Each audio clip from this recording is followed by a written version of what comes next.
Think and Grow Rich by Napoleon Hill, read by Dan John Miller. Originally published in 1937 by the Ralston Society.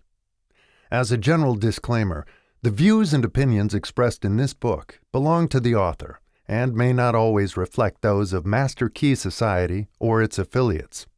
This recording is a production of Master Key Society for the purpose of research, study, and discussion. What do you want most? Is it money, fame, power, contentment, personality, peace of mind, happiness? The 13 steps to riches described in this book offer the shortest, dependable philosophy of individual achievement ever presented for the benefit of the man or woman who is searching for a definite goal in life. Before beginning the book, you will profit greatly if you recognize the fact that the book was not written to entertain. You cannot digest the contents properly in a week or a month.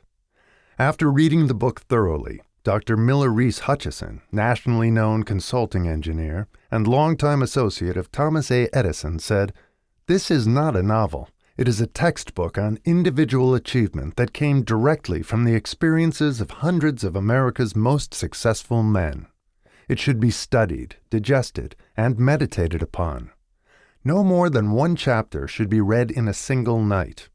The reader should underline the sentences which impress him most. Later, he should go back to these marked lines and read them again. A real student will not merely read this book. He will absorb its contents and make them his own.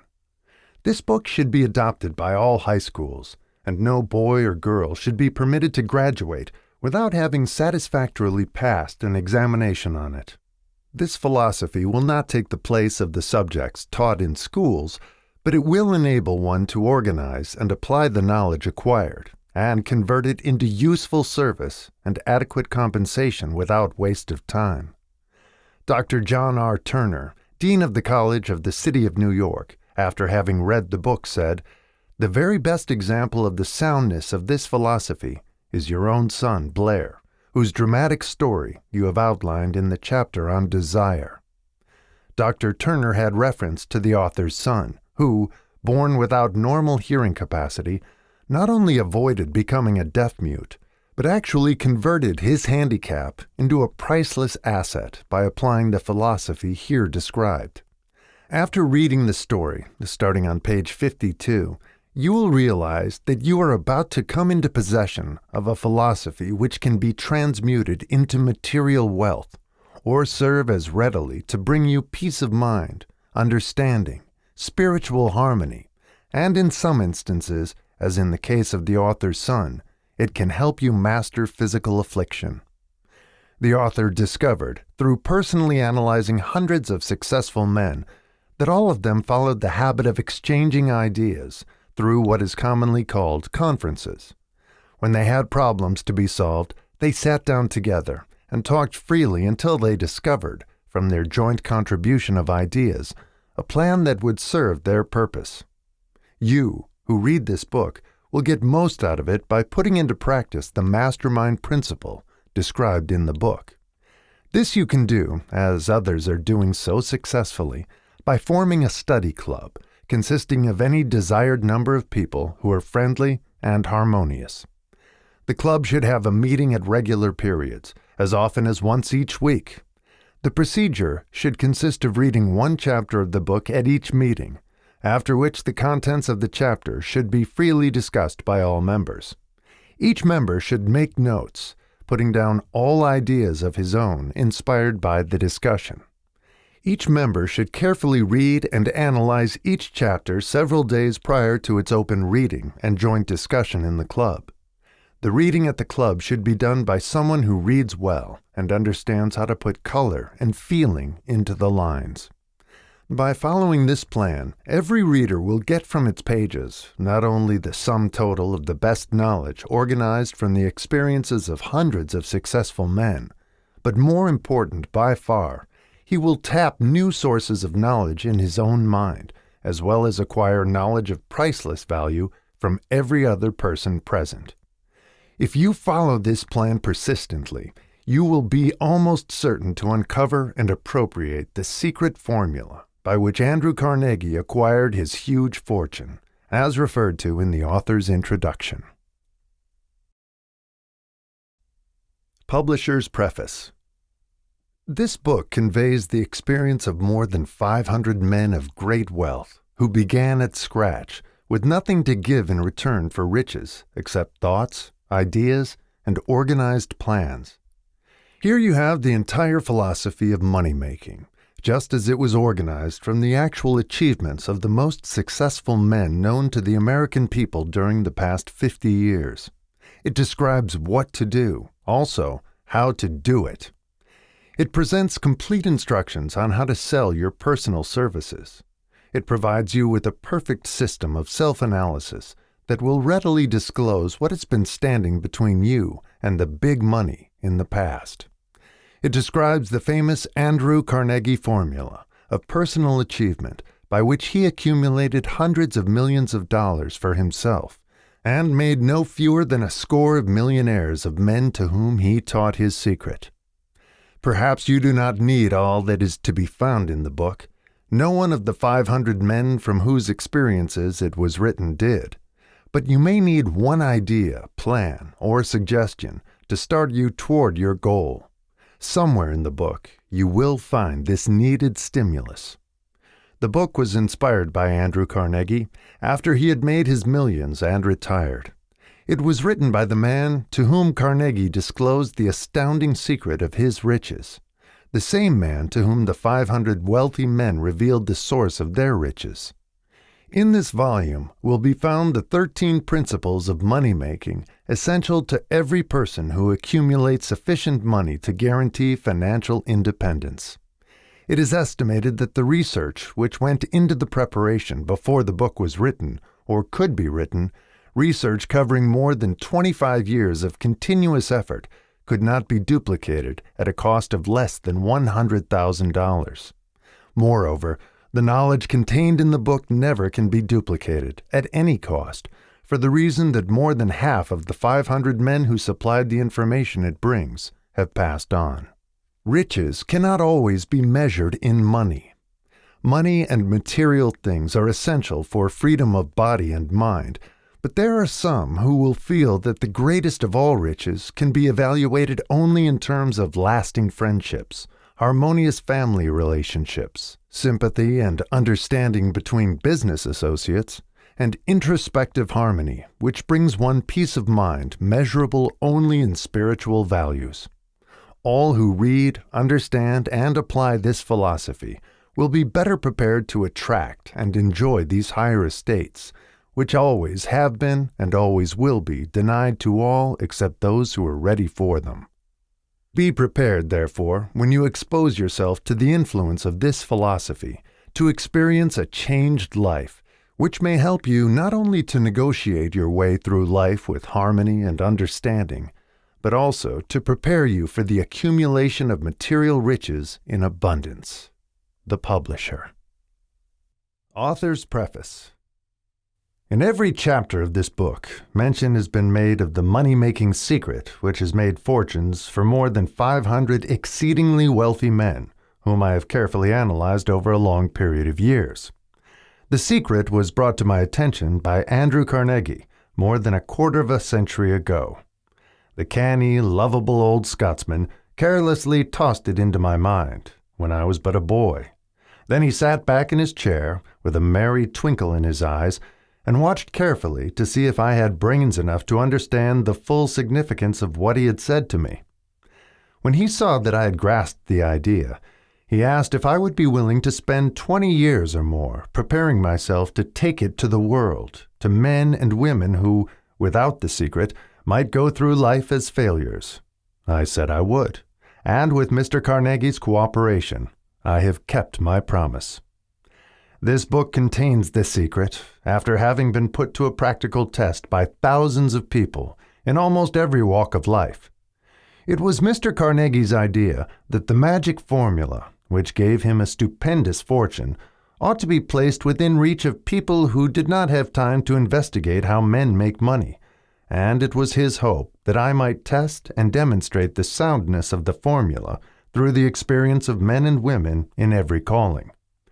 He believed the formula should be taught in all public schools and colleges, and expressed the opinion that if it were properly taught, it would so revolutionize the entire educational system that the time spent in school could be reduced to less than half.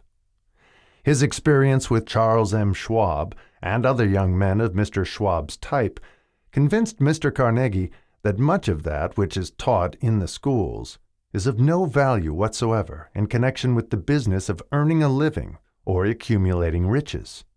He had arrived at this decision because he had taken into his business one young man after another, many of them with but little schooling, and by coaching them in the use of this formula, developed in them rare leadership.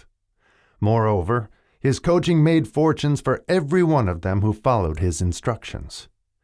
In the chapter on faith, you will read the astounding story of the organization of the giant United States Steel Corporation, as it was conceived and carried out by one of the young men through whom Mr. Carnegie proved that his formula will work for all who are ready for it. This single application of the secret, by that young man, Charles M. Schwab, made him a huge fortune in both money and opportunity. Roughly speaking, this particular application of the formula was worth $600 million. These facts, and they are facts well known to almost everyone who knew Mr. Carnegie, give you a fair idea of what the reading of this book may bring to you, provided you know what it is that you want.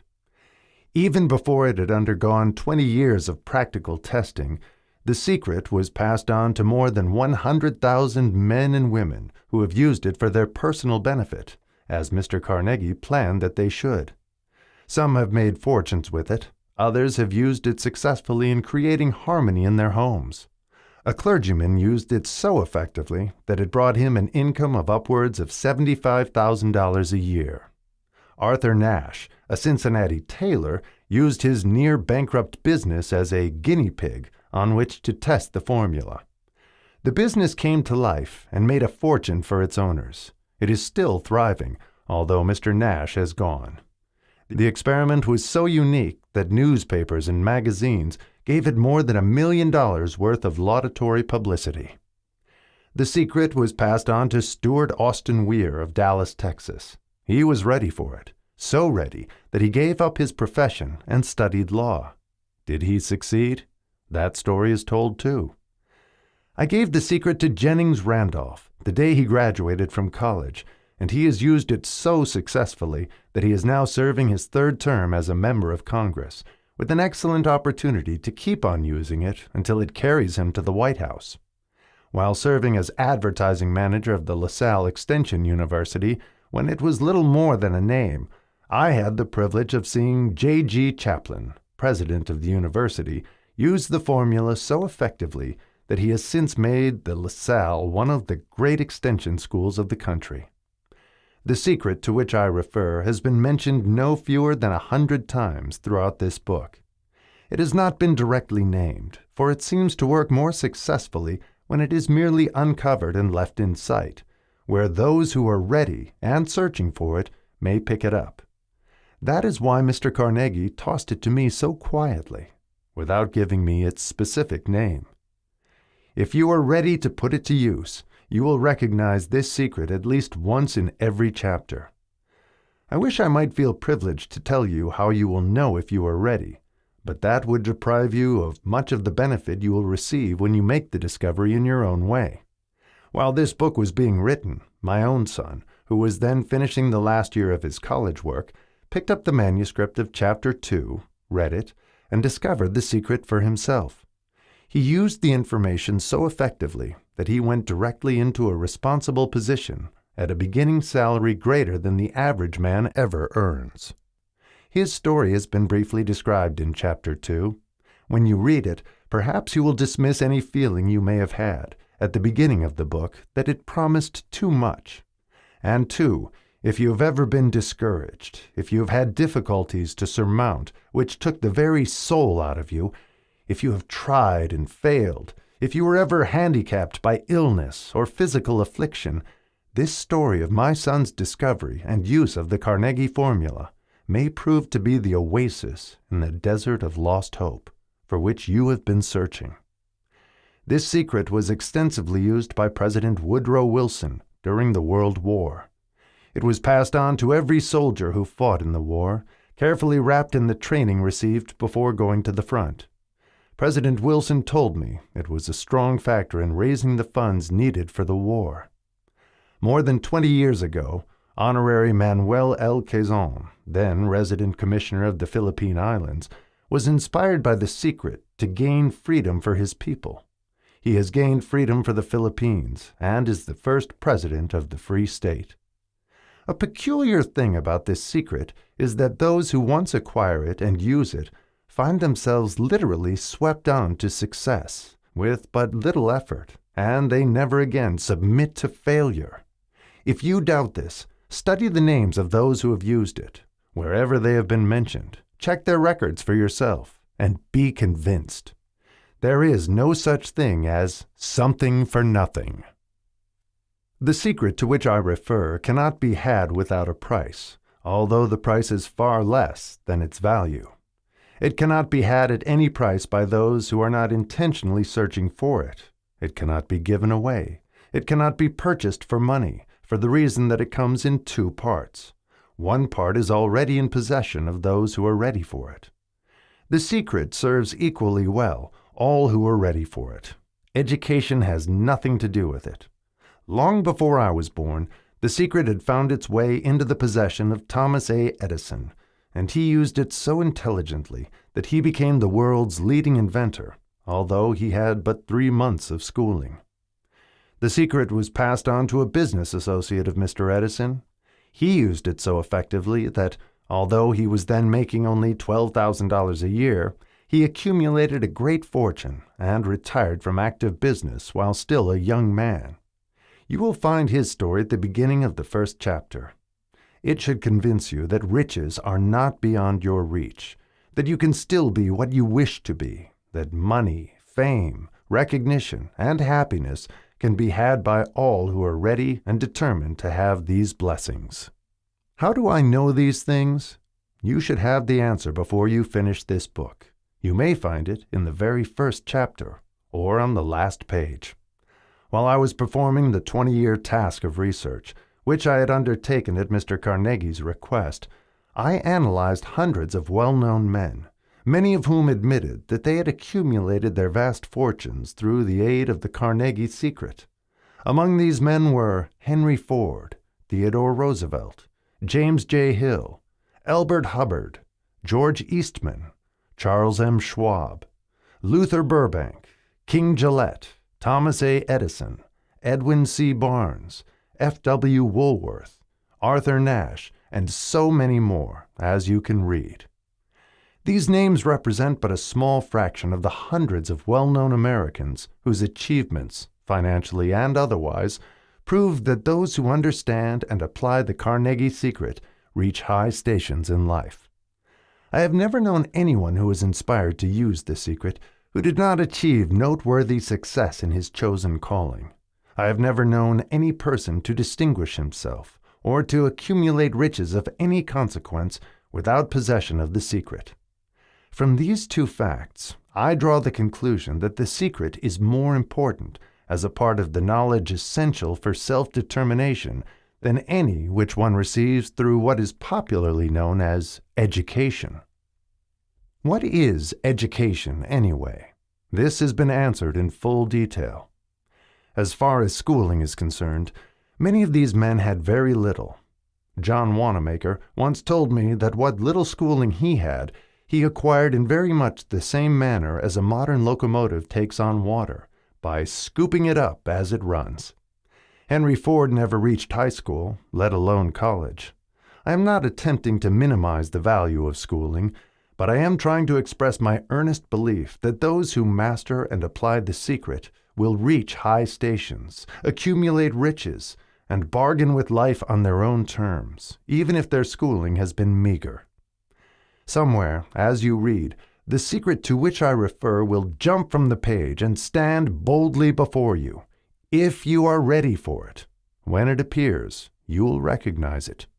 Whether you receive the sign in the first or the last chapter, stop for a moment when it presents itself and turn down a glass, for that occasion will mark the most important turning point of your life. We pass now to Chapter 1, and to the story of my very dear friend who has generously acknowledged having seen the mystic sign, and whose business achievements are evidence enough that he turned down a glass. As you read his story and the others, remember that they deal with the important problems of life, such as all men experience.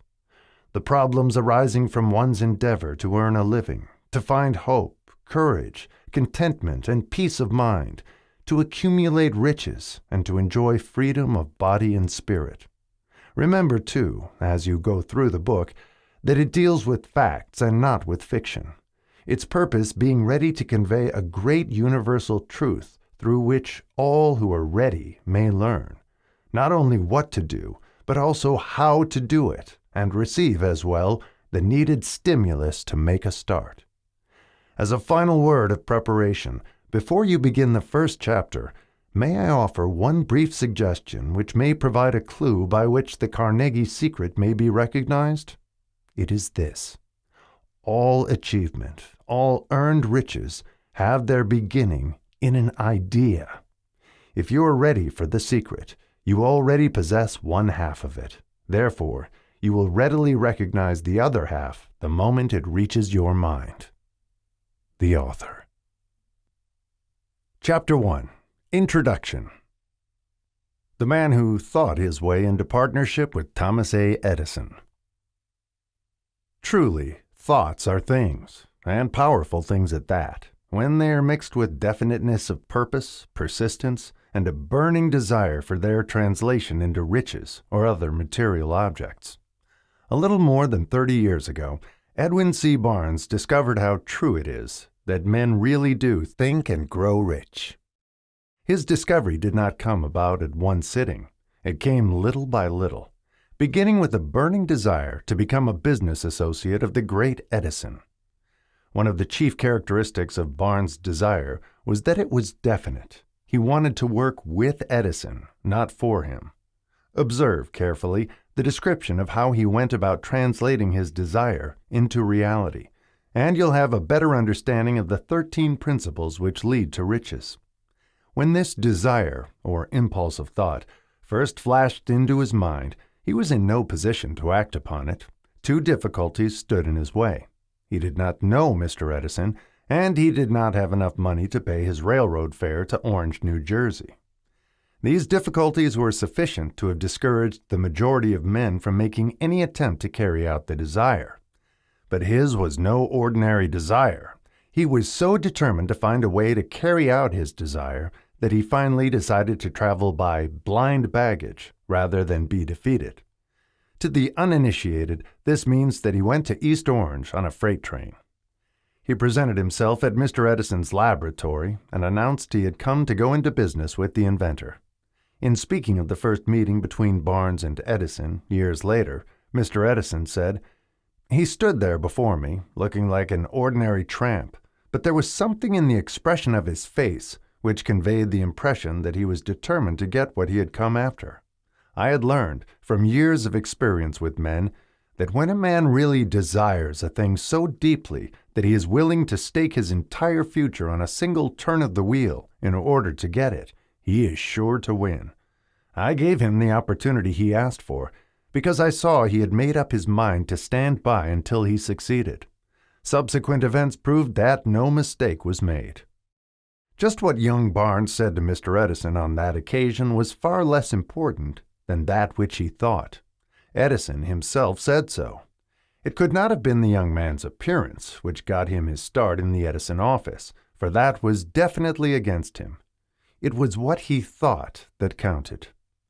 If the significance of this statement could be conveyed to every person who reads it, there would be no need for the remainder of this book. Barnes did not get his partnership with Edison on his first interview. He did get a chance to work in the Edison offices, at a very nominal wage, doing work that was unimportant to Edison, but most important to Barnes, because it gave him an opportunity to display his merchandise where his intended partner could see it. Months went by. Apparently, nothing happened to bring the coveted goal which Barnes had set up in his mind as his definite major purpose. But something important was happening in Barnes's mind. He was constantly intensifying his desire to become the business associate of Edison. Psychologists have correctly said that when one is truly ready for a thing, it puts in its appearance. Barnes was ready for a business association with Edison. Moreover, he was determined to remain ready until he got that which he was seeking. He did not say to himself, "Ah, well, what's the use? I guess I'll change my mind and try for a salesman's job." But he did say, "I came here to go into business with Edison, and I'll accomplish this end if it takes the remainder of my life." He meant it. What a different story men would have to tell if only they would adopt a definite purpose and stand by that purpose until it had time to become an all-consuming obsession. Maybe young Barnes did not know it at the time, but his bulldog determination, his persistence in standing back of a single desire, was destined to mow down all opposition and bring him the opportunity he was seeking. When the opportunity came, it appeared in a different form and from a different direction than Barnes had expected. That is one of the tricks of opportunity. It has a sly habit of slipping in by the back door, and often it comes disguised in the form of misfortune or temporary defeat.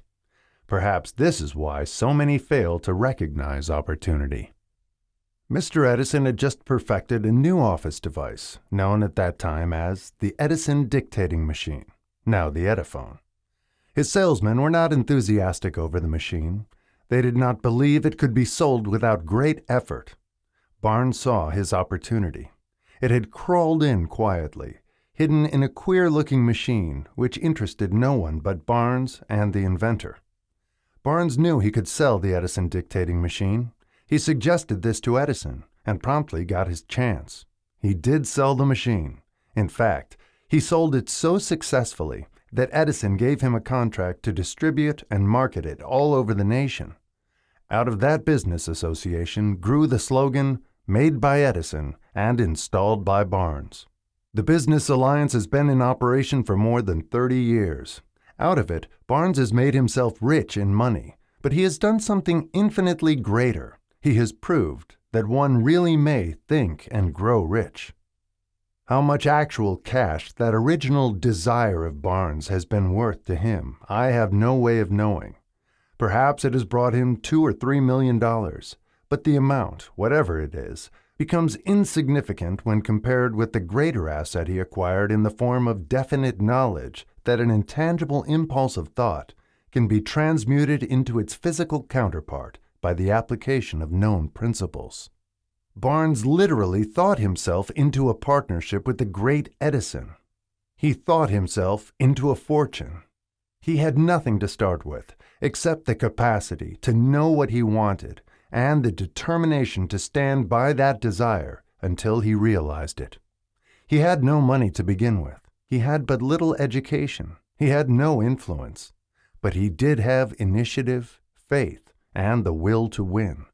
With these intangible forces, he made himself #1 man with the greatest inventor who ever lived.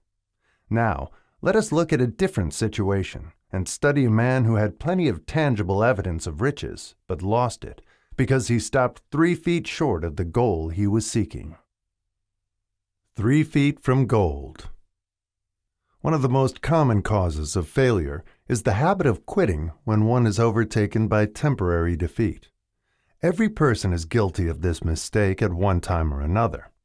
An uncle of R.U. Darby was caught by the gold fever in the gold rush days and went west to dig and grow rich. He had never heard that more gold has been mined from the brains of men than has ever been taken from the earth. He staked a claim and went to work with pick and shovel. The going was hard, but his lust for gold was definite. After weeks of labor, he was rewarded by the discovery of the shining ore. He needed machinery to bring the ore to the surface. Quietly, he covered up the mine, retraced his footsteps to his home in Williamsburg, Maryland, told his relatives and a few neighbors of the strike. They got together money for the needed machinery, had it shipped. the uncle and Darby went back to work the mine. The first car of ore was mined and shipped to a smelter. The returns proved they had one of the richest mines in Colorado. A few more cars of that ore would clear the debts. Then would come the big killing in profits. Down went the drills. Up went the hopes of Darby and Uncle. Then something happened. The vein of gold ore disappeared. They had come to the end of the rainbow, and the pot of gold was no longer there. They drilled on, desperately trying to pick up the vein again, all to no avail. Finally, they decided to quit. They sold the machinery to a junkman for a few $100s and took the train back home. Some junkmen are dumb, but not this one. He called in a mining engineer to look at the mine and do a little calculating. The engineer advised that the project had failed because the owners were not familiar with fault lines. His calculations showed that the vein would be found just 3 feet from where the Darbys had stopped drilling. That is exactly where it was found. The junkman took millions of dollars in ore from the mine because he knew enough to seek expert counsel before giving up. Most of the money which went into the machinery was procured through the efforts of R.U. Darby, who was then a very young man. The money came from his relatives and neighbors because of their faith in him. He paid back every dollar of it, although he was years in doing so. Long afterward, Mr. Darby recouped his loss many times over when he made the discovery that desire can be transmuted into gold. The discovery came after he went into the business of selling life insurance. Remembering that he lost a huge fortune because he stopped 3 feet from gold, Darby profited by the experience in his chosen work, by the simple method of saying to himself, "I stopped 3 feet from gold, but I will never stop because men say no when I ask them to buy insurance." Darby is one of a small group of fewer than 50 men who sell more than $1 million in life insurance annually. He owes his stickability to the lesson he learned from his quitability in the gold mining business. Before success comes in any man's life, he is sure to meet with much temporary defeat and perhaps some failure. When defeat overtakes a man, the easiest and most logical thing to do is to quit. That is exactly what the majority of men do. More than 500 of the most successful men this country has ever known told the author their greatest success came just one step beyond the point at which defeat had overtaken them. Failure is a trickster with a keen sense of irony and cunning. It takes great delight in tripping one when success is almost within reach. A 50-cent lesson in persistence.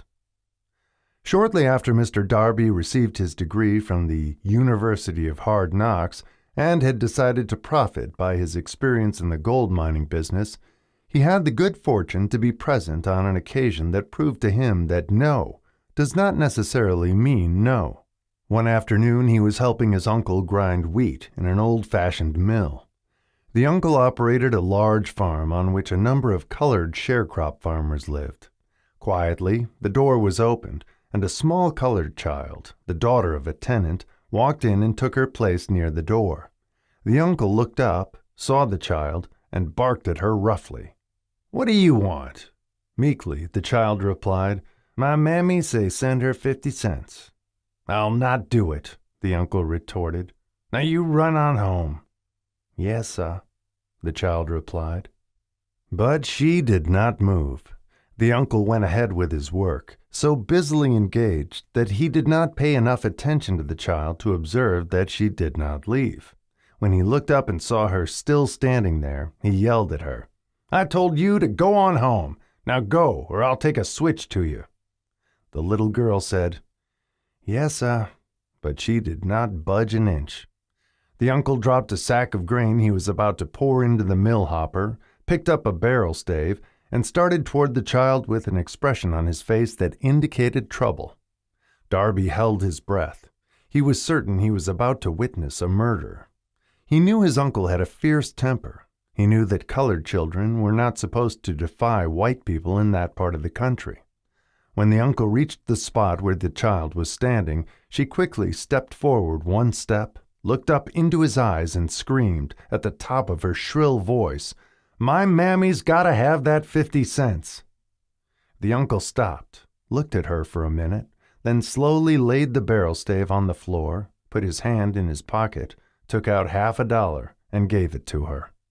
The child took the money and slowly backed toward the door, never taking her eyes off the man whom she had just conquered. After she had gone, the uncle sat down on a box and looked out the window into space for more than 10 minutes. He was pondering, with awe, over the whipping he had just taken. Mr. Darby, too, was doing some thinking. That was the first time in all his experience that he had seen a colored child deliberately master an adult white person. How did she do it? What happened to his uncle that caused him to lose his fierceness and become as docile as a lamb? What strange power did this child use that made her master over her superior? These and other similar questions flashed into Darby's mind, but he did not find the answer until years later when he told me the story. Strangely, the story of this unusual experience was told to the author in the old mill, on the very spot where the uncle took his whipping. Strangely, too, I had devoted nearly a quarter of a century to the study of the power which enabled an ignorant, illiterate colored child to conquer an intelligent man. As we stood there in that musty old mill, Mr. Darby repeated the story of the unusual conquest and finished by asking, "What can you make of it? What strange power did that child use that so completely whipped my uncle?" The answer to his question will be found in the principles described in this book. The answer is full and complete.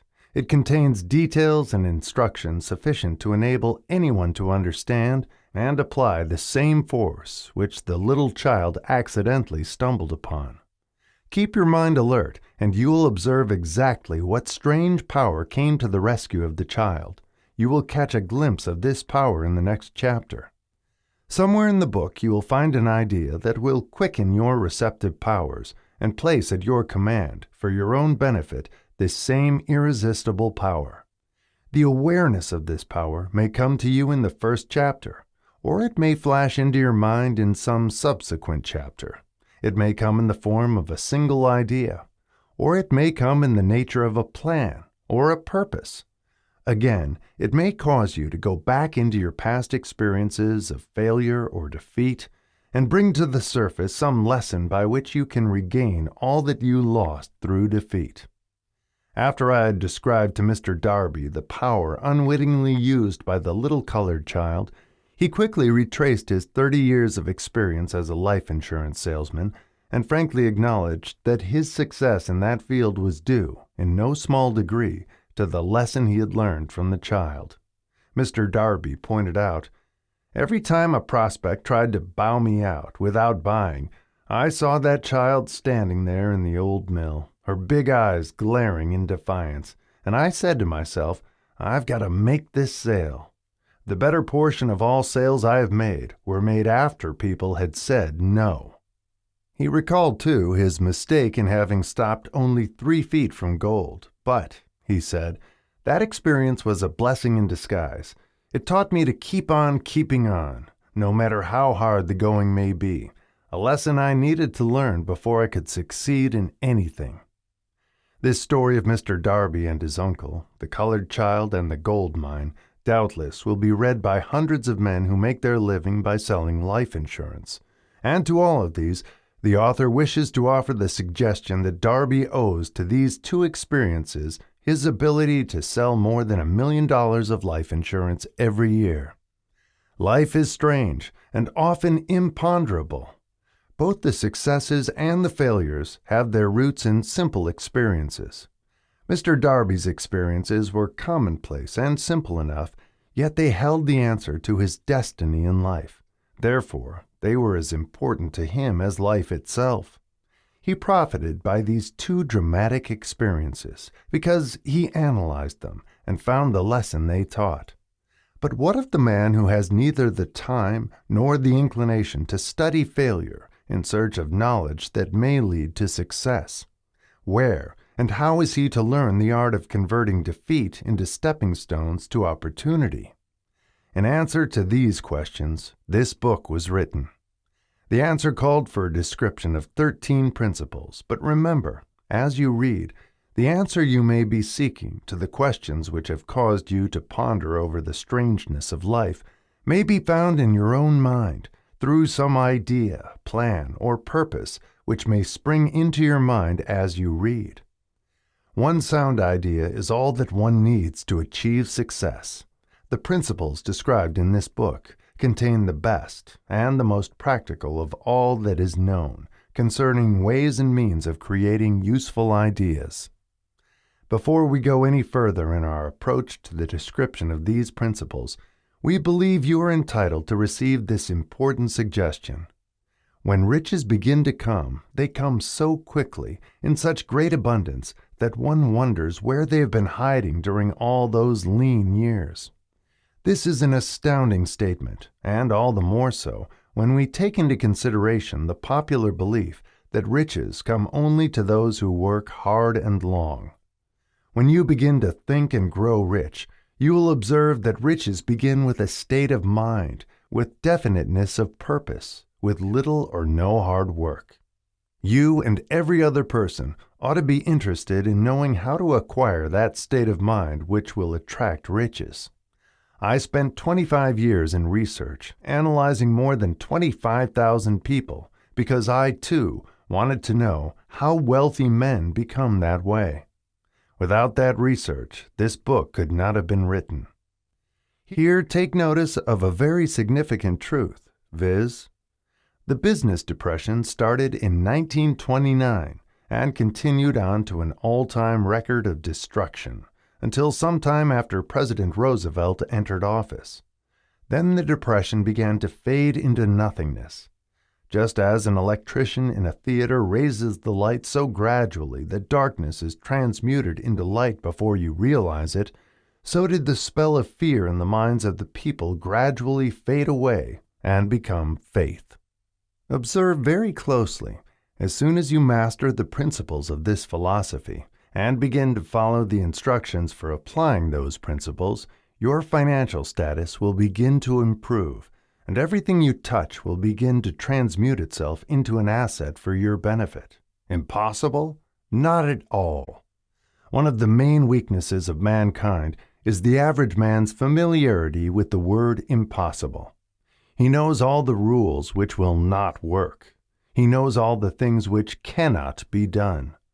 This book was written for those who seek the rules which have made others successful and are willing to stake everything on those rules. A great many years ago, I purchased a fine dictionary. The first thing I did with it was to turn to the word impossible and neatly clip it out of the book. That would not be an unwise thing for you to do. Success comes to those who become success conscious. Failure comes to those who indifferently allow themselves to become failure conscious.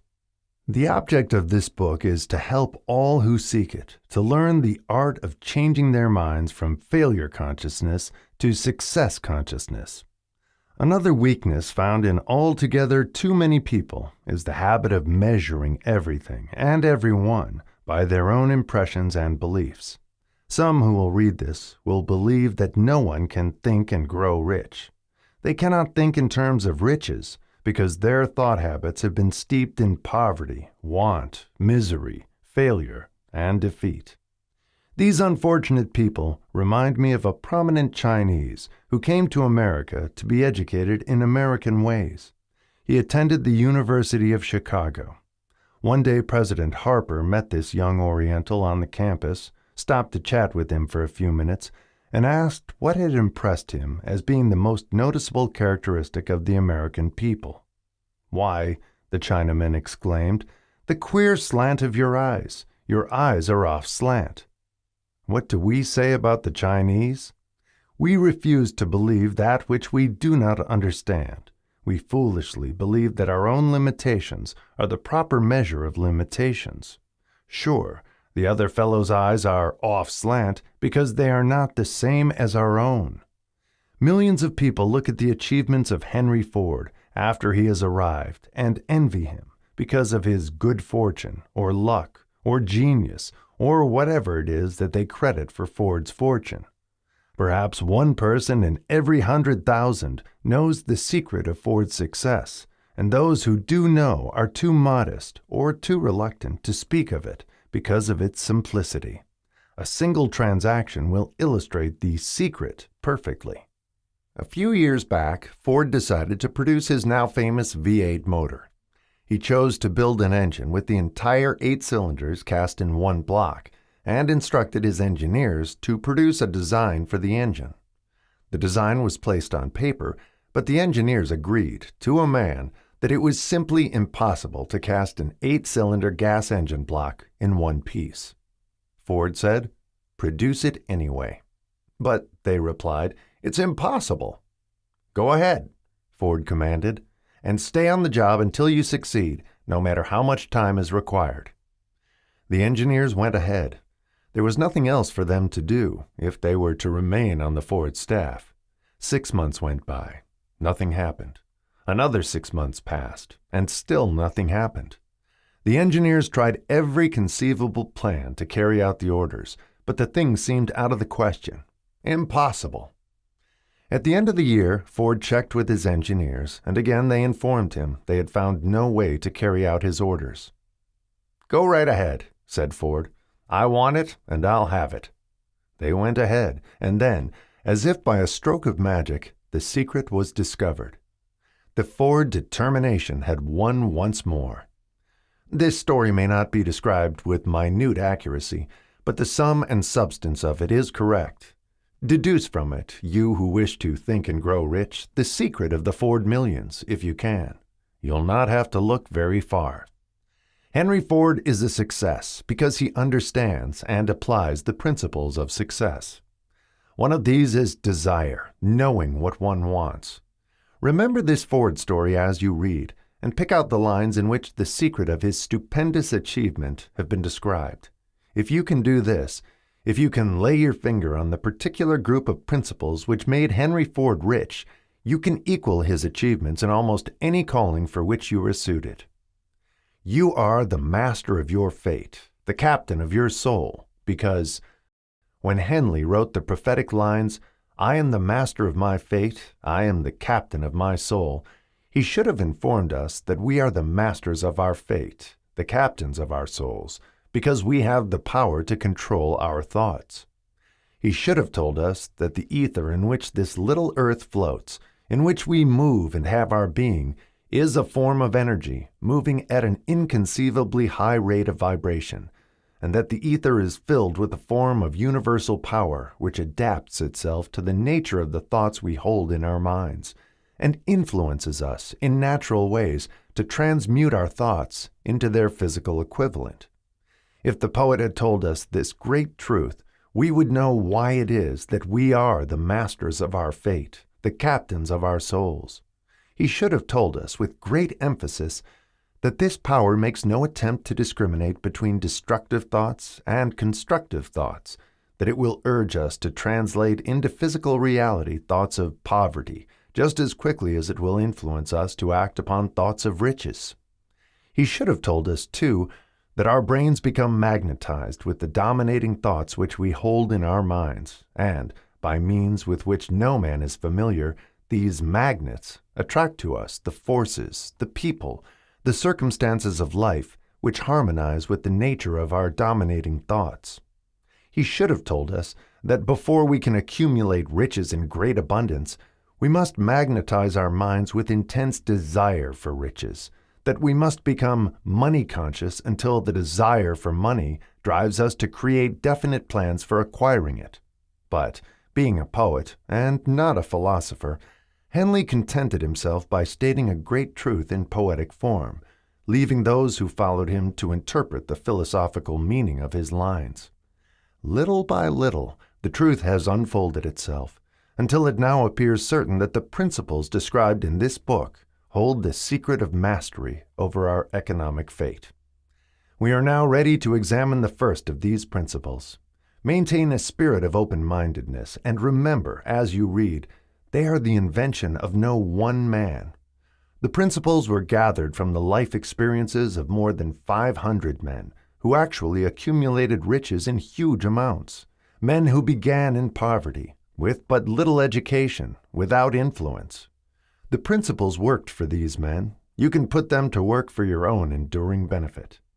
You will find it easy, not hard, to do. Before you read the next chapter, I want you to know that it conveys factual information which might easily change your entire financial destiny, as it has so definitely brought changes of stupendous proportions to two people described. I want you to know also that the relationship between these two men and myself is such that I could have taken no liberties with the facts, even if I had wished to do so. One of them has been my closest personal friend for almost 25 years. The other is my own son. The unusual success of these two men, success which they generally accredit to the principle described in the next chapter, more than justifies this personal reference as a means of emphasizing the far-flung power of this principle. Almost 15 years ago, I delivered the commencement address at Salem College, Salem, West Virginia. I emphasized the principle described in the next chapter with so much intensity that one of the members of the graduating class definitely appropriated it and made it a part of his own philosophy.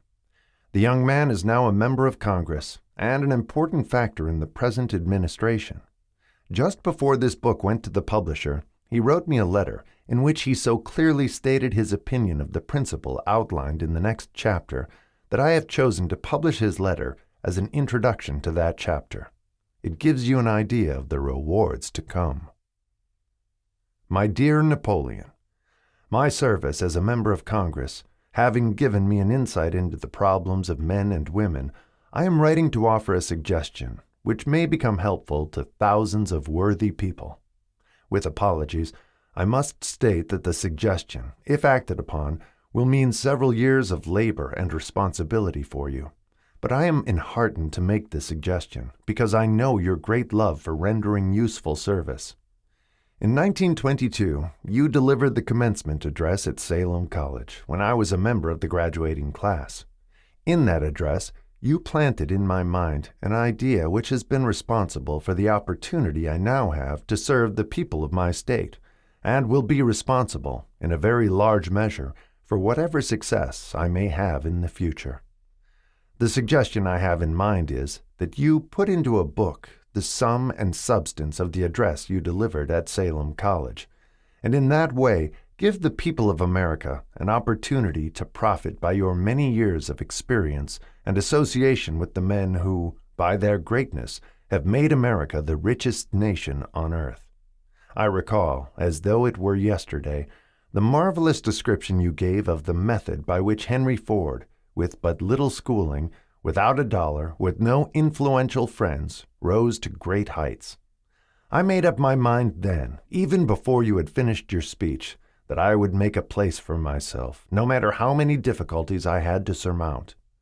Thousands of young people will finish their schooling this year and within the next few years.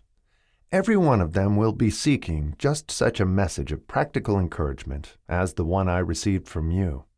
They will want to know where to turn, what to do, to get started in life. You can tell them, because you have helped to solve the problems of so many, many people.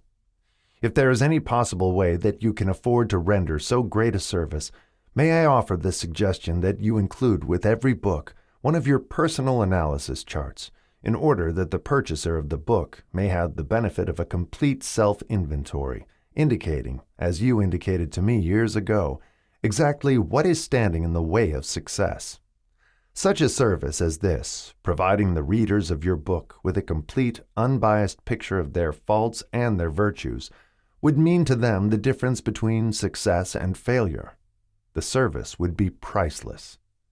Millions of people are now facing the problem of staging a comeback because of the Depression, and I speak from personal experience when I say, I know these earnest people would welcome the opportunity to tell you their problems and to receive your suggestions for the solution. You know the problems of those who face the necessity of beginning all over again.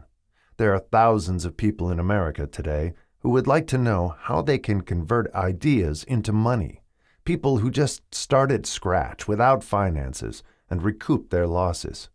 If anyone can help them, you can. If you publish the book, I would like to own the first copy that comes from the press, personally autographed by you. With best wishes, believe me.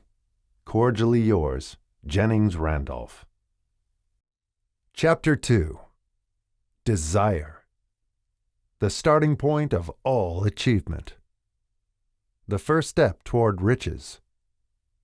When Edwin C. Barnes climbed down from the freight train in Orange, New Jersey more than 30 years ago, he may have resembled a tramp, but his thoughts were those of a king. As he made his way from the railroad tracks to Thomas A. Edison's office, his mind was at work. He saw himself standing in Edison's presence.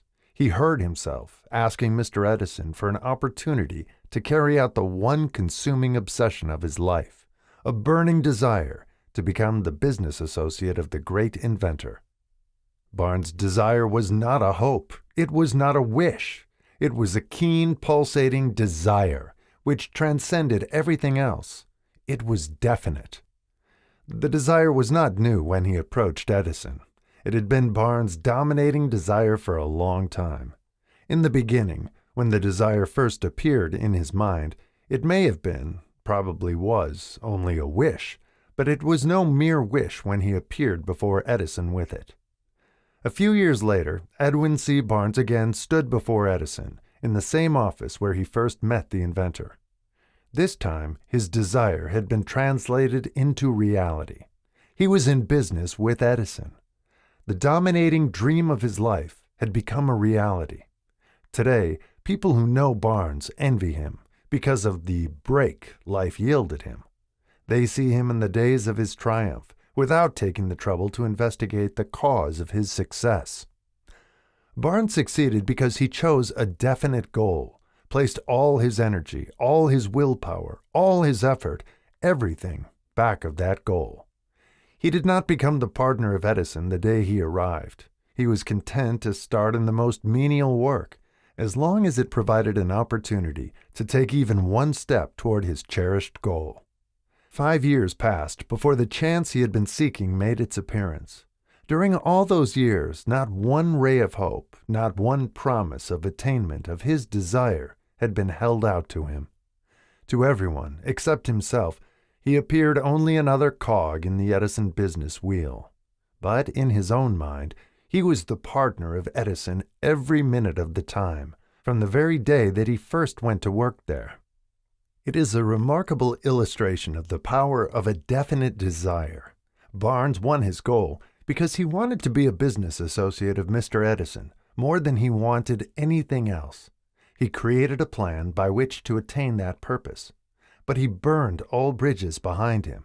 He stood by his desire until it became the dominating obsession of his life and, finally, a fact. When he went to Orange, he did not say to himself, "I will try to induce Edison to give me a job of some sort." He said, "I will see Edison and put him on notice that I have come to go into business with him." He did not say, "I will work there for a few months, and if I get no encouragement, I will quit and get a job somewhere else." He did say, "I will start anywhere. I will do anything Edison tells me to do, but before I'm through, I will be his associate." He did not say, "I will keep my eyes open for another opportunity in case I fail to get what I want in the Edison organization." He said, "There is but one thing in this world that I am determined to have, and that is a business association with Thomas A. Edison. I will burn all bridges behind me and stake my entire future on my ability to get what I want." He left himself no possible way of retreat. He had to win or perish. That is all there is to the Barnes story of success. A long while ago, a great warrior faced a situation which made it necessary for him to make a decision which ensured his success on the battlefield. He was about to send his armies against a powerful foe, whose men outnumbered his own. He unloaded his soldiers into boats, sailed to the enemy's country, unloaded soldiers and equipment, then gave the order to burn the ships that had carried them. Addressing his men before the first battle, he said, "You see the boats going up in smoke. That means that we cannot leave these shores alive unless we win. We now have no choice. We win or we perish. They won. Every person who wins in any undertaking must be willing to burn his ships and cut all sources of retreat. Only by so doing can one be sure of maintaining that state of mind known as a burning desire to win, essential to success. The morning after the Great Chicago Fire, a group of merchants stood on State Street looking at the smoking remains of what had been their stores. They went into a conference to decide if they would try to rebuild or leave Chicago and start over in a more promising section of the country. They reached a decision, all except one, to leave Chicago. The merchant who decided to stay and rebuild pointed a finger at the remains of his store and said, "Gentlemen, on that very spot, I will build the world's greatest store, no matter how many times it may burn down." That was more than 50 years ago. The store was built. It stands there today, a towering monument to the power of that state of mind known as a burning desire.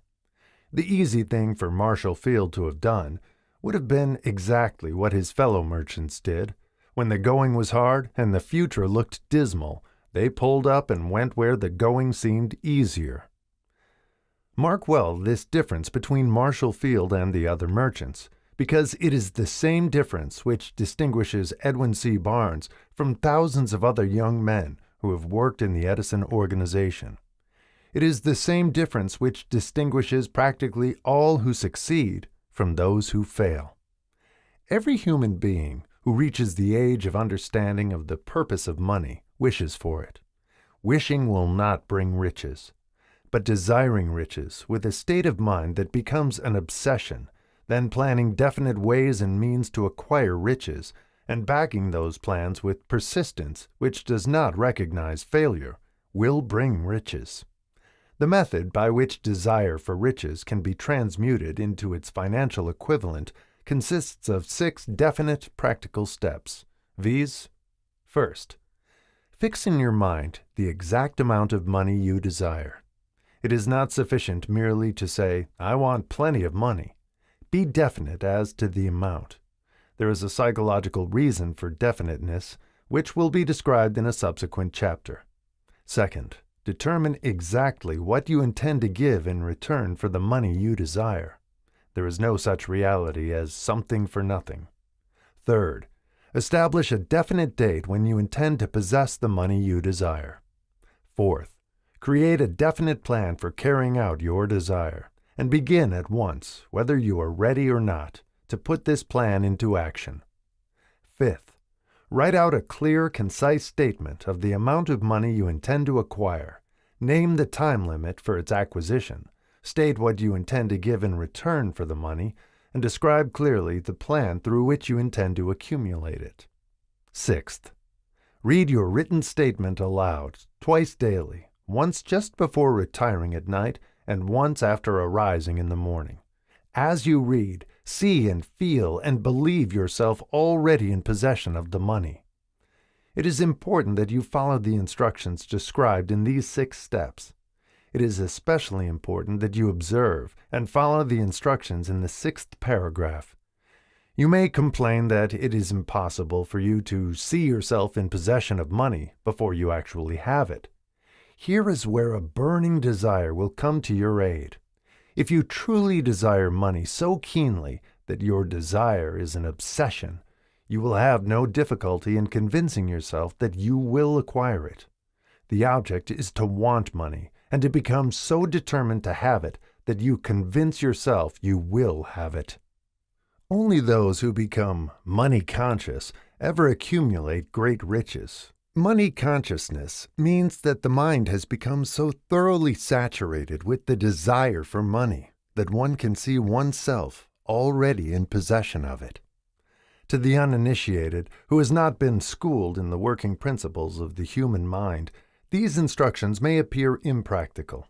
It may be helpful to all who fail to recognize the soundness of the 6 steps to know that the information they convey was received from Andrew Carnegie, who began as an ordinary laborer in the steel mills, but managed despite his humble beginning, to make these principles yield him a fortune of considerably more than $100 million. It may be of further help to know that the 6 steps here recommended were carefully scrutinized by the late Thomas A. Edison, who placed his stamp of approval upon them as being not only the steps essential for the accumulation of money, but necessary for the attainment of any definite goal. The steps call for no hard labor. They call for no sacrifice. They do not require one to become ridiculous or credulous. To apply them calls for no great amount of education. But the successful application of these 6 steps does call for sufficient imagination to enable one to see and to understand that accumulation of money cannot be left to chance, good fortune, and luck. One must realize that all who have accumulated great fortunes first did a certain amount of dreaming, hoping, wishing, desiring, and planning before they acquired money. You may as well know, right here, that you can never have riches in great quantities unless you can work yourself into a white heat of desire for money, and actually believe you will possess it. You may as well know, also, that every great leader, from the dawn of civilization down to the present, was a dreamer. Christianity is the greatest potential power in the world today because its founder was an intense dreamer who had the vision and the imagination to see realities in their mental and spiritual form before they had been transmuted into physical form. If you do not see great riches in your imagination, you will never see them in your bank balance. Never, in the history of America, has there been so great an opportunity for practical dreamers as now exists. The 6-year economic collapse has reduced all men substantially to the same level. A new race is about to be run. The stakes represent huge fortunes which will be accumulated within the next 10 years. The rules of the race have changed because we now live in a changed world that definitely favors the masses, those who had but little or no opportunity to win under the conditions existing during the Depression, when fear paralyzed growth and development. We who are in this race for riches should be encouraged to know that this changed world in which we live is demanding new ideas, new ways of doing things, new leaders, new inventions, new methods of teaching, new methods of marketing, new books, new literature, new features for the radio, new ideas for moving pictures. Back of all this demand for new and better things, there is one quality which one must possess to win, and that is definiteness of purpose, the knowledge of what one wants, and a burning desire to possess it. The business depression marked the death of one age and the birth of another. This changed world requires practical dreamers who can and will put their dreams into action. The practical dreamers have always been, and always will be, the pattern makers of civilization. We who desire to accumulate riches should remember the real leaders of the world always have been men who harnessed and put into practical use the intangible, unseen forces of unborn opportunity, and have converted those forces, or impulses of thought, into skyscrapers, cities, factories, airplanes, automobiles, and every form of convenience that makes life more pleasant. Tolerance and an open mind are practical necessities of the dreamer of today. Those who are afraid of new ideas are doomed before they start. Never has there been a time more favorable to pioneers than the present. True, there is no wild and woolly West to be conquered, as in the days of the covered wagon, but there is a vast business, financial, and industrial world to be remolded and redirected along new and better lines. In planning to acquire your share of the riches, let no one influence you to scorn the dreamer. To win the big stakes in this changed world, you must catch the spirit of the great pioneers of the past, whose dreams have given to civilization all that it has of value, the spirit which serves as the lifeblood of our own country, your opportunity and mine to develop and market our talents. Let us not forget, Columbus dreamed of an unknown world, staked his life on the existence of such a world, and discovered it. Copernicus, the great astronomer, dreamed of a multiplicity of worlds and revealed them. No one denounced him as impractical after he had triumphed. Instead, the world worshipped at his shrine, thus proving once more that success requires no apologies, failure permits no alibis. If the thing you wish to do is right, and you believe in it, go ahead and do it. Put your dream across, and never mind what they say if you meet with temporary defeat, for they, perhaps, do not know that every failure brings with it the seed of an equivalent success. Henry Ford, poor and uneducated, dreamed of a horseless carriage, went to work with what tools he possessed, without waiting for opportunity to favor him, and now evidence of his dream belts the entire earth. He has put more wheels into operation than any man who ever lived, because he was not afraid to back his dreams. Thomas Edison dreamed of a lamp that could be operated by electricity, began where he stood to put his dream into action, and despite more than 10,000 failures, he stood by that dream until he made it a physical reality. Practical dreamers do not quit. Whalen dreamed of a chain of cigar stores, transformed his dream into action, and now the United Cigar Stores occupy the best corners in America. Lincoln dreamed of freedom for the black slaves, put his dream into action, and barely missed living to see a united North and South translate his dream into reality. The Wright brothers dreamed of a machine that would fly through the air. Now one may see evidence all over the world that they dreamed soundly. Marconi dreamed of a system for harnessing the intangible forces of the ether. Evidence that he did not dream in vain may be found in every wireless and radio in the world. Moreover, Marconi's dream brought the humblest cabin and the most stately manor house side by side. It made the people of every nation on earth backdoor neighbors. It gave the President of the United States a medium by which he may talk to all the people of America at one time and on short notice.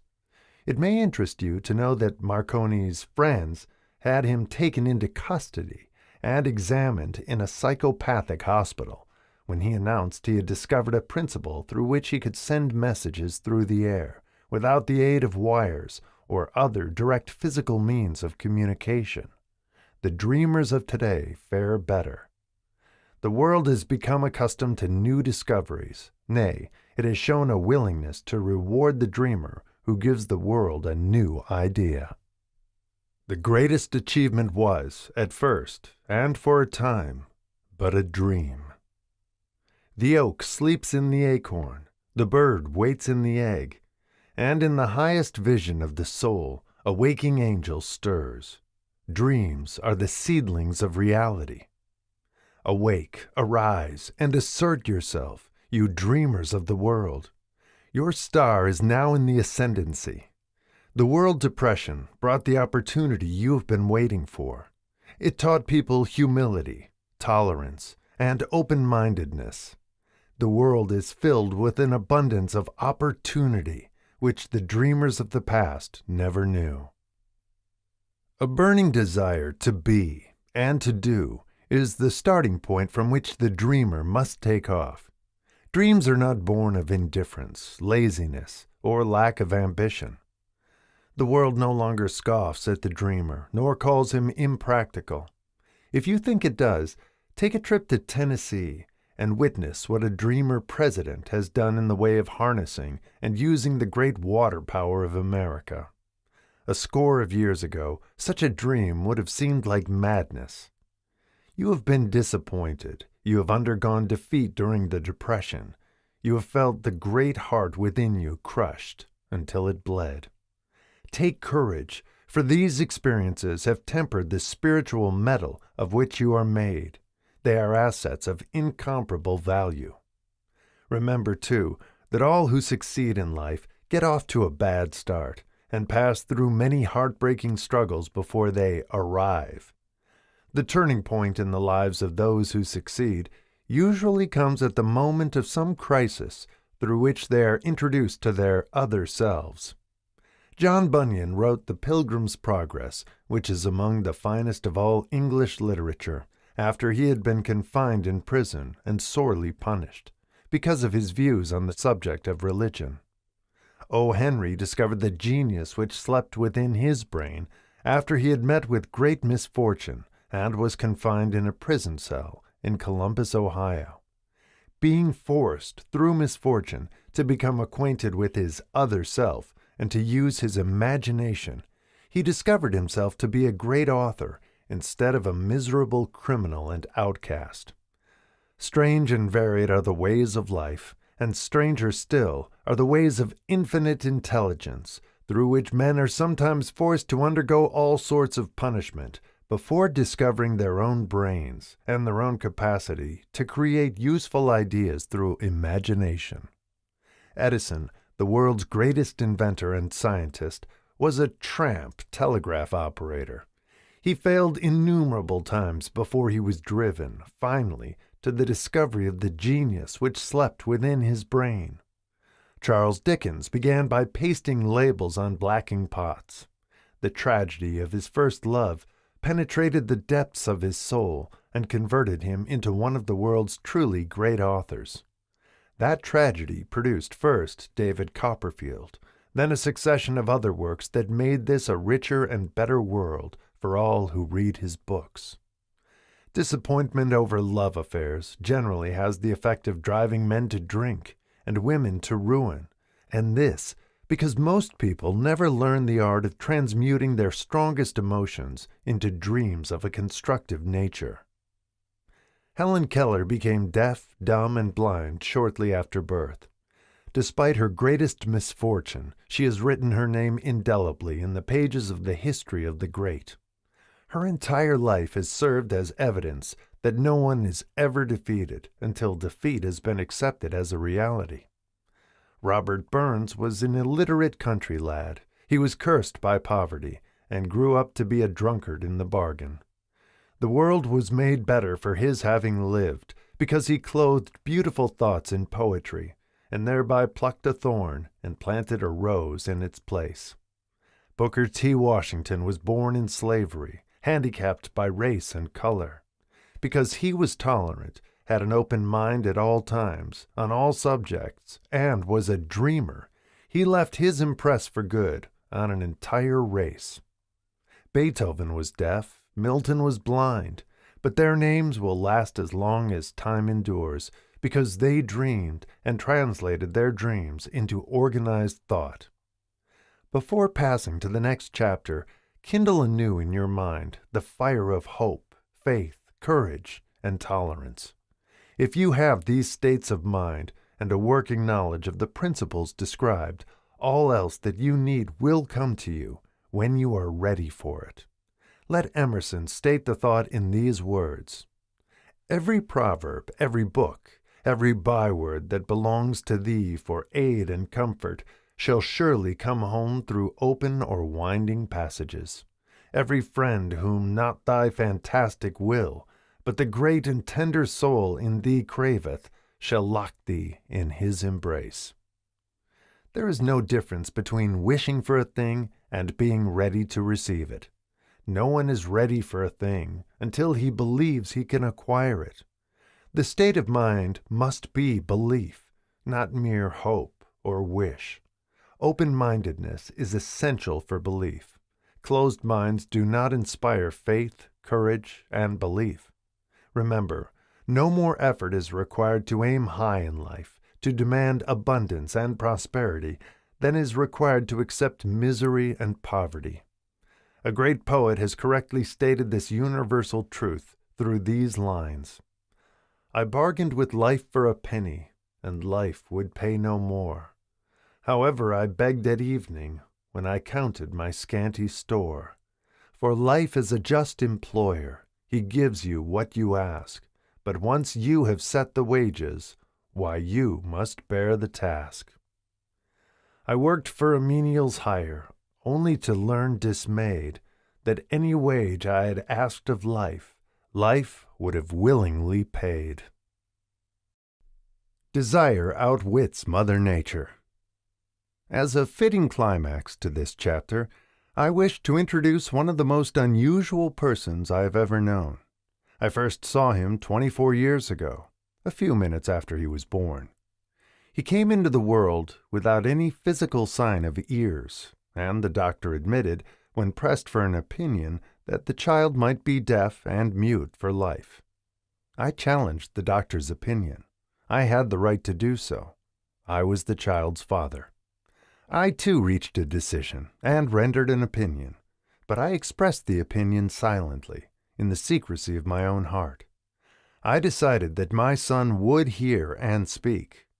Nature could send me a child without ears, but nature could not induce me to accept the reality of the affliction. In my own mind, I knew that my son would hear and speak. How? I was sure there must be a way, and I knew I would find it. I thought of the words of the immortal Emerson. The whole course of things goes to teach us faith. We need only obey. There is guidance for each of us, and by lowly listening, we shall hear the right word. The right word? Desire. More than anything else, I desired that my son should not be a deaf-mute. From that desire I never receded, not for a second. Many years previously, I had written, "Our only limitations are those we set up in our own minds."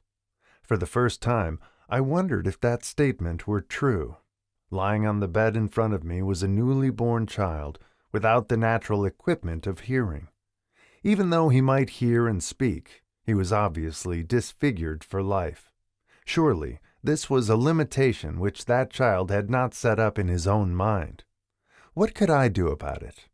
Somehow, I would find a way to transplant into that child's mind my own burning desire for ways and means of conveying sound to his brain without the aid of ears. As soon as the child was old enough to cooperate, I would fill his mind so completely with a burning desire to hear that nature would, by methods of her own, translate it into physical reality. All this thinking took place in my own mind, but I spoke of it to no one. Every day I renewed the pledge I had made to myself, not to accept a deaf-mute for a son. As he grew older and began to take notice of things around him, we observed that he had a slight degree of hearing. When he reached the age when children usually begin talking, he made no attempt to speak, but we could tell by his actions that he could hear certain sounds slightly. That was all I wanted to know. I was convinced that if he could hear, even slightly, he might develop still greater hearing capacity. Then something happened which gave me hope. It came from an entirely unexpected source. We bought a Victrola. When the child heard the music for the first time, he went into ecstasies and promptly appropriated the machine. He soon showed a preference for certain records, among them "It's a Long Way to Tipperary." On one occasion, he played that piece over and over, for almost 2 hours, standing in front of the Victrola, with his teeth clamped on the edge of the case. The significance of this self-formed habit of his did not become clear to us until years afterward, for we had never heard of the principle of bone conduction of sound at that time. Shortly after he appropriated the Victrola, I discovered that he could hear me quite clearly when I spoke with my lips touching his mastoid bone, or at the base of the brain. These discoveries placed in my possession the necessary media by which I began to translate into reality my burning desire to help my son develop hearing and speech. By that time he was making stabs at speaking certain words. The outlook was far from encouraging, but desire, backed by faith, knows no such word as impossible. Having determined that he could hear the sound of my voice plainly, I began, immediately, to transfer to his mind the desire to hear and speak. I soon discovered that the child enjoyed bedtime stories, so I went to work, creating stories designed to develop in him self-reliance, imagination, and a keen desire to hear and to be normal. There was one story in particular which I emphasized by giving it some new and dramatic coloring each time it was told. It was designed to plant in his mind the thought that his affliction was not a liability, but an asset of great value. Despite the fact that all the philosophy I had examined clearly indicated that every adversity brings with it the seed of an equivalent advantage, I must confess that I had not the slightest idea how this affliction could ever become an asset. However, I continued my practice of wrapping that philosophy in bedtime stories, hoping the time would come when he would find some plan by which his handicap could be made to serve some useful purpose. Reason told me plainly that there was no adequate compensation for the lack of ears and natural hearing equipment. Desire, backed by faith, pushed reason aside and inspired me to carry on. As I analyze the experience in retrospect, I can see now that my son's faith in me had much to do with the astounding results. He did not question anything I told him. I sold him the idea that he had a distinct advantage over his older brother, and that this advantage would reflect itself in many ways. For example, the teachers in school would observe that he had no ears, and, because of this, they would show him special attention and treat him with extraordinary kindness. They always did. His mother saw to that by visiting the teachers and arranging with them to give the child the extra attention necessary. I sold him the idea, too, that when he became old enough to sell newspapers — his older brother had already become a newspaper merchant — he would have a big advantage over his brother, for the reason that people would pay him extra money for his wares, because they could see that he was a bright, industrious boy, despite the fact he had no ears. We could notice that gradually the child's hearing was improving. Moreover, he had not the slightest tendency to be self-conscious because of his affliction. When he was about 7, he showed the first evidence that our method of servicing his mind was bearing fruit. For several months he begged for the privilege of selling newspapers, but his mother would not give her consent. She was afraid that his deafness made it unsafe for him to go on the street alone. Finally, he took matters in his own hands. One afternoon, when he was left at home with the servants, he climbed through the kitchen window, shinnied to the ground, and set out on his own. He borrowed 6 cents in capital from the neighbor shoemaker, invested it in papers, sold out, reinvested, and kept repeating until late in the evening. After balancing his accounts and paying back the 6 cents he had borrowed from his banker, he had a net profit of 42 cents. When we got home that night, we found him in bed asleep, with the money tightly clenched in his hand. His mother opened his hands, removed the coins, and cried. Of all things, crying over her son's first victory seemed so inappropriate. My reaction was the reverse. I laughed heartily, for I knew that my endeavor to plant in the child's mind an attitude of faith in himself had been successful. His mother saw, in his first business venture, a little deaf boy who had gone out in the streets and risked his life to earn money. I saw a brave, ambitious, self-reliant little businessman whose stock in himself had been increased 100% because he had gone into business on his own initiative and had won. The transaction pleased me because I knew that he had given evidence of a trait of resourcefulness that would go with him all through life. Later events proved this to be true. When his older brother wanted something, he would lie down on the floor, kick his feet in the air, cry for it, and get it. When the little deaf boy wanted something, he would plan a way to earn the money, then buy it for himself. He still follows that plan. Truly, my own son has taught me that handicaps can be converted into stepping stones on which one may climb toward some worthy goal, unless they are accepted as obstacles and used as alibis. The little deaf boy went through the grades, high school and college, without being able to hear his teachers, excepting when they shouted loudly at close range. He did not go to a school for the deaf. We would not permit him to learn the sign language. We were determined that he should live a normal life and associate with normal children, and we stood by that decision, although it cost us many heated debates with school officials. While he was in high school, he tried an electrical hearing aid, but it was of no value to him, due, we believed, to a condition that was disclosed when the child was 6 by Dr. J. Gordon Wilson of Chicago, when he operated on one side of the boy's head and discovered that there was no sign of natural hearing equipment.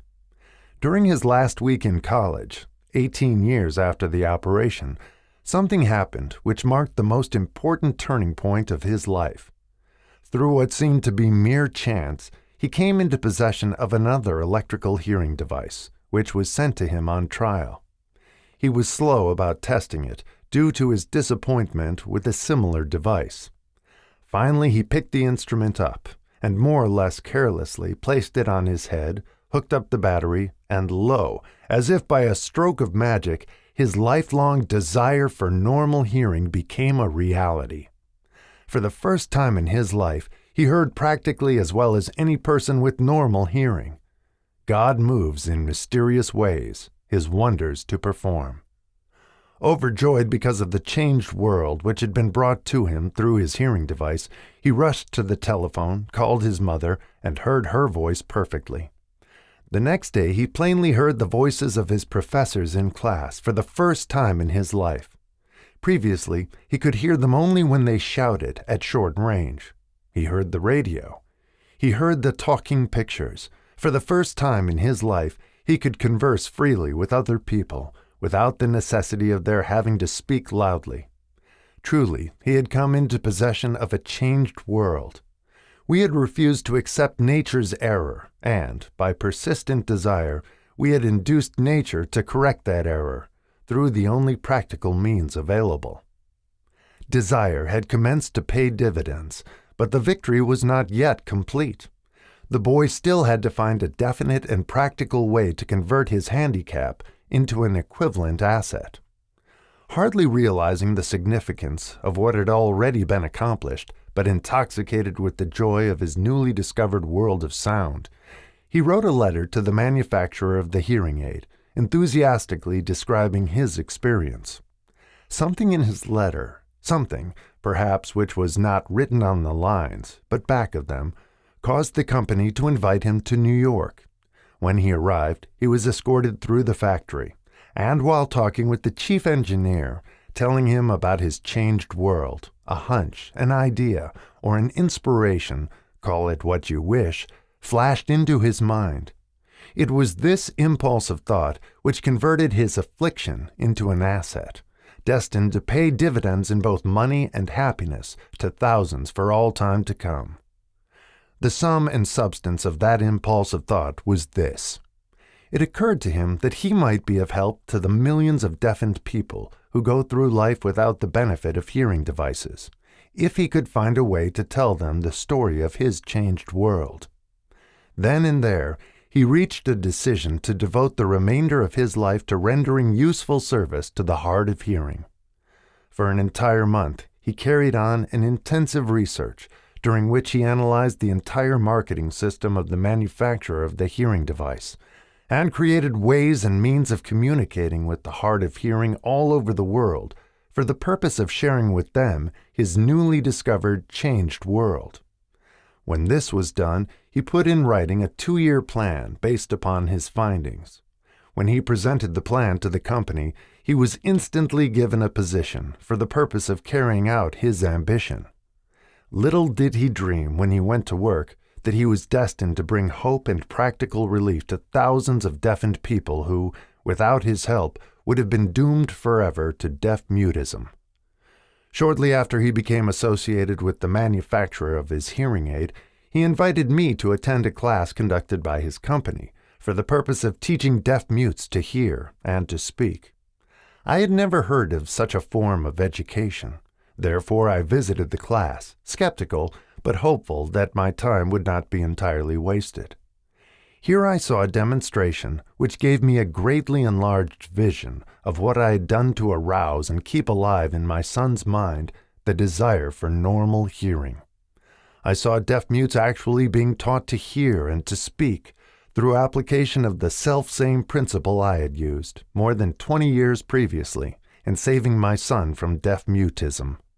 Thus, through some strange turn of the wheel of fate, my son, Blair, and I have been destined to aid in correcting deaf-mutism for those as yet unborn, because we are the only living human beings, as far as I know, who have established definitely the fact that deaf-mutism can be corrected to the extent of restoring to normal life those who suffer with this affliction. It has been done for one, it will be done for others. There is no doubt in my mind that Blair would have been a deaf-mute all his life if his mother and I had not managed to shape his mind as we did. The doctor who attended at his birth told us, confidentially, the child might never hear or speak. A few weeks ago, Dr. Irving Voorhees, a noted specialist on such cases, examined Blair very thoroughly. He was astounded when he learned how well my son now hears and speaks, and said his examination indicated that, theoretically, the boy should not be able to hear at all. But the lad does hear, despite the fact that X-ray pictures showed there is no opening in the skull whatsoever from where his ears should be to the brain. When I planted in his mind the desire to hear and talk and live as a normal person, there went with that impulse some strange influence which caused nature to become bridge builder and span the gulf of silence between his brain and the outer world, by some means which the keenest medical specialists have not been able to interpret. It would be sacrilege for me to even conjecture as to how nature performed this miracle. It would be unforgivable if I neglected to tell the world as much as I know of the humble part I assumed in the strange experience. It is my duty and a privilege to say I believe, and not without reason, that nothing is impossible to the person who backs desire with enduring faith. Verily, a burning desire has devious ways of transmuting itself into its physical equivalent. Blair desired normal hearing. Now he has it. He was born with a handicap which might easily have sent one with a less defined desire to the street with a bundle of pencils and a tin cup. That handicap now promises to serve as the medium by which he will render useful service to many millions of hard of hearing also, to give him useful employment at adequate financial compensation the remainder of his life. The little white lies I planted in his mind when he was a child, by leading him to believe his affliction would become a great asset, which he could capitalize, has justified itself. Verily, there is nothing, right or wrong, which belief, plus burning desire, cannot make real. These qualities are free to everyone. In all my experience in dealing with men and women who had personal problems, I never handled a single case which more definitely demonstrates the power of desire. Authors sometimes make the mistake of writing of subjects of which they have but superficial or very elementary knowledge. It has been my good fortune to have had the privilege of testing the soundness of the power of desire through the affliction of my own son. Perhaps it was providential that the experience came as it did, for surely no one is better prepared than he to serve as an example of what happens when desire is put to the test. If Mother Nature bends to the will of desire, is it logical that mere men can defeat a burning desire? Strange and imponderable is the power of the human mind. We do not understand the method by which it uses every circumstance, every individual, every physical thing within its reach, as a means of transmuting desire into its physical counterpart. Perhaps science will uncover this secret. I planted in my son's mind the desire to hear and to speak as any normal person hears and speaks. That desire has now become a reality. I planted in his mind the desire to convert his greatest handicap into his greatest asset. That desire has been realized. The modus operandi by which this astounding result was achieved is not hard to describe. It consisted of three very definite facts. First, I mixed faith with the desire for normal hearing, which I passed on to my son. Second, I communicated my desire to him in every conceivable way available, through persistent, continuous effort over a period of years. Third, he believed me. As this chapter was being completed, news came of the death of Madame Schumann-Heink. One short paragraph in the news dispatch gives the clue to this unusual woman's stupendous success as a singer. I quote the paragraph because the clue it contains is none other than desire. Early in her career, Madame Schumann-Heink visited the director of the Vienna Court Opera to have him test her voice. But he did not test it. After taking one look at the awkward and poorly dressed girl, he exclaimed, none too gently, "With such a face and with no personality at all, how can you ever expect to succeed in opera, my good child? Give up the idea. Buy a sewing machine and go to work. You can never be a singer." Never is a long time. The director of the Vienna Court Opera knew much about the technique of singing. He knew little about the power of desire when it assumes the proportion of an obsession. If he had known more of that power, he would not have made the mistake of condemning genius without giving it an opportunity. Several years ago, one of my business associates became ill. He became worse as time went on, and finally was taken to the hospital for an operation. Just before he was wheeled into the operating room, I took a look at him and wondered how anyone as thin and emaciated as he could possibly go through a major operation successfully. The doctor warned me that there was little, if any, chance of my ever seeing him alive again. But that was the doctor's opinion. It was not the opinion of the patient. Just before he was wheeled away, he whispered feebly, "Do not be disturbed, Chief. I will be out of here in a few days." The attending nurse looked at me with pity, but the patient did come through safely. After it was all over, his physician said, "Nothing but his own desire to live saved him. He never would have pulled through if he had not refused to accept the possibility of death." I believe in the power of desire backed by faith, because I have seen this power lift men from lowly beginnings to places of power and wealth. I have seen it rob the grave of its victims. I have seen it serve as the medium by which men staged a comeback after having been defeated in 100 different ways. I have seen it provide my own son with a normal, happy, successful life, despite nature's having sent him into the world without ears. How can one harness and use the power of desire? This has been answered through this and the subsequent chapters of this book. This message is going out to the world at the end of the longest and perhaps the most devastating depression America has ever known.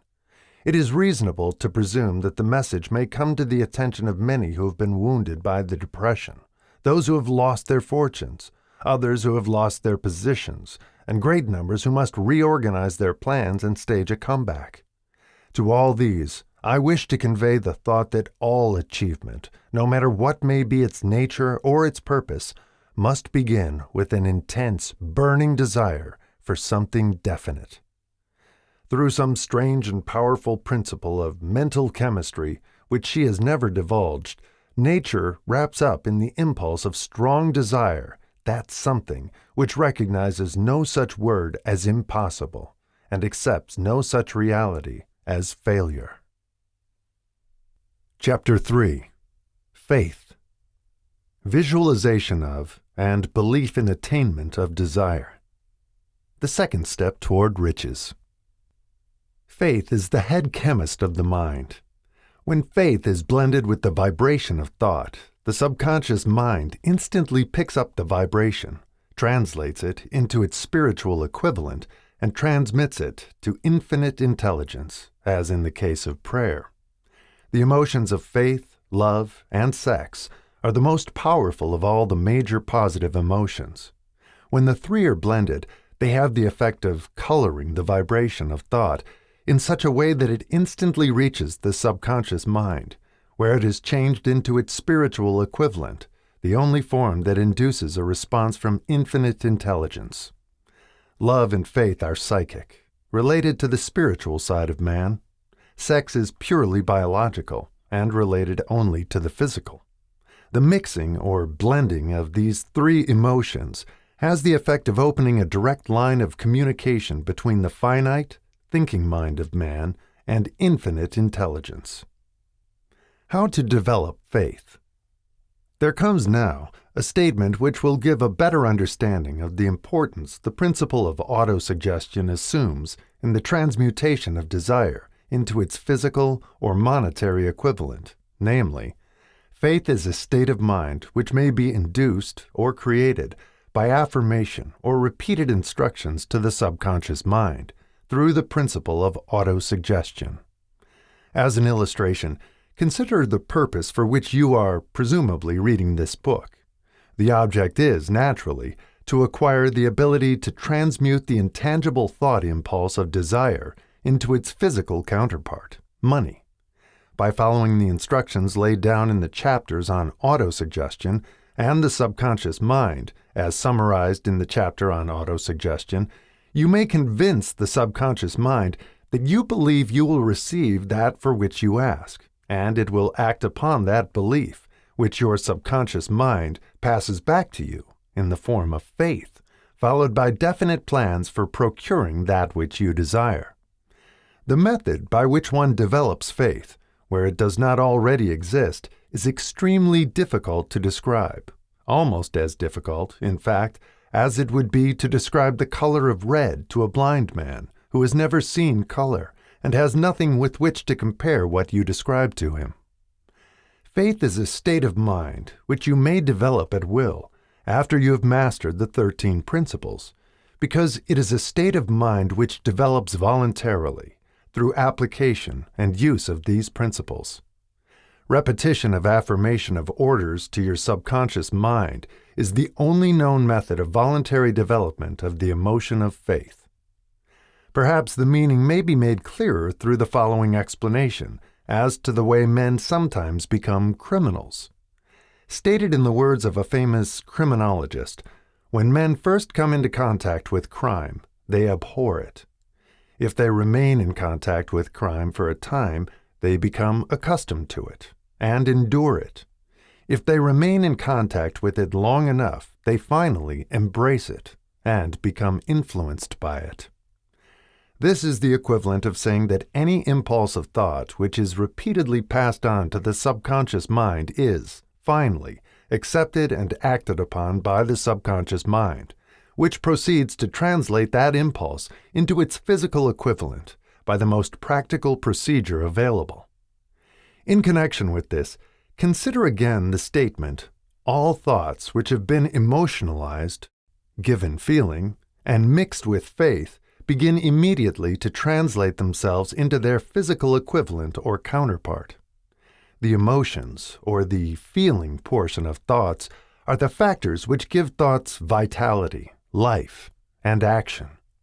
The emotions of faith, love, and sex, when mixed with any thought impulse, give it greater action than any of these emotions can do singly. Not only thought impulses which have been mixed with faith, but those which have been mixed with any of the positive emotions or any of the negative emotions may reach and influence the subconscious mind. From this statement, you will understand that the subconscious mind will translate into its physical equivalent a thought impulse of a negative or destructive nature just as readily as it will act upon thought impulses of a positive or constructive nature. This accounts for the strange phenomenon which so many millions of people experience, referred to as misfortune or bad luck. There are millions of people who believe themselves doomed to poverty and failure because of some strange force over which they believe they have no control. They are the creators of their own misfortunes because of this negative belief, which is picked up by the subconscious mind and translated into its physical equivalent. This is an appropriate place at which to suggest again that you may benefit by passing on to your subconscious mind any desire which you wish translated into its physical or monetary equivalent in a state of expectancy or belief that the transmutation will actually take place. Your belief, or faith, is the element which determines the action of your subconscious mind. There is nothing to hinder you from deceiving your subconscious mind when giving it instructions through autosuggestion, as I deceived my son's subconscious mind. To make this deceit more realistic, conduct yourself just as you would if you were already in possession of the material thing which you are demanding when you call upon your subconscious mind. the subconscious mind will transmute into its physical equivalent, by the most direct and practical media available, any order which is given to it in a state of belief or faith that the order will be carried out. Surely, enough has been stated to give a starting point from which one may, through experiment and practice, acquire the ability to mix faith with any order given to the subconscious mind. Perfection will come through practice. It cannot come by merely reading instructions. If it be true that one may become a criminal by association with crime, and this is a known fact, it is equally true that one may develop faith by voluntarily suggesting to the subconscious mind that one has faith. The mind comes, finally, to take on the nature of the influences which dominate it. Understand this truth, and you will know why it is essential for you to encourage the positive emotions as dominating forces of your mind and discourage and eliminate negative emotions. A mind dominated by positive emotions becomes a favorable abode for the state of mind known as faith. A mind so dominated may, at will, give the subconscious mind instructions, which it will accept and act upon immediately. Faith is a state of mind which may be induced by autosuggestion. All down the ages, the religionists have admonished struggling humanity to have faith in this, that, and the other dogma or creed, but they have failed to tell people how to have faith. They have not stated that faith is a state of mind, and that it may be induced by self-suggestion. In language which any normal human being can understand, we will describe all that is known about the principle through which faith may be developed, where it does not already exist. Have faith in yourself, faith in the infinite. Before we begin, you should be reminded again that faith is the eternal elixir which gives life, power, and action to the impulse of thought. The foregoing sentence is worth reading a second time, and a third, and a fourth. It is worth reading aloud. Faith is the starting point of all accumulation of riches. Faith is the basis of all miracles and all mysteries which cannot be analyzed by the rules of science. Faith is the only known antidote for failure. Faith is the element, the chemical which, when mixed with prayer, gives one direct communication with infinite intelligence. Faith is the element which transforms the ordinary vibration of thought, created by the finite mind of man, into the spiritual equivalent. Faith is the only agency through which the cosmic force of infinite intelligence can be harnessed and used by man. Every one of the foregoing statements is capable of proof. The proof is simple and easily demonstrated. It is wrapped up in the principle of autosuggestion. Let us center our attention, therefore, upon the subject of self-suggestion and find out what it is and what it is capable of achieving. It is a well-known fact that one comes, finally, to believe whatever one repeats to oneself, whether the statement be true or false. If a man repeats a lie over and over, he will eventually accept the lie as truth. Moreover, he will believe it to be the truth. Every man is what he is because of the dominating thoughts which he permits to occupy his mind. Thoughts which a man deliberately places in his own mind and encourages with sympathy, and with which he mixes any one or more of the emotions, constitute the motivating forces which direct and control his every movement, act, and deed. Comes now a very significant statement of truth. Thoughts which are mixed with any of the feelings of emotions constitute a magnetic force which attracts, from the vibrations of the ether, other similar or related thoughts. A thought thus magnetized with emotion may be compared to a seed which, when planted in fertile soil, germinates, grows, and multiplies itself over and over again, until that which was originally one small seed becomes countless millions of seeds of the same brand. The ether is a great cosmic mass of eternal forces of vibration. It is made up of both destructive vibrations and constructive vibrations. It carries, at all times, vibrations of fear, poverty, disease, failure, misery, and vibrations of prosperity, health, success, and happiness, just as surely as it carries the sound of hundreds of orchestrations of music and hundreds of human voices, all of which maintain their own individuality and means of identification through the medium of radio. From the great storehouse of the ether, the human mind is constantly attracting vibrations which harmonize with that which dominates the human mind. Any thought, idea, plan, or purpose which one holds in one's mind attracts, from the vibrations of the ether, a host of its relatives, adds these relatives to its own force, and grows until it becomes the dominating, motivating master of the individual in whose mind it has been housed. Now, let us go back to the starting point and become informed as to how the original seed of an idea, plan, or purpose may be planted in the mind. The information is easily conveyed. Any idea, plan, or purpose may be placed in the mind through repetition of thought. This is why you are asked to write out a statement of your major purpose or definite chief aim, commit it to memory, and repeat it in audible words day after day, until these vibrations of sound have reached your subconscious mind.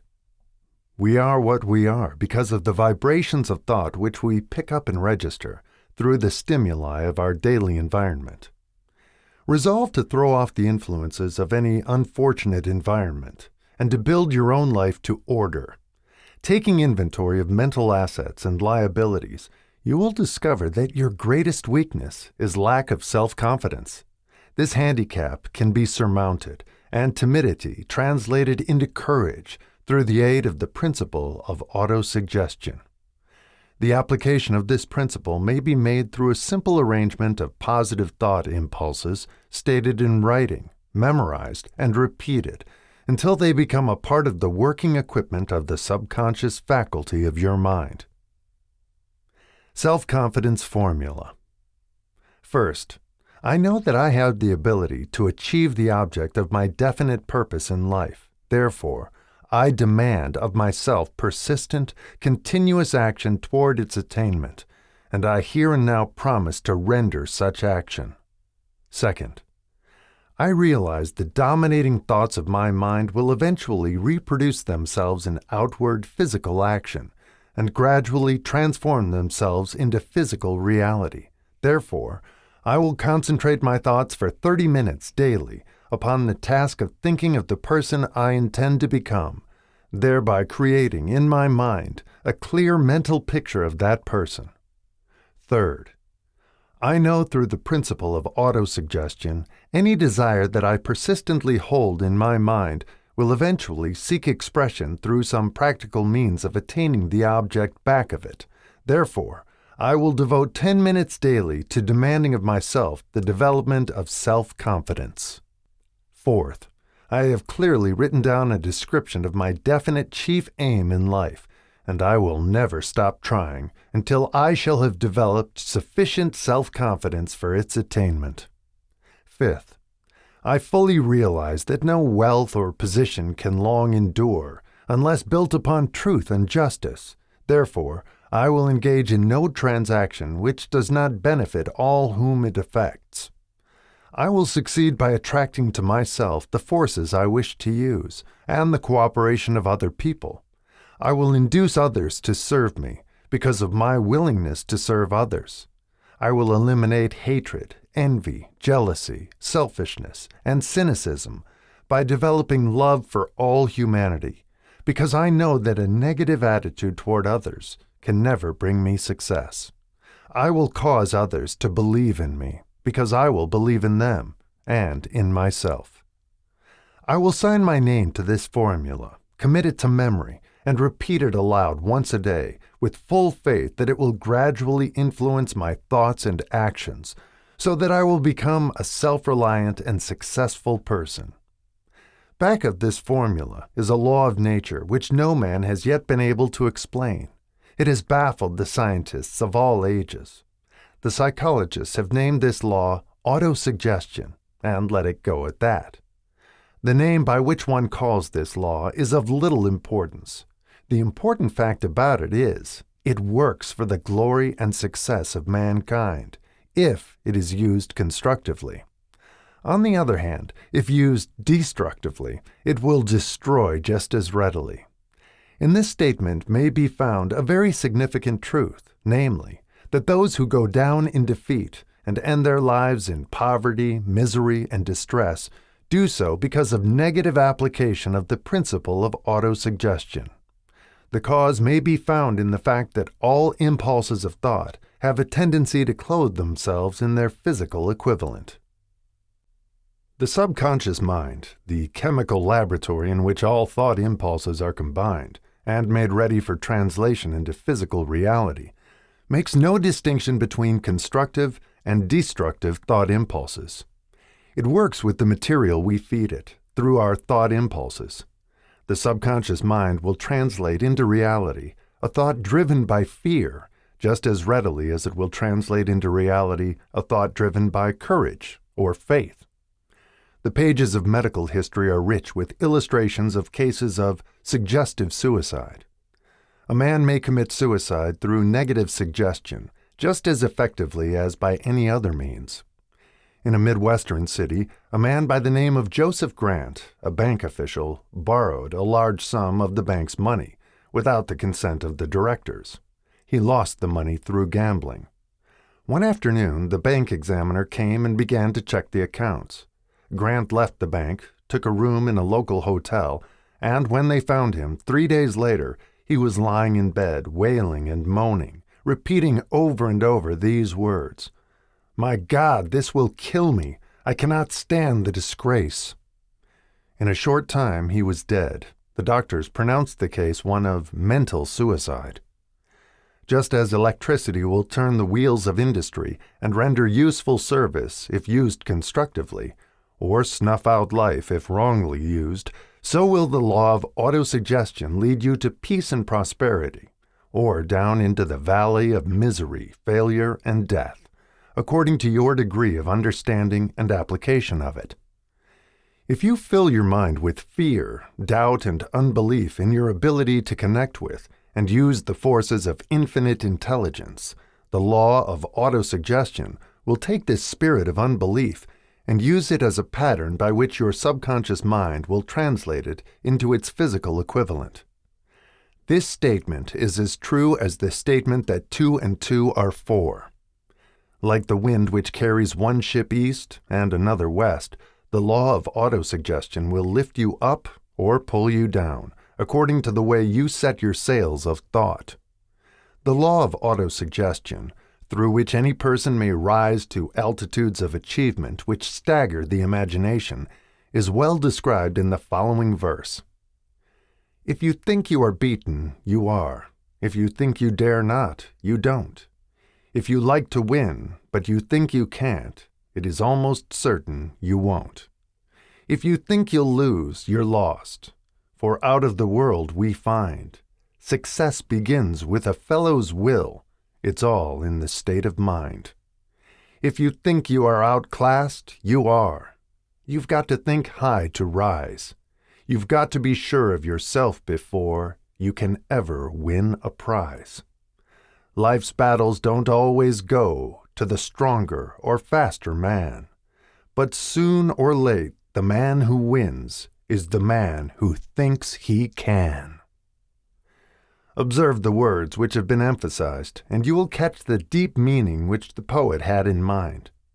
Somewhere in your makeup, perhaps in the cells of your brain, there lies sleeping the seed of achievement which, if aroused and put into action, would carry you to heights such as you may never have hoped to attain. Just as a master musician may cause the most beautiful strains of music to pour forth from the strings of a violin, so may you arouse the genius which lies asleep in your brain and cause it to drive you upward to whatever goal you may wish to achieve. Abraham Lincoln was a failure at everything he tried until he was well past the age of 40. He was a Mr. Nobody from nowhere, until a great experience came into his life, aroused the sleeping genius within his heart and brain, and gave the world one of its really great men. That experience was mixed with the emotions of sorrow and love. It came to him through Anne Rutledge, the only woman whom he ever truly loved. It is a known fact that the emotion of love is closely akin to the state of mind known as faith, and this for the reason that love comes very near to translating one's thought impulses into their spiritual equivalent. During his work of research, the author discovered, from the analysis of the life work and achievements of hundreds of men of outstanding accomplishment, that there was the influence of a woman's love back of nearly every one of them. The emotion of love in the human heart and brain creates a favorable field of magnetic attraction, which causes an influx of the higher and finer vibrations which are afloat in the ether. If you wish evidence of the power of faith, study the achievements of men and women who have employed it. At the head of the list comes the Nazarene. Christianity is the greatest single force which influences the minds of men. The basis of Christianity is faith, no matter how many people may have perverted or misinterpreted the meaning of this great force, and no matter how many dogmas and creeds have been created in its name which do not reflect its tenets. The sum and substance of the teachings and the achievements of Christ, which may have been interpreted as miracles, were nothing more nor less than faith. If there are any such phenomena as miracles, they are produced only through the state of mind known as faith. Some teachers of religion, and many who call themselves Christians, neither understand nor practice faith. Let us consider the power of faith, as it is now being demonstrated by a man who is well known to all of civilization, Mahatma Gandhi of India. In this man, the world has one of the most astounding examples known to civilization of the possibilities of faith. Gandhi wields more potential power than any man living at this time, and this, despite the fact that he has none of the orthodox tools of power, such as money, battleships, soldiers, and materials of warfare. Gandhi has no money. He has no home. He does not own a suit of clothes, but he does have power. How does he come by that power? He created it out of his understanding of the principle of faith, and through his ability to transplant that faith into the minds of 200 million people. Gandhi has accomplished, through the influence of faith, that which the strongest military power on earth could not, and never will accomplish through soldiers and military equipment. He has accomplished the astounding feat of influencing 200 million minds to coalesce and move in unison as a single mind. What other force on earth, except faith, could do as much? There will come a day when employees, as well as employers, will discover the possibilities of faith. That day is dawning. The whole world has had ample opportunity during the recent business depression to witness what the lack of faith will do to business. Surely, civilization has produced a sufficient number of intelligent human beings to make use of this great lesson which the depression has taught the world. During this depression, the world had evidence in abundance that widespread fear will paralyze the wheels of industry and business. Out of this experience will arise leaders in business and industry who will profit by the example which Gandhi has set for the world, and they will apply to business the same tactics which he has used in building the greatest following known in the history of the world. These leaders will come from the rank and file of the unknown men, who now labor in the steel plants, the coal mines, the automobile factories, and in the small towns and cities of America. Business is due for a reform. Make no mistake about this.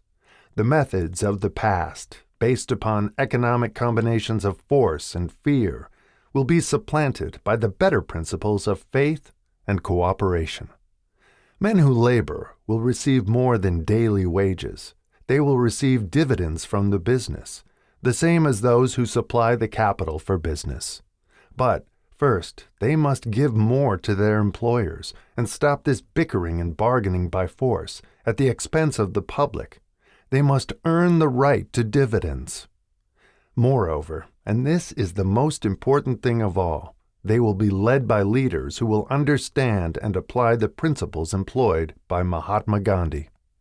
Only in this way may leaders get from their followers the spirit of full cooperation, which constitutes power in its highest and most enduring form. This stupendous machine age in which we live, and from which we are just emerging, has taken the soul out of men. Its leaders have driven men as though they were pieces of cold machinery. They were forced to do so by the employees who have bargained, at the expense of all concerned, to get and not to give. The watchword of the future will be human happiness and contentment, and when this state of mind shall have been attained, the production will take care of itself, more effectively than anything that has ever been accomplished, where men did not and could not mix faith and individual interest with their labor. Because of the need for faith and cooperation in operating business and industry, it will be both interesting and profitable to analyze an event which provides an excellent understanding of the method by which industrialists and businessmen accumulate great fortunes by giving before they try to get. The event chosen for this illustration dates back to 1900, when the United States Steel Corporation was being formed. As you read the story, keep in mind these fundamental facts, and you will understand how ideas have been converted into huge fortunes. First, the huge United States Steel Corporation was born in the mind of Charles M. Schwab, in the form of an idea he created through his imagination. Second, he mixed faith with his idea. Third, he formulated a plan for the transformation of his idea into physical and financial reality. Fourth, he put his plan into action with his famous speech at the University Club.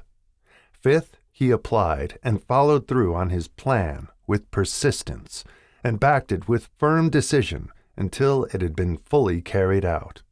Sixth, he prepared the way for success by a burning desire for success.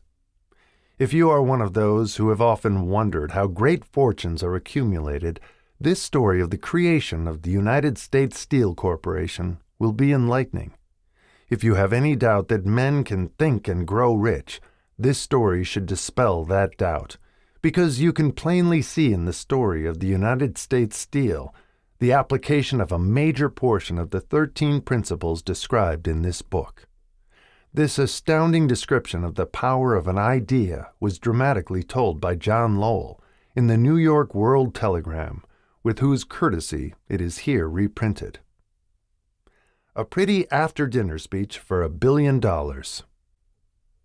When, on the evening of December 12, 1900, some 80 of the nation's financial nobility gathered in the banquet hall of the University Club on Fifth Avenue to do honor to a young man from out of the West, not half a dozen of the guests realized they were to witness the most significant episode in American industrial history. J. Edward Simmons and Charles Stuart Smith, their hearts full of gratitude for the lavish hospitality bestowed on them by Charles M. Schwab during a recent visit to Pittsburgh, had arranged the dinner to introduce the 38-year-old steelman to Eastern Banking Society. But they didn't expect him to stampede the convention. They warned him, in fact, that the bosoms within New York's stuffed shirts would not be responsive to oratory, and that, if he didn't want to bore the Stillmans and Harrimans and Vanderbilts, he had better limit himself to 15 or 20 minutes of polite vaporings and let it go at that. Even John Pierpont Morgan, sitting on the right hand of Schwab as became his imperial dignity, intended to grace the banquet table with his presence only briefly. And so far as the press and public were concerned, the whole affair was of so little moment that no mention of it found its way into print the next day. So the two hosts and their distinguished guests ate their way through the usual 7 or 8 courses. There was little conversation, and what there was of it was restrained. Few of the bankers and brokers had met Schwab, whose career had flowered along the banks of the Monongahela, and none knew him well. But before the evening was over, they, and with them Money Master Morgan, were to be swept off their feet, and $1 billion baby, the United States Steel Corporation, was to be conceived. It is perhaps unfortunate, for the sake of history, that no record of Charlie Schwab's speech at the dinner was ever made. He repeated some parts of it at a later date during a similar meeting of Chicago bankers. And still later, when the government brought suit to dissolve the Steel Trust, he gave his own version, from the witness stand, of the remarks that stimulated Morgan into a frenzy of financial activity. It is probable, however, that it was a homely speech, somewhat ungrammatical, for the niceties of language never bothered Schwab, full of epigram and threaded with wit. But aside from that, it had a galvanic force and effect upon the 5 billions of estimated capital that was represented by the diners. After it was over, and the gathering was still under its spell, although Schwab had talked for 90 minutes, Morgan led the orator to a recessed window where, dangling their legs from the high, uncomfortable seat, they talked for an hour more. The magic of the Schwab personality had been turned on, full force, but what was more important and lasting was the full-fledged, clear-cut program he laid down for the aggrandizement of steel.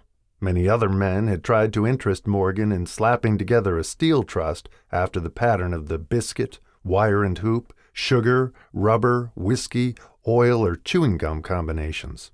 John W. Gates, the gambler, had urged it, but Morgan distrusted him. The Moore boys, Bill and Jim, Chicago's stock jobbers, who had glued together a match trust and a cracker corporation, had urged it and failed. Elbert H. Gary, the sanctimonious country lawyer, wanted to foster it, but he wasn't big enough to be impressive. Until Schwab's eloquence took J.P. Morgan to the heights from which he could visualize the solid results of the most daring financial undertaking ever conceived, the project was regarded as a delirious dream of easy money crackpots. The financial magnetism that began a generation ago to attract thousands of small and sometimes inefficiently managed companies into large and competition-crushing combinations had become operative in the steel world through the devices of that jovial business pirate, John W. Gates. Gates already had formed the American Steel and Wire Company out of a chain of small concerns, and together with Morgan had created the Federal Steel Company. The National Tube and American Bridge Companies were 2 more Morgan concerns, and the Moore brothers had forsaken the match and cookie business to form the American Group, Tin Plate, Steel Hoop, Sheet Steel, and the National Steel Company. But by the side of Andrew Carnegie's gigantic vertical trust, a trust owned and operated by 53 partners, those other combinations were picayune. They might combine to their heart's content, but the whole lot of them couldn't make a dent in the Carnegie organization, and Morgan knew it. The eccentric old Scot knew it too. From the magnificent heights of Skibo Castle he had viewed, first with amusement and then with resentment, the attempts of Morgan's smaller companies to cut into his business. When the attempts became too bold, Carnegie's temper was translated into anger and retaliation. He decided to duplicate every mill owned by his rivals. Hitherto, he hadn't been interested in wire, pipe, hoops, or sheet. Instead, he was content to sell such companies the raw steel and let them work it into whatever shape they wanted. Now, with Schwab as his chief and able lieutenant, he planned to drive his enemies to the wall. So it was that in the speech of Charles M. Schwab, Morgan saw the answer to his problem of combination. A trust without Carnegie, giant of them all, would be no trust at all, a plum pudding, as one writer said, without the plums. Schwab's speech on the night of December 12, 1900, undoubtedly carried the inference, though not the pledge, that the vast Carnegie enterprise could be brought under the Morgan tent. He talked of the world future for steel, of reorganization for efficiency, of specialization, of the scrapping of unsuccessful mills and concentration of effort on the flourishing properties, of economies in the ore traffic, of economies in overhead and administrative departments, of capturing foreign markets. More than that, he told the buccaneers among them wherein lay the errors of their customary piracy. Their purposes, he inferred, had been to create monopolies, raise prices, and pay themselves fat dividends out of privilege. Schwab condemned the system in his heartiest manner. The short-sightedness of such a policy, he told his hearers, lay in the fact that it restricted the market in an era when everything cried for expansion. By cheapening the cost of steel, he argued, an ever-expanding market would be created, more uses for steel would be devised, and a goodly portion of the world trade could be captured. Actually, though he did not know it, Schwab was an apostle of modern mass production. So the dinner at the University Club came to an end. Morgan went home to think about Schwab's rosy predictions. Schwab went back to Pittsburgh to run the steel business for Andra Carnegie, while Gary and the rest went back to their stock tickers to fiddle around in anticipation of the next move. It was not long coming. It took Morgan about 1 week to digest the feast of reason Schwab had placed before him. When he had assured himself that no financial indigestion was to result, he sent for Schwab and found that young man rather coy. Mr. Carnegie, Schwab indicated, might not like it if he found his trusted company president had been flirting with the Emperor of Wall Street, the street upon which Carnegie was resolved never to tread. Then it was suggested by John W. Gates, the go-between, that if Schwab happened to be in the Bellevue Hotel in Philadelphia, J.P. Morgan might also happen to be there. When Schwab arrived, however, Morgan was inconveniently ill at his New York home, and so, on the elder man's pressing invitation, Schwab went to New York and presented himself at the door of the financier's library. Now, certain economic historians have professed the belief that from the beginning to the end of the drama, the stage was set by Andrew Carnegie, that the dinner to Schwab, the famous speech, the Sunday night conference between Schwab and the Money King were events arranged by the canny Scot. The truth is exactly the opposite. When Schwab was called in to consummate the deal, he didn't even know whether the little boss, as Andrew was called, would so much as listen to an offer to sell, particularly to a group of men whom Andrew regarded as being endowed with something less than holiness. But Schwab did take into the conference with him, in his own handwriting, 6 sheets of copper-plate figures, representing to his mind the physical worth and the potential earning capacity of every steel company he regarded as an essential star in the new metal firmament. 4 men pondered over these figures all night. The chief, of course, was Morgan, steadfast in his belief in the divine right of money.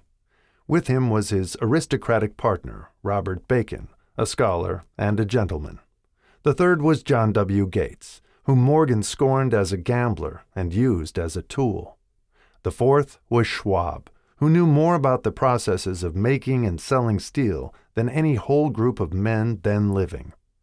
Throughout that conference, the Pittsburghers' figures were never questioned. If he said a company was worth so much, then it was worth that much and no more. He was insistent, too, upon including in the combination only those concerns he nominated. He had conceived a corporation in which there would be no duplication, not even to satisfy the greed of friends who wanted to unload their companies upon the broad Morgan shoulders. Thus he left out, by design, a number of the larger concerns, upon which the walruses and carpenters of Wall Street had cast hungry eyes. When dawn came, Morgan rose and straightened his back. Only one question remained. "Do you think you can persuade Andrew Carnegie to sell?" he asked. "I can try," said Schwab. "If you can get him to sell, I will undertake the matter," said Morgan. So far so good, but would Carnegie sell? How much would he demand? Schwab thought about $320 million. What would he take payment in? Common or preferred stocks? Bonds? Cash? Nobody could raise 1/3 of $1 billion in cash. There was a golf game in January on the frost-cracking heath of the St. Andrews Links in Westchester, with Andrew bundled up in sweaters against the cold, and Charlie talking volubly, as usual, to keep his spirits up. But no word of business was mentioned until the pair sat down in the cozy warmth of the Carnegie cottage nearby. Then, with the same persuasiveness that had hypnotized 80 millionaires at the University Club, Schwab poured out the glittering promises of retirement in comfort, of untold millions to satisfy the old man's social caprices. Carnegie capitulated, wrote a figure on a slip of paper, handed it to Schwab, and said, "All right, that's what we'll sell for." The figure was approximately $400 million and was reached by taking the $320 million mentioned by Schwab as a basic figure and adding to it $80 million to represent the increased capital value over the previous 2 years. Later, on the deck of a transatlantic liner, the Scotsman said ruefully to Morgan, "I wish I had asked you for $100 million more." "If you had asked for it, you'd have gotten it," Morgan told him cheerfully. There was an uproar, of course. A British correspondent cabled that the foreign steel world was appalled by the gigantic combination. President Hadley of Yale declared that unless trusts were regulated, the country might expect an emperor in Washington within the next 25 years. But that able stock manipulator, Keene, went at his work of shoving the new stock at the public so vigorously that all the excess water, estimated by some at nearly $600 million, was absorbed in a twinkling. So Carnegie had his millions, and the Morgan Syndicate had $62 million for all its trouble, and all the boys from Gates to Gary had their millions. The 38-year-old Schwab had his reward. He was made president of the new corporation and remained in control until 1903. The dramatic story of big business, which you have just finished, was included in this book because it is a perfect illustration of the method by which desire can be transmuted into its physical equivalent. I imagine some readers will question the statement that a mere intangible desire can be converted into its physical equivalent. Doubtless some will say, "You cannot convert nothing into something." The answer is in the story of United States Steel. That giant organization was created in the mind of one man. The plan by which the organization was provided with the steel mills that give it financial stability was created in the mind of the same man. His faith, his desire, his imagination, his persistence were the real ingredients that went into United States Steel. The steel mills and mechanical equipment acquired by the corporation, after it had been brought into legal existence, were incidental, but careful analysis will disclose the fact that the appraised value of the properties acquired by the corporation increased in value by an estimated $600 million by the mere transaction which consolidated them under one management. In other words, Charles M. Schwab's idea, plus the faith with which he conveyed it to the minds of J.P. Morgan and the others, was marketed for a profit of approximately $600 million. Not an insignificant sum for a single idea. What happened to some of the men who took their share of the millions of dollars of profit made by this transaction is a matter with which we are not now concerned. The important feature of the astounding achievement is that it serves as unquestionable evidence of the soundness of the philosophy described in this book, because this philosophy was the warp and the woof of the entire transaction. Moreover, the practicability of the philosophy has been established by the fact that the United States Steel Corporation prospered and became one of the richest and most powerful corporations in America, employing thousands of people, developing new uses for steel, and opening new markets, thus proving that the $600 million in profit which the Schwab idea produced was earned. Riches begin in the form of thought. The amount is limited only by the person in whose mind the thought is put into motion. Faith removes limitations. Remember this when you are ready to bargain with life for whatever it is that you ask as your price for having passed this way. Remember also that the man who created the United States Steel Corporation was practically unknown at the time. He was merely Andrew Carnegie's Man Friday until he gave birth to his famous idea. After that, he quickly rose to a position of power, fame, and riches. There are no limitations to the mind except those we acknowledge. Both poverty and riches are the offspring of thought. Chapter 4.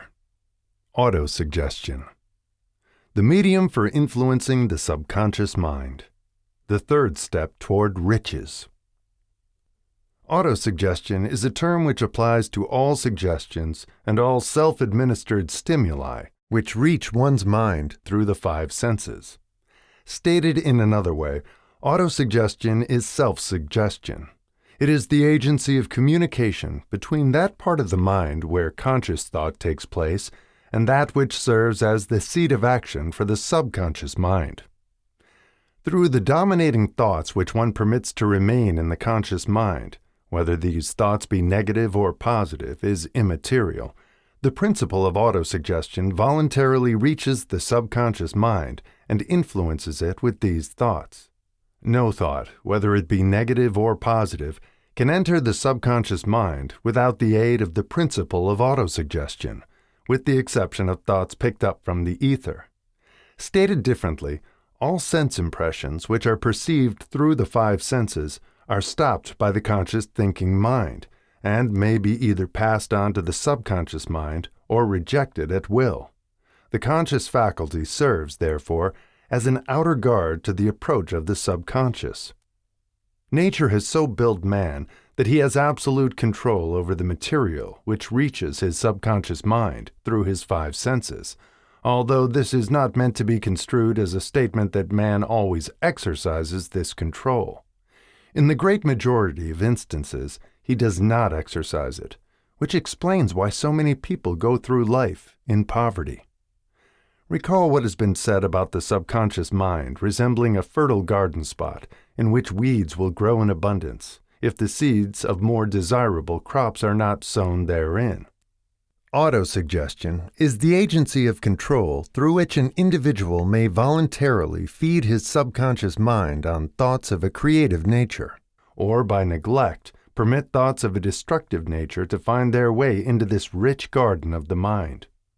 You were instructed, in the last of the 6 steps described in the chapter on desire, to read aloud twice a day the written statement of your desire for money, and to see and feel yourself already in possession of the money.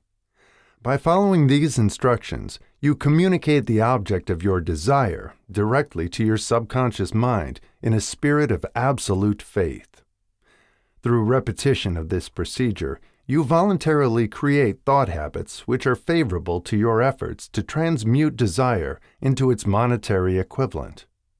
Go back to these 6 steps described in Chapter 2 and read them again very carefully before you proceed further. Then, when you come to it, read very carefully the 4 instructions for the organization of your mastermind group described in the chapter on organized planning.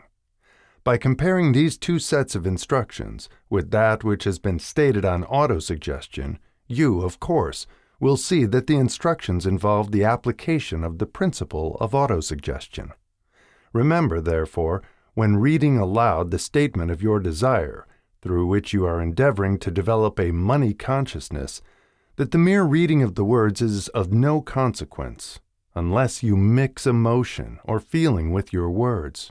If you repeat 1,000,000 times the famous Emile Coué formula, day by day, in every way, I am getting better and better, without mixing emotion and faith with your words, you will experience no desirable results. Your subconscious mind recognizes and acts upon only thoughts which have been well mixed with emotion or feeling.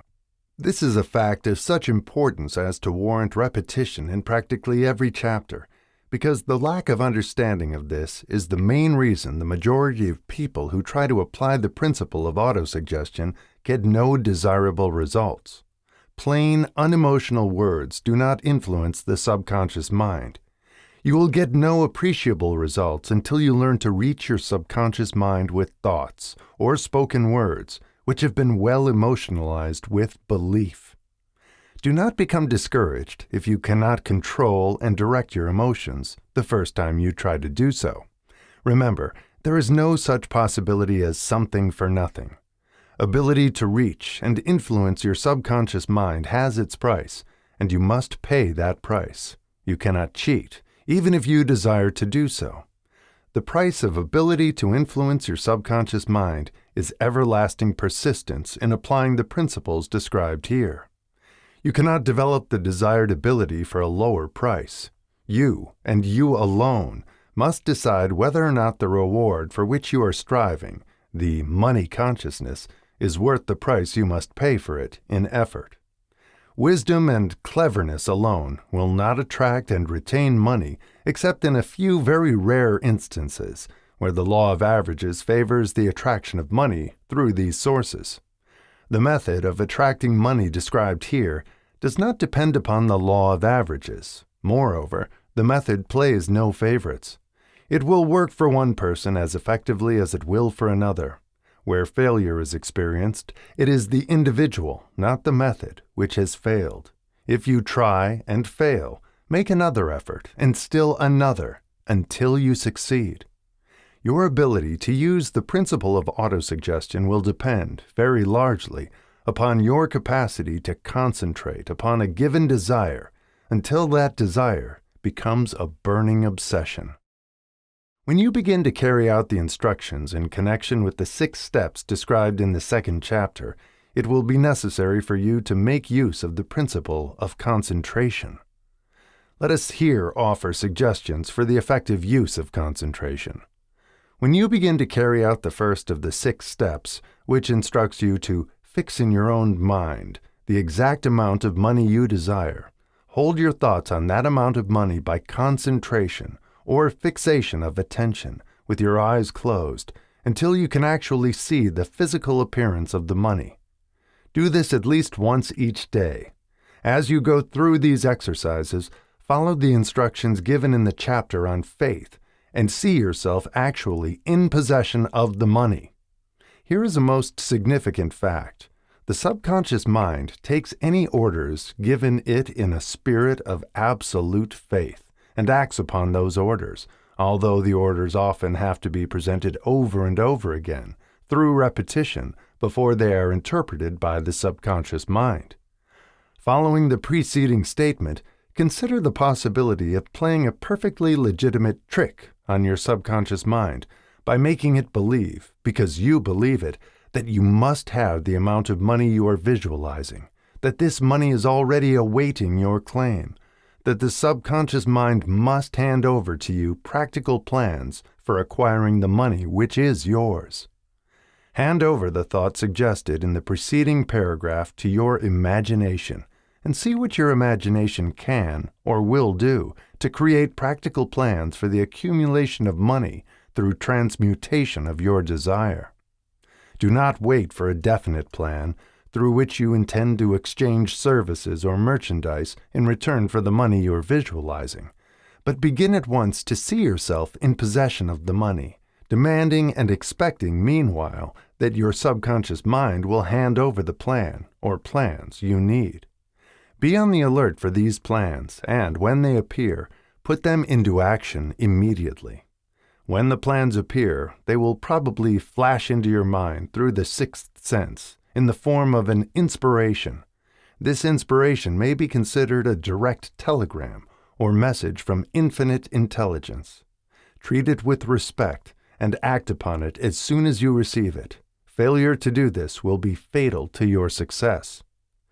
In the 4th of the 6 steps, you are instructed to create a definite plan for carrying out your desire and begin at once to put this plan into action. You should follow this instruction in the manner described in the preceding paragraph. Do not trust to your reason when creating your plan for accumulating money through the transmutation of desire. Your reason is faulty. Moreover, your reasoning faculty may be lazy, and, if you depend entirely upon it to serve you, it may disappoint you. When visualizing the money you intend to accumulate, with closed eyes, see yourself rendering the service or delivering the merchandise you intend to give in return for this money. This is important. Summary of instructions. The fact that you are reading this book is an indication that you earnestly seek knowledge.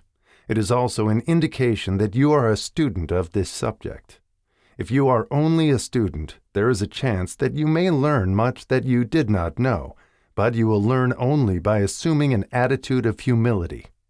If you choose to follow some of the instructions but neglect or refuse to follow others, you will fail. To get satisfactory results, You must follow all instructions in a spirit of faith. The instructions given in connection with the 6 steps in the 2nd chapter will now be summarized and blended with the principles covered by this chapter as follows. First, go into some quiet spot, preferably in bed at night, where you will not be disturbed or interrupted. Close your eyes and repeat aloud, so you may hear your own words, the written statement of the amount of money you intend to accumulate, the time limit for its accumulation, and a description of the service or merchandise you intend to give in return for the money. As you carry out these instructions, see yourself already in possession of the money. For example, suppose that you intend to accumulate $50,000 by the 1st of January, 5 years hence, that you intend to give personal services in return for the money in the capacity of a salesman. Your written statement of your purpose should be similar to the following. By the 1st day of January 19, I will have in my possession $50,000, which will come to me in various amounts from time to time during the interim. In return for this money, I will give the most efficient service of which I am capable, rendering the fullest possible quantity and the best possible quality of service in the capacity of salesman of, describe the service or merchandise you intend to sell. I believe that I will have this money in my possession. My faith is so strong that I can now see this money before my eyes. I can touch it with my hands. It is now awaiting transfer to me at the time, and in the proportion that I deliver the service I intend to render in return for it. I am awaiting a plan by which to accumulate this money, and I will follow that plan when it is received. Second, repeat this program night and morning until you can see, in your imagination, the money you intend to accumulate. Third, place a written copy of your statement where you can see it night and morning, and read it just before retiring and upon arising until it has been memorized. Remember, as you carry out these instructions, that you are applying the principle of autosuggestion for the purpose of giving orders to your subconscious mind. Remember also that your subconscious mind will act only upon instructions which are emotionalized and handed over to it with feeling. Faith is the strongest and most productive of the emotions. Follow the instructions given in the chapter on faith. These instructions may, at first, seem abstract. Do not let this disturb you. Follow the instructions, no matter how abstract or impractical they may at first appear to be. The time will soon come, if you do as you have been instructed, in spirit as well as in act, when a whole new universe of power will unfold to you. Skepticism, in connection with all new ideas, is characteristic of all human beings. But if you follow the instructions outlined, your skepticism will soon be replaced by belief, and this, in turn, will soon become crystallized into absolute faith. Then you will have arrived at the point where you may truly say, I am the master of my fate. I am the captain of my soul.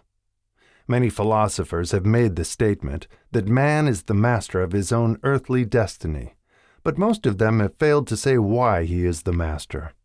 The reason that man may be the master of his own earthly status, and especially his financial status, is thoroughly explained in this chapter.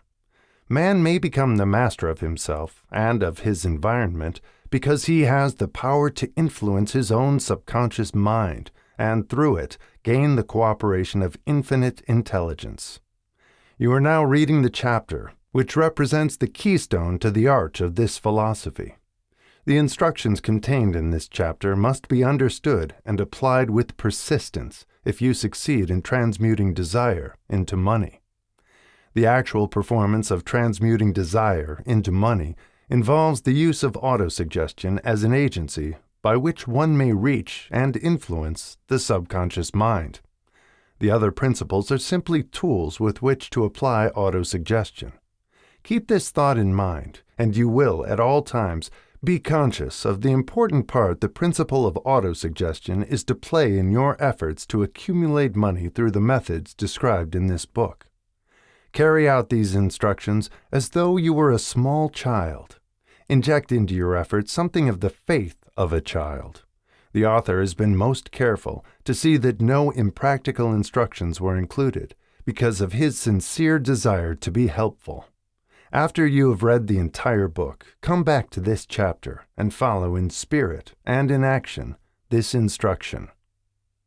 Read the entire chapter aloud once every night until you become thoroughly convinced that the principle of autosuggestion is sound, that it will accomplish for you all that has been claimed for it.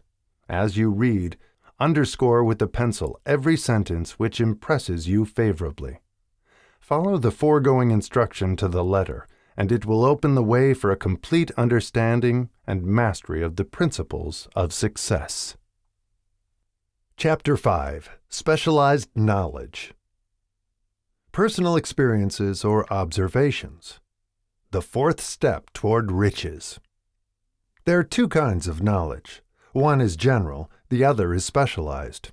General knowledge, no matter how great in quantity or variety it may be, is of but little use in the accumulation of money. The faculties of the great universities possess, in the aggregate, practically every form of general knowledge known to civilization.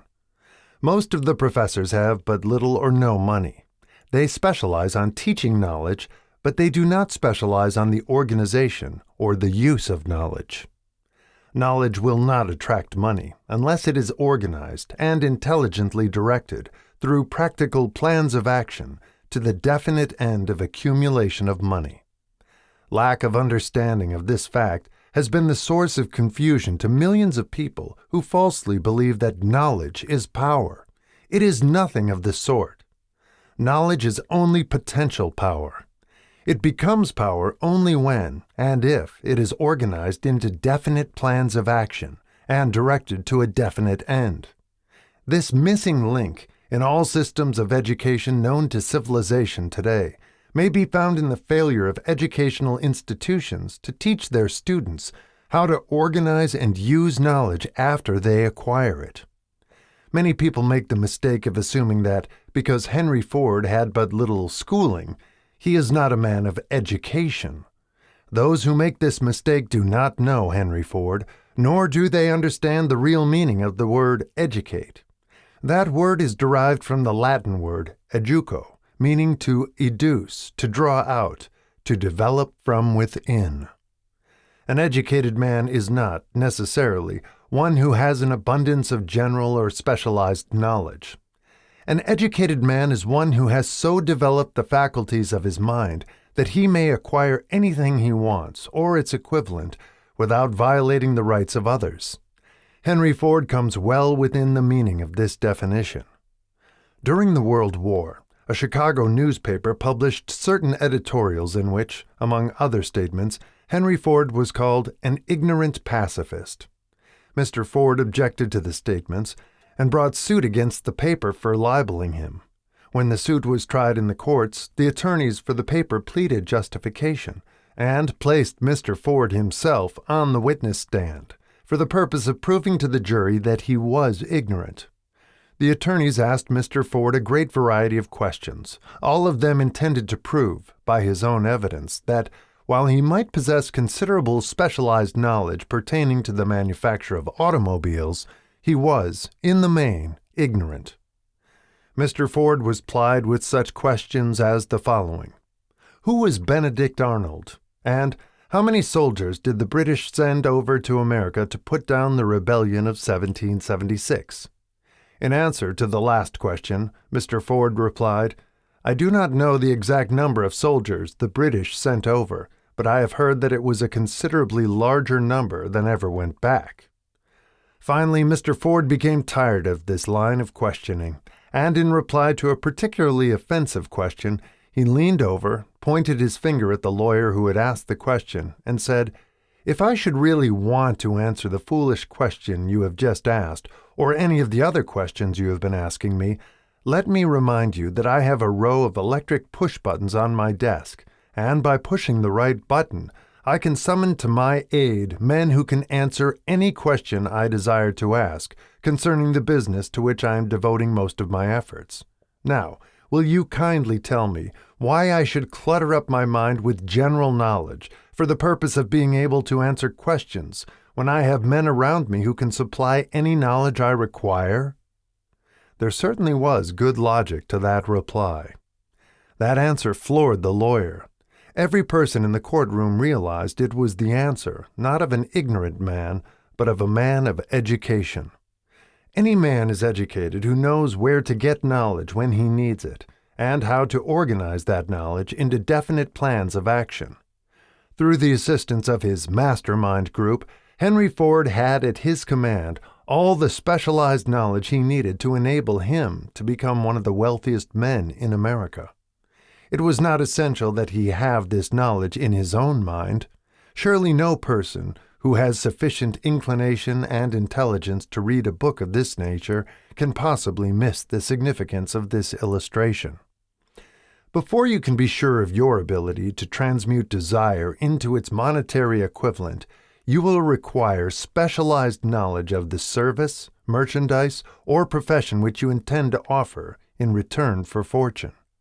Perhaps you may need much more specialized knowledge than you have the ability or the inclination to acquire, and if this should be true, you may bridge your weakness through the aid of your mastermind group. Andrew Carnegie stated that he, personally, knew nothing about the technical end of the steel business. Moreover, he did not particularly care to know anything about it. The specialized knowledge which he required for the manufacture and marketing of steel he found available through the individual units of his mastermind group. The accumulation of great fortunes calls for power, and power is acquired through highly organized and intelligently directed specialized knowledge. But that knowledge does not necessarily have to be in the possession of the man who accumulates the fortune. The preceding paragraph should give hope and encouragement to the man with ambition to accumulate a fortune, who has not possessed himself of the necessary education to supply such specialized knowledge as he may require. Men sometimes go through life suffering from inferiority complexes because they are not men of education.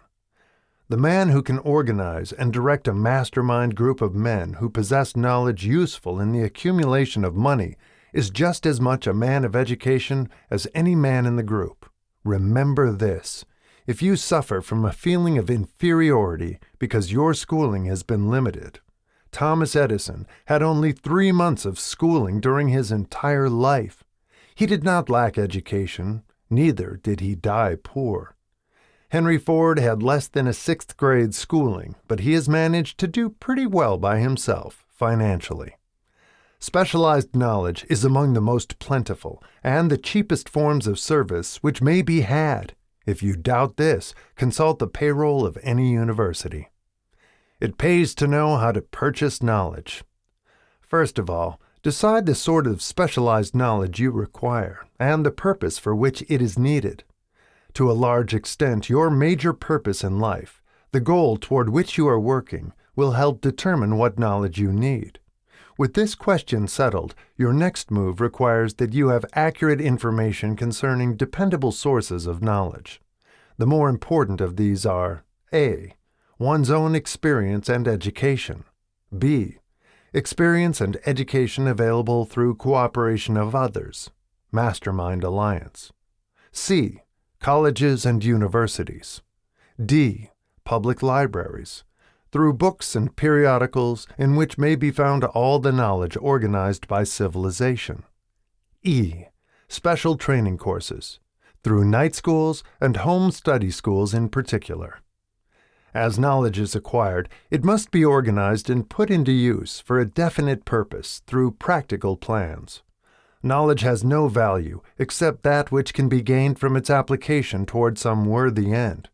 This is one reason why college degrees are not valued more highly. They represent nothing but miscellaneous knowledge.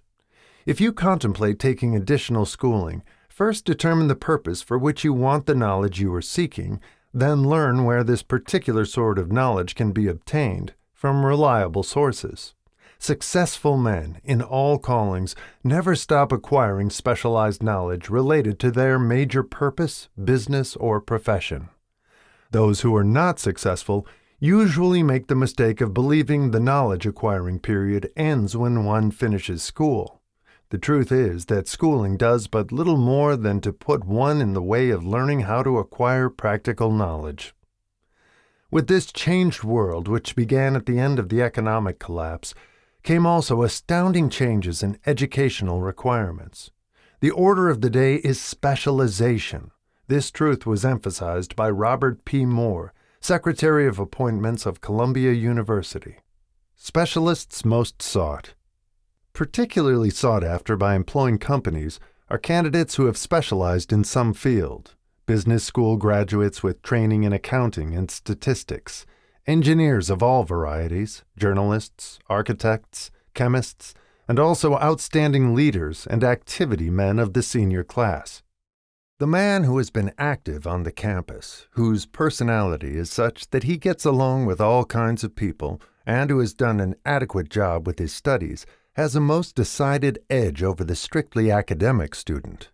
Some of these, because of their all-around qualifications, have received several offers of positions, a few of them as many as 6. In departing from the conception that the straight-A student was invariably the one to get the choice of the better jobs, Mr. Moore said that most companies look not only to academic records, but to activity records and personalities of the students. One of the largest industrial companies, the leader in its field, in writing to Mr. Moore concerning prospective seniors at the college, said, "We are interested primarily in finding men who can make exceptional progress in management work.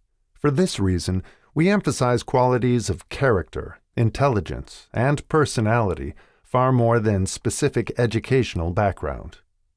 Apprenticeship proposed.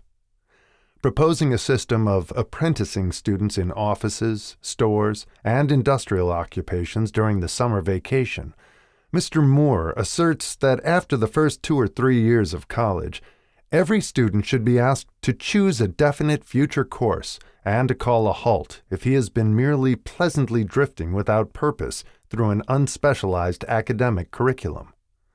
Colleges and universities must face the practical consideration that all professions and occupations now demand specialists, he said, urging that educational institutions accept more direct responsibility for vocational guidance. One of the most reliable and practical sources of knowledge available to those who need specialized schooling is the night schools operated in most large cities. The correspondence schools give specialized training anywhere the U.S. mails go, on all subjects that can be taught by the extension method. One advantage of home study training is the flexibility of the study program, which permits one to study during spare time. Another stupendous advantage of home study training, if the school is carefully chosen, is the fact that most courses offered by home study schools carry with them generous privileges of consultation, which can be of priceless value to those needing specialized knowledge. No matter where you live, you can share the benefits. Anything acquired without effort and without cost is generally unappreciated, often discredited. Perhaps this is why we get so little from our marvelous opportunity in public schools. The self-discipline one receives from a definite program of specialized study makes up to some extent for the wasted opportunity when knowledge was available without cost. Correspondence schools are highly organized business institutions. Their tuition fees are so low that they are forced to insist upon prompt payments. Being asked to pay, whether the student makes good grades or poor, has the effect of causing one to follow through with the course when he would otherwise drop it. The correspondence schools have not stressed this point sufficiently, for the truth is that their collection departments constitute the very finest sort of training on decision, promptness, action, and the habit of finishing that which one begins. I learned this from experience more than 25 years ago. I enrolled for a home study course in advertising. After completing 8 or 10 lessons, I stopped studying, but the school did not stop sending me bills. Moreover, it insisted upon payment, whether I kept up my studies or not. I decided that if I had to pay for the course, which I had legally obligated myself to do, I should complete the lessons and get my money's worth. I felt, at the time, that the collection system of the school was somewhat too well organized, but I learned later in life that it was a valuable part of my training for which no charge had been made. Being forced to pay, I went ahead and completed the course. Later in life, I discovered that the efficient collection system of that school had been worth much in the form of money earned because of the training in advertising I had so reluctantly taken. We have in this country what is said to be the greatest public school system in the world.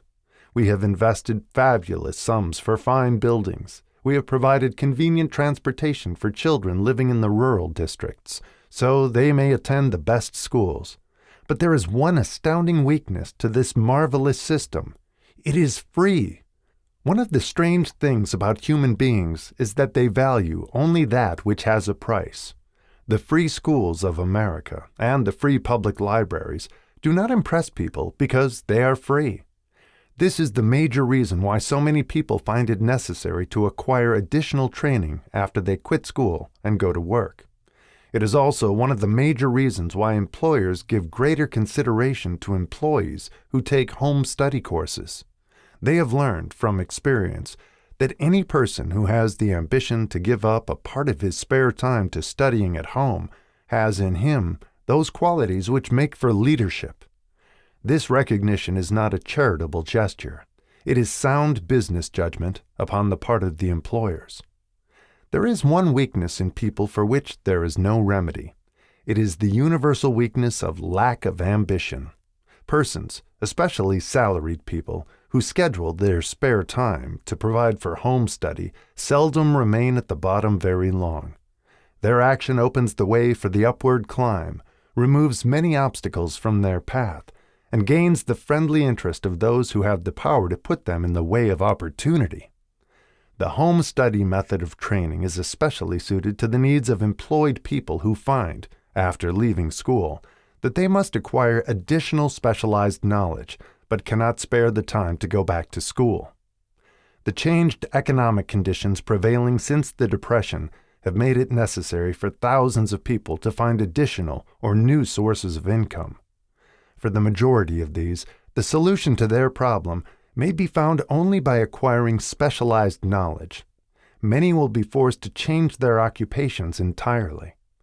When a merchant finds that a certain line of merchandise is not selling, he usually supplants it with another that is in demand. The person whose business is that of marketing personal services must also be an efficient merchant. If his services do not bring adequate returns in one occupation, he must change to another, where broader opportunities are available. Stewart Austin Weir prepared himself as a construction engineer and followed this line of work until the Depression limited his market to where it did not give him the income he required. He took inventory of himself, decided to change his profession to law, went back to school, and took special courses by which he prepared himself as a corporation lawyer. Despite the fact the Depression had not ended, he completed his training, passed the bar examination, and quickly built a lucrative law practice in Dallas, Texas. In fact, he is turning away clients. Just to keep the record straight and to anticipate the alibis of those who will say, "I couldn't go to school because I have a family to support," or "I'm too old," I will add the information that Mr. Weir was past 40 and married when he went back to school. Moreover, by carefully selecting highly specialized courses in colleges best prepared to teach the subjects chosen, Mr. Weir completed in 2 years the work for which the majority of law students require 4 years. It pays to know how to purchase knowledge. The person who stops studying merely because he has finished school is forever hopelessly doomed to mediocrity, no matter what may be his calling. The way of success is the way of continuous pursuit of knowledge. Let us consider a specific instance. During the Depression, a salesman in a grocery store found himself without a position. Having had some bookkeeping experience, he took a special course in accounting, familiarized himself with all the latest bookkeeping and office equipment, and went into business for himself. Starting with the grocer for whom he had formerly worked, he made contracts with more than 100 small merchants to keep their books at a very nominal monthly fee. His idea was so practical that he soon found it necessary to set up a portable office in a light delivery truck, which he equipped with modern bookkeeping machinery. He now has a fleet of these bookkeeping offices on wheels and employs a large staff of assistants, thus providing small merchants with accounting service equal to the best that money can buy, at very nominal cost. Specialized knowledge plus imagination were the ingredients that went into this unique and successful business. Last year, the owner of that business paid an income tax of almost 10 times as much as was paid by the merchant for whom he worked when the Depression forced upon him a temporary adversity which proved to be a blessing in disguise. The beginning of this successful business was an idea. Inasmuch as I had the privilege of supplying the unemployed salesman with that idea, I now assume the further privilege of suggesting another idea, which has within it the possibility of even greater income. Also the possibility of rendering useful service to thousands of people who badly need that service. The idea was suggested by the salesman who gave up selling and went into the business of keeping books on a wholesale basis. When the plan was suggested as a solution of his unemployment problem, he quickly exclaimed, "I like the idea, but I would not know how to turn it into cash." In other words, he complained that he would not know how to market his bookkeeping knowledge after he acquired it. So, that brought up another problem which had to be solved. With the aid of a young woman typist, clever at hand lettering, and who could put the story together, a very attractive book was prepared, describing the advantages of the new system of bookkeeping. The pages were neatly typed and pasted in an ordinary scrapbook, which was used as a silent salesman, with which the story of this new business was so effectively told that its owner soon had more accounts than he could handle.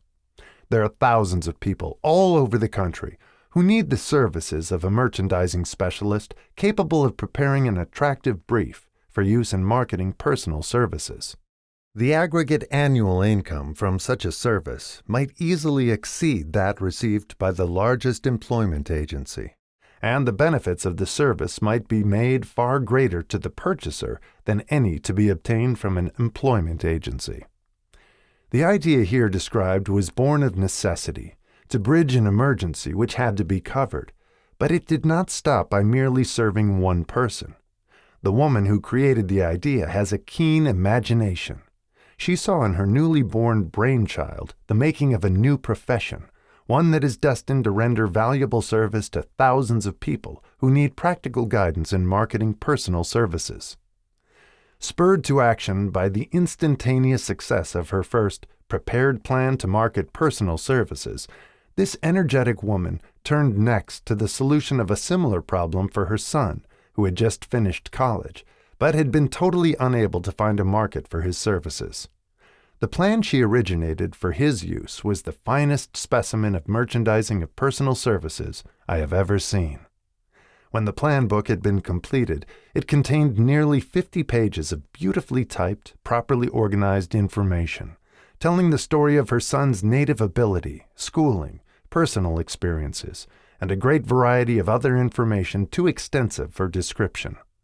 The plan book also contained a complete description of the position her son desired, together with a marvelous word picture of the exact plan he would use in filling the position. The preparation of the plan book required several weeks' labor, during which time its creator sent her son to the public library almost daily to procure data needed in selling his services to best advantage. She sent him, also, to all the competitors of his prospective employer, and gathered from them vital information concerning their business methods, which was of great value in the formation of the plan he intended to use in filling the position he sought. When the plan had been finished, it contained more than half a dozen very fine suggestions for the use and benefit of the prospective employer. The suggestions were put into use by the company. One may be inclined to ask, why go to all this trouble to secure a job? The answer is straight to the point. Also, it is dramatic, because it deals with a subject which assumes the proportion of a tragedy with millions of men and women whose sole source of income is personal services. The answer is, doing a thing well never is trouble. The plan prepared by this woman for the benefit of her son helped him get the job for which he applied at the first interview at a salary fixed by himself. Moreover, and this too is important, the position did not require the young man to start at the bottom. He began as a junior executive at an executive salary. Why go to all this trouble, do you ask? Well, for one thing, the planned presentation of this young man's application for a position clipped off no less than 10 years of time he would have required to get to where he began had he started at the bottom and worked his way up. This idea of starting at the bottom and working one's way up may appear to be sound, but the major objection to it is this. Too many of those who begin at the bottom never manage to lift their heads high enough to be seen by opportunity, so they remain at the bottom. It should be remembered also that the outlook from the bottom is not so very bright or encouraging. It has a tendency to kill off ambition. We call it getting into a rut, which means that we accept our fate because we form the habit of daily routine, a habit that finally becomes so strong we cease to try to throw it off. And that is another reason why it pays to start 1 or 2 steps above the bottom. By so doing, one forms the habit of looking around, of observing how others get ahead, of seeing opportunity, and of embracing it without hesitation. Dan Halpin is a splendid example of what I mean. During his college days, he was manager of the famous 1930 National Championship Notre Dame football team when it was under the direction of the late Knute Rockne.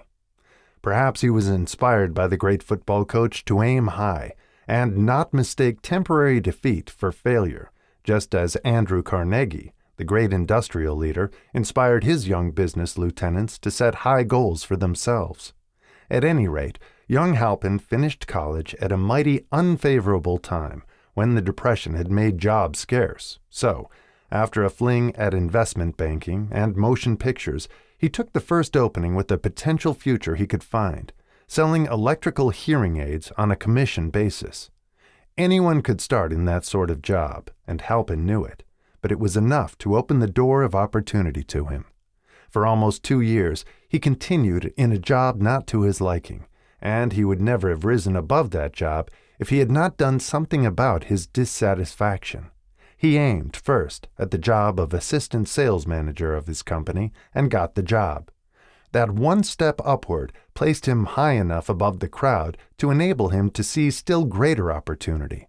Also, it placed him where opportunity could see him. He made such a fine record selling hearing aids that A.M. Andrews, chairman of the board of the Dictograph Products Company, a business competitor of the company for which Halpin worked, wanted to know something about that man Dan Halpin, who was taking big sales away from the long-established Dictograph Company. He sent for Halpin. When the interview was over, Halpin was the new sales manager in charge of the Acousticon division. Then, to test young Halpin's mettle, Mr. Andrews went away to Florida for 3 months, leaving him to sink or swim in his new job. He did not sink. Knute Rockne's spirit of "all the world loves a winner and has no time for a loser" inspired him to put so much into his job that he was recently elected vice president of the company and general manager of the Acousticon and Silent Radio division, a job which most men would be proud to earn through 10 years of loyal effort. Halpin turned the trick in little more than 6 months. It is difficult to say whether Mr. Andrews or Mr. Halpin is more deserving of eulogy, for the reason that both showed evidence of having an abundance of that very rare quality known as imagination. Mr. Andrews deserves credit for seeing, in young Halpin, a go-getter of the highest order. Halpin deserves credit for refusing to compromise with life by accepting and keeping a job he did not want. And that is one of the major points I'm trying to emphasize through this entire philosophy, that we rise to high positions or remain at the bottom because of conditions we can control if we desire to control them. I am also trying to emphasize another point, namely that both success and failure are largely the results of habit. I have not the slightest doubt that Dan Halpin's close association with the greatest football coach America ever knew planted in his mind the same brand of desire to excel which made the Notre Dame football team world famous. Truly, there is something to the idea that hero worship is helpful, provided one worships a winner. Halpin tells me that Rockne was one of the world's greatest leaders of men in all history. My belief in the theory that business associations are vital factors, both in failure and in success, was recently demonstrated when my son Blair was negotiating with Dan Halpin for a position. Mr. Halpin offered him a beginning salary of about one-half what he could have gotten from a rival company. I brought parental pressure to bear and induced him to accept the place with Mr. Halpin because I believe that close association with one who refuses to compromise with circumstances he does not like is an asset that can never be measured in terms of money. The bottom is a monotonous, dreary, unprofitable place for any person. That is why I have taken the time to describe how lowly beginnings may be circumvented by proper planning. Also, that is why so much space has been devoted to a description of this new profession, created by a woman who was inspired to do a fine job of planning because she wanted her son to have a favorable break. With the changed conditions ushered in by the world economic collapse, came also the need for newer and better ways of marketing personal services. It is hard to determine why someone had not previously discovered this stupendous need, in view of the fact that more money changes hands in return for personal services than for any other purpose. The sum paid out monthly to people who work for wages and salaries is so huge that it runs into hundreds of millions, and the annual distribution amounts to billions. Perhaps some will find, in the idea here briefly described, the nucleus of the riches they desire. Ideas with much less merit have been the seedlings from which great fortunes have grown. Woolworth's 5 and 10 cent store idea, for example, had far less merit, but it piled up a fortune for its creator. Those seeing opportunity lurking in this suggestion will find valuable aid in the chapter on organized planning. Incidentally, an efficient merchandiser of personal services would find a growing demand for his services wherever there are men and women who seek better markets for their services. By applying the mastermind principle, a few people with suitable talent could form an alliance and have a paying business very quickly. One would need to be a fair writer with a flair for advertising and selling, one handy at typing and hand lettering, and one should be a first-class business getter who would let the world know about the service. If one person possessed all these abilities, he might carry on the business alone until it outgrew him. The woman who prepared the personal service sales plan for her son now receives requests from all parts of the country for her cooperation in preparing similar plans for others who desire to market their personal services for more money. She has a staff of expert typists, artists, and writers who have the ability to dramatize the case history so effectively that one's personal services can be marketed for much more money than the prevailing wages for similar services.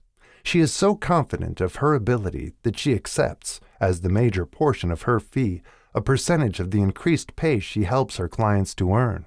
It must not be supposed that her plan merely consists of clever salesmanship by which she helps men and women to demand and receive more money for the same services they formerly sold for less pay.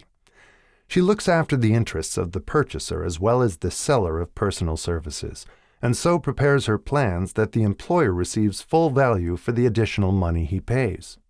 The method by which she accomplishes this astonishing result is a professional secret which she discloses to no one, excepting her own clients. If you have the imagination and seek a more profitable outlet for your personal services, this suggestion may be the stimulus for which you have been searching. The idea is capable of yielding an income far greater than that of the average doctor, lawyer, or engineer whose education required several years in college. The idea is saleable to those seeking new positions, in practically all positions calling for managerial or executive ability, and those desiring rearrangement of incomes in their present positions. There is no fixed price for sound ideas. Back of all ideas is specialized knowledge. Unfortunately, for those who do not find riches in abundance, specialized knowledge is more abundant and more easily acquired than ideas. Because of this very truth, there is a universal demand and an ever-increasing opportunity for the person capable of helping men and women to sell their personal services advantageously. Capability means imagination, the one quality needed to combine specialized knowledge with ideas in the form of organized plans designed to yield riches. If you have imagination, this chapter may present you with an idea sufficient to serve as the beginning of the riches you desire. Remember, the idea is the main thing. Specialized knowledge may be found just around the corner, any corner. Chapter 6. Imagination. The workshop of the mind, the fifth step toward riches. The imagination is literally the workshop wherein are fashioned all plans created by man. The impulse, the desire, is given shape, form, and action through the aid of the imaginative faculty of the mind. It has been said that man can create anything which he can imagine. Of all the ages of civilization, this is the most favorable for the development of the imagination, because it is an age of rapid change. On every hand, one may contact stimuli which develops the imagination.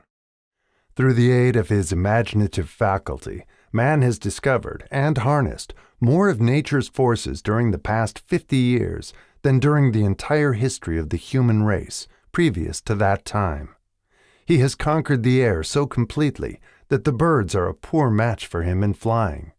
He has harnessed the ether and made it serve as a means of instantaneous communication with any part of the world. He has analyzed and weighed the sun at a distance of millions of miles, and has determined, through the aid of imagination, the elements of which it consists.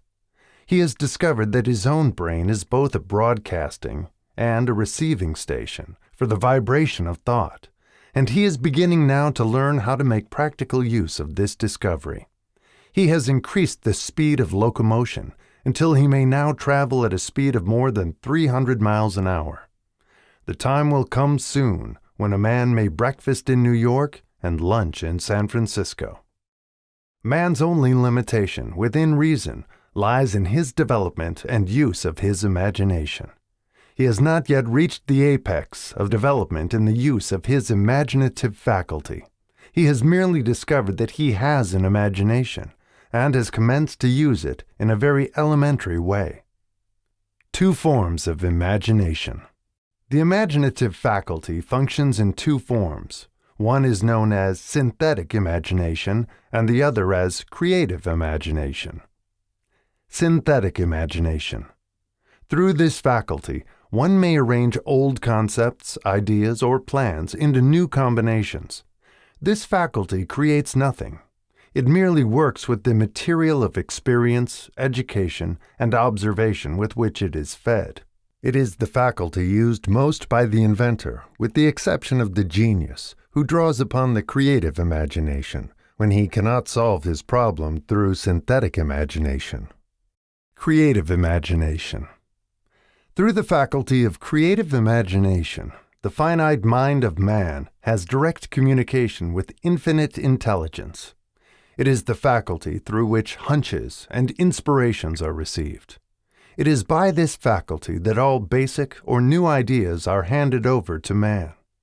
It is through this faculty that thought vibrations from the minds of others are received. It is through this faculty that one individual may tune in or communicate with the subconscious minds of other men. The creative imagination works automatically in the manner described in subsequent pages.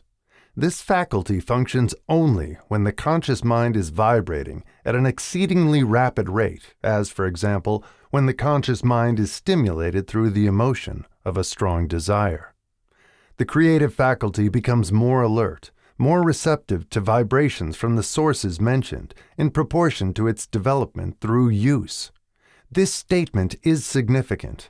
Ponder over it before passing on. Keep in mind as you follow these principles that the entire story of how one may convert desire into money cannot be told in one statement. The story will be complete only when one has mastered, assimilated, and begun to make use of all the principles. The great leaders of business, industry, finance, and the great artists, musicians, poets, and writers became great because they developed the faculty of creative imagination. Both the synthetic and creative faculties of imagination become more alert with use, just as any muscle or organ of the body develops through use. Desire is only a thought, an impulse. It is nebulous and ephemeral. It is abstract and of no value until it has been transformed into its physical counterpart. While the synthetic imagination is the one which will be used most frequently in the process of transforming the impulse of desire into money, you must keep in mind the fact that you may face circumstances and situations which demand use of the creative imagination as well. Your imaginative faculty may have become weak through inaction. It can be revived and made alert through use. This faculty does not die, though it may become quiescent through lack of use. Center your attention for the time being on the development of the synthetic imagination, because this is the faculty which you will use more often in the process of converting desire into money. Transformation of the intangible impulse of desire into the tangible reality of money calls for the use of a plan or plans. These plans must be formed with the aid of the imagination and mainly with the synthetic faculty.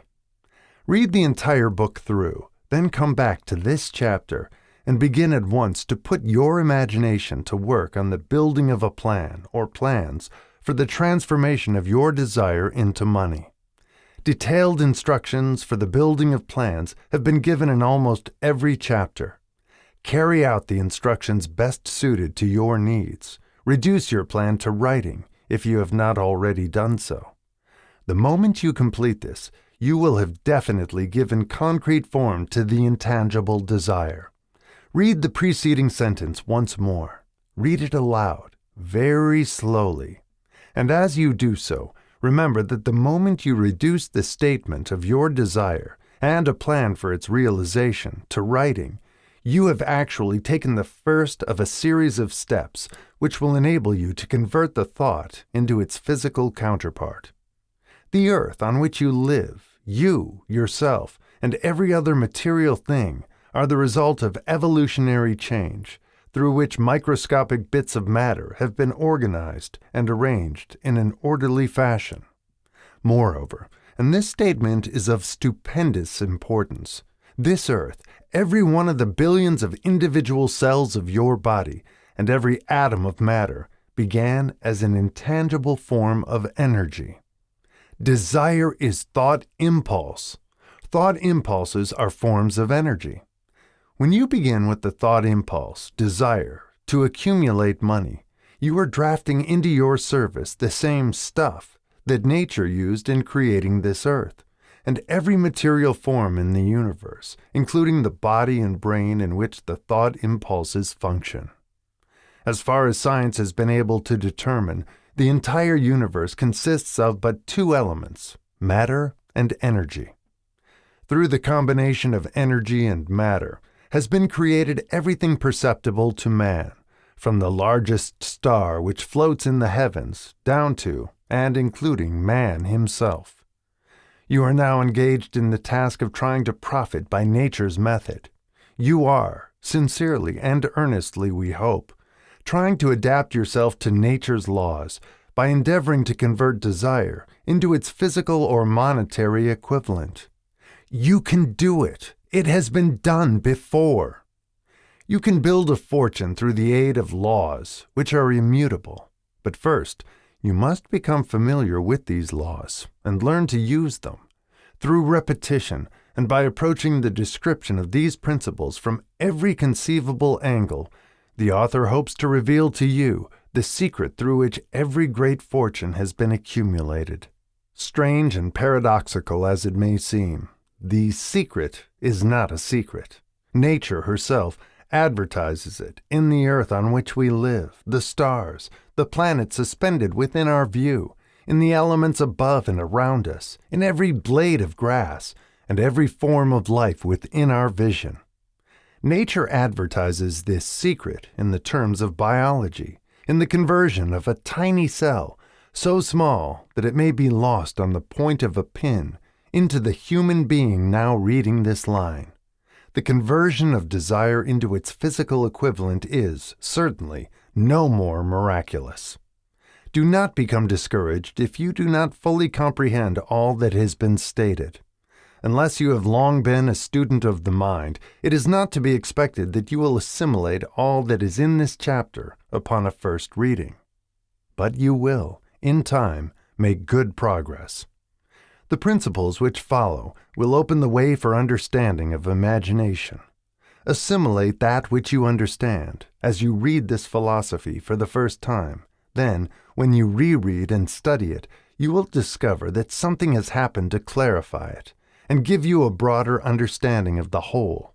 Above all, do not stop, nor hesitate in your study of these principles until you have read the book at least 3 times, for then you will not want to stop. How to make practical use of imagination. Ideas are the beginning points of all fortunes. Ideas are products of the imagination. Let us examine a few well-known ideas which have yielded huge fortunes, with the hope that these illustrations will convey definite information concerning the method by which imagination may be used in accumulating riches. The Enchanted Kettle. 50 years ago, an old country doctor drove to town, hitched his horse, quietly slipped into a drugstore by the back door, and began dickering with the young drug clerk. His mission was destined to yield great wealth to many people. It was destined to bring to the South the most far-flung benefit since the Civil War. For more than an hour, behind the prescription counter, the old doctor and the clerk talked in low tones. Then the doctor left. He went out to the buggy and brought back a large, old-fashioned kettle, a big wooden paddle, used for stirring the contents of the kettle, and deposited them in the back of the store. The clerk inspected the kettle, reached into his inside pocket, took out a roll of bills, and handed it over to the doctor. The roll contained exactly $500, the clerk's entire savings. The doctor handed over a small slip of paper on which was written a secret formula. The words on that small slip of paper were worth a king's ransom, but not to the doctor. Those magic words were needed to start the kettle to boiling, but neither the doctor nor the young clerk knew what fabulous fortunes were destined to flow from that kettle. The old doctor was glad to sell the outfit for $500. The money would pay off his debts and give him freedom of mind. The clerk was taking a big chance by staking his entire life savings on a mere scrap of paper and an old kettle. He never dreamed his investment would start a kettle to overflowing with gold that would surpass the miraculous performance of Aladdin's lamp. What the clerk really purchased was an idea. The old kettle and the wooden paddle and the secret message on a slip of paper were incidental. The strange performance of that kettle began to take place after the new owner mixed with the secret instructions an ingredient of which the doctor knew nothing. Read this story carefully. Give your imagination a test. See if you can discover what it was that the young man added to the secret message which caused the kettle to overflow with gold. Remember, as you read, that this is not a story from Arabian Nights. Here you have a story of facts, stranger than fiction, facts which began in the form of an idea. Let us take a look at the vast fortunes of gold this idea has produced.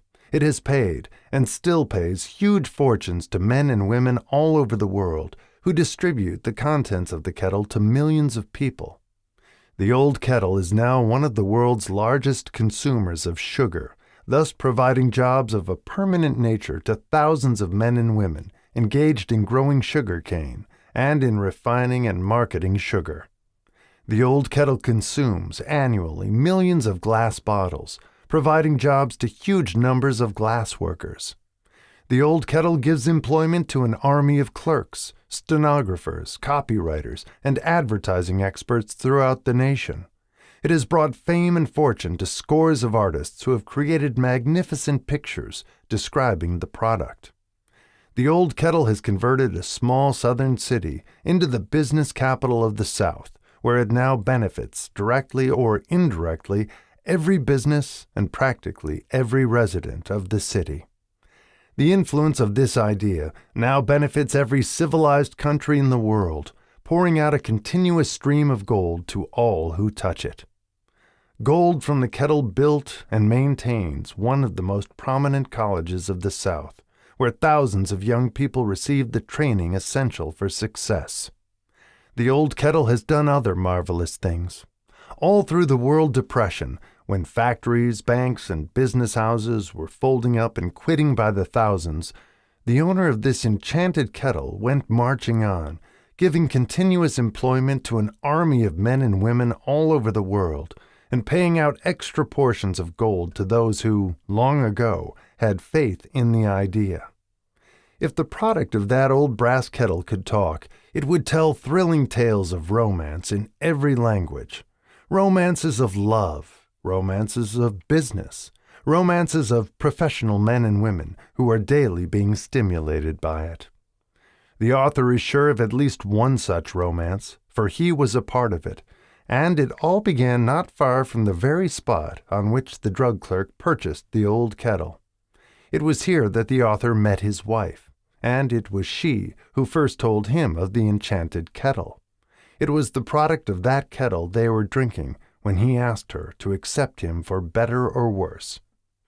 Now that you know the content of the enchanted kettle is a world-famous drink, it is fitting that the author confess that the home city of the drink supplied him with a wife, also that the drink itself provides him with stimulation of thought without intoxication, and thereby it serves to give the refreshment of mind which an author must have to do his best work.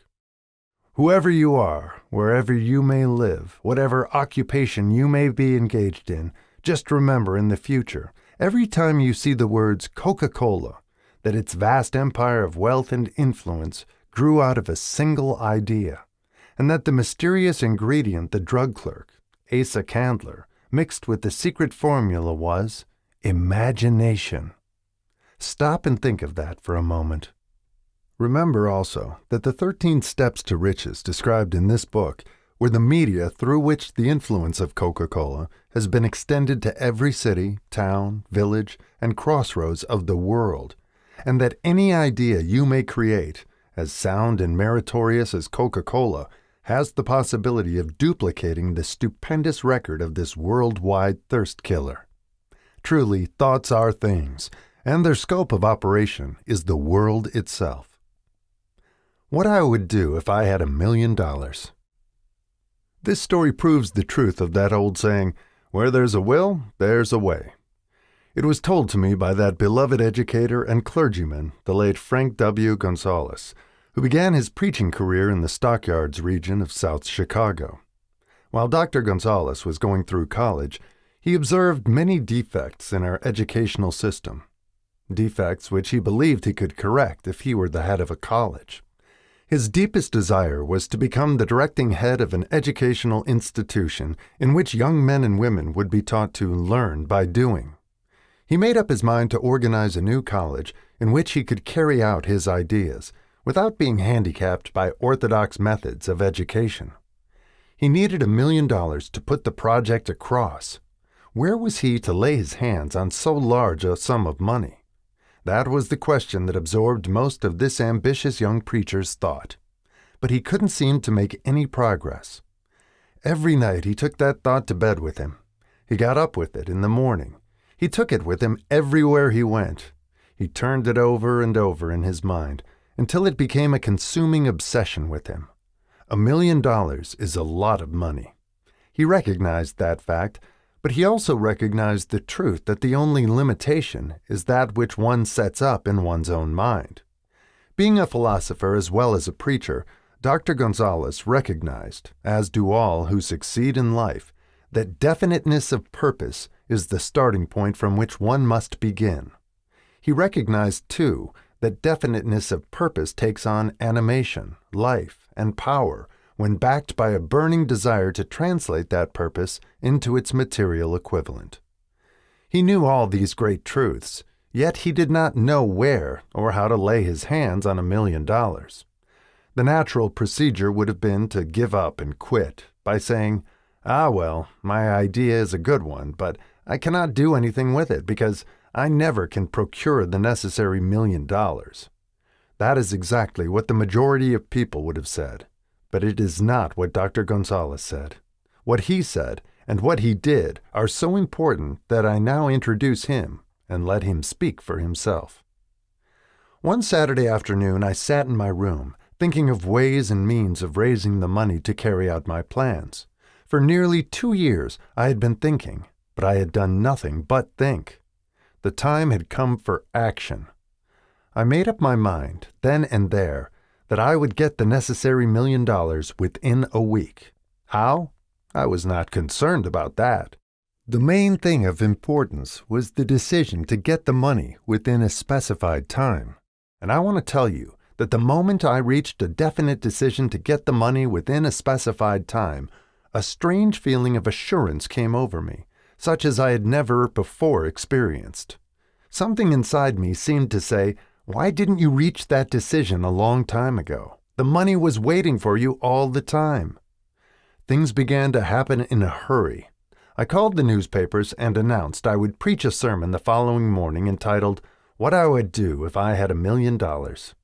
I went to work on the sermon immediately, but I must tell you frankly, the task was not difficult because I had been preparing that sermon for almost 2 years. The spirit back of it was a part of me. Long before midnight, I had finished writing the sermon. I went to bed and slept with a feeling of confidence, for I could see myself already in possession of the $1 million. Next morning I arose early, went into the bathroom, read the sermon, then knelt on my knees and asked that my sermon might come to the attention of someone who would supply the needed money. While I was praying, I again had that feeling of assurance that the money would be forthcoming. In my excitement, I walked out without my sermon and did not discover the oversight until I was in my pulpit and about ready to begin delivering it. It was too late to go back for my notes, and what a blessing that I couldn't go back. Instead, my own subconscious mind yielded the material I needed. When I arose to begin my sermon, I closed my eyes and spoke with all my heart and soul of my dreams. I not only talked to my audience, but I fancy I talked also to God. I told what I would do with $1 million if that amount were placed in my hands. I described the plan I had in mind for organizing a great educational institution where young people would learn to do practical things and at the same time develop their minds. When I had finished and sat down, a man slowly arose from his seat, about 3 rows from the rear, and made his way toward the pulpit. I wondered what he was going to do.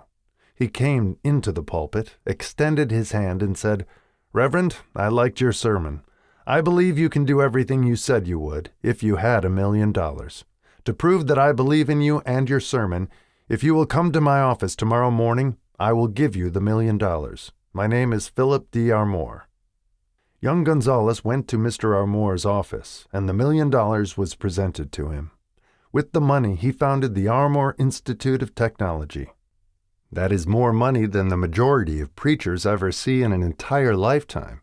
Yet the thought impulse back of the money was created in the young preacher's mind in a fraction of a minute. The necessary $1 million came as a result of an idea. Back of the idea was a desire which young Gonzalez had been nursing in his mind for almost 2 years. Observe this important fact.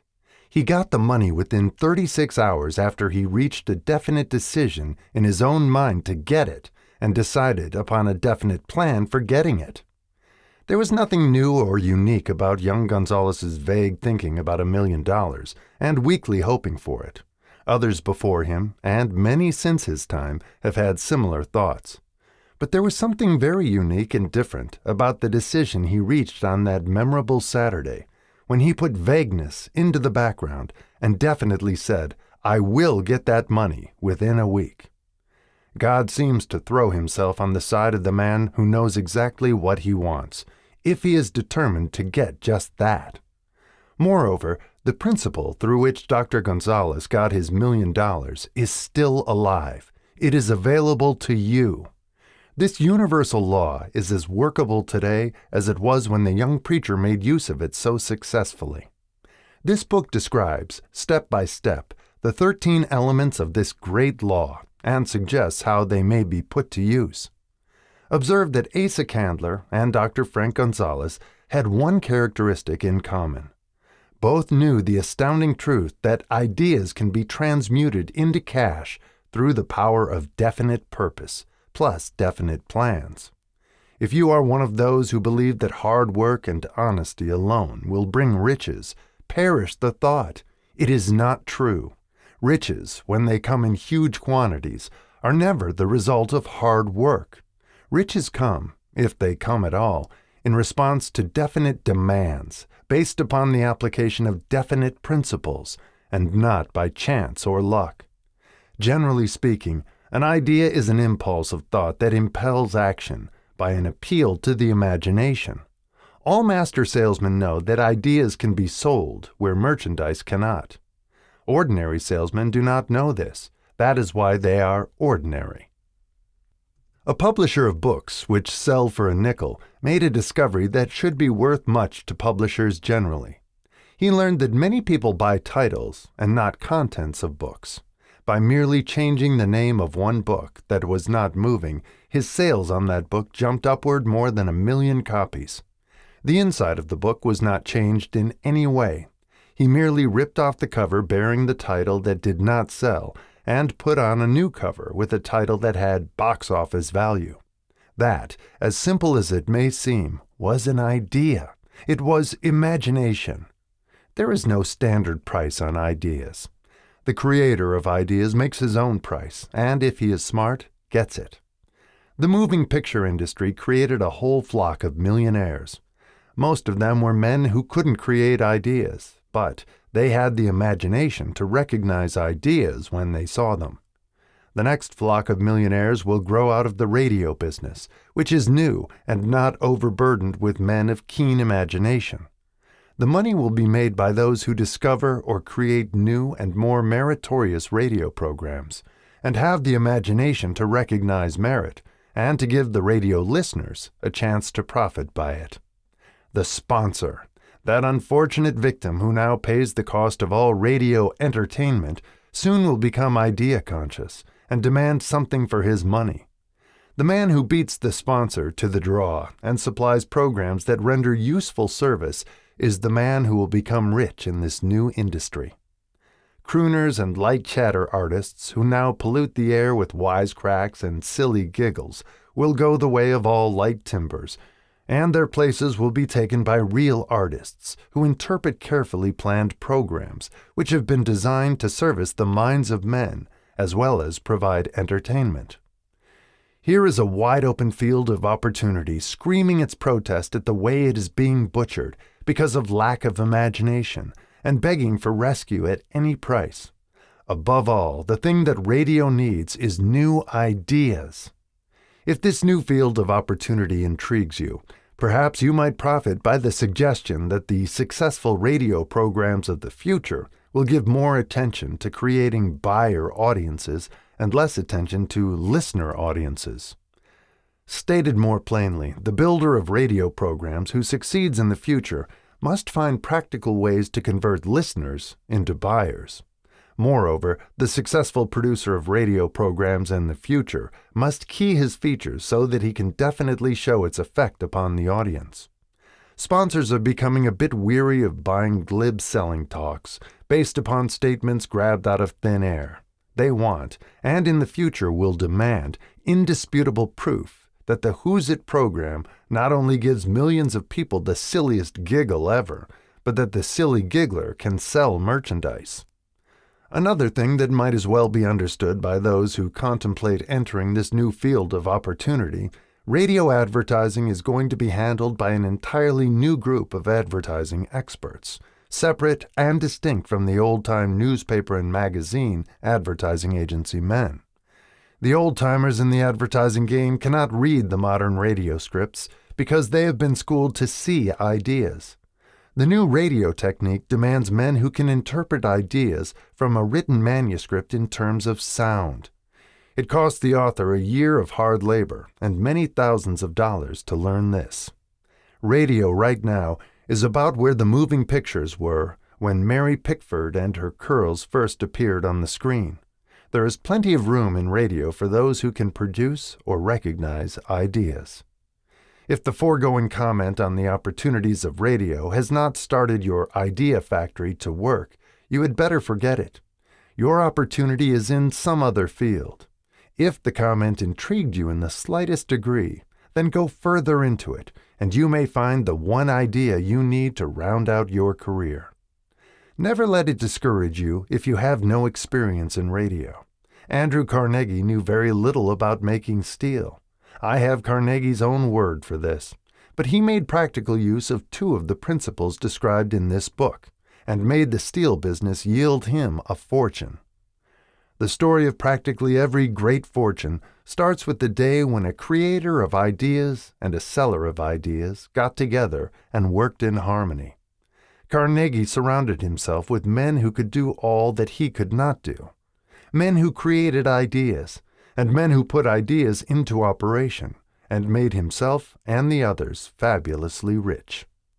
Millions of people go through life hoping for favorable breaks. Perhaps a favorable break can get one an opportunity, but the safest plan is not to depend upon luck. It was a favorable break that gave me the biggest opportunity of my life, but 25 years of determined effort had to be devoted to that opportunity before it became an asset. The break consisted of my good fortune in meeting and gaining the cooperation of Andrew Carnegie. On that occasion, Carnegie planted in my mind the idea of organizing the principles of achievement into a philosophy of success. Thousands of people have profited by the discoveries made in the 25 years of research, and several fortunes have been accumulated through the application of the philosophy. The beginning was simple. It was an idea which anyone might have developed. The favorable break came through Carnegie, but what about the determination, definiteness of purpose, and the desire to attain the goal, and the persistent effort of 25 years? It was no ordinary desire that survived disappointment, discouragement, temporary defeat, criticism, and the constant reminding of waste of time.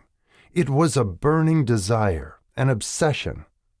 When the idea was first planted in my mind by Mr. Carnegie, it was coaxed, nursed, and enticed to remain alive. Gradually, the idea became a giant under its own power, and it coaxed, nursed, and drove me. Ideas are like that. First, you give life and action and guidance to ideas, then they take on a power of their own and sweep aside all opposition.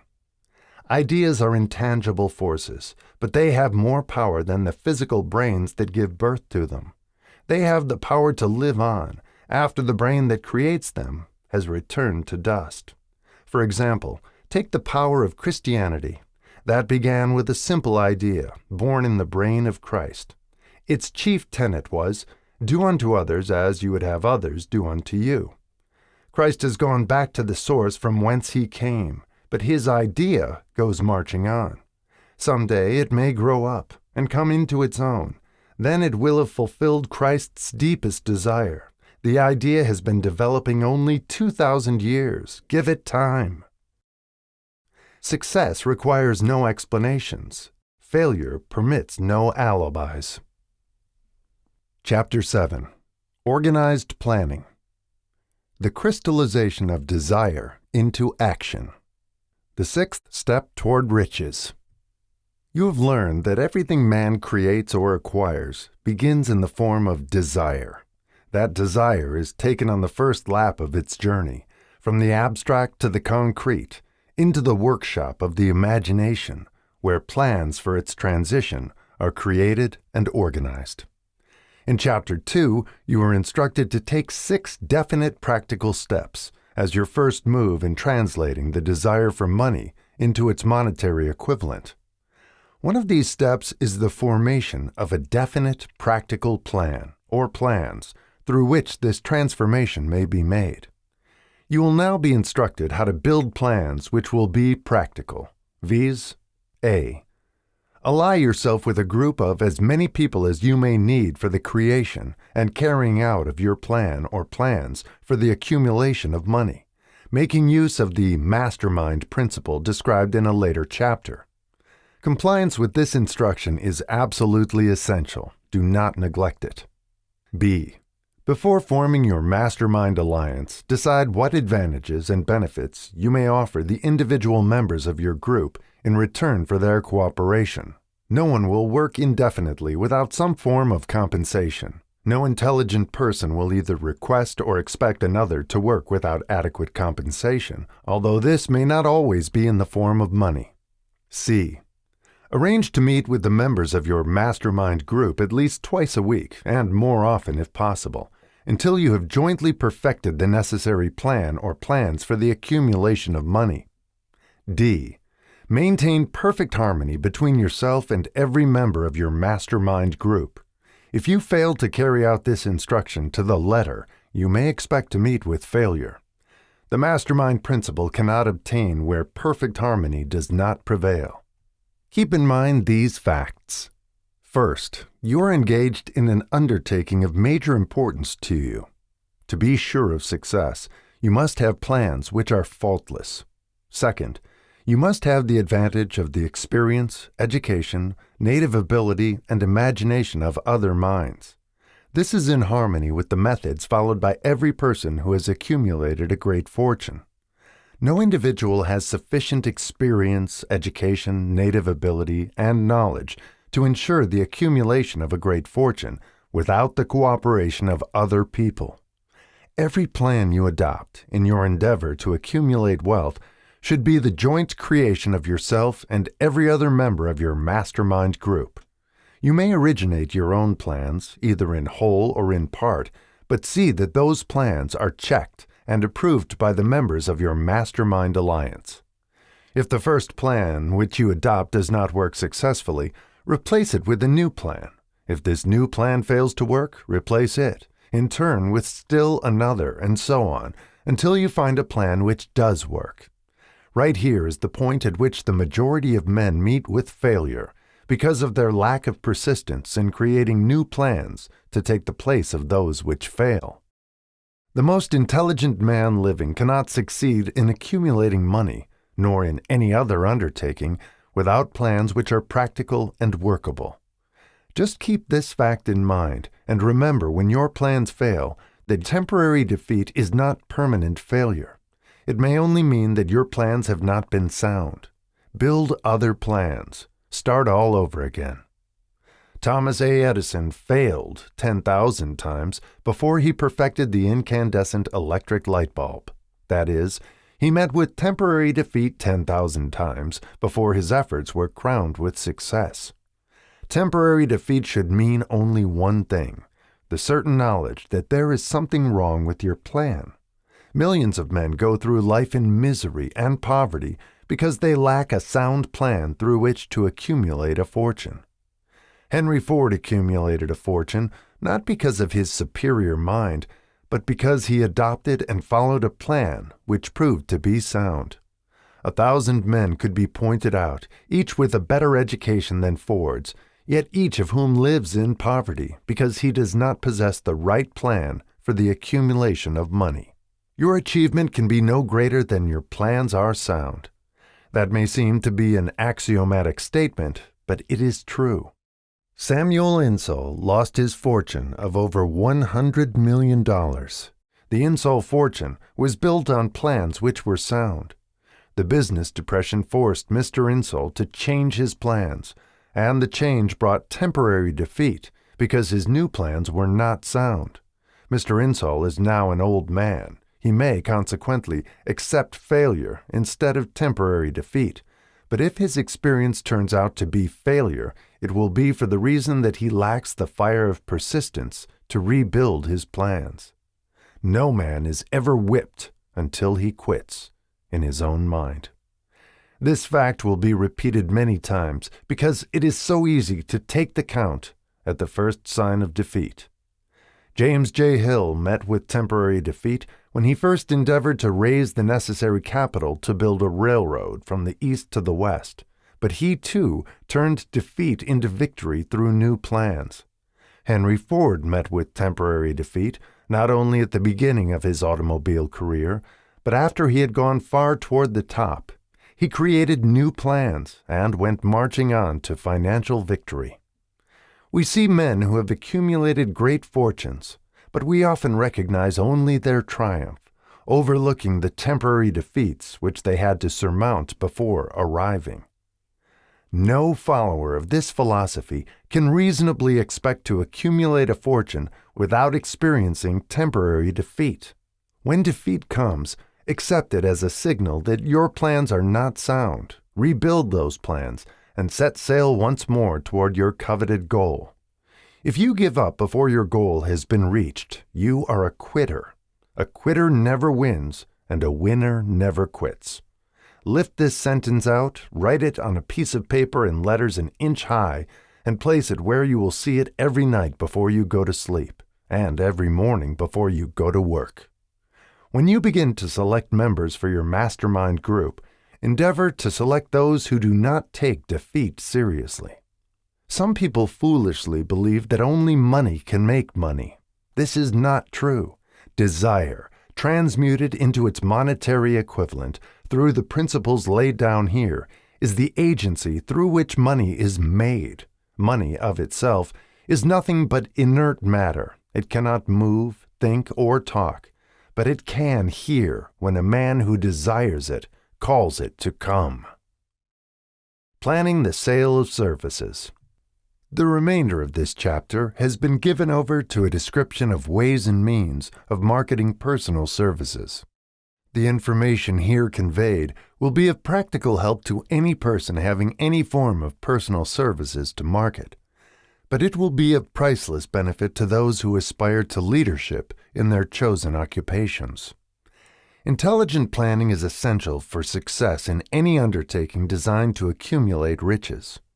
Here will be found detailed instructions to those who must begin the accumulation of riches by selling personal services.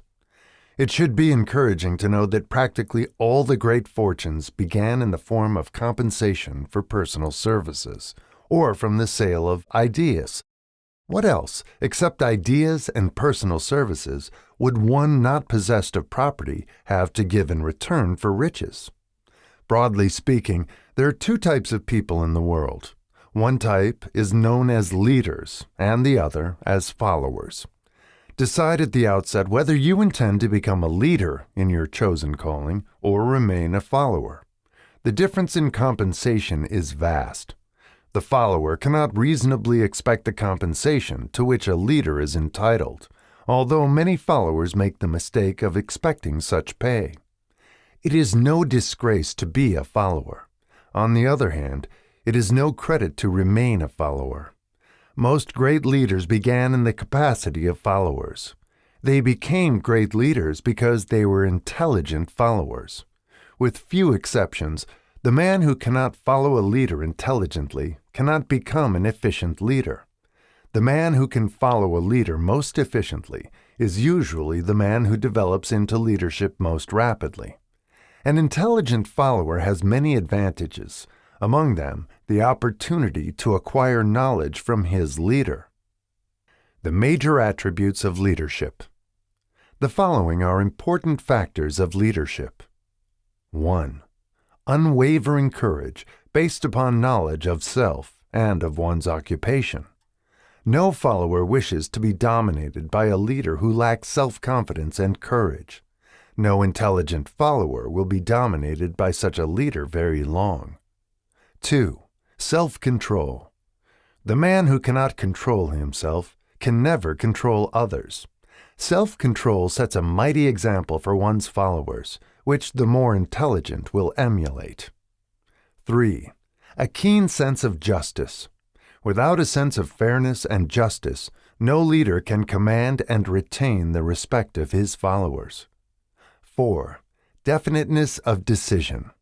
The man who wavers in his decisions shows that he is not sure of himself. He cannot lead others successfully. 5. Definiteness of plans.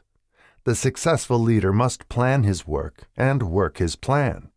A leader who moves by guesswork without practical, definite plans is comparable to a ship without a rudder.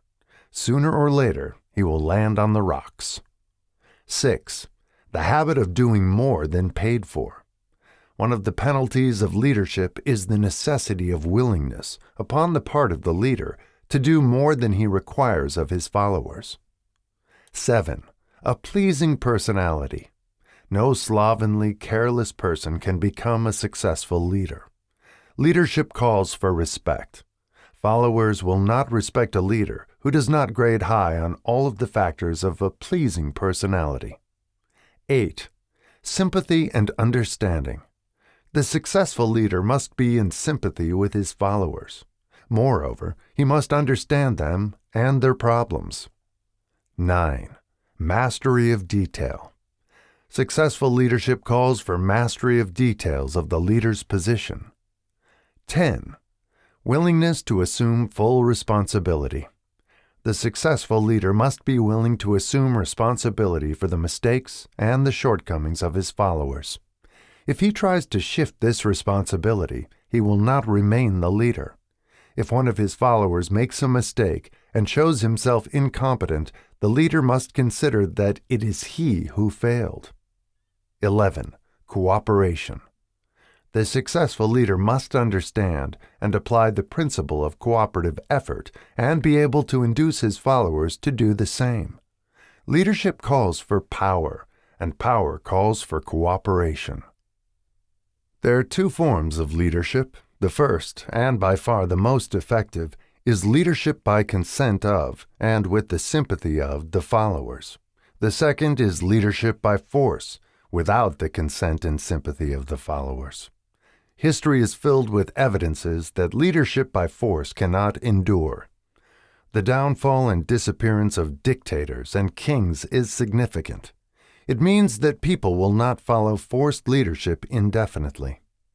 The world has just entered a new era of relationship between leaders and followers, which very clearly calls for new leaders and a new brand of leadership in business and industry.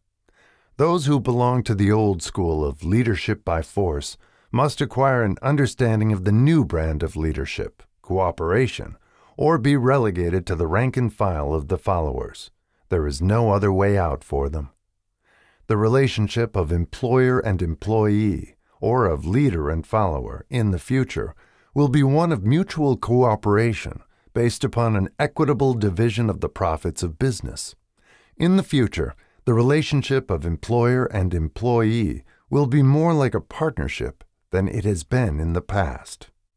Napoleon, Kaiser Wilhelm of Germany, the Tsar of Russia, and the King of Spain were examples of leadership by force. Their leadership passed. Without much difficulty, one might point to the prototypes of these ex-leaders among the business, financial, and labor leaders of America who have been dethroned or slated to go. Leadership by consent of the followers is the only brand which can endure. Men may follow the forced leadership temporarily, but they will not do so willingly. The new brand of leadership will embrace the 11 factors of leadership described in this chapter, as well as some other factors. The man who makes these the basis of his leadership will find abundant opportunity to lead in any walk of life. The Depression was prolonged, largely, because the world lacked leadership of the new brand. At the end of the Depression, the demand for leaders who were competent to apply the new methods of leadership has greatly exceeded the supply. Some of the old type of leaders will reform and adapt themselves to the new brand of leadership, but generally speaking, the world will have to look for new timber for its leadership. This necessity may be your opportunity. The 10 major causes of failure in leadership. We come now to the major faults of leaders who fail, because it is just as essential to know what not to do as it is to know what to do. 1. Inability to organize details. Efficient leadership calls for ability to organize and to master details. No genuine leader is ever too busy to do anything which may be required of him in his capacity as leader. When a man, whether he is a leader or follower, admits that he is too busy to change his plans or to give attention to any emergency, he admits his inefficiency. The successful leader must be the master of all details connected with his position. That means, of course, that he must acquire the habit of relegating details to capable lieutenants. 2. Unwillingness to render humble service. Truly great leaders are willing, when occasion demands, to perform any sort of labor which they would ask another to perform. "The greatest among ye shall be the servant of all," is a truth which all able leaders observe and respect. 3. Expectation of pay for what they know instead of what they do with that which they know. The world does not pay men for that which they know. It pays them for what they do or induce others to do. 4. Fear of competition from followers. The leader who fears that one of his followers may take his position is practically sure to realize that fear sooner or later. The able leader trains understudies to whom he may delegate, at will, any of the details of his position. Only in this way may a leader multiply himself and prepare himself to be at many places and give attention to many things at one time. It is an eternal truth that men receive more pay for their ability to get others to perform than they could possibly earn by their own efforts. An efficient leader may, through his knowledge of his job and the magnetism of his personality, greatly increase the efficiency of others and induce them to render more service and better service than they could render without his aid. 5. Lack of imagination. Without imagination, the leader is incapable of meeting emergencies and of creating plans by which to guide his followers efficiently. 6. Selfishness. The leader who claims all the honor for the work of his followers is sure to be met by resentment. The really great leader claims none of the honors. He is contented to see the honors, when there are any, go to his followers, because he knows that most men will work harder for commendation and recognition than they will for money alone. 7. Intemperance. Followers do not respect an intemperate leader. Moreover, intemperance, in any of its various forms, destroys the endurance and the vitality of all who indulge in it. 8. Disloyalty. Perhaps this should have come at the head of the list. The leader who is not loyal to his trust and to his associates, those above him and those below him, cannot long maintain his leadership. Disloyalty marks one as being less than the dust of the earth, and brings down on one's head the contempt he deserves. Lack of loyalty is one of the major causes of failure in every walk of life. 9. Emphasis of the authority of leadership. The efficient leader leads by encouraging, and not by trying to instill fear in the hearts of his followers. The leader who tries to impress his followers with his authority comes within the category of leadership through force. If a leader is a real leader, he will have no need to advertise that fact except by his conduct, his sympathy, understanding, fairness, and a demonstration that he knows his job. 10. Emphasis of title. The competent leader requires no title to give him the respect of his followers. The man who makes too much over his title generally has little else to emphasize. The doors to the office of the real leader are open to all who wish to enter, and his working quarters are free from formality or ostentation. These are among the more common of the causes of failure in leadership. Any one of these faults is sufficient to induce failure. Study the list carefully if you aspire to leadership, and make sure that you are free of these faults. Some fertile fields in which new leadership will be required. Before leaving this chapter, your attention is called to a few of the fertile fields in which there has been a decline of leadership, and in which the new type of leader may find an abundance of opportunity. First, in the field of politics, there is a most insistent demand for new leaders, a demand which indicates nothing less than an emergency. The majority of politicians have, seemingly, become high-grade, legalized racketeers. They have increased taxes and debauched the machinery of industry and business until the people can no longer stand the burden. Second, the banking business is undergoing a reform. The leaders in this field have almost entirely lost the confidence of the public. Already the bankers have sensed the need of reform, and they have begun it. Third, industry calls for new leaders. The old type of leaders thought and moved in terms of dividends instead of thinking and moving in terms of human equations.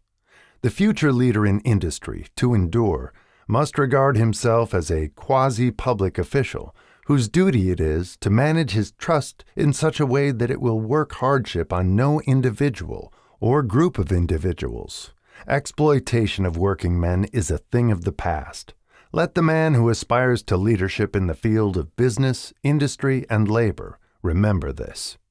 Fourth, the religious leader of the future will be forced to give more attention to the temporal needs of his followers in the solution of their economic and personal problems of the present, and less attention to the dead past and the yet unborn future. Fifth, in the professions of law, medicine, and education, a new brand of leadership, and to some extent, new leaders, will become a necessity. This is especially true in the field of education. The leader in that field must, in the future, find ways and means of teaching people how to apply the knowledge they receive in school. He must deal more with practice and less with theory. Sixth, new leaders will be required in the field of journalism. Newspapers of the future, to be conducted successfully, must be divorced from special privilege and relieved from the subsidy of advertising. They must cease to be organs of propaganda for the interests which patronize their advertising columns. The type of newspaper which publishes scandal and lewd pictures will eventually go the way of all forces which debauch the human mind. These are but a few of the fields in which opportunities for new leaders and a new brand of leadership are now available. The world is undergoing a rapid change. This means that the media through which the changes in human habits are promoted must be adapted to the changes. The media here described are the ones which, more than any others, determine the trend of civilization. When and how to apply for a position. The information described here is the net result of many years of experience during which thousands of men and women were helped to market their services effectively. It can, therefore, be relied upon as sound and practical. Media through which services may be marketed. Experience has proved that the following media offer the most direct and effective methods of bringing the buyer and seller of personal services together. 1. Employment bureaus. Care must be taken to select only reputable bureaus, the management of which can show adequate records of achievement of satisfactory results. There are comparatively few such bureaus. 2. Advertising in newspapers, trade journals, magazines, and radio. Classified advertising may usually be relied upon to produce satisfactory results in the case of those who apply for clerical or ordinary salaried positions. Display advertising is more desirable in the case of those who seek executive connections. The copy to appear in the section of the paper which is most apt to come to the attention of the class of employer being sought. The copy should be prepared by an expert who understands how to inject sufficient selling qualities to produce replies. 3. Personal letters of application directed to particular firms or individuals most apt to need such services as are being offered. Letters should be neatly typed, always, and signed by hand. With the letter should be sent a complete brief or outline of the applicant's qualifications. Both the letter of application and the brief of experience or qualifications should be prepared by an expert. See instructions as to information to be supplied. 4. Application through personal acquaintances. When possible, the applicant should endeavor to approach prospective employers through some mutual acquaintance. This method of approach is particularly advantageous in the case of those who seek executive connections and do not wish to appear to be peddling themselves. 5. Application in person. In some instances, it may be more effective if the applicant offers personally his services to prospective employers, in which event a complete written statement of qualifications for the position should be presented, for the reason that prospective employers often wish to discuss with associates one's record. Information to be supplied in a written brief. This brief should be prepared as carefully as a lawyer would prepare the brief of a case to be tried in court. Unless the applicant is experienced in the preparation of such briefs, an expert should be consulted, and his services enlisted for this purpose. Successful merchants employ men and women who understand the art and the psychology of advertising to present the merits of their merchandise. One who has personal services for sale should do the same. The following information should appear in the brief. 1. Education. State briefly, but definitely, what schooling you have had and in what subjects you specialized in school, giving the reasons for that specialization. 2. Experience. If you have had experience in connection with positions similar to the one you seek, describe it fully. State names and addresses of former employers. Be sure to bring out clearly any special experience you may have had which would equip you to fill the position you seek. 3. References. Practically every business firm desires to know all about the previous records, antecedents, etc. of prospective employees who seek positions of responsibility. Attach to your brief photostatic copies of letters from A. Former employers, B. Teachers under whom you studied, C. Prominent people whose judgment may be relied upon. 4. Photograph of self. Attach to your brief a recent, unmounted photograph of yourself. 5. Apply for a specific position. Avoid application for a position without describing exactly what particular position you seek. Never apply for just a position. That indicates you lack specialized qualifications. 6. State your qualifications for the particular position for which you apply. Give full details as to the reason you believe you are qualified for the particular position you seek. This is the most important detail of your application. It will determine, more than anything else, what consideration you receive. 7. Offer to go to work on probation. In the majority of instances, if you are determined to have the position for which you apply, it will be most effective if you offer to work for a week or a month, or for a sufficient length of time to enable your prospective employer to judge your value without pay. This may appear to be a radical suggestion, but experience has proved that it seldom fails to win at least a trial. If you are sure of your qualifications, a trial is all you need. Incidentally, such an offer indicates that you have confidence in your ability to fill the position you seek. It is most convincing. If your offer is accepted and you make good, more than likely you will be paid for your probation period. Make clear the fact that your offer is based upon A. Your confidence in your ability to fill the position. B. Your confidence in your prospective employer's decision to employ you after trial. C. Your determination to have the position you seek. 8. Knowledge of your prospective employer's business. Before applying for a position, do sufficient research in connection with the business to familiarize yourself thoroughly with that business and indicate in your brief the knowledge you have acquired in this field. This will be impressive, as it will indicate that you have imagination and a real interest in the position you seek. Remember that it is not the lawyer who knows the most law, but the one who best prepares his case who wins. If your case is properly prepared and presented, your victory will have been more than half won at the outset. Do not be afraid of making your brief too long. Employers are just as much interested in purchasing the services of well-qualified applicants as you are in securing employment.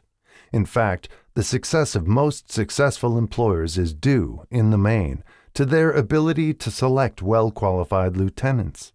They want all the information available. Remember another thing.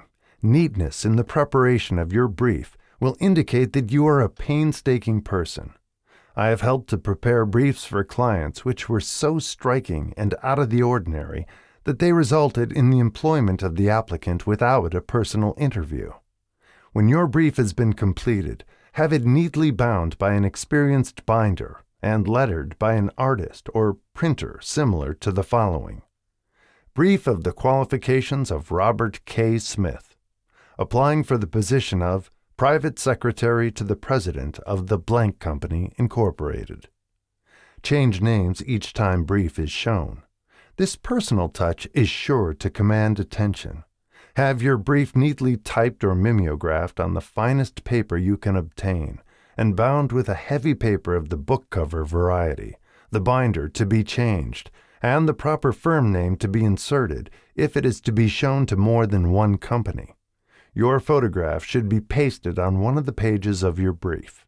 Follow these instructions to the letter, improving upon them wherever your imagination suggests.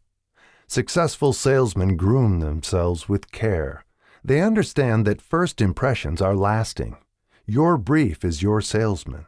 Give it a good suit of clothes, so it will stand out in bold contrast to anything your prospective employer ever saw, in the way of an application for a position. If the position you seek is worth having, it is worth going after with care. Moreover, if you sell yourself to an employer in a manner that impresses him with your individuality, you probably will receive more money for your services from the very start than you would if you applied for employment in the usual conventional way. If you seek employment through an advertising agency or an employment agency, have the agent use copies of your brief in marketing your services. This will help to gain preference for you, both with the agent and the prospective employers. How to get the exact position you desire. Everyone enjoys doing the kind of work for which he is best suited. An artist loves to work with paints, a craftsman with his hands, a writer loves to write. Those with less definite talents have their preferences for certain fields of business and industry. If America does anything well, it offers a full range of occupations, tilling the soil, manufacturing, marketing, and the professions. First, decide exactly what kind of a job you want. If the job doesn't already exist, perhaps you can create it. Second, choose the company or individual for whom you wish to work. Third, study your prospective employer as to policies, personnel, and chances of advancement. Fourth, by analysis of yourself, your talents, and capabilities, figure what you can offer and plan ways and means of giving advantages, services, developments, ideas that you believe you can successfully deliver. Fifth, forget about a job. Forget whether or not there is an opening. Forget the usual routine of, "Have you got a job for me?" Concentrate on what you can give. Sixth, once you have your plan in mind, arrange with an experienced writer to put it on paper in neat form and in full detail. Seventh, present it to the proper person with authority, and he will do the rest. Every company is looking for men who can give something of value, whether it be ideas, services, or connections. Every company has room for the man who has a definite plan of action, which is to the advantage of that company. This line of procedure may take a few days or weeks of extra time, but the difference in income, in advancement, and in gaining recognition will save years of hard work at small pay. It has many advantages, the main one being that it will often save from 1 to 5 years of time in reaching a chosen goal. Every person who starts or gets in halfway up the ladder does so by deliberate and careful planning, excepting, of course, the boss's son. The new way of marketing services. Jobs are now partnerships. Men and women who market their services to best advantage in the future must recognize the stupendous change which has taken place in connection with the relationship between employer and employee. In the future, the golden rule, and not the rule of gold, will be the dominating factor in the marketing of merchandise as well as personal services. The future relationship between employers and their employees will be more in the nature of a partnership consisting of A, the employer, B, the employee, C, the public they serve. This new way of marketing personal services is called new for many reasons. First, both the employer and the employee of the future will be considered as fellow employees whose business it will be to serve the public efficiently. In times past, employers and employees have bartered among themselves, driving the best bargains they could with one another, not considering that in the final analysis they were, in reality, bargaining at the expense of the third party, the public they served. The Depression served as a mighty protest from an injured public, whose rights had been trampled upon in every direction by those who were clamoring for individual advantages and profits. When the debris of the Depression shall have been cleared away, and business shall have been once again restored to balance, both employers and employees will recognize that they are no longer privileged to drive bargains at the expense of those whom they serve. The real employer of the future will be the public. This should be kept uppermost in mind by every person seeking to market personal services effectively. Nearly every railroad in America is in financial difficulty. Who does not remember the day when, if a citizen inquired at the ticket office the time of departure of a train, he was abruptly referred to the bulletin board instead of being politely given the information? The streetcar companies have experienced a change of times also. There was a time not so very long ago when streetcar conductors took pride in giving argument to passengers. Many of the streetcar tracks have been removed and passengers ride on a bus whose driver is the last word in politeness. All over the country, streetcar tracks are rusting from abandonment or have been taken up. Wherever streetcars are still in operation, passengers may now ride without argument, and one may even hail the car in the middle of the block, and the motorman will obligingly pick him up. How times have changed!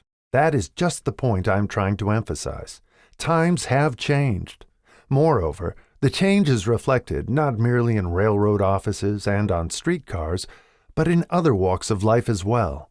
The public be damned policy is now passé. It has been supplanted by the "we are obligingly at your service, sir" policy. The bankers have learned a thing or two during this rapid change which has taken place during the past few years. Impoliteness on the part of a bank official or bank employee today is as rare as it was conspicuous a dozen years ago.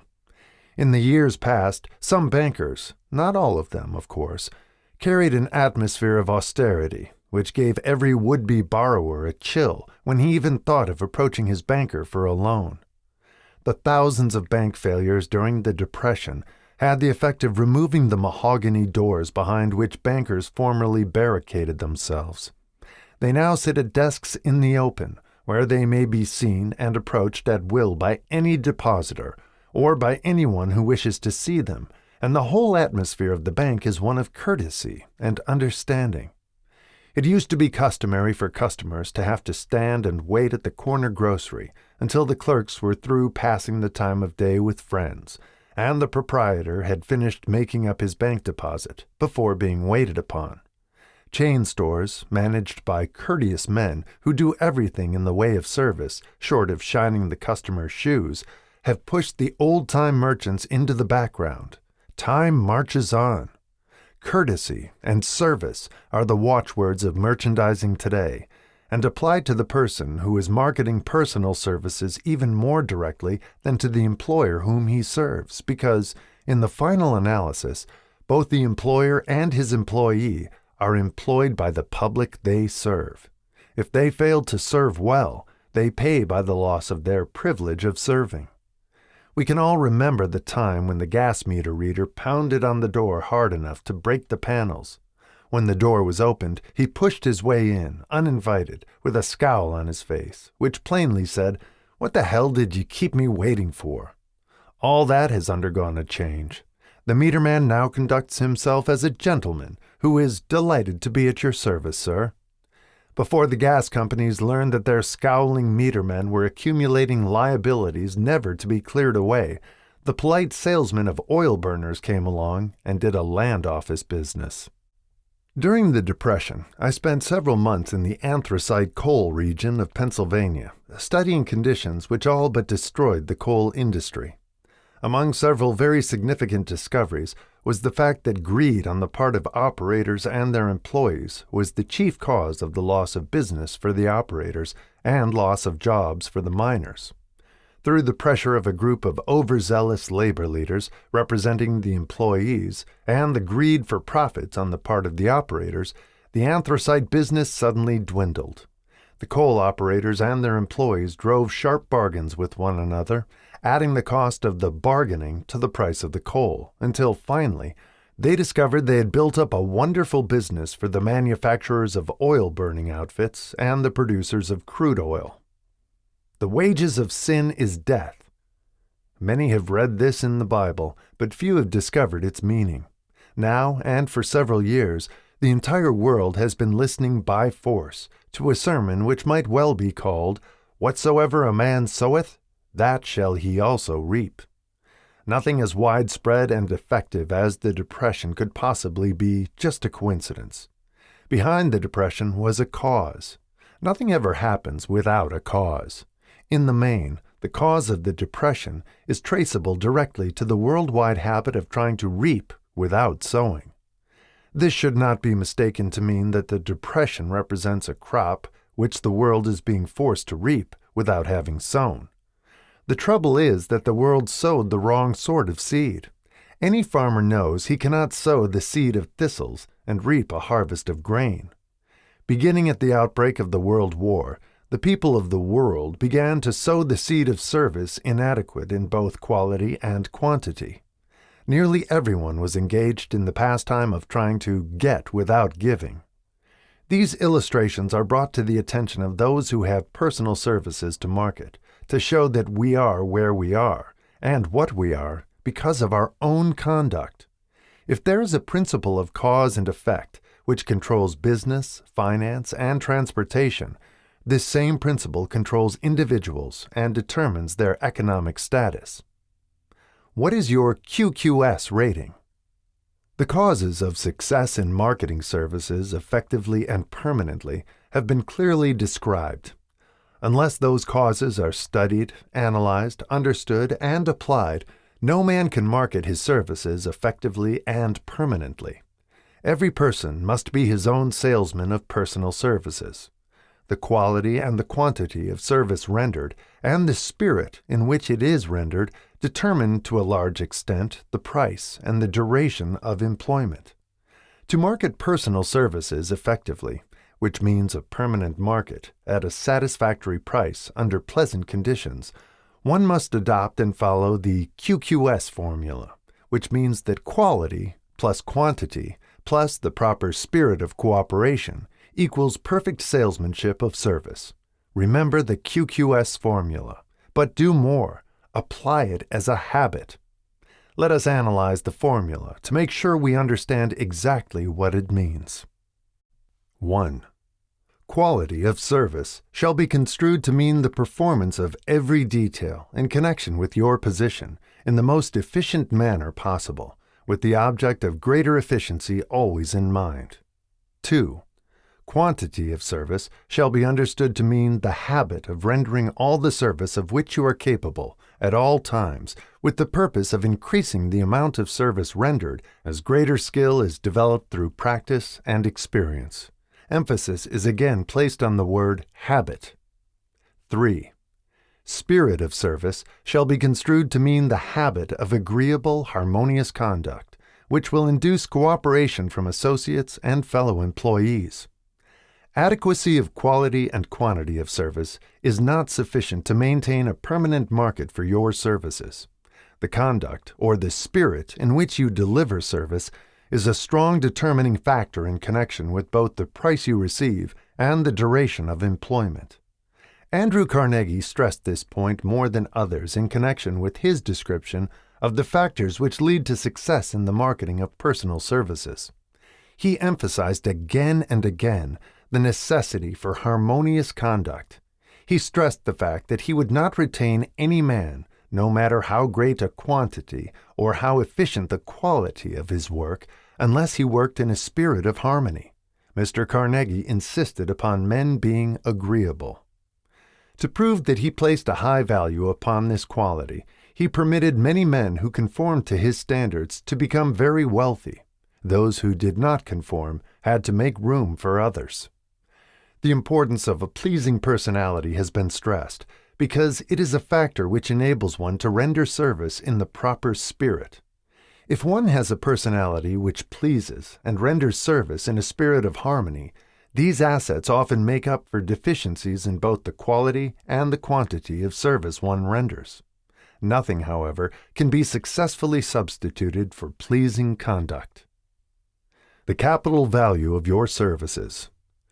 The person whose income is derived entirely from the sale of personal services is no less a merchant than the man who sells commodities, and it might well be added, such a person is subject to exactly the same rules of conduct as the merchant who sells merchandise. This has been emphasized because the majority of people who live by the sale of personal services make the mistake of considering themselves free from the rules of conduct and the responsibilities attached to those who are engaged in marketing commodities. The new way of marketing services has practically forced both employer and employee into partnership alliances, through which both take into consideration the rights of the third party, the public they serve. The day of the go-getter has passed. He has been supplanted by the go-giver. High-pressure methods in business finally blew the lid off. There will never be the need to put the lid back on because, in the future, business will be conducted by methods that will require no pressure. The actual capital value of your brains may be determined by the amount of income you can produce by marketing your services. A fair estimate of the capital value of your services may be made by multiplying your annual income by 16 2/3, as it is reasonable to estimate that your annual income represents 6% of your capital value. Money rents for 6% per annum. Money is worth no more than brains. It is often worth much less. Competent brains, if effectively marketed, represent a much more desirable form of capital than that which is required to conduct a business dealing in commodities, because brains are a form of capital which cannot be permanently depreciated through depressions, nor can this form of capital be stolen or spent. Moreover, the money which is essential for the conduct of business is as worthless as a sand dune until it has been mixed with efficient brains. The 30 major causes of failure. How many of these are holding you back? Life's greatest tragedy consists of men and women who earnestly try and fail. The tragedy lies in the overwhelmingly large majority of people who fail, as compared to the few who succeed. I have had the privilege of analyzing several thousand men and women, 98% of whom were classed as failures. There is something radically wrong with a civilization and a system of education which permit 98% of the people to go through life as failures. But I did not write this book for the purpose of moralizing on the rights and wrongs of the world. That would require a book 100 times the size of this one. My analysis work proved that there are 30 major reasons for failure and 13 major principles through which people accumulate fortunes. In this chapter, a description of the 30 major causes of failure will be given. As you go over the list, check yourself by it, point by point, for the purpose of discovering how many of these causes of failure stand between you and success. 1. Unfavorable hereditary background.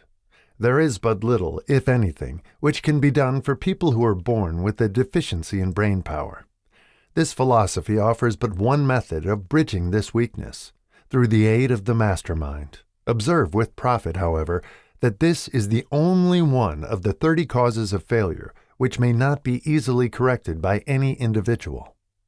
2. Lack of a well-defined purpose in life. There is no hope of success for the person who does not have a central purpose or definite goal at which to aim. 98 out of every 100 of those whom I have analyzed had no such aim. Perhaps this was the major cause of their failure. 3. Lack of ambition to aim above mediocrity.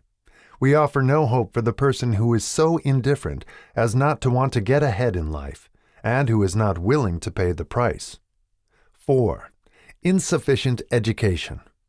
This is a handicap which may be overcome with comparative ease. Experience has proven that the best educated people are often those who are known as self-made or self-educated. It takes more than a college degree to make one a person of education. Any person who is educated is one who has learned to get whatever he wants in life without violating the rights of others. Education consists not so much of knowledge, but of knowledge effectively and persistently applied. Men are paid not merely for what they know, but more particularly for what they do with that which they know. 5. Lack of self-discipline. Discipline comes through self-control. This means that one must control all negative qualities. Before you can control conditions, you must first control yourself. Self-mastery is the hardest job you will ever tackle. If you do not conquer self, you will be conquered by self. You may see at one and the same time both your best friend and your greatest enemy by stepping in front of a mirror. 6. Ill health. No person may enjoy outstanding success without good health. Many of the causes of ill health are subject to mastery and control. These, in the main, are A. Overeating of foods not conducive to health. B. Wrong habits of thought, giving expression to negatives. C. Wrong use of and overindulgence in sex. D. Lack of proper physical exercise. E. An inadequate supply of fresh air due to improper breathing. 7. Unfavorable environmental influences during childhood. As the twig is bent, so shall the tree grow. Most people who have criminal tendencies acquire them as the result of bad environment and improper associates during childhood. 8. Procrastination. This is one of the most common causes of failure. Old man procrastination stands within the shadow of every human being, waiting his opportunity to spoil one's chances of success. Most of us go through life as failures because we are waiting for the time to be right to start doing something worthwhile. Do not wait. The time will never be just right. Start where you stand and work with whatever tools you may have at your command, and better tools will be found as you go along. 9.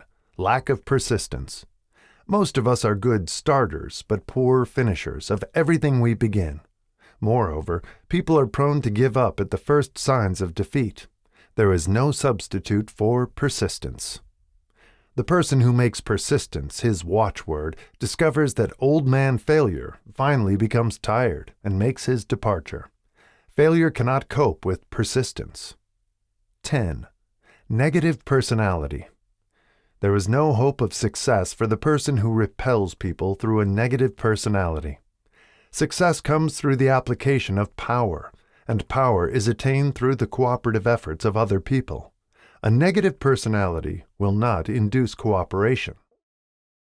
11. Lack of controlled sexual urge. Sex energy is the most powerful of all the stimuli which move people into action. Because it is the most powerful of the emotions, it must be controlled through transmutation and converted into other channels. 12. Uncontrolled desire for something for nothing. The gambling instinct drives millions of people to failure.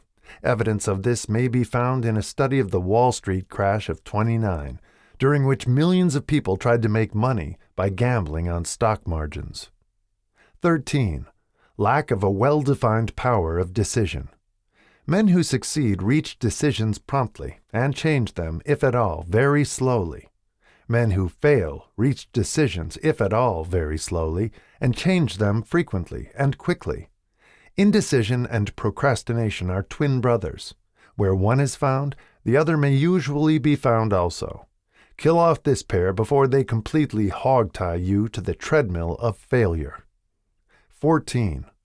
One or more of the 6 basic fears. These fears have been analyzed for you in a later chapter. They must be mastered before you can market your services effectively. 15. Wrong selection of a mate in marriage. This is a most common cause of failure. The relationship of marriage brings people intimately into contact. Unless this relationship is harmonious, failure is likely to follow. Moreover, it will be a form of failure that is marked by misery and unhappiness, destroying all signs of ambition. 16. Overcaution. The person who takes no chances generally has to take whatever is left when others are through choosing. Overcaution is as bad as undercaution. Both are extremes to be guarded against. Life itself is filled with the element of chance. 17. Wrong selection of associates in business. This is one of the most common causes of failure in business. In marketing personal services, one should use great care to select an employer who will be an inspiration and who is, himself, intelligent and successful. We emulate those with whom we associate most closely. Pick an employer who is worth emulating. 18. Superstition and prejudice. Superstition is a form of fear. It is also a sign of ignorance. Men who succeed keep open minds and are afraid of nothing. 19. Wrong selection of a vocation. No man can succeed in a line of endeavor which he does not like. The most essential step in the marketing of personal services is that of selecting an occupation into which you can throw yourself wholeheartedly. 20. Lack of concentration of effort. The jack of all trades seldom is good at any. Concentrate all of your efforts on one definite chief aim. 21. The habit of indiscriminate spending. The spendthrift cannot succeed, mainly because he stands eternally in fear of poverty. Form the habit of systematic saving by putting aside a definite percentage of your income. Money in the bank gives one a very safe foundation of courage when bargaining for the sale of personal services. Without money, one must take what one is offered and be glad to get it. 22. Lack of enthusiasm. Without enthusiasm, one cannot be convincing. Moreover, enthusiasm is contagious, and the person who has it under control is generally welcome in any group of people. 23. Intolerance. The person with a closed mind on any subject seldom gets ahead. Intolerance means that one has stopped acquiring knowledge. The most damaging forms of intolerance are those connected with religious, racial, and political differences of opinion. 24. Intemperance. The most damaging forms of intemperance are connected with eating, strong drink, and sexual activities. Overindulgence in any of these is fatal to success. 25. Inability to cooperate with others. More people lose their positions and their big opportunities in life because of this fault than for all other reasons combined. It is a fault which no well-informed businessman or leader will tolerate. 26. Possession of power that was not acquired through self-effort. Sons and daughters of wealthy men and others who inherit money which they did not earn. Power in the hands of one who did not acquire it gradually is often fatal to success. Quick riches are more dangerous than poverty. 27. Intentional dishonesty. There is no substitute for honesty. One may be temporarily dishonest by force of circumstances over which one has no control, without permanent damage. But there is no hope for the person who is dishonest by choice. Sooner or later, his deeds will catch up with him, and he will pay by loss of reputation, and perhaps even loss of liberty. 28. Egotism and vanity. These qualities serve as red lights which warn others to keep away. They are fatal to success. 29. Guessing instead of thinking. Most people are too indifferent or lazy to acquire facts with which to think accurately. They prefer to act on opinions created by guesswork or snap judgments. 30. Lack of capital. This is a common cause of failure among those who start out in business for the first time, without sufficient reserve of capital to absorb the shock of their mistakes and to carry them over until they have established a reputation. 31. Under this, name any particular cause of failure from which you have suffered that has not been included in the foregoing list. In these 30 major causes of failure is found a description of the tragedy of life, which obtains for practically every person who tries and fails. It will be helpful if you can induce someone who knows you well to go over this list with you and help to analyze you by the 30 causes of failure. It may be beneficial if you try this alone. Most people cannot see themselves as others see them. You may be one who cannot. The oldest of admonitions is, "Man, know thyself."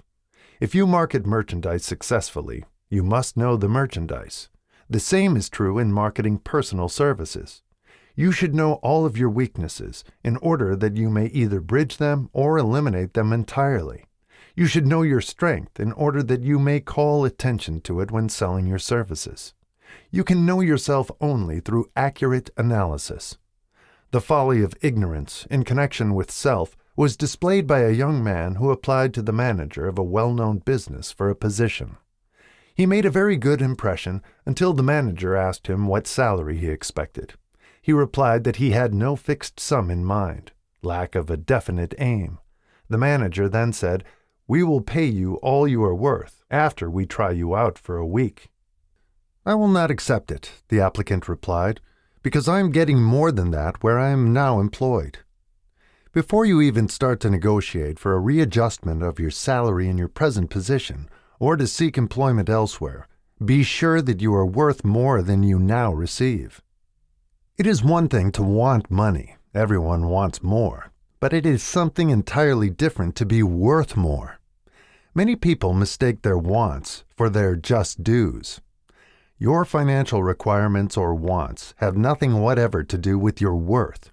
Your value is established entirely by your ability to render useful service or your capacity to induce others to render such service. Take inventory of yourself. 28 questions you should answer. Annual self-analysis is an essential in the effective marketing of personal services, as is annual inventory in merchandising. Moreover, the yearly analysis should disclose a decrease in faults and an increase in virtues. One goes ahead, stands still, or goes backward in life. One's object should be, of course, to go ahead. Annual self-analysis will disclose whether advancement has been made, and if so, how much. It will also disclose any backward steps one may have made. The effective marketing of personal services requires one to move forward, even if the progress is slow. Your annual self-analysis should be made at the end of each year, so you can include in your New Year's resolutions any improvements which the analysis indicates should be made. Take this inventory by asking yourself the following questions, and by checking your answers with the aid of someone who will not permit you to deceive yourself as to their accuracy. Self-analysis questionnaire for personal inventory. 1. Have I attained the goal which I established as my objective for this year? You should work with a definite yearly objective to be attained as a part of your major life objective. 2. Have I delivered service of the best possible quality of which I was capable, or could I have improved any part of this service? 3. Have I delivered service in the greatest possible quantity of which I was capable? 4. Has the spirit of my conduct been harmonious and cooperative at all times? 5. Have I permitted the habit of procrastination to decrease my efficiency, and if so, to what extent? 6. Have I improved my personality, and if so, in what ways? 7. Have I been persistent in following my plans through to completion? 8. Have I reached decisions promptly and definitely on all occasions? 9. Have I permitted any one or more of the 6 basic fears to decrease my efficiency? 10. Have I been either overcautious or undercautious? 11. Has my relationship with my associates in work been pleasant or unpleasant? If it has been unpleasant, has the fault been partly or wholly mine? 12. Have I dissipated any of my energy through lack of concentration of effort? 13. Have I been open-minded and tolerant in connection with all subjects? 14. In what way have I improved my ability to render service? 15. Have I been intemperate in any of my habits? 16. Have I expressed, either openly or secretly, any form of egotism? 17. Has my conduct toward my associates been such that it has induced them to respect me? 18. Have my opinions and decisions been based upon guesswork or accuracy of analysis and thought? 19. Have I followed the habit of budgeting my time, my expenses, and my income, and have I been conservative in these budgets? 20. How much time have I devoted to unprofitable effort, which I might have used to better advantage? 21. How may I rebudget my time and change my habits so I will be more efficient during the coming year? 22. Have I been guilty of any conduct which was not approved by my conscience? 23. In what ways have I rendered more service and better service than I was paid to render? 24. Have I been unfair to anyone, and if so, in what way? 25. If I had been the purchaser of my own services for the year, would I be satisfied with my purchase? 26. Am I in the right vocation, and if not, why not? 27. Has the purchaser of my services been satisfied with the service I have rendered, and if not, why not? 28. What is my present rating on the fundamental principles of success? Make this rating fairly and frankly, and have it checked by someone who is courageous enough to do it accurately. Having read and assimilated the information conveyed through this chapter, you are now ready to create a practical plan for marketing your personal services. In this chapter will be found an adequate description of every principle essential in planning the sale of personal services, including the major attributes of leadership, the most common causes of failure in leadership, a description of the fields of opportunity for leadership, the main causes of failure in all walks of life, and the important questions which should be used in self-analysis. This extensive and detailed presentation of accurate information has been included because it will be needed by all who must begin the accumulation of riches by marketing personal services. Those who have lost their fortunes and those who are just beginning to earn money have nothing but personal services to offer in return for riches. Therefore, it is essential that they have available the practical information needed to market services to best advantage. The information contained in this chapter will be of great value to all who aspire to attain leadership in any calling. It will be particularly helpful to those aiming to market their services as business or industrial executives. Complete assimilation and understanding of the information here conveyed will be helpful in marketing one's own services, and it will also help one to become more analytical and capable of judging people. The information will be priceless to personnel directors, employment managers, and other executives charged with the selection of employees and the maintenance of efficient organizations. If you doubt this statement, test its soundness by answering in writing the 28 self-analysis questions. That might be both interesting and profitable, even though you do not doubt the soundness of the statement. Where and how one may find opportunities to accumulate riches. Now that we've analyzed the principles by which riches may be accumulated, we naturally ask, where may one find favorable opportunities to apply these principles? Very well, let us take inventory and see what the United States of America offer the person seeking riches, great or small. To begin with, let us remember, all of us, that we live in a country where every law-abiding citizen enjoys freedom of thought and freedom of deed unequaled anywhere in the world. Most of us have never taken inventory of the advantages of this freedom. We have never compared our unlimited freedom with the curtailed freedom in other countries. Here we have freedom of thought, freedom in the choice and enjoyment of education, freedom in religion, freedom in politics, freedom in the choice of a business, profession, or occupation, freedom to accumulate and own without molestation all the property we can accumulate, freedom to choose our place of residence, freedom in marriage, freedom through equal opportunity to all races, freedom of travel from one state to another, freedom in our choice of foods, and freedom to aim for any station in life for which we have prepared ourselves, even for the presidency of the United States. We have other forms of freedom, but this list will give a bird's-eye view of the most important, which constitute opportunity of the highest order.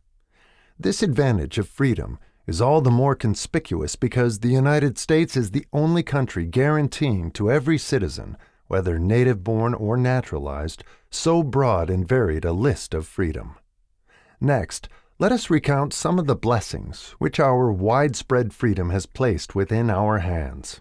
Take the average American family, for example, meaning the family of average income, and sum up the benefits available to every member of the family in this land of opportunity and plenty. A. Food. Next to freedom of thought and deed comes food, clothing, and shelter, the three basic necessities of life. Because of our universal freedom, the average American family has available, at its very door, the choicest selection of food to be found anywhere in the world, and at prices within its financial range. A family of two, living in the heart of Times Square district of New York City, far removed from the source of production of foods, took careful inventory of the cost of a simple breakfast, with the astonishing result. Starting with the articles of food, followed by the cost at the breakfast table. Grapefruit juice from Florida, 2 cents. Rippled wheat breakfast food, Kansas Farm, 2 cents. Tea from China, 2 cents. Bananas from South America, 2.5 cents. Toasted bread from Kansas Farm, 1 cent.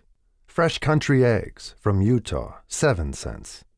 Sugar from Cuba or Utah, 0.5 cent. Butter and cream from New England, 3 cents. Grand total, 20 cents.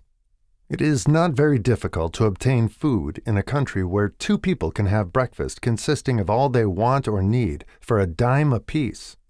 Observe that this simple breakfast was gathered by some strange form of magic from China, South America, Utah, Kansas, and the New England states, and delivered on the breakfast table, ready for consumption, in the very heart of the most crowded city in America, at a cost well within the means of the most humble laborer.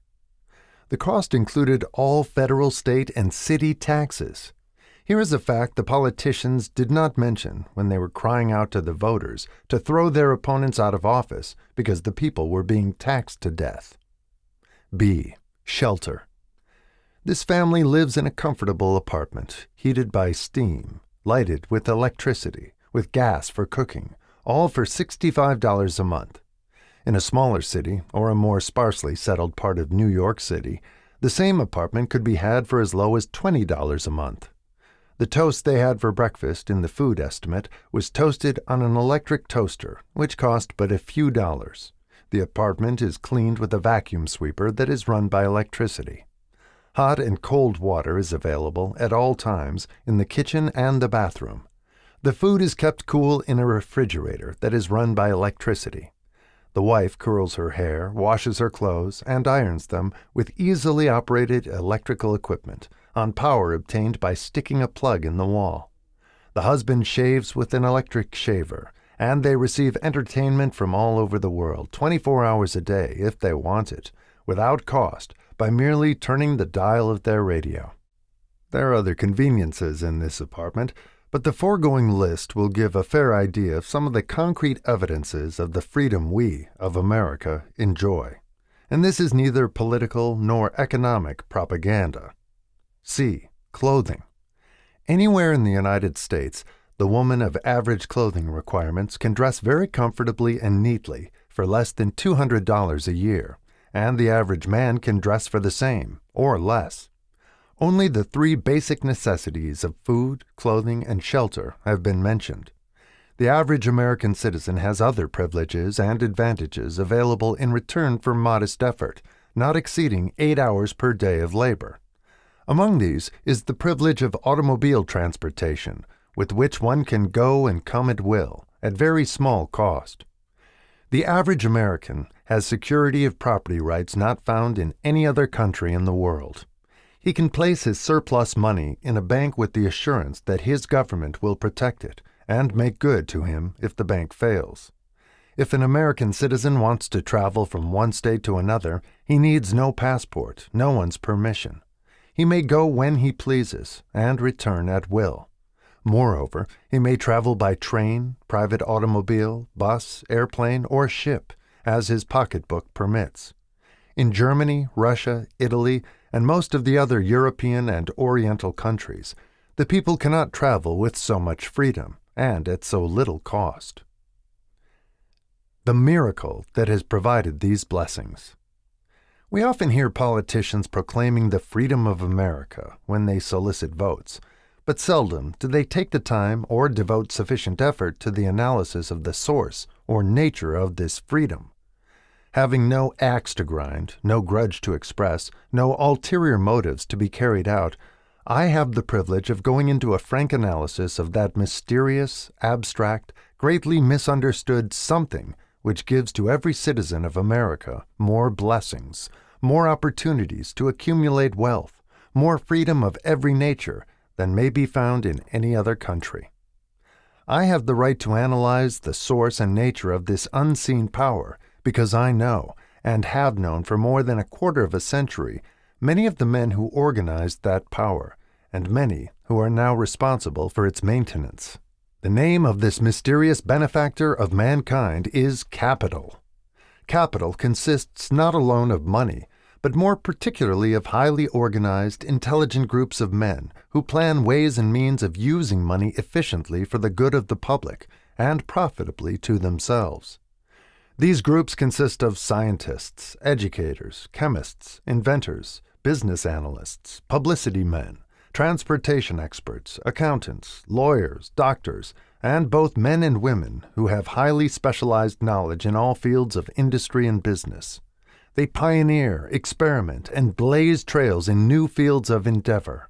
They support colleges, hospitals, public schools, build good roads, publish newspapers, pay most of the cost of government, and take care of the multitudinous detail essential to human progress. Stated briefly, the capitalists are the brains of civilization because they supply the entire fabric of which all education, enlightenment, and human progress consists. Money without brains always is dangerous. Properly used, it is the most important essential of civilization. The simple breakfast here described could not have been delivered to the New York family at a dime each or at any other price if organized capital had not provided the machinery, the ships, the railroads, and the huge armies of trained men to operate them. Some slight idea of the importance of organized capital may be had by trying to imagine yourself burdened with the responsibility of collecting, without the aid of capital, and delivering to the New York City family the simple breakfast described. To supply the tea, you would have to make a trip to China or India, both a very long way from America. Unless you are an excellent swimmer, you would become rather tired before making the round trip. Then, too, another problem would confront you. What would you use for money, even if you had the physical endurance to swim the ocean? To supply the sugar, you would have to take another long swim to Cuba or a long walk to the sugar beet section of Utah. But even then, you might come back without the sugar because organized effort and money are necessary to produce sugar, to say nothing of what is required to refine, transport, and deliver it to the breakfast table anywhere in the United States. The eggs you could deliver easily enough from the barnyards near New York City, but you would have a very long walk to Florida and return before you could serve the 2 glasses of grapefruit juice. You would have another long walk to Kansas or one of the other wheat-growing states when you went after the 4 slices of wheat bread. The rippled wheat biscuits would have to be omitted from the menu because they would not be available except through the labor of a trained organization of men and suitable machinery, all of which call for capital.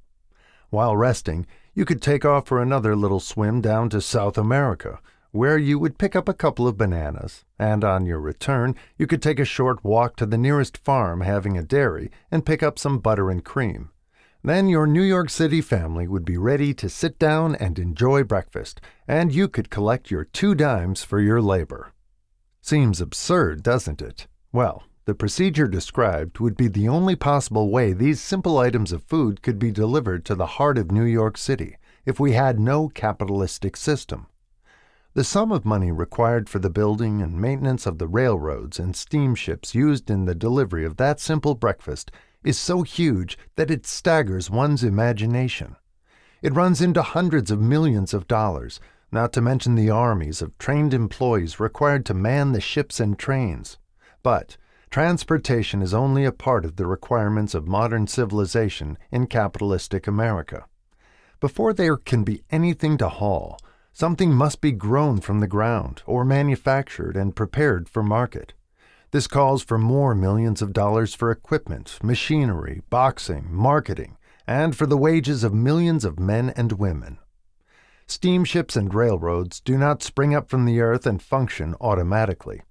They come in response to the call of civilization, through the labor and ingenuity and organizing ability of men who have imagination, faith, enthusiasm, decision, persistence.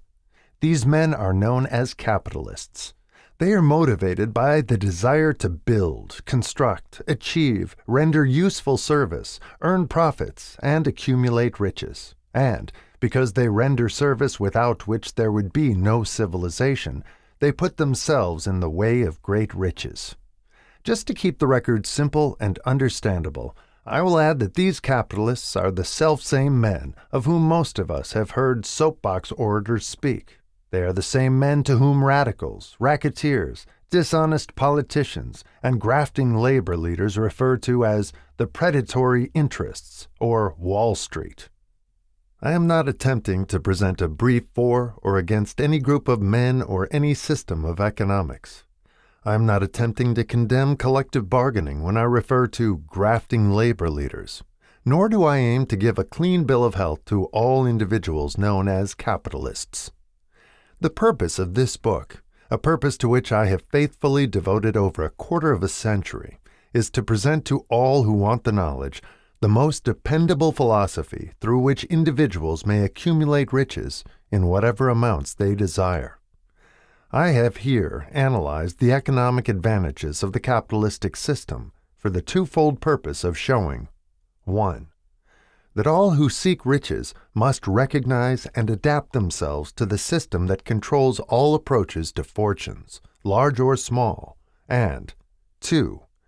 To present the side of the picture opposite to that being shown by politicians and demagogues who deliberately becloud the issues they bring up, by referring to organized capital as if it were something poisonous. This is a capitalistic country. It was developed through the use of capital. And we who claim the right to partake of the blessings of freedom and opportunity, we who seek to accumulate riches here, may as well know that neither riches nor opportunity would be available to us if organized capital had not provided these benefits. For more than 20 years, it has been a somewhat popular and growing pastime for radicals, self-seeking politicians, racketeers, crooked labor leaders, and on occasion religious leaders to take potshots at Wall Street, the money changers, and big business. The practice became so general that we witnessed during the business depression the unbelievable sight of high government officials lining up with the cheap politicians and labor leaders with the openly avowed purpose of throttling the system which has made industrial America the richest country on earth. The lineup was so general and so well organized that it prolonged the worst depression America has ever known. It cost millions of men their jobs, because those jobs were inseparably a part of the industrial and capitalistic system which formed the very backbone of the nation. During this unusual alliance of government officials and self-seeking individuals who were endeavoring to profit by declaring open season on the American system of industry, a certain type of labor leader joined forces with the politicians and offered to deliver voters in return for legislation designed to permit men to take riches away from industry by organized force of numbers, instead of the better method of giving a fair day's work for a fair day's pay. Millions of men and women throughout the nation are still engaged in this popular pastime of trying to get without giving. Some of them are lined up with labor unions, where they demand shorter hours and more pay. Others do not take the trouble to work at all. They demand government relief, and are getting it. Their idea of their rights of freedom was demonstrated in New York City, where violent complaint was registered with the postmaster by a group of relief beneficiaries, because the postman awakened them at 7:30 a.m. to deliver government relief checks. They demanded that the time of delivery be set up to 10 o'clock. If you are one of those who believe that riches can be accumulated by the mere act of men who organize themselves into groups and demand more pay for less service, if you are one of those who demand government relief without early morning disturbance when the money is delivered to you, if you are one of those who believe in trading their votes to politicians in return for the passing of laws which permit the raiding of the public treasury, you may rest securely on your belief, with certain knowledge that no one will disturb you, because this is a free country where every man may think as he pleases, where nearly everybody can live with but little effort, where many may live well without doing any work whatsoever. However, you should know the full truth concerning this freedom of which so many people boast and so few understand. As great as it is, as far as it reaches, as many privileges as it provides, it does not and cannot bring riches without effort. There is but one dependable method of accumulating and legally holding riches, and that is by rendering useful service. No system has ever been created by which men can legally acquire riches through mere force of numbers, or without giving in return an equivalent value of one form or another. There is a principle known as the law of economics. This is more than a theory. It is a law no man can beat. Mark well the name of the principle, and remember it, because it is far more powerful than all the politicians and political machines. It is above and beyond the control of all the labor unions. It cannot be swayed, nor influenced, nor bribed by racketeers or self-appointed leaders in any calling. Moreover, it has an all-seeing eye and a perfect system of bookkeeping, in which it keeps an accurate account of the transactions of every human being engaged in the business of trying to get without giving. Sooner or later its auditors come around, look over the records of individuals both great and small, and demand an accounting. Wall Street, big business, capital predatory interests, or whatever name you choose to give the system which has given us American freedom, represents a group of men who understand, respect, and adapt themselves to this powerful law of economics. Their financial continuation depends upon their respecting the law. Most people living in America like this country, its capitalistic system and all. I must confess I know of no better country where one may find greater opportunities to accumulate riches. Judging by their acts and deeds, there are some in this country who do not like it. That, of course, is their privilege. If they do not like this country, its capitalistic system, its boundless opportunities, they have the privilege of clearing out. Always there are other countries, such as Germany, Russia, and Italy, where one may try one's hand at enjoying freedom and accumulating riches providing one is not too particular. America provides all the freedom and all the opportunity to accumulate riches that any honest person may acquire. When one goes hunting for game, one selects hunting grounds where game is plentiful. When seeking riches, the same rule would naturally obtain. If it is riches you are seeking, do not overlook the possibilities of a country whose citizens are so rich that women alone spend over $200 million annually for lipsticks, rouge, and cosmetics. Think twice, you who are seeking riches, before trying to destroy the capitalistic system of a country whose citizens spend over $50 million a year for greeting cards with which to express their appreciation of their freedom. If it is money you are seeking, consider carefully a country that spends hundreds of millions of dollars annually for cigarettes, the bulk of the income from which goes to only 4 major companies engaged in supplying this national builder of nonchalance and quiet nerves. By all means, give plenty of consideration to a country whose people spend annually more than $15 million for the privilege of seeing moving pictures, and toss in a few additional millions for liquor, narcotics, and other less potent soft drinks and giggle waters. Do not be in too big a hurry to get away from a country whose people willingly, even eagerly, hand over millions of dollars annually for football, baseball, and prize fights. And, by all means, stick by a country whose inhabitants give up more than $1 million a year for chewing gum and another $1 million for safety razor blades. Remember also that this is but the beginning of the available sources for the accumulation of wealth. Only a few of the luxuries and non-essentials have been mentioned, but remember that the business of producing, transporting, and marketing these few items of merchandise gives regular employment to many millions of men and women who receive for their services many millions of dollars monthly and spend it freely for both the luxuries and the necessities. Especially remember that back of all this exchange of merchandise and personal services may be found an abundance of opportunity to accumulate riches. Here, our American freedom comes to one's aid. There is nothing to stop you, or anyone from engaging in any portion of the effort necessary to carry on these businesses. If one has superior talent, training, experience, one may accumulate riches in large amounts. Those not so fortunate may accumulate smaller amounts. Anyone may earn a living in return for a very nominal amount of labor. So, there you are. Opportunity has spread its wares before you. Step up to the front. Select what you want. Create your plan. Put the plan into action and follow through with persistence. Capitalistic America will do the rest. You can depend upon this much. Capitalistic America ensures every person the opportunity to render useful service and to collect riches in proportion to the value of the service. The system denies no one this right, but it does not and cannot promise something for nothing, because the system itself is irrevocably controlled by the law of economics, which neither recognizes nor tolerates for long getting without giving. The law of economics was passed by nature.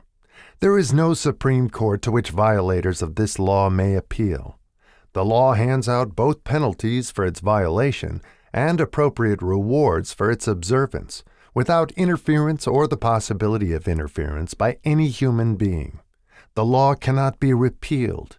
It is as fixed as the stars in the heavens, and subject to, and a part of the same system that controls the stars.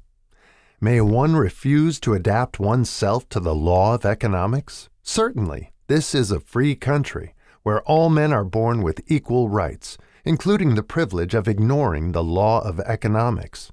What happens then? Well, nothing happens until large numbers of men join forces for the avowed purpose of ignoring the law and taking what they want by force. Then comes the dictator, with well-organized firing squads and machine guns. We have not yet reached that stage in America, but we have heard all we want to know about how the system works.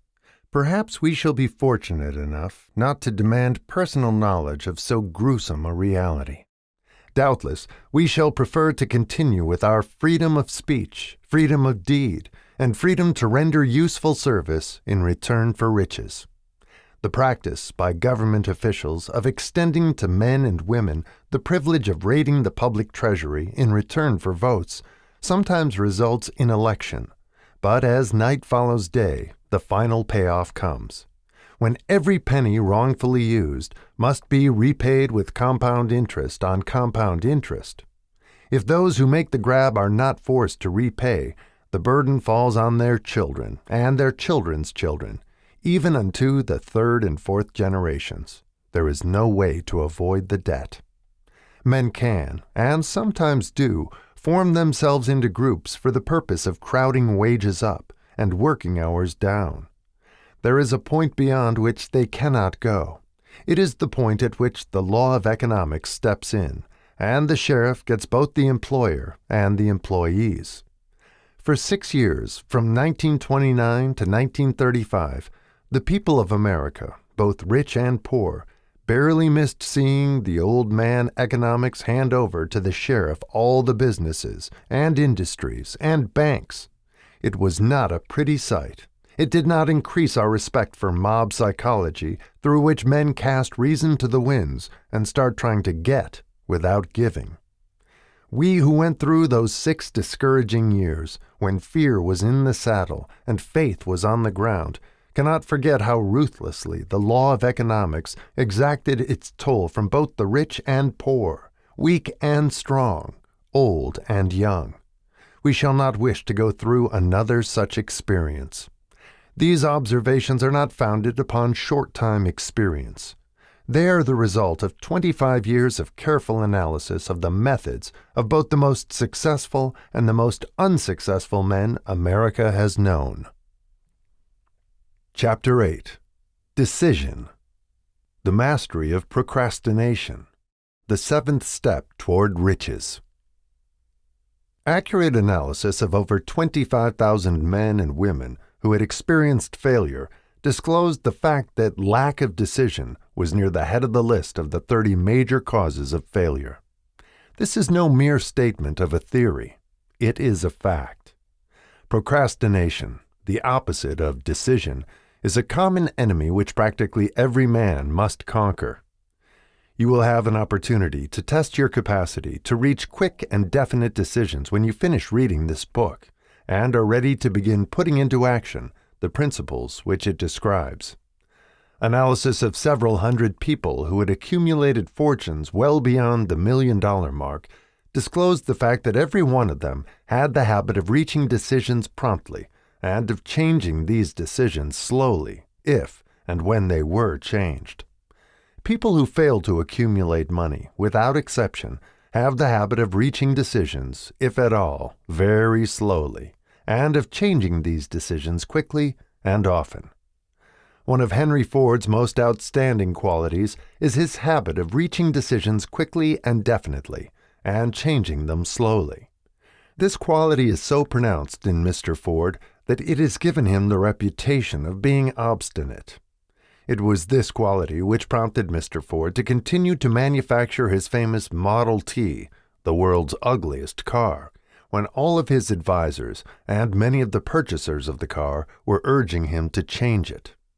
Perhaps Mr. Ford delayed too long in making the change, but the other side of the story is that Mr. Ford's firmness of decision yielded a huge fortune before the change in model became necessary. There is but little doubt that Mr. Ford's habit of definiteness of decision assumes the proportion of obstinacy, but this quality is preferable to slowness in reaching decisions and quickness in changing them. The majority of people who fail to accumulate money sufficient for their needs are, generally, easily influenced by the opinions of others. They permit the newspapers and the gossiping neighbors to do their thinking for them. Opinions are the cheapest commodities on earth. Everyone has a flock of opinions ready to be wished upon anyone who will accept them. If you are influenced by opinions when you reach decisions, you will not succeed in any undertaking, much less in that of transmuting your own desire into money.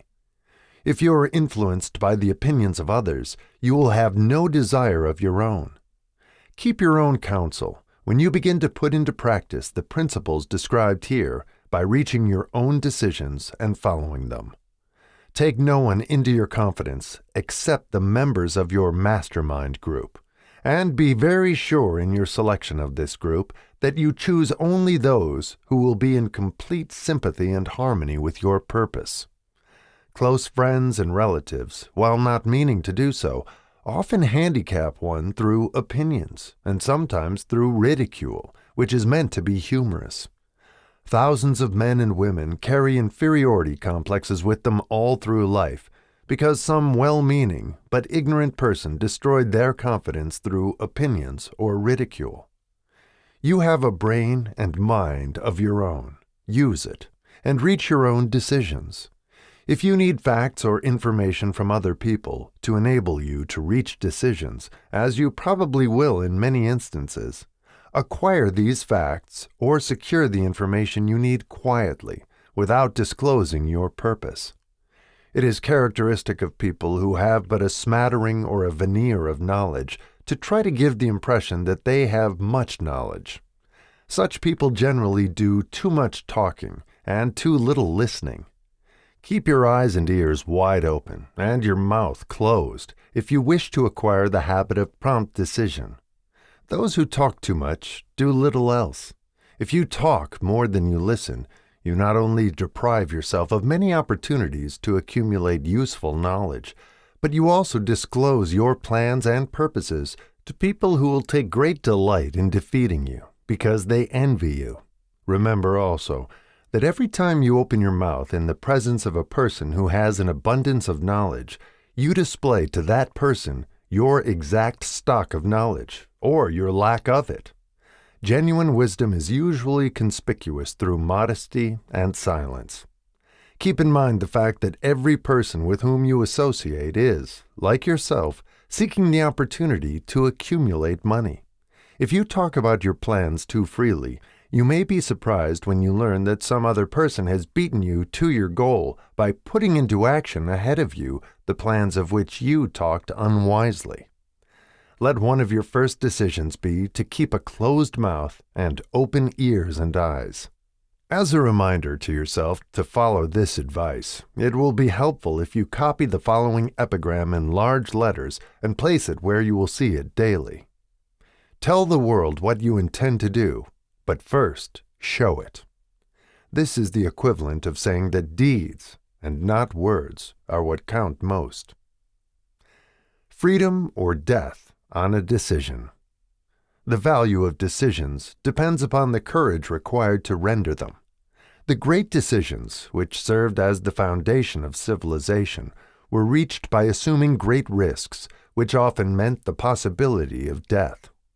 Lincoln's decision to issue his famous Proclamation of Emancipation, which gave freedom to the colored people of America, was rendered with full understanding that his act would turn thousands of friends and political supporters against him. He knew, too, that the carrying out of that proclamation would mean death to thousands of men on the battlefield. In the end, it cost Lincoln his life. That required courage. Socrates' decision to drink the cup of poison rather than compromise in his personal belief was a decision of courage. It turned time ahead 1,000 years and gave to people then unborn the right to freedom of thought and of speech. The decision of General Robert E. Lee, when he came to the parting of the way with the Union and took up the cause of the South, was a decision of courage, for he well knew that it might cost him his own life, that it would surely cost the lives of others. But the greatest decision of all time, as far as any American citizen is concerned, was reached in Philadelphia, July 4th, 1776, when 56 men signed their names to a document, which they well knew would bring freedom to all Americans, or leave every one of the 56 hanging from a gallows. You have heard of this famous document, but you may not have drawn from it the great lesson in personal achievement it so plainly taught. We all remember the date of this momentous decision, but few of us realize what courage that decision required. We remember our history as it was taught. We remember dates and the names of the men who fought. We remember Valley Forge and Yorktown. We remember George Washington and Lord Cornwallis. But we know little of the real forces back of these names, dates, and places. We know still less of that intangible power which ensured us freedom long before Washington's armies reached Yorktown. We read the history of the Revolution and falsely imagine that George Washington was the father of our country, that it was he who won our freedom, while the truth is, Washington was only an accessory after the fact, because victory for his armies had been ensured long before Lord Cornwallis surrendered. This is not intended to rob Washington of any of the glory he so richly merited. Its purpose, rather, is to give greater attention to the astounding power that was the real cause of his victory. It is nothing short of tragedy that the writers of history have missed entirely even the slightest reference to the irresistible power which gave birth and freedom to the nation destined to set up new standards of independence for all the peoples of the earth. I say it is a tragedy because it is the same self-power which must be used by every individual who surmounts the difficulties of life and forces life to pay the price asked. Let us briefly review the events which gave birth to this power. The story begins with an incident in Boston, March 5, 1770. British soldiers were patrolling the streets, by their presence openly threatening the citizens. The colonists resented armed men marching in their midst. They began to express their resentment openly, hurling stones as well as epithets at the marching soldiers until the commanding officer gave orders. "Fix bayonets! Charge!" The battle was on. It resulted in the death and injury of many. The incident aroused such resentment that the Provincial Assembly, made up of prominent colonists, called a meeting for the purpose of taking definite action. Two of the members of that assembly were John Hancock and Samuel Adams. Long live their names! They spoke up courageously and declared that a move must be made to eject all British soldiers from Boston. Remember this, a decision, in the minds of two men, might properly be called the beginning of the freedom which we, of the United States, now enjoy. Remember, too, that the decision of these two men called for faith and courage because it was dangerous. Before the assembly adjourned, Samuel Adams was appointed to call on the governor of the province, Hutchinson, and demand the withdrawal of the British troops. The request was granted. The troops were removed from Boston, but the incident was not closed. It had caused a situation destined to change the entire trend of civilization. Strange, is it not, how the great changes, such as the American Revolution and the World War, often have their beginnings in circumstances which seem unimportant. It is interesting, also, to observe that these important changes usually begin in the form of a definite decision in the minds of a relatively small number of people. Few of us know the history of our country well enough to realize that John Hancock, Samuel Adams, and Richard Henry Lee of the province of Virginia were the real fathers of our country. Richard Henry Lee became an important factor in this story by reason of the fact that he and Samuel Adams communicated frequently by correspondence, sharing freely their fears and their hopes concerning the welfare of the people of their provinces. From this practice, Adams conceived the idea that a mutual exchange of letters between the 13 colonies might help to bring about the coordination of effort so badly needed in connection with the solution of their problems. 2 years after the clash with the soldiers in Boston, March 72, Adams presented this idea to the Assembly in the form of a motion that a correspondence committee be established among the colonies with definitely appointed correspondents in each colony for the purpose of friendly cooperation for the betterment of the colonies of British America. Mark well this incident. It was the beginning of the organization of the far-flung power destined to give freedom to you and to me. The mastermind had already been organized. It consisted of Adams, Lee, and Hancock. I tell you further that if two of you agree upon the earth concerning anything for which you ask, it will come to you from my Father who is in heaven." The Committee of Correspondence was organized. Observe that this move provided the way for increasing the power of the mastermind by adding to it men from all the colonies. Take notice that this procedure constituted the first organized planning of the disgruntled colonists. In union there is strength. The citizens of the colonies had been waging disorganized warfare against the British soldiers through incidents similar to the Boston riot, but nothing of benefit had been accomplished. Their individual grievances had not been consolidated under one mastermind. No group of individuals had put their hearts, minds, souls, and bodies together in one definite decision to settle their difficulty with the British once and for all, until Adams, Hancock, and Lee got together.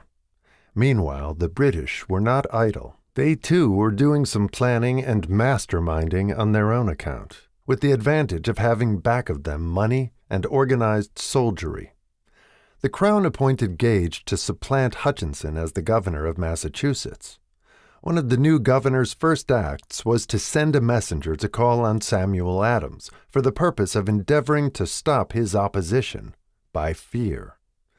We can best understand the spirit of what happened by quoting the conversation between Colonel Fenton, the messenger sent by Gage, and Adams.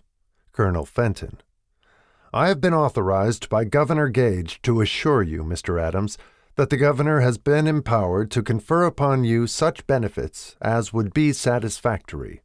Endeavor to win Adams by promise of bribes, upon the condition that you engage to cease in your opposition to the measures of the government.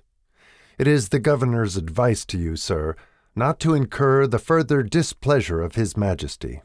Your conduct has been such as makes you liable to penalties of an act of Henry VIII, by which persons can be sent to England for trial for treason or misprision of treason at the discretion of a governor of a province. But by changing your political course, you will not only receive great personal advantages, but you will make your peace with the king."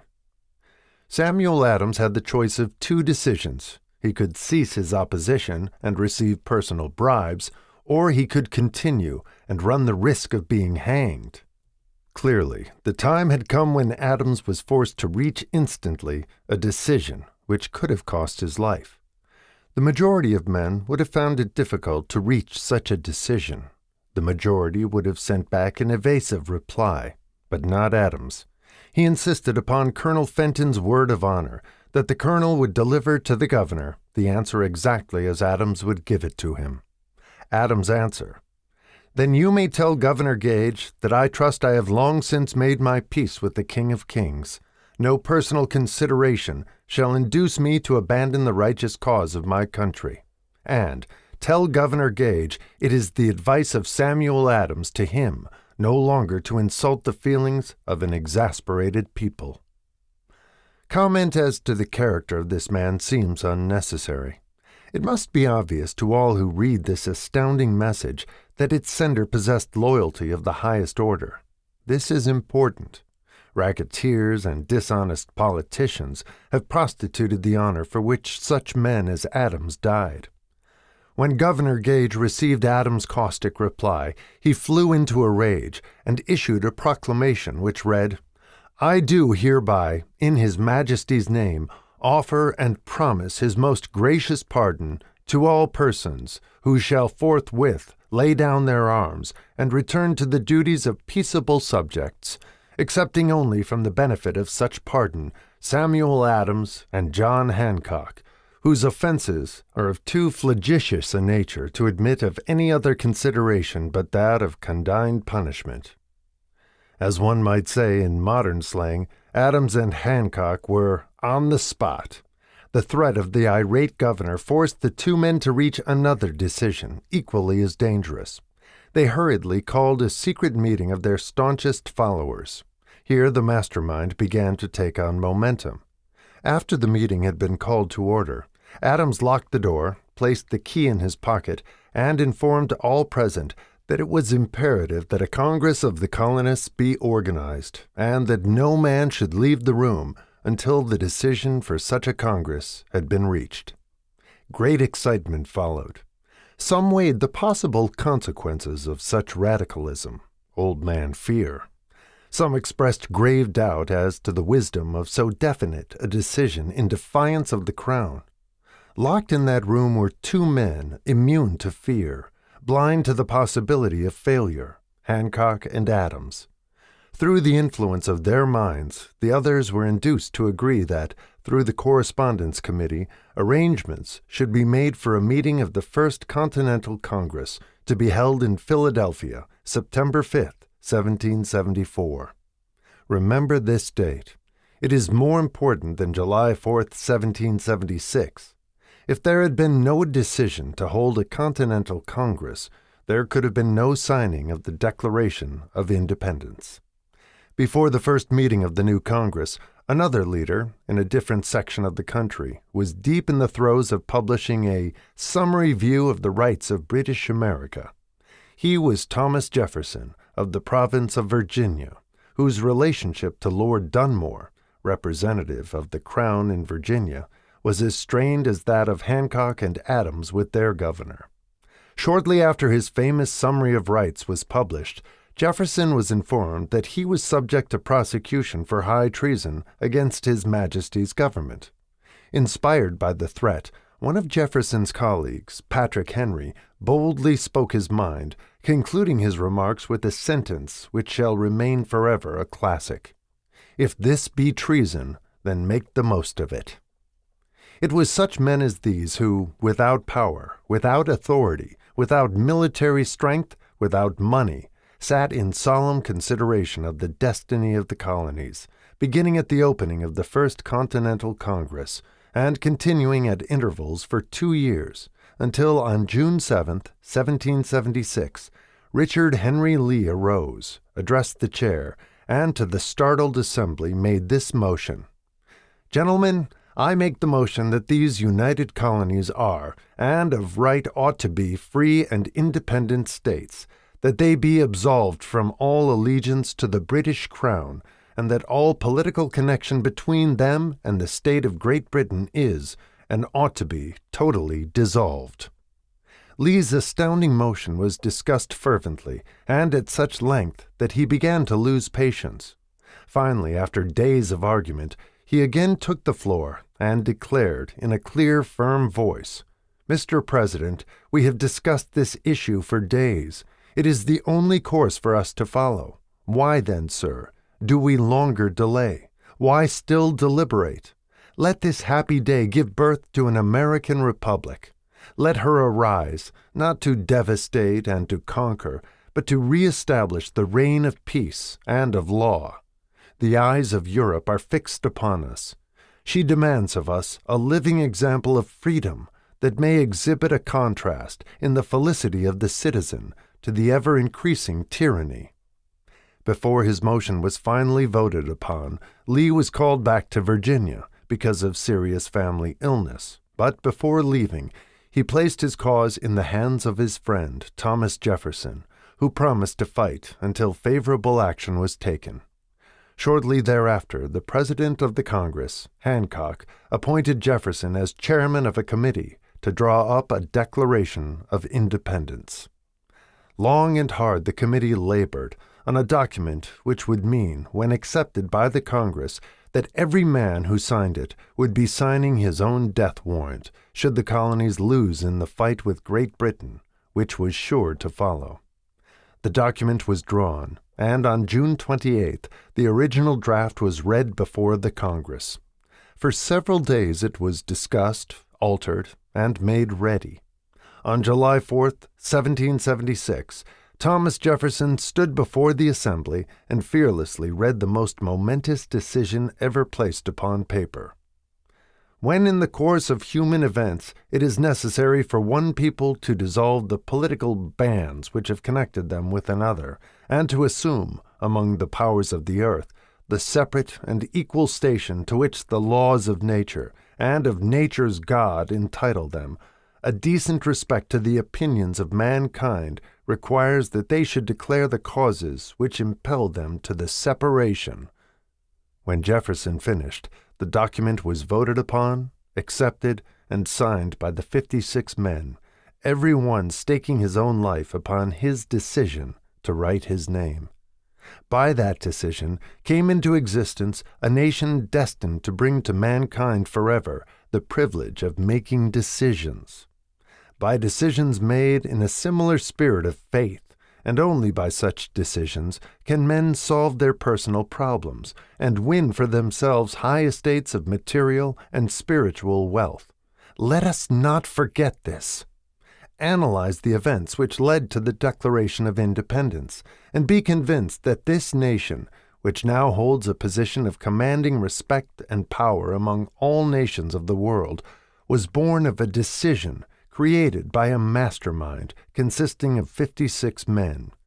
Note well the fact that it was their decision which ensured the success of Washington's armies, because the spirit of that decision was in the heart of every soldier who fought with him, and served as a spiritual power which recognizes no such thing as failure. Note also, with great personal benefit, that the power which gave this nation its freedom is the self-same power that must be used by every individual who becomes self-determining. This power is made up of the principles described in this book. It will not be difficult to detect in the story of the Declaration of Independence at least 6 of these principles: desire, decision, faith, persistence, the mastermind, and organized planning. Throughout this philosophy will be found the suggestion that thought, backed by strong desire, has a tendency to transmute itself into its physical equivalent. Before passing on, I wish to leave you with the suggestion that one may find in this story, and in the story of the organization of the United States Steel Corporation, a perfect description of the method by which thought makes this astounding transformation. In your search for the secret of the method, do not look for a miracle, because you will not find it. You will find only the eternal laws of nature. These laws are available to every person who has the faith and the courage to use them. They may be used to bring freedom to a nation or to accumulate riches. There is no charge save the time necessary to understand and appropriate them. Those who reach decisions promptly and definitely know what they want and generally get it. The leaders in every walk of life decide quickly and firmly. That is the major reason why they are leaders. The world has the habit of making room for the man whose words and actions show that he knows where he is going. Indecision is a habit which usually begins in youth. The habit takes on permanency as the youth goes through graded school, high school, and even through college, without definiteness of purpose. The major weakness of all educational systems is that they neither teach nor encourage the habit of definite decision. It would be beneficial if no college would permit the enrollment of any student unless and until the student declared his major purpose in matriculating. It would be of still greater benefit if every student who enters the graded schools were compelled to accept training in the habit of decision, and forced to pass a satisfactory examination on this subject before being permitted to advance in the grades. The habit of indecision, acquired because of the deficiencies of our school systems, goes with the student into the occupation he chooses, if, in fact, he chooses his occupation. Generally, the youth just out of school seeks any job that can be found. He takes the first place he finds because he has fallen into the habit of indecision. 98 out of every 100 people working for wages today are in the positions they hold because they lack the definiteness of decision to plan a definite position and the knowledge of how to choose an employer. Definiteness of decision always requires courage, sometimes very great courage. The 56 men who signed the Declaration of Independence staked their lives on the decision to affix their signatures to that document. The person who reaches a definite decision to procure the particular job and make life pay the price he asks does not stake his life on that decision. He stakes his economic freedom. Financial independence, riches, desirable business and professional positions are not within reach of the person who neglects or refuses to expect, plan, and demand these things. The person who desires riches in the same spirit that Samuel Adams desired freedom for the colonies is sure to accumulate wealth. In the chapter on organized planning, you will find complete instructions for marketing every type of personal services. You will find also detailed information on how to choose the employer you prefer and the particular job you desire. These instructions will be of no value to you unless you definitely decide to organize them into a plan of action. Chapter 9. Persistence. The sustained effort necessary to induce faith. The 8th step toward riches. Persistence is an essential factor in the procedure of transmuting desire into its monetary equivalent. The basis of persistence is the power of will. Willpower and desire, when properly combined, make an irresistible pair. Men who accumulate great fortunes are generally known as cold-blooded and sometimes ruthless. Often they are misunderstood. What they have is willpower, which they mix with persistence and place back of their desires to ensure the attainment of their objectives. Henry Ford has been generally misunderstood to be ruthless and cold-blooded. This misconception grew out of Ford's habit of following through in all of his plans with persistence. The majority of people are ready to throw their aims and purposes overboard and give up at the first sign of opposition or misfortune. A few carry on despite all opposition until they attain their goal. These few are the Fords, Carnegies, Rockefellers, and Edisons. There may be no heroic connotation to the word persistence, but the quality is to the character of man what carbon is to steel. The building of a fortune, generally, involves the application of the entire 13 factors of this philosophy. These principles must be understood. They must be applied with persistence by all who accumulate money. If you are following this book with the intention of applying the knowledge it conveys, your first test as to your persistence will come when you begin to follow the 6 steps described in the 2nd chapter. Unless you are one of the 2 out of every 100 who already have a definite goal at which you are aiming and a definite plan for its attainment, you may read the instructions and then pass on with your daily routine and never comply with those instructions. The author is checking you up at this point because lack of persistence is one of the major causes of failure. Moreover, experience with thousands of people has proved that lack of persistence is a weakness common to the majority of men. It is a weakness which may be overcome by effort. The ease with which lack of persistence may be conquered will depend entirely upon the intensity of one's desire. The starting point of all achievement is desire. Keep this constantly in mind. Weak desires bring weak results, just as a small amount of fire makes a small amount of heat. If you find yourself lacking in persistence, this weakness may be remedied by building a stronger fire under your desires. Continue to read through to the end, then go back to Chapter 2, and start immediately to carry out the instructions given in connection with the 6 steps. The eagerness with which you follow these instructions will indicate clearly how much or how little you really desire to accumulate money. If you find that you are indifferent, you may be sure that you have not yet acquired the money consciousness which you must possess before you can be sure of accumulating a fortune. Fortunes gravitate to men whose minds have been prepared to attract them, just as surely as water gravitates to the ocean.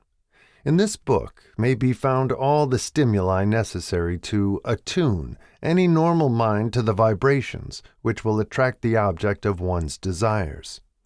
If you find you are weak in persistence, center your attention upon the instructions contained in the chapter on power. Surround yourself with a mastermind group, and through the cooperative efforts of the members of this group, you can develop persistence. You will find additional instructions for the development of persistence in the chapters on autosuggestion and the subconscious mind. Follow the instructions outlined in these chapters until your habit nature hands over to your subconscious mind a clear picture of the object of your desire. From that point on, you will not be handicapped by lack of persistence. Your subconscious mind works continuously while you are awake and while you are asleep. Spasmodic or occasional effort to apply the rules will be of no value to you. To get results, you must apply all of the rules until their application becomes a fixed habit with you. In no other way can you develop the necessary money consciousness. Poverty is attracted to the one whose mind is favorable to it, as money is attracted to him whose mind has been deliberately prepared to attract it, and through the same laws. Poverty consciousness will voluntarily seize the mind which is not occupied with the money consciousness. A poverty consciousness develops without conscious application of habits favorable to it. The money consciousness must be created to order unless one is born with such a consciousness. Catch the full significance of the statements in the preceding paragraph, and you will understand the importance of persistence in the accumulation of a fortune. Without persistence, you will be defeated, even before you start. With persistence, you will win. If you have ever experienced a nightmare, you will realize the value of persistence. You are lying in bed, half awake, with a feeling that you are about to smother. You are unable to turn over or to move a muscle.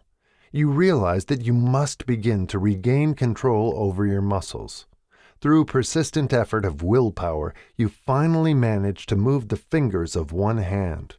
By continuing to move your fingers, you extend your control to the muscles of one arm until you can lift it.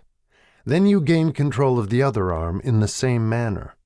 You finally gain control over the muscles of one leg and then extend it to the other leg. Then, with one supreme effort of will, you regain complete control over your muscular system and snap out of your nightmare. The trick has been turned step by step. You may find it necessary to snap out of your mental inertia through a similar procedure, moving slowly at first, then increasing your speed until you gain complete control over your will. Be persistent, no matter how slowly you may at first have to move. With persistence will come success. If you select your mastermind group with care, you will have in it at least one person who will aid you in the development of persistence. Some men who have accumulated great fortunes did so because of necessity. They developed the habit of persistence because they were so closely driven by circumstances that they had to become persistent. There is no substitute for persistence. It cannot be supplanted by any other quality. Remember this, and it will hearten you in the beginning when the going may seem difficult and slow. Those who have cultivated the habit of persistence seem to enjoy insurance against failure. No matter how many times they are defeated, they finally arrive up toward the top of the ladder. Sometimes it appears that there is a hidden guide whose duty is to test men through all sorts of discouraging experiences. Those who pick themselves up after defeat and keep on trying arrive, and the world cries, "Bravo! I knew you could do it." The hidden guide lets no one enjoy great achievement without passing the persistence test. Those who can't take it simply do not make the grade. Those who can take it are bountifully rewarded for their persistence. They receive as their compensation whatever goal they are pursuing.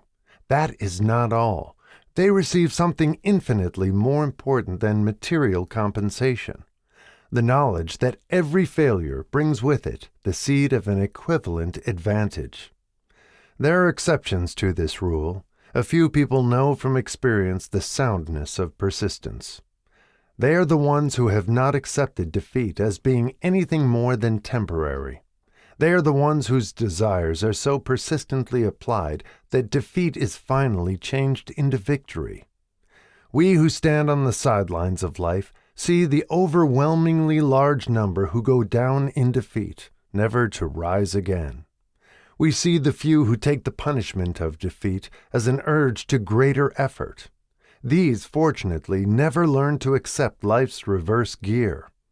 But what we do not see, what most of us never suspect of existing, is the silent but irresistible power which comes to the rescue of those who fight on in the face of discouragement. If we speak of this power at all, we call it persistence, and let it go at that. One thing we all know, if one does not possess persistence, one does not achieve noteworthy success in any calling. As these lines are being written, I look up from my work and see before me, less than a block away, the great mysterious Broadway, the graveyard of dead hopes, and the front porch of opportunity. From all over the world, people have come to Broadway, seeking fame, fortune, power, love, or whatever it is that human beings call success. Once in a great while, someone steps out from the long procession of seekers, and the world hears that another person has mastered Broadway. But Broadway is not easily nor quickly conquered. She acknowledges talent, recognizes genius, pays off in money, only after one has refused to quit. Then we know he has discovered the secret of how to conquer Broadway. The secret is always inseparably attached to one word: persistence. The secret is told in the struggle of Fannie Hurst, whose persistence conquered the Great White Way. She came to New York in 1915 to convert writing into riches. The conversion did not come quickly, but it came. For 4 years, Miss Hurst learned about the sidewalks of New York from first-hand experience. She spent her days laboring and her nights hoping. When hope grew dim, she did not say, "All right, Broadway, you win." She said, "Very well, Broadway, you may whip some, but not me. I'm going to force you to give up." One publisher, the Saturday Evening Post, sent her 36 rejection slips before she broke the ice and got a story across. The average writer, like the average in other walks of life, would have given up the job when the first rejection slip came. She pounded the pavements for 4 years to the tune of the publisher's no, because she was determined to win. Then came the payoff. The spell had been broken. The unseen guide had tested Fannie Hurst, and she could take it. From that time on, publishers had a beaten path to her door. Money came so fast she hardly had time to count it. Then the moving picture men discovered her, and money came not in small change, but in floods. The moving picture rights to her latest novel, Great Laughter, brought $100,000, said to be the highest price ever paid for a story before publication. Her royalties from the sale of the book probably will run much more. Briefly, you have a description of what persistence is capable of achieving. Fannie Hurst is no exception. Wherever men and women accumulate great riches, you may be sure they first acquired persistence. Broadway will give any beggar a cup of coffee and a sandwich, but it demands persistence of those who go after the big stakes. Kate Smith will say amen when she reads this. For years she sang, without money and without price, before any microphone she could reach.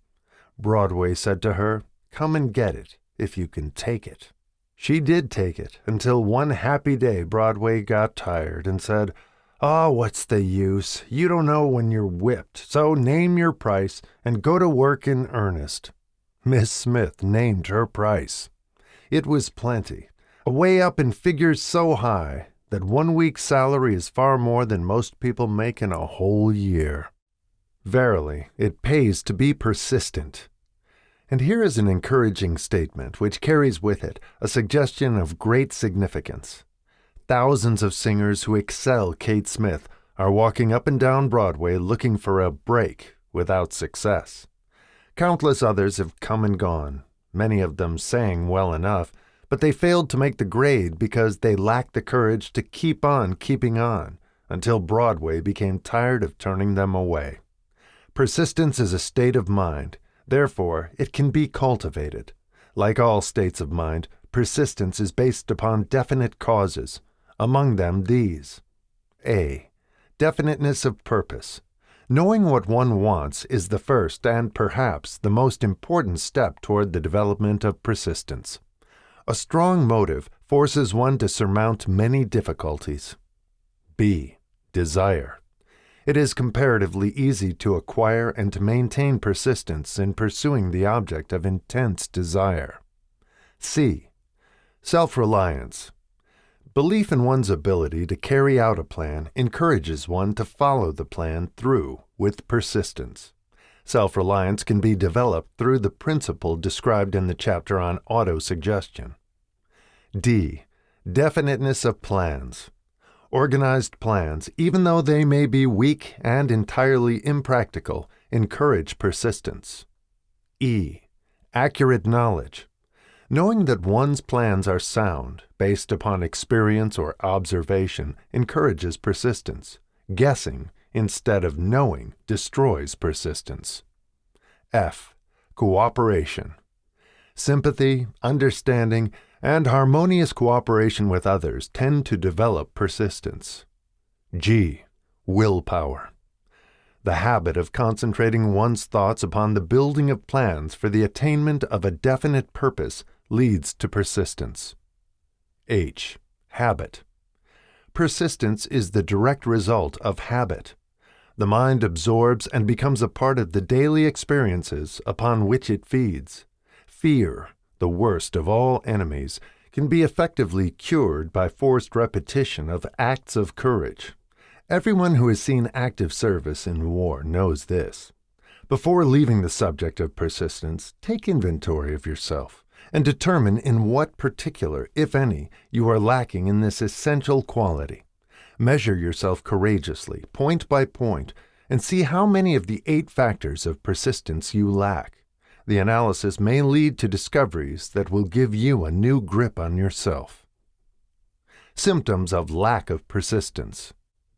Here you will find the real enemies which stand between you and noteworthy achievement.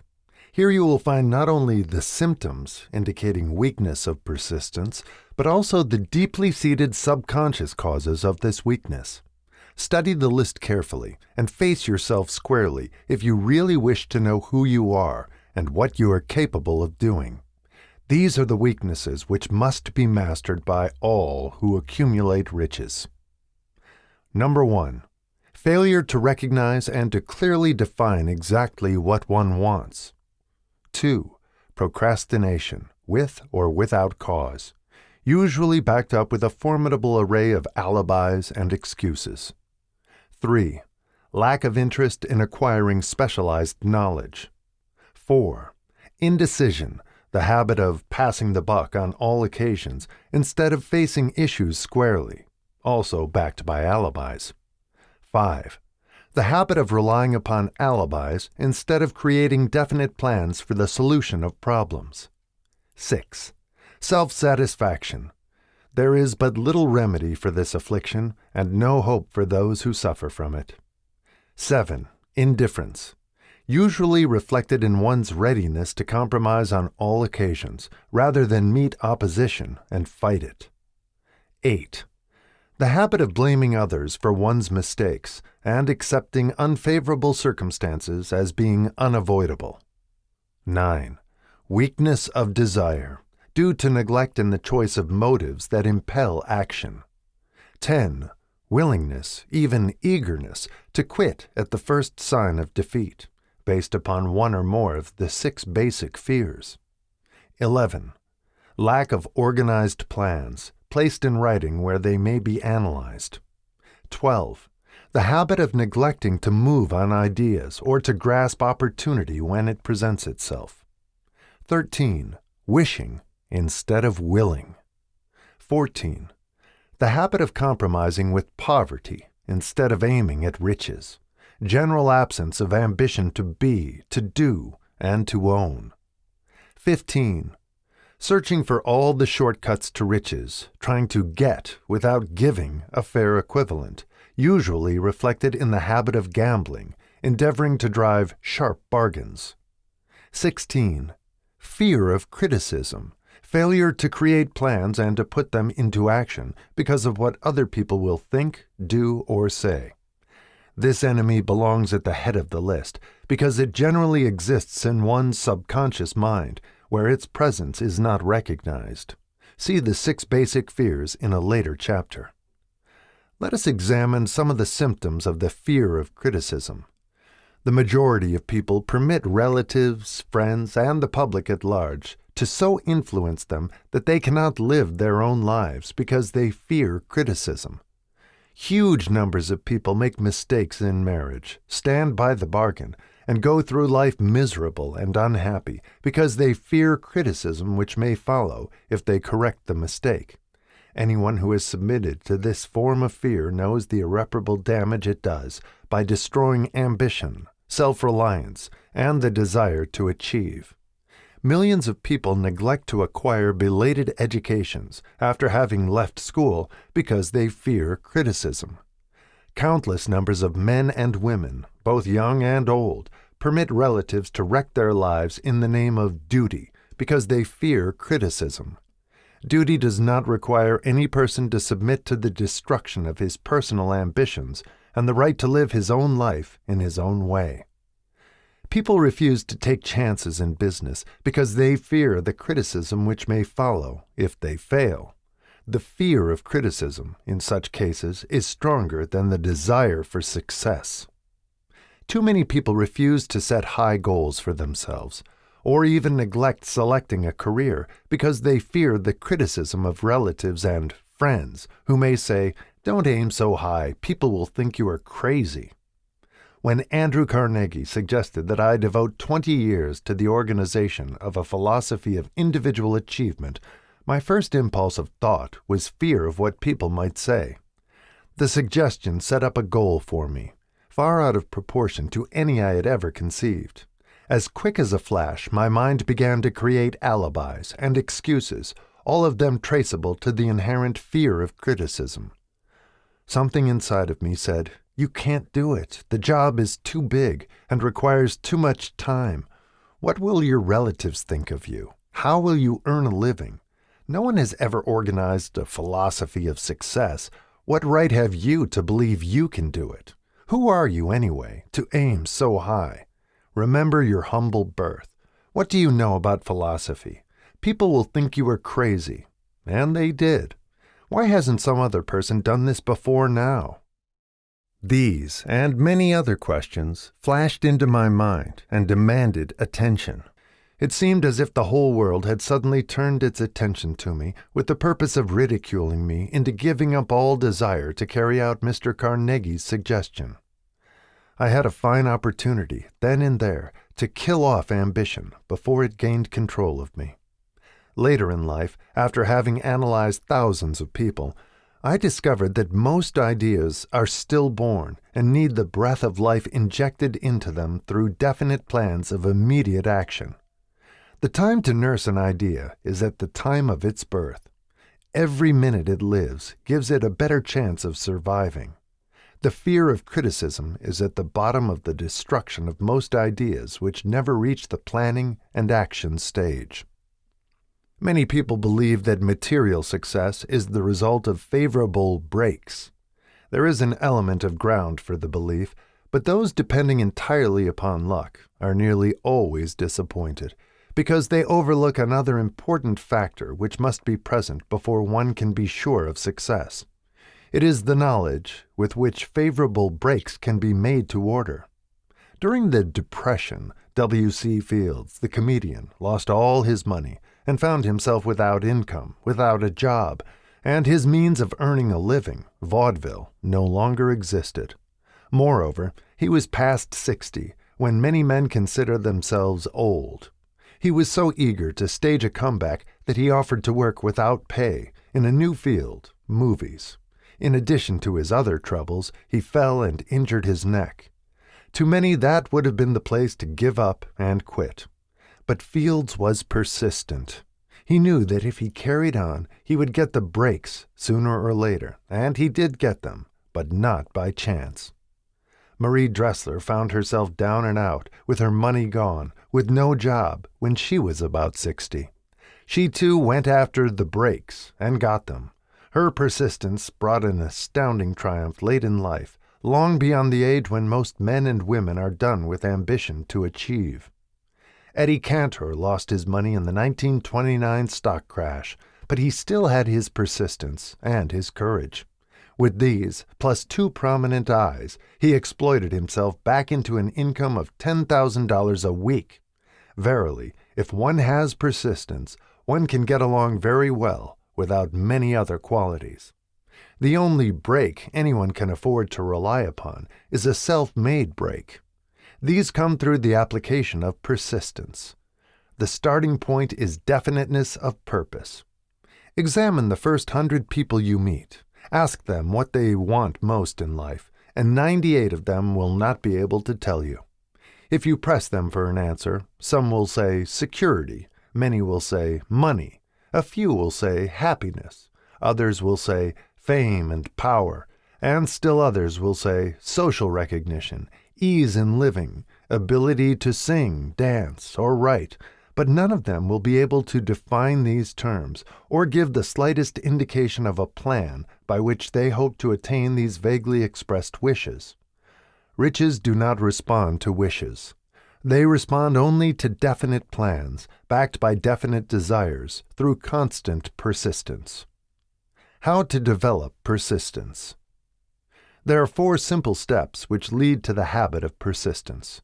They call for no great amount of intelligence, no particular amount of education, and but little time or effort. The necessary steps are: 1. A definite purpose backed by burning desire for its fulfillment. 2. A definite plan expressed in continuous action. 3. A mind closed tightly against all negative and discouraging influences, including negative suggestions of relatives, friends, and acquaintances. 4. A friendly alliance with one or more persons who will encourage one to follow through with both plan and purpose. These 4 steps are essential for success in all walks of life. The entire purpose of the 13 principles of this philosophy is to enable one to take these 4 steps as a matter of habit. These are the steps by which one may control one's economic destiny. They are the steps that lead to freedom and independence of thought. They are the steps that lead to riches in small or great quantities. They lead the way to power, fame, and worldly recognition. They are the 4 steps which guarantee favorable breaks. They are the steps that convert dreams into physical realities. They lead also to the mastery of fear, discouragement, indifference. There is a magnificent reward for all who learn to take these 4 steps. It is the privilege of writing one's own ticket and of making life yield whatever price is asked. I have no way of knowing the facts, but I venture to conjecture that Mrs. Wallace Simpson's great love for a man was not accidental, nor the result of favorable breaks alone. There was a burning desire and careful searching at every step of the way. Her first duty was to love. What is the greatest thing on earth? The Master called it love, not man-made rules, criticism, bitterness, slander, or political marriages, but love. She knew what she wanted, not after she met the Prince of Wales, but long before that. Twice when she had failed to find it, she had the courage to continue her search. To thine own self be true, and it must follow, as the night the day, thou canst not then be false to any man. Her rise from obscurity was of the slow, progressive, persistent order, but it was sure. She triumphed over unbelievably long odds. And no matter who you are, or what you may think of Wallace Simpson or the king who gave up his crown for her love, she is an astounding example of applied persistence, an instructor on the rules of self-determination, from whom the entire world might profitably take lessons. When you think of Wallace Simpson, think of one who knew what she wanted and shook the greatest empire on earth to get it. Women who complain that this is a man's world, that women do not have an equal chance to win, owe it to themselves to study carefully the life of this unusual woman who, at an age which most women consider old, captured the affections of the most desirable bachelor in the entire world. And what of King Edward? What lesson may we learn from his part in the world's greatest drama of recent times? Did he pay too high a price for the affections of the woman of his choice? Surely no one but he can give the correct answer. The rest of us can only conjecture. This much we know. The king came into the world without his own consent. He was born to great riches without requesting them. He was persistently sought in marriage. Politicians and statesmen throughout Europe tossed dowagers and princesses at his feet. Because he was the firstborn of his parents, he inherited a crown, which he did not seek, and perhaps did not desire. For more than 40 years he was not a free agent, could not live his life in his own way, had but little privacy, and finally assumed duties inflicted upon him when he ascended the throne. Some will say, with all these blessings, King Edward should have found peace of mind, contentment, and joy of living. The truth is that back of all the privileges of a crown, all the money, the fame, and the power inherited by King Edward, there was an emptiness which could be filled only by love. His greatest desire was for love. Long before he met Wallis Simpson, he doubtless felt this great universal emotion tugging at the strings of his heart, beating upon the door of his soul and crying out for expression. And when he met a kindred spirit crying out for this same holy privilege of expression, he recognized it, and without fear or apology, opened his heart and bade it enter. All the scandal-mongers in the world cannot destroy the beauty of this international drama, through which two people found love, and had the courage to face open criticism, renounce all else to give it holy expression. King Edward's decision to give up the crown of the world's most powerful empire for the privilege of going the remainder of the way through life with the woman of his choice was a decision that required courage. The decision also had a price, but who has the right to say the price was too great? Surely not he who said, "He among you who is without sin, let him cast the first stone." As a suggestion to any evil-minded person who chooses to find fault with the Duke of Windsor because his desire was for love, and for openly declaring his love for Wallis Simpson and giving up his throne for her, let it be remembered that the open declaration was not essential. He could have followed the custom of clandestine liaison, which has prevailed in Europe for centuries, without giving up either his throne or the woman of his choice, and there would have been no complaint from either church or laity. But this unusual man was built of sterner stuff. His love was clean. It was deep and sincere. It represented the one thing which, above all else, he truly desired. Therefore, he took what he wanted and paid the price demanded.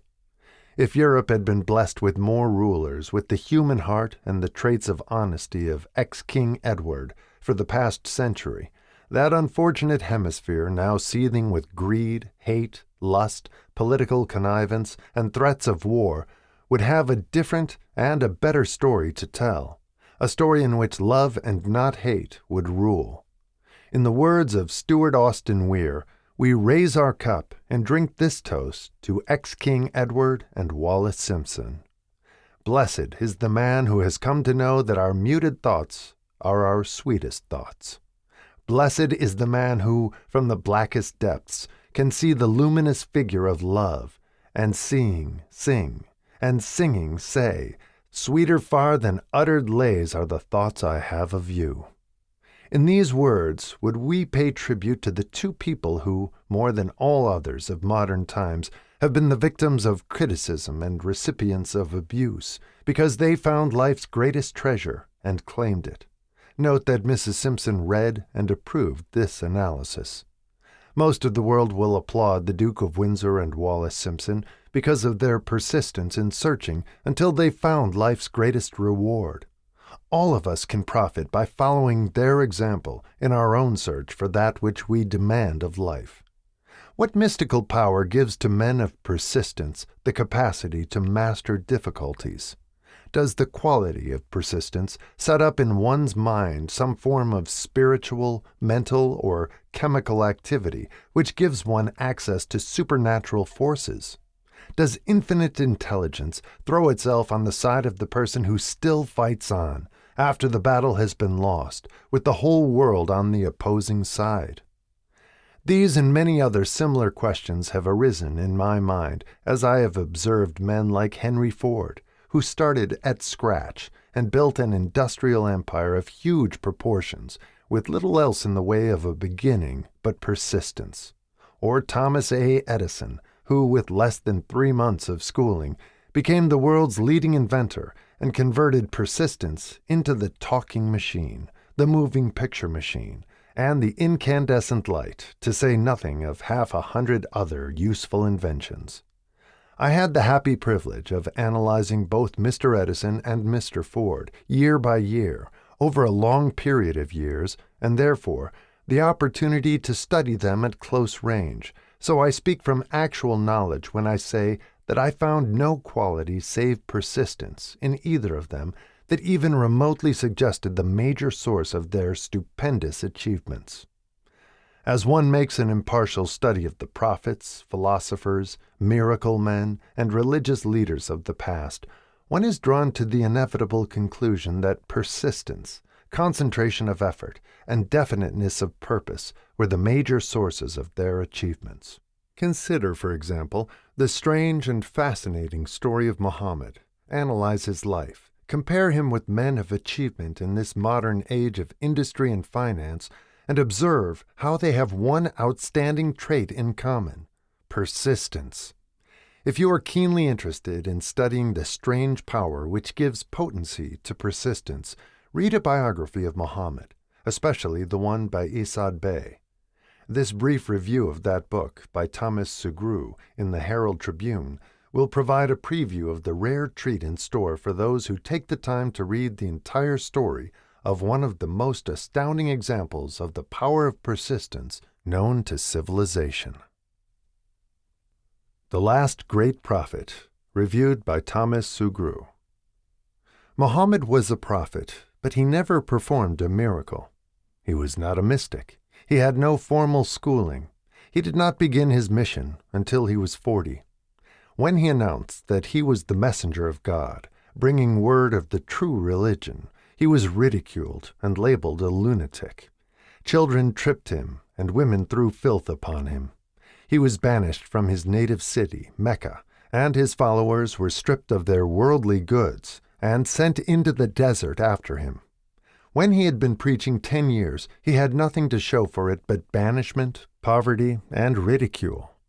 Yet before another 10 years had passed, he was dictator of all Arabia, ruler of Mecca, and the head of a new world religion, which was to sweep to the Danube and the Pyrenees before exhausting the impetus he gave it.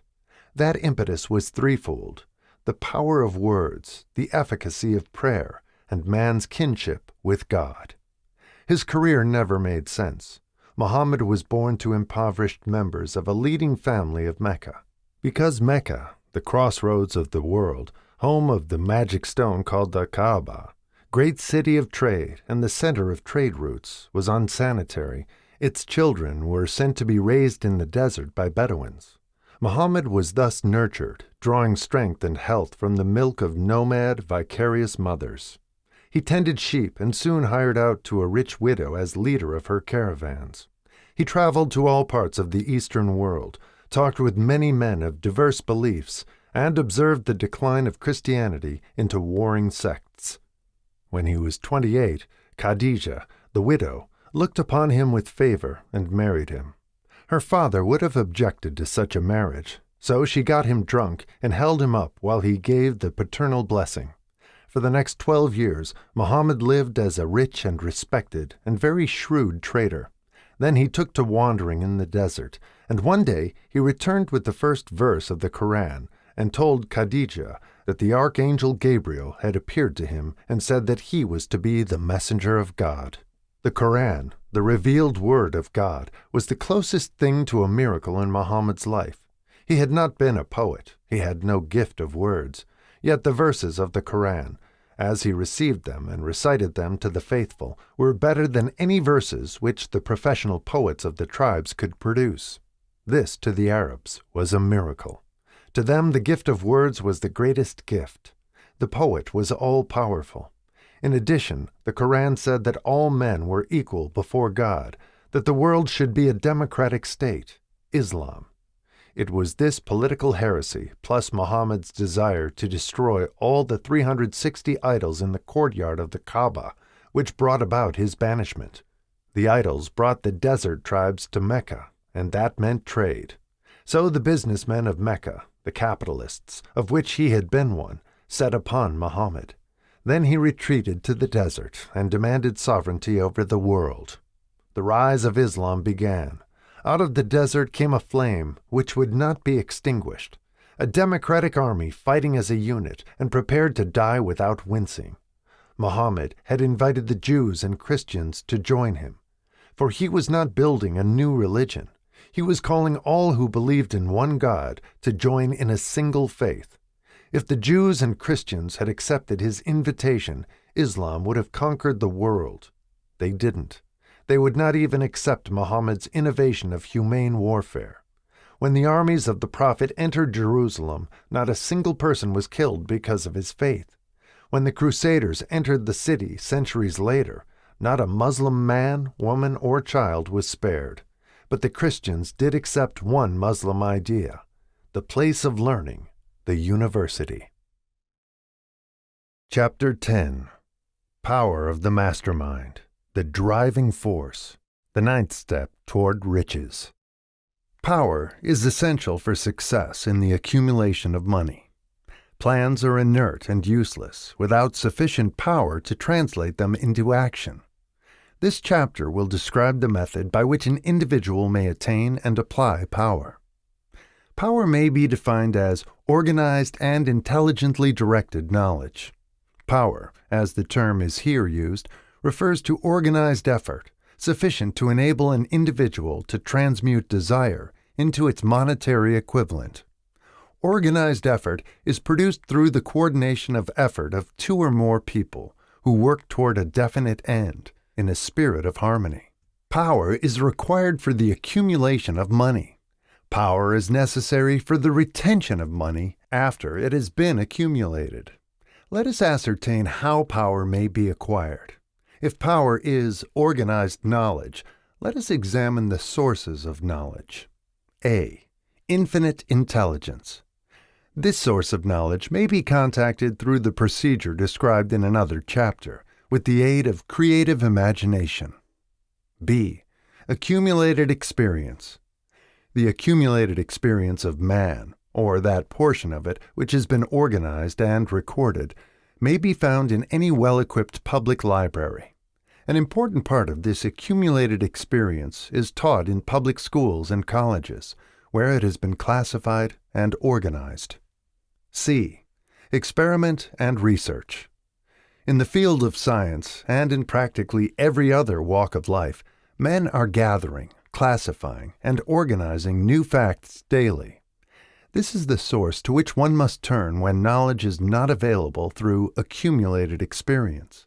Here, too, the creative imagination must often be used. Knowledge may be acquired from any of the foregoing sources. It may be converted into power by organizing it into definite plans and by expressing those plans in terms of action.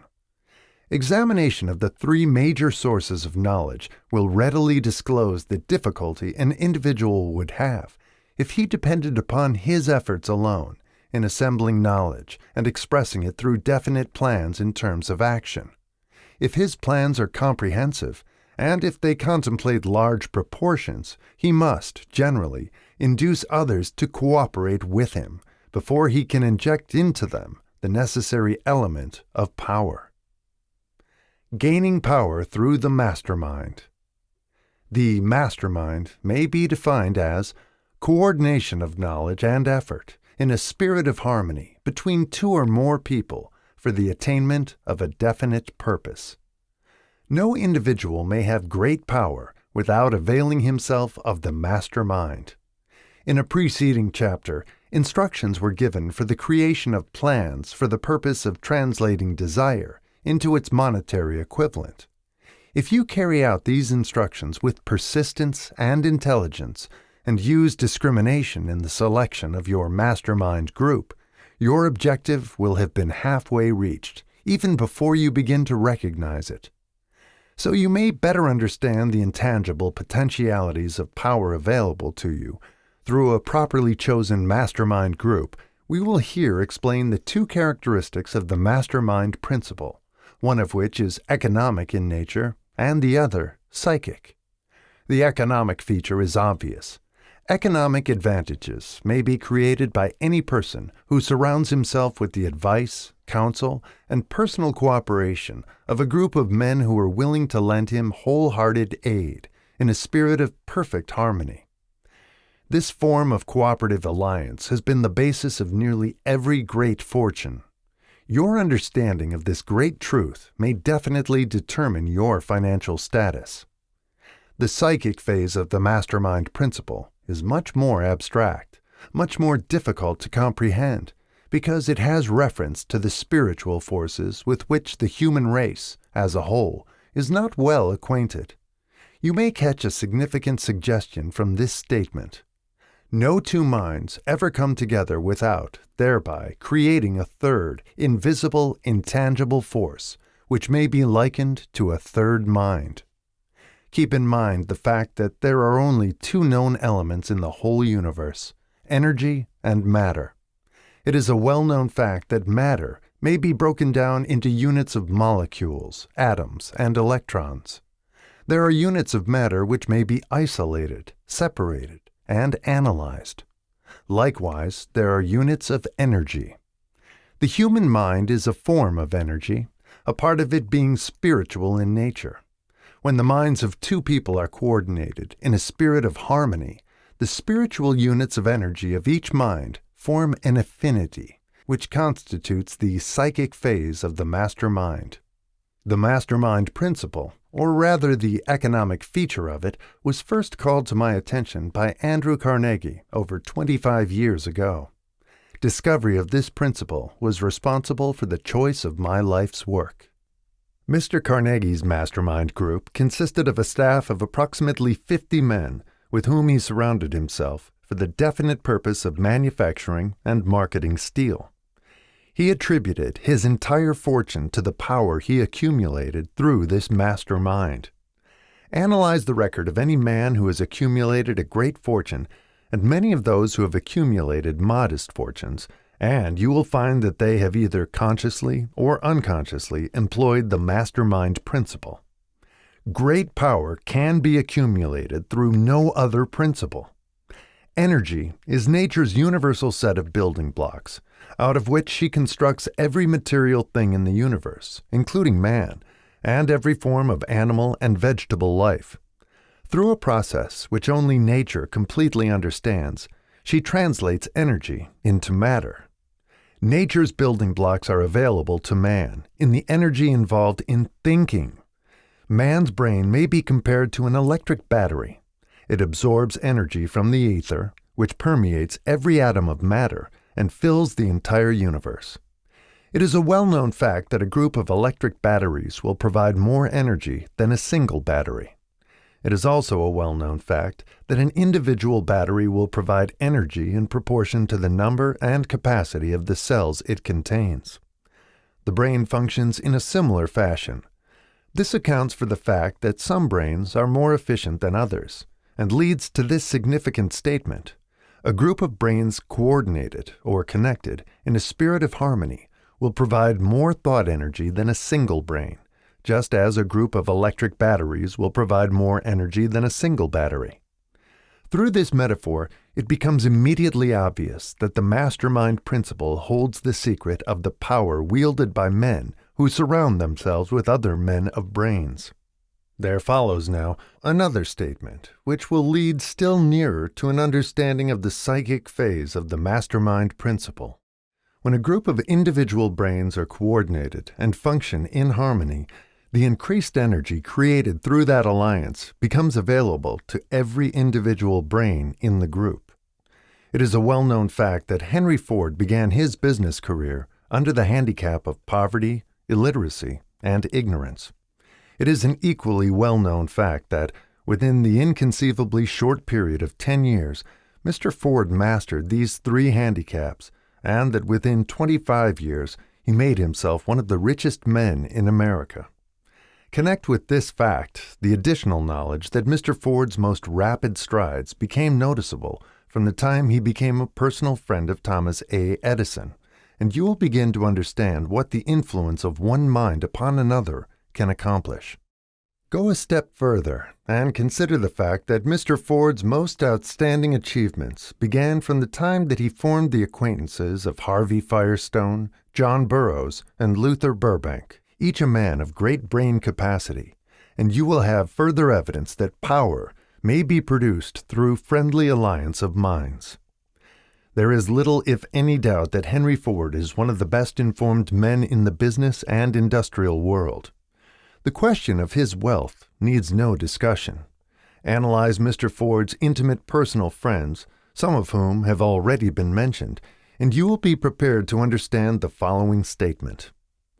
Men take on the nature and the habits and the power of thought of those with whom they associate in a spirit of sympathy and harmony. Henry Ford whipped poverty, illiteracy, and ignorance by allying himself with great minds, whose vibrations of thought he absorbed into his own mind. Through his association with Edison, Burbank, Burroughs, and Firestone, Mr. Ford added to his own brain power the sum and substance of the intelligence, experience, knowledge, and spiritual forces of these four men. Moreover, he appropriated and made use of the mastermind principle through the methods of procedure described in this book. This principle is available to you. We have already mentioned Mahatma Gandhi.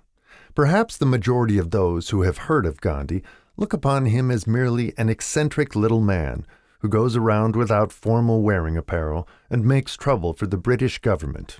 In reality, Gandhi is not eccentric, but he is the most powerful man now living, estimated by the number of his followers and their faith in their leader. Moreover, he is probably the most powerful man who has ever lived. His power is passive, but it is real. Let us study the method by which he attained his stupendous power. It may be explained in a few words. He came by power through inducing over 200 million people to coordinate with mind and body in a spirit of harmony for a definite purpose. In brief, Gandhi has accomplished a miracle, for it is a miracle when 200 million people can be induced, not forced, to cooperate in a spirit of harmony for a limitless time. If you doubt that this is a miracle, try to induce any two people to cooperate in a spirit of harmony for any length of time. Every man who manages a business knows what a difficult matter it is to get employees to work together in a spirit even remotely resembling harmony. The list of the chief sources from which power may be attained is, as you have seen, headed by infinite intelligence. When two or more people coordinate in a spirit of harmony and work toward a definite objective, they place themselves in position, through that alliance, to absorb power directly from the great universal storehouse of infinite intelligence. This is the greatest of all sources of power. It is the source to which the genius turns. It is the source to which every great leader turns, whether he may be conscious of the fact or not. The other two major sources from which the knowledge necessary for the accumulation of power may be obtained are no more reliable than the five senses of man. The senses are not always reliable. Infinite intelligence does not err. In subsequent chapters, the methods by which infinite intelligence may be most readily contacted will be adequately described. This is not a course on religion. No fundamental principle described in this book should be interpreted as being intended to interfere either directly or indirectly with any man's religious habits. This book has been confined exclusively to instructing the reader how to transmute the definite purpose of desire for money into its monetary equivalent. Read, think, and meditate as you read. Soon the entire subject will unfold, and you will see it in perspective. You are now seeing the detail of the individual chapters. Money is as shy and elusive as the old-time maiden.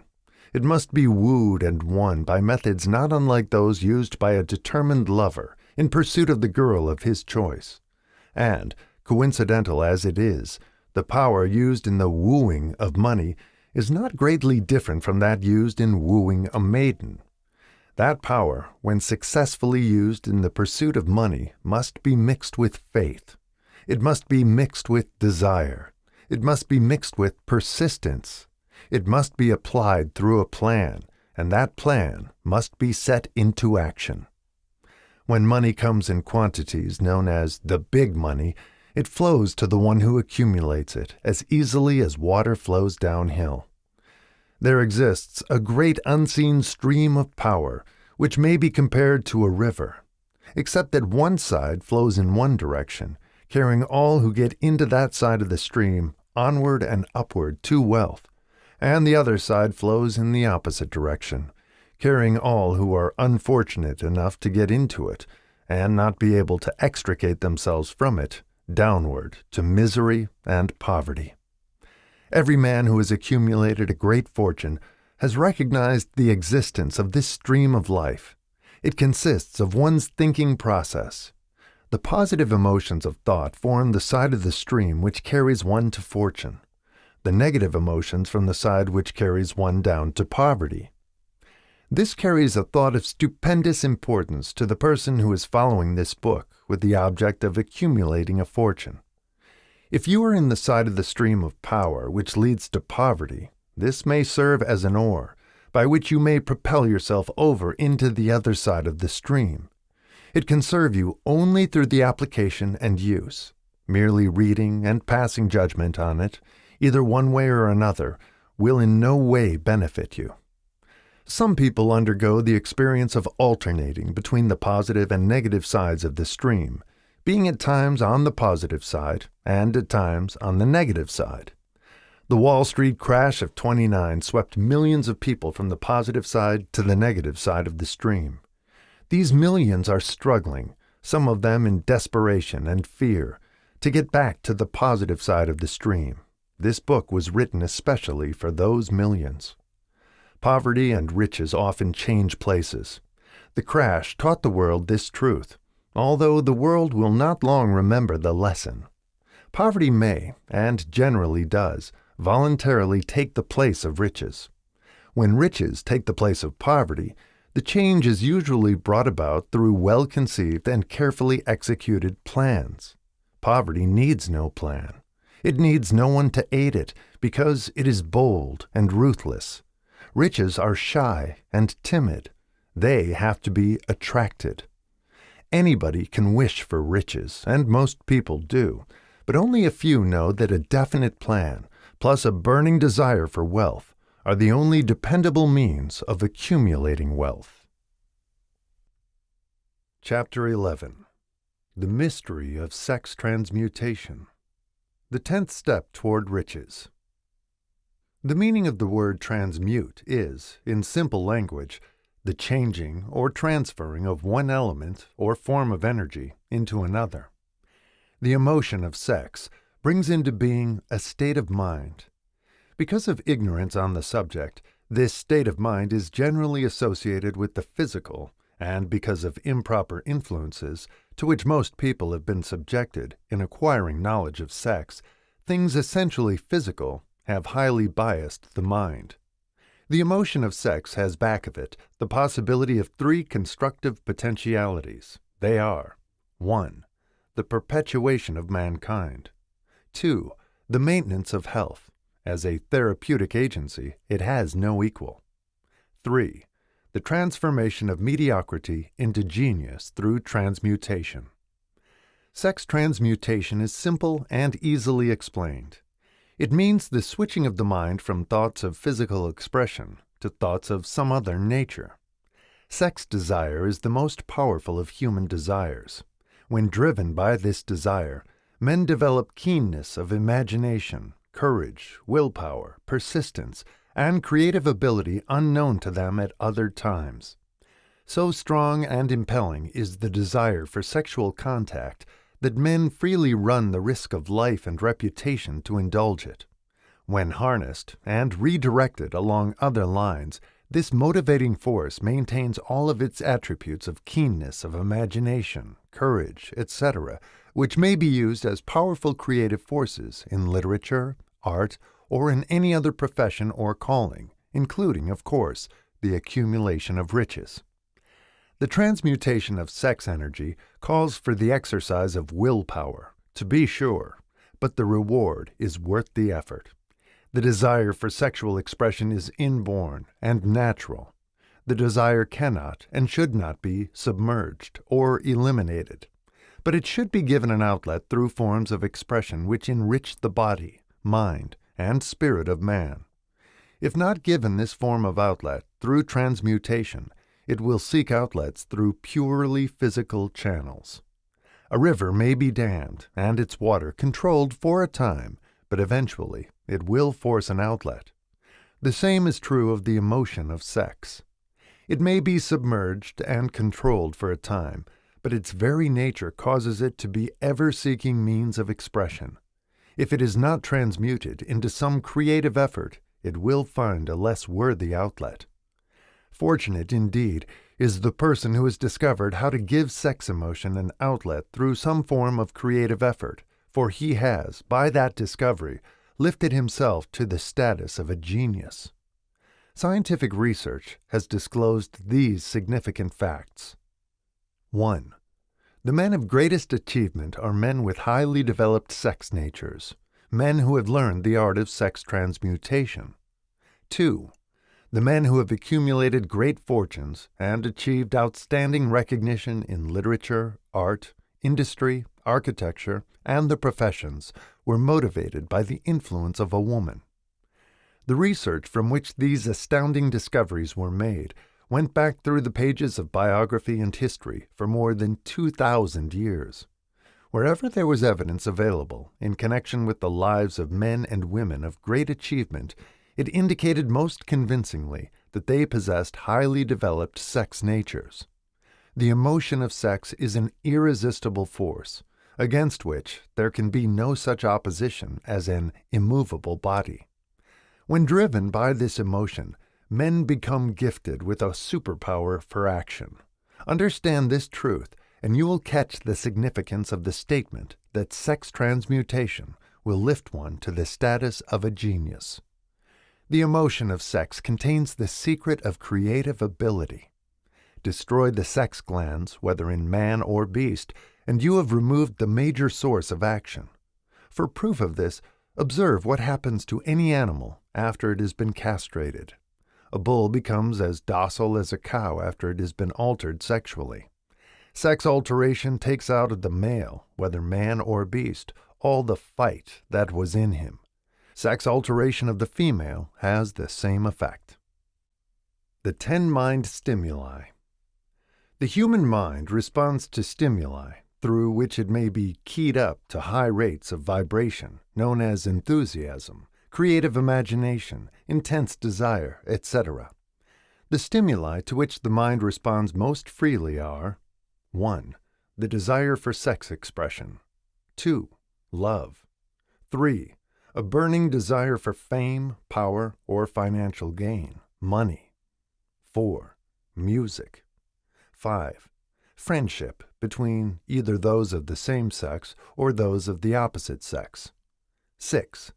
A mastermind alliance based upon the harmony of 2 or more people who ally themselves for spiritual or temporal advancement.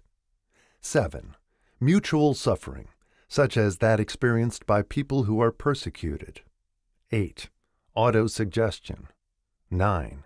Fear. 10. Narcotics and alcohol. The desire for sex expression comes at the head of the list of stimuli, which most effectively step up the vibrations of the mind and start the wheels of physical action. 8 of these stimuli are natural and constructive. 2 are destructive. The list here is presented for the purpose of enabling you to make a comparative study of the major sources of mind stimulation. From this study, it will be readily seen that the emotion of sex is, by great odds, the most intense and powerful of all mind stimuli. This comparison is necessary as a foundation for proof of the statement that transmutation of sex energy may lift one to the status of a genius. Let us find out what constitutes a genius. Some wiseacre has said that a genius is a man who wears long hair, eats queer food, lives alone, and serves as a target for the joke-makers. A better definition of a genius is a man who has discovered how to increase the vibrations of thought to the point where he can freely communicate with sources of knowledge not available through the ordinary rate of vibration of thought. The person who thinks will want to ask some questions concerning this definition of genius. The first question will be, how may one communicate with sources of knowledge which are not available through the ordinary rate of vibration of thought? The next question will be, are there known sources of knowledge which are available only to genii, and, if so, what are these sources, and exactly how may they be reached? We shall offer proof of the soundness of some of the more important statements made in this book, or at least we shall offer evidence through which you may secure your own proof through experimentation, and in doing so, we shall answer both of these questions. Genius is developed through the sixth sense. The reality of a sixth sense has been fairly well established. This sixth sense is creative imagination. The faculty of creative imagination is one which the majority of people never use during an entire lifetime, and if used at all, it usually happens by mere accident. A relatively small number of people use, with deliberation and purpose aforethought, the faculty of creative imagination. Those who use this faculty voluntarily and with understanding of its functions are genii. The faculty of creative imagination is the direct link between the finite mind of man and infinite intelligence. All so-called revelations referred to in the realm of religion and all discoveries of basic or new principles in the field of invention take place through the faculty of creative imagination. When ideas or concepts flash into one's mind, through what is popularly called a hunch, they come from one or more of the following sources. 1. Infinite intelligence. 2. One's subconscious mind, wherein is stored every sense impression and thought impulse which ever reached the brain through any of the 5 senses. 3. From the mind of some other person who has just released the thought or picture of the idea or concept through conscious thought, or 4. From the other person's subconscious storehouse. There are no other known sources from which inspired ideas or hunches may be received. The creative imagination functions best when the mind is vibrating, due to some form of mind stimulation, at an exceedingly high rate, that is, when the mind is functioning at a rate of vibration higher than that of ordinary, normal thought.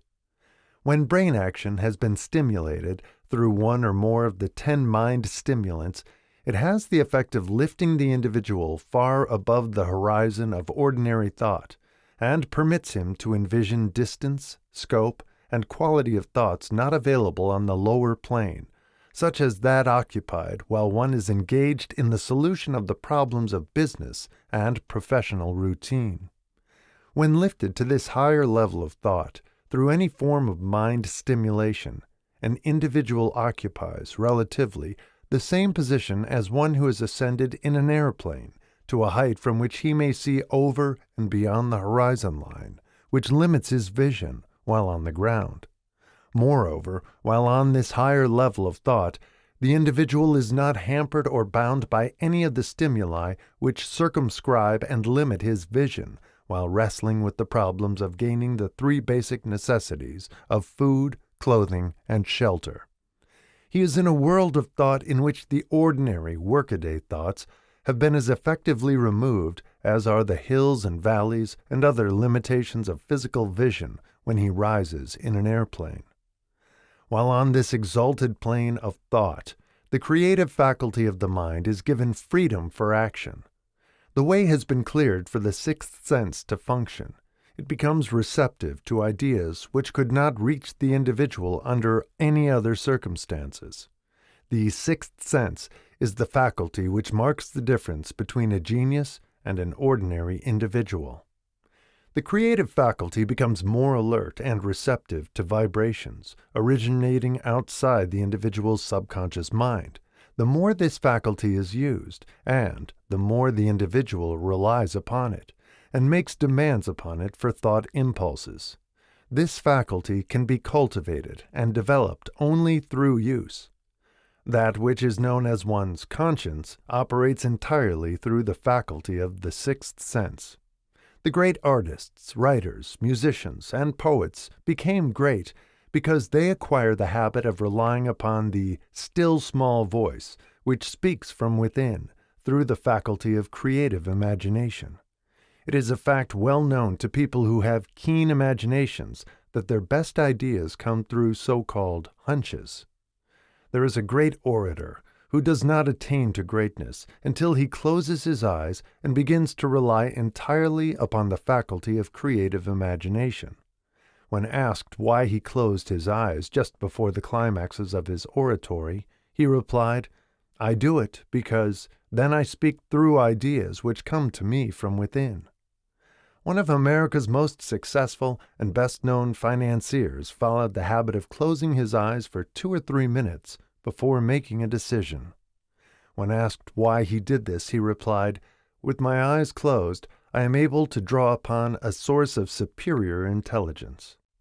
The late Dr. Elmer R. Gates of Chevy Chase, Maryland, created more than 200 useful patents, many of them basic, through the process of cultivating and using the creative faculty. His method is both significant and interesting to one interested in attaining to the status of genius, in which category Dr. Gates unquestionably belonged. Dr. Gates was one of the really great, though less publicized, scientists of the world. In his laboratory, he had what he called his personal communication room. It was practically soundproof, and so arranged that all light could be shut out. It was equipped with a small table, on which he kept a pad of writing paper. In front of the table, on the wall, was an electric push-button which controlled the lights. When Dr. Gates desired to draw upon the forces available to him through his creative imagination, he would go into this room, seat himself at the table, shut off the lights, and concentrate upon the known factors of the invention on which he was working, remaining in that position until ideas began to flash into his mind in connection with the unknown factors of the invention. On one occasion, ideas came through so fast that he was forced to write for almost 3 hours. When the thoughts stopped flowing and he examined his notes, he found they contained a minute description of principles which had not a parallel among the known data of the scientific world. Moreover, the answer to his problem was intelligently presented in those notes. In this manner, Dr. Gates completed over 200 patents, which had been begun but not completed by half-baked brains. Evidence of the truth of this statement is in the United States Patent Office. Dr. Gates earned his living by sitting for ideas for individuals and corporations. Some of the largest corporations in America paid him substantial fees by the hour for sitting for ideas. The reasoning faculty is often faulty because it is largely guided by one's accumulated experience. Not all knowledge which one accumulates through experience is accurate. Ideas received through the creative faculty are much more reliable, for the reason that they come from sources more reliable than any which are available to the reasoning faculty of the mind. The major difference between the genius and the ordinary crank inventor may be found in the fact that the genius works through his faculty of creative imagination, while the crank knows nothing of this faculty. The scientific inventor, such as Mr. Edison and Dr. Gates, makes use of both the synthetic and the creative faculties of imagination. For example, the scientific inventor, or genius, begins an invention by organizing and combining the known ideas or principles accumulated through experience, through the synthetic faculty, the reasoning faculty. If he finds this accumulated knowledge to be insufficient for the completion of his invention, he then draws upon the sources of knowledge available to him through his creative faculty. The method by which he does this varies with the individual, but this is the sum and substance of his procedure. 1. He stimulates his mind so that it vibrates on a higher-than-average plane, using one or more of the 10 mind stimulants or some other stimulant of his choice. 2. He concentrates upon the known factors, the finished part, of his invention, and creates in his mind a perfect picture of unknown factors, the unfinished part of his invention. He holds this picture in his mind until it has been taken over by the subconscious mind, then relaxes by clearing his mind of all thought, and waits for his answer to flash into his mind. Sometimes the results are both definite and immediate. At other times, the results are negative, depending upon the state of development of the sixth sense or creative faculty. Mr. Edison tried out more than 10,000 different combinations of ideas through the synthetic faculty of his imagination before he tuned in through the creative faculty and got the answer which perfected the incandescent light. His experience was similar when he produced the talking machine. There is plenty of reliable evidence that the faculty of creative imagination exists.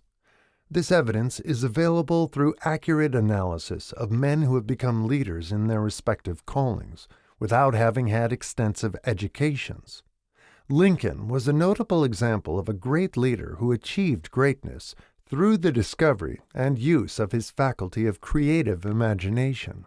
He discovered and began to use this faculty as the result of the stimulation of love which he experienced after he met Anne Rutledge, a statement of the highest significance in connection with the study of the source of genius. The pages of history are filled with the records of great leaders whose achievements may be traced directly to the influence of women who aroused the creative faculties of their minds through the stimulation of sex desire. Napoleon Bonaparte was one of these. When inspired by his first wife, Josephine, he was irresistible and invincible. When his better judgment or reasoning faculty prompted him to put Josephine aside, he began to decline. His defeat and St. Helena were not far distant.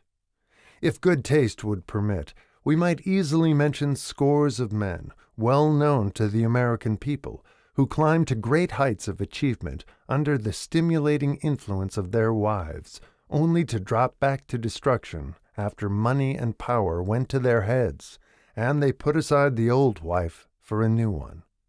Napoleon was not the only man to discover that sex influence from the right source is more powerful than any substitute of expediency, which may be created by mere reason.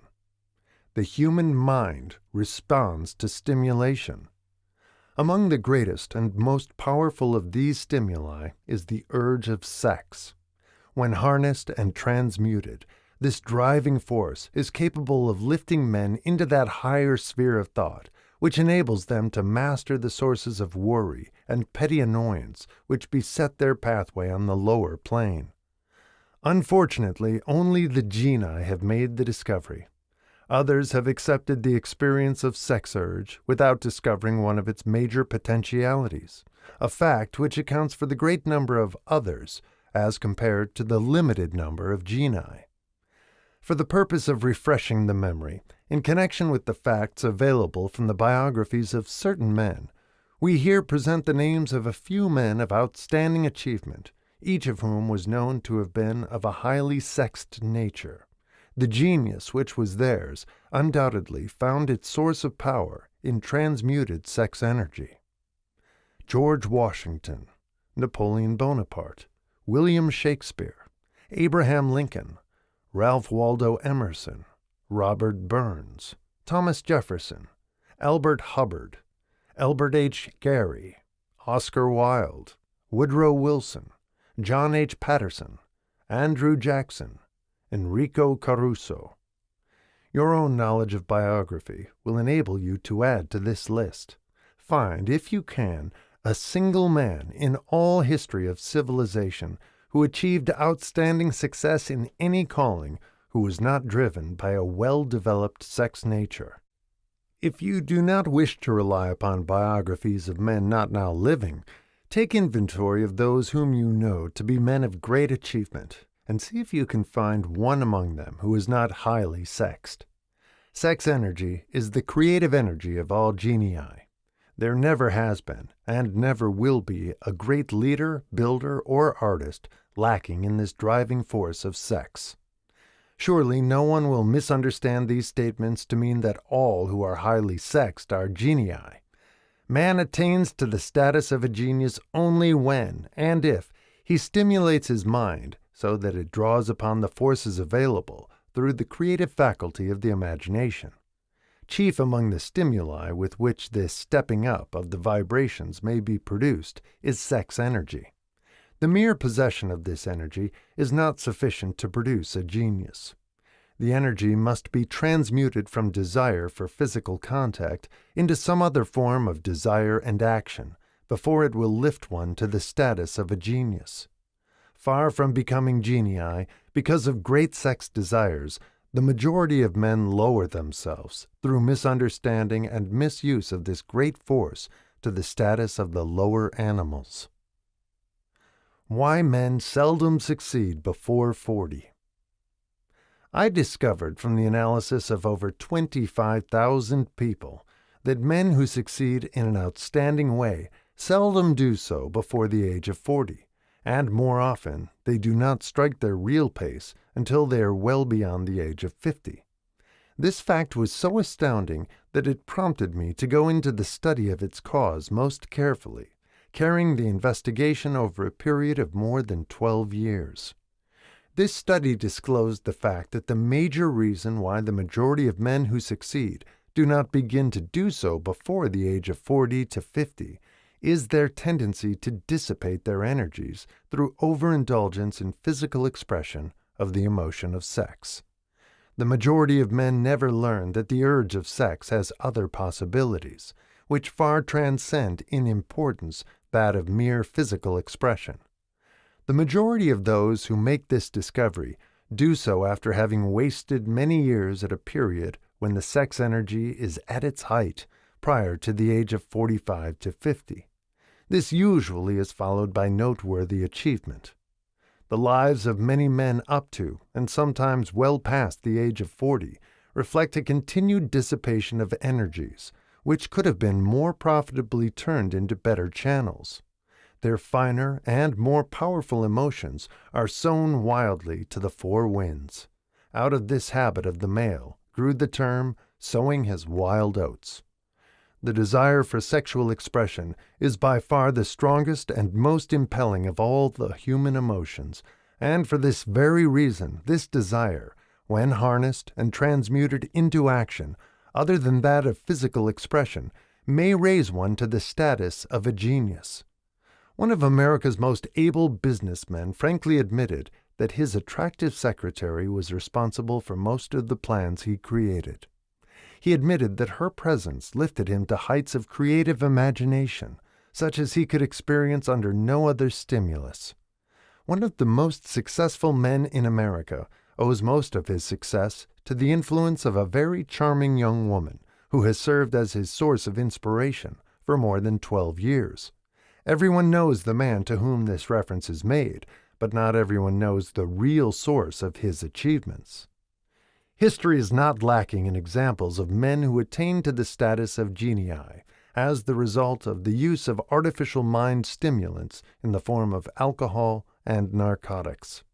Edgar Allan Poe wrote The Raven while under the influence of liquor, dreaming dreams that mortal never dared to dream before. James Whitcomb Riley did his best writing while under the influence of alcohol. Perhaps it was thus he saw the ordered intermingling of the real and the dream, the mill above the river and the mist above the stream. Robert Burns wrote best when intoxicated. For old lang syne, my dear, we'll take a cup of kindness yet, for auld lang syne. But let it be remembered that many such men have destroyed themselves in the end. Nature has prepared her own potions, with which men may safely stimulate their minds so they vibrate on a plane that enables them to tune into fine and rare thoughts which come from no man knows where. No satisfactory substitute for nature's stimulants has ever been found. It is a fact well known to psychologists that there is a very close relationship between sex desires and spiritual urges, a fact which accounts for the peculiar behavior of people who participate in the orgies known as religious revivals, common among the primitive types. The world is ruled, and the destiny of civilization is established by the human emotions. People are influenced in their actions, not by reason so much as by feelings. The creative faculty of the mind is set into action entirely by emotions, and not by cold reason. The most powerful of all human emotions is that of sex. There are other mind stimulants, some of which have been listed, but no one of them, nor all of them combined, can equal the driving power of sex. A mind stimulant is any influence which will either temporarily or permanently increase the vibrations of thought. The 10 major stimulants described are those most commonly resorted to. Through these sources one may commune with infinite intelligence or enter, at will, the storehouse of the subconscious mind, either one's own or that of another person. A procedure which is all there is of genius. A teacher who has trained and directed the efforts of more than 30,000 salespeople made the astounding discovery that highly sexed men are the most efficient salesmen. The explanation is that the factor of personality known as personal magnetism is nothing more or less than sex energy. Highly sexed people always have a plentiful supply of magnetism. Through cultivation and understanding, this vital force may be drawn upon and used to great advantage in the relationships between people. This energy may be communicated to others through the following media. 1. The handshake. The touch of the hand indicates instantly the presence of magnetism, or the lack of it. 2. The tone of voice. Magnetism, or sex energy, is the factor with which the voice may be colored or made musical and charming. 3. Posture and carriage of the body. Highly sexed people move briskly and with grace and ease. 4. The vibrations of thought. Highly sexed people mix the emotion of sex with their thoughts, or may do so at will, and in that way may influence those around them. 5. Body adornment. People who are highly sexed are usually very careful about their personal appearance. They usually select clothing of a style becoming to their personality, physique, complexion, etc. When employing salesmen, the more capable sales manager looks for the quality of personal magnetism as the first requirement of a salesman. People who lack sex energy will never become enthusiastic, nor inspire others with enthusiasm, and enthusiasm is one of the most important requisites in salesmanship, no matter what one is selling. The public speaker, orator, preacher, lawyer, or salesman who is lacking in sex energy is a flop, as far as being able to influence others is concerned. Couple with this the fact that most people can be influenced only through an appeal to their emotions, and you will understand the importance of sex energy as a part of the salesman's native ability. Master salesmen attain the status of mastery in selling because they, either consciously or unconsciously, transmute the energy of sex into sales enthusiasm. In this statement may be found a very practical suggestion as to the actual meaning of sex transmutation. The salesman who knows how to take his mind off the subject of sex and direct it in sales effort with as much enthusiasm and determination as he would apply to its original purpose has acquired the art of sex transmutation, whether he knows it or not. The majority of salesmen who transmute their sex energy do so without being in the least aware of what they are doing, or how they are doing it. Transmutation of sex energy calls for more willpower than the average person cares to use for this purpose. Those who find it difficult to summon willpower sufficient for transmutation may gradually acquire this ability. Though this requires willpower, the reward for the practice is more than worth the effort. The entire subject of sex is one with which the majority of people appear to be unpardonably ignorant. The urge of sex has been grossly misunderstood, slandered, and burlesqued by the ignorant and the evil-minded for so long that the very word sex is seldom used in polite society. Men and women who are known to be blessed, yes, blessed, with highly sexed natures, are usually looked upon as being people who will bear watching. Instead of being called blessed, they are usually called cursed. Millions of people, even in this age of enlightenment, have inferiority complexes which they developed because of this false belief that a highly sexed nature is a curse. These statements of the virtue of sex energy should not be construed as justification for the libertine. The emotion of sex is a virtue only when used intelligently and with discrimination. It may be misused, and often is, to such an extent that it debases instead of enriches both body and mind. The better use of this power is the burden of this chapter. It seemed quite significant to the author when he made the discovery that practically every great leader whom he had the privilege of analyzing was a man whose achievements were largely inspired by a woman. In many instances, the woman in the case was a modest, self-denying wife, of whom the public had heard but little or nothing.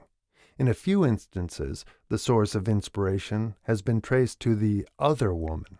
Perhaps such cases may not be entirely unknown to you. Intemperance in sex habits is just as detrimental as intemperance in habits of drinking and eating. In this age in which we live, an age which began with the World War, intemperance in habits of sex is common.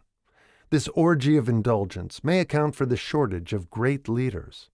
No man can avail himself of the forces of his creative imagination while dissipating them. Man is the only creature on earth which violates nature's purpose in this connection. Every other animal indulges its sex nature in moderation, and with purpose which harmonizes with the laws of nature. Every other animal responds to the call of sex only in season. Man's inclination is to declare open season. Every intelligent person knows that stimulation in excess through alcoholic drink and narcotics is a form of intemperance which destroys the vital organs of the body, including the brain. Not every person knows, however, that overindulgence in sex expression may become a habit as destructive and as detrimental to creative effort as narcotics or liquor. A sex-mad man is not essentially different than a dope-mad man. Both have lost control over their faculties of reason and willpower. Sexual overindulgence may not only destroy reason and willpower, but it may also lead to either temporary or permanent insanity. Many cases of hypochondria, imaginary illness, grow out of habits developed in ignorance of the true function of sex. From these brief references to the subject, it may be readily seen that ignorance on the subject of sex transmutation forces stupendous penalties upon the ignorant on the one hand, and withholds from them equally stupendous benefits on the other. Widespread ignorance on the subject of sex is due to the fact that the subject has been surrounded with mystery and beclouded by dark silence. The conspiracy of mystery and silence has had the same effect upon the minds of young people that the psychology of prohibition had. The result has been increased curiosity and desire to acquire more knowledge on this verboten subject. And to the shame of all lawmakers, and most physicians, by training best qualified to educate youth on that subject, information has not been easily available. Seldom does an individual enter upon highly creative effort in any field of endeavor before the age of 40. The average man reaches the period of his greatest capacity to create between 40 and 60. These statements are based upon analysis of thousands of men and women who have been carefully observed. They should be encouraging to those who fail to arrive before the age of 40, and to those who become frightened at the approach of old age around the 40-year mark. The years between 40 and 50 are, as a rule, the most fruitful. Man should approach this age not with fear and trembling, but with hope and eager anticipation. If you want evidence that most men do not begin to do their best work before the age of 40, study the records of the most successful men known to the American people, and you will find it. Henry Ford had not hit his pace of achievement until he had passed the age of 40. Andrew Carnegie was well past 40 before he began to reap the reward of his efforts. James J. Hill was still running a telegraph key at the age of 40. His stupendous achievements took place after that age. Biographies of American industrialists and financiers are filled with evidence that the period from 40 to 60 is the most productive age of man. Between the ages of 30 and 40, man begins to learn, if he ever learns, the art of sex transmutation. This discovery is generally accidental, and more often than otherwise, the man who makes it is totally unconscious of his discovery. He may observe that his powers of achievement have increased around the age of 35 to 40, but in most cases he is not familiar with the cause of this change. That nature begins to harmonize the emotions of love and sex in the individual between the ages of 30 and 40, so that he may draw upon these great forces and apply them jointly as stimuli to action. Sex alone is a mighty urge to action, but its forces are like a cyclone. They are often uncontrollable. When the emotion of love begins to mix itself with the emotion of sex, the result is calmness of purpose, poise, accuracy of judgment, and balance. What person who has attained to the age of 40 is so unfortunate as to be unable to analyze these statements and to corroborate them by his own experience?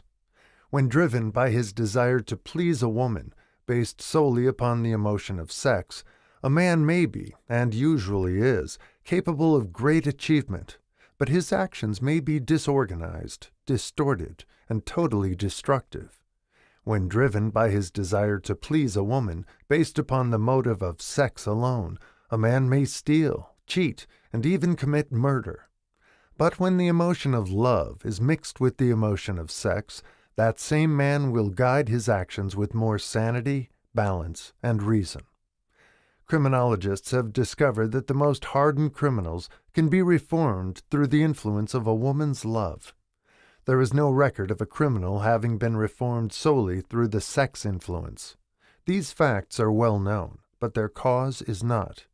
Reformation comes, if at all, through the heart or the emotional side of man, not through his head or reasoning side. Reformation means a change of heart.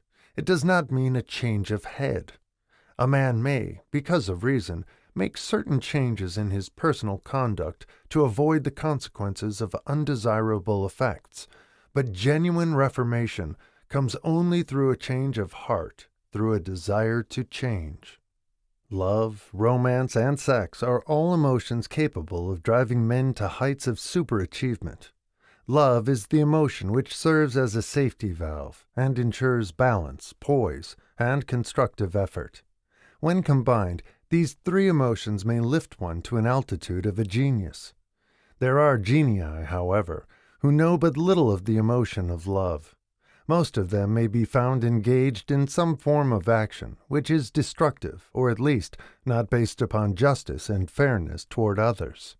If good taste would permit, a dozen genii could be named in the field of industry and finance who ride ruthlessly over the rights of their fellow men.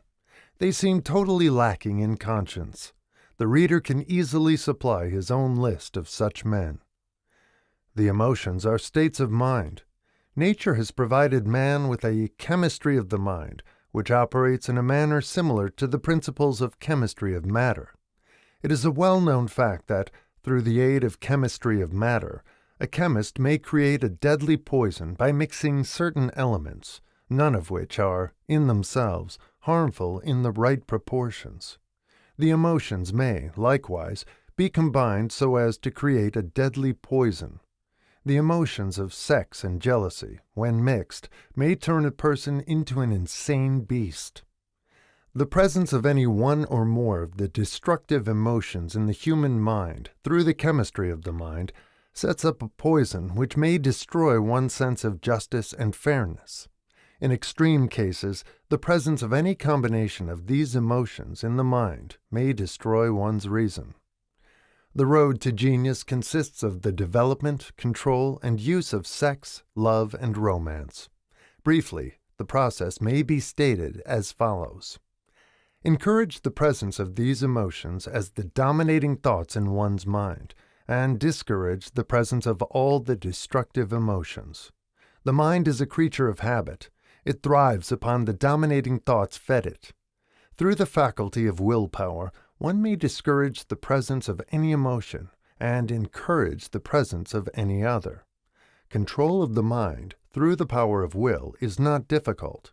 Control comes from persistence and habit. The secret of control lies in understanding the process of transmutation. When any negative emotion presents itself in one's mind, it can be transmuted into a positive or constructive emotion by the simple procedure of changing one's thoughts. There is no other road to genius than through voluntary self-effort. A man may attain to great heights of financial or business achievement solely by the driving force of sex energy. But history is filled with evidence that he may, and usually does, carry with him certain traits of character which rob him of the ability to either hold or enjoy his fortune. This is worthy of analysis, thought, and meditation, for it states a truth, the knowledge of which may be helpful to women as well as men. Ignorance of this has cost thousands of people their privilege of happiness, even though they possessed riches. The emotions of love and sex leave their unmistakable marks upon the features. Moreover, these signs are so visible that all who wish may read them. The man who is driven by the storm of passion, based upon sex desires alone, plainly advertises that fact to the entire world by the expression of his eyes and the lines of his face. The emotion of love, when mixed with the emotion of sex, softens, modifies, and beautifies the facial expression. No character analyst is needed to tell you this. You may observe it for yourself.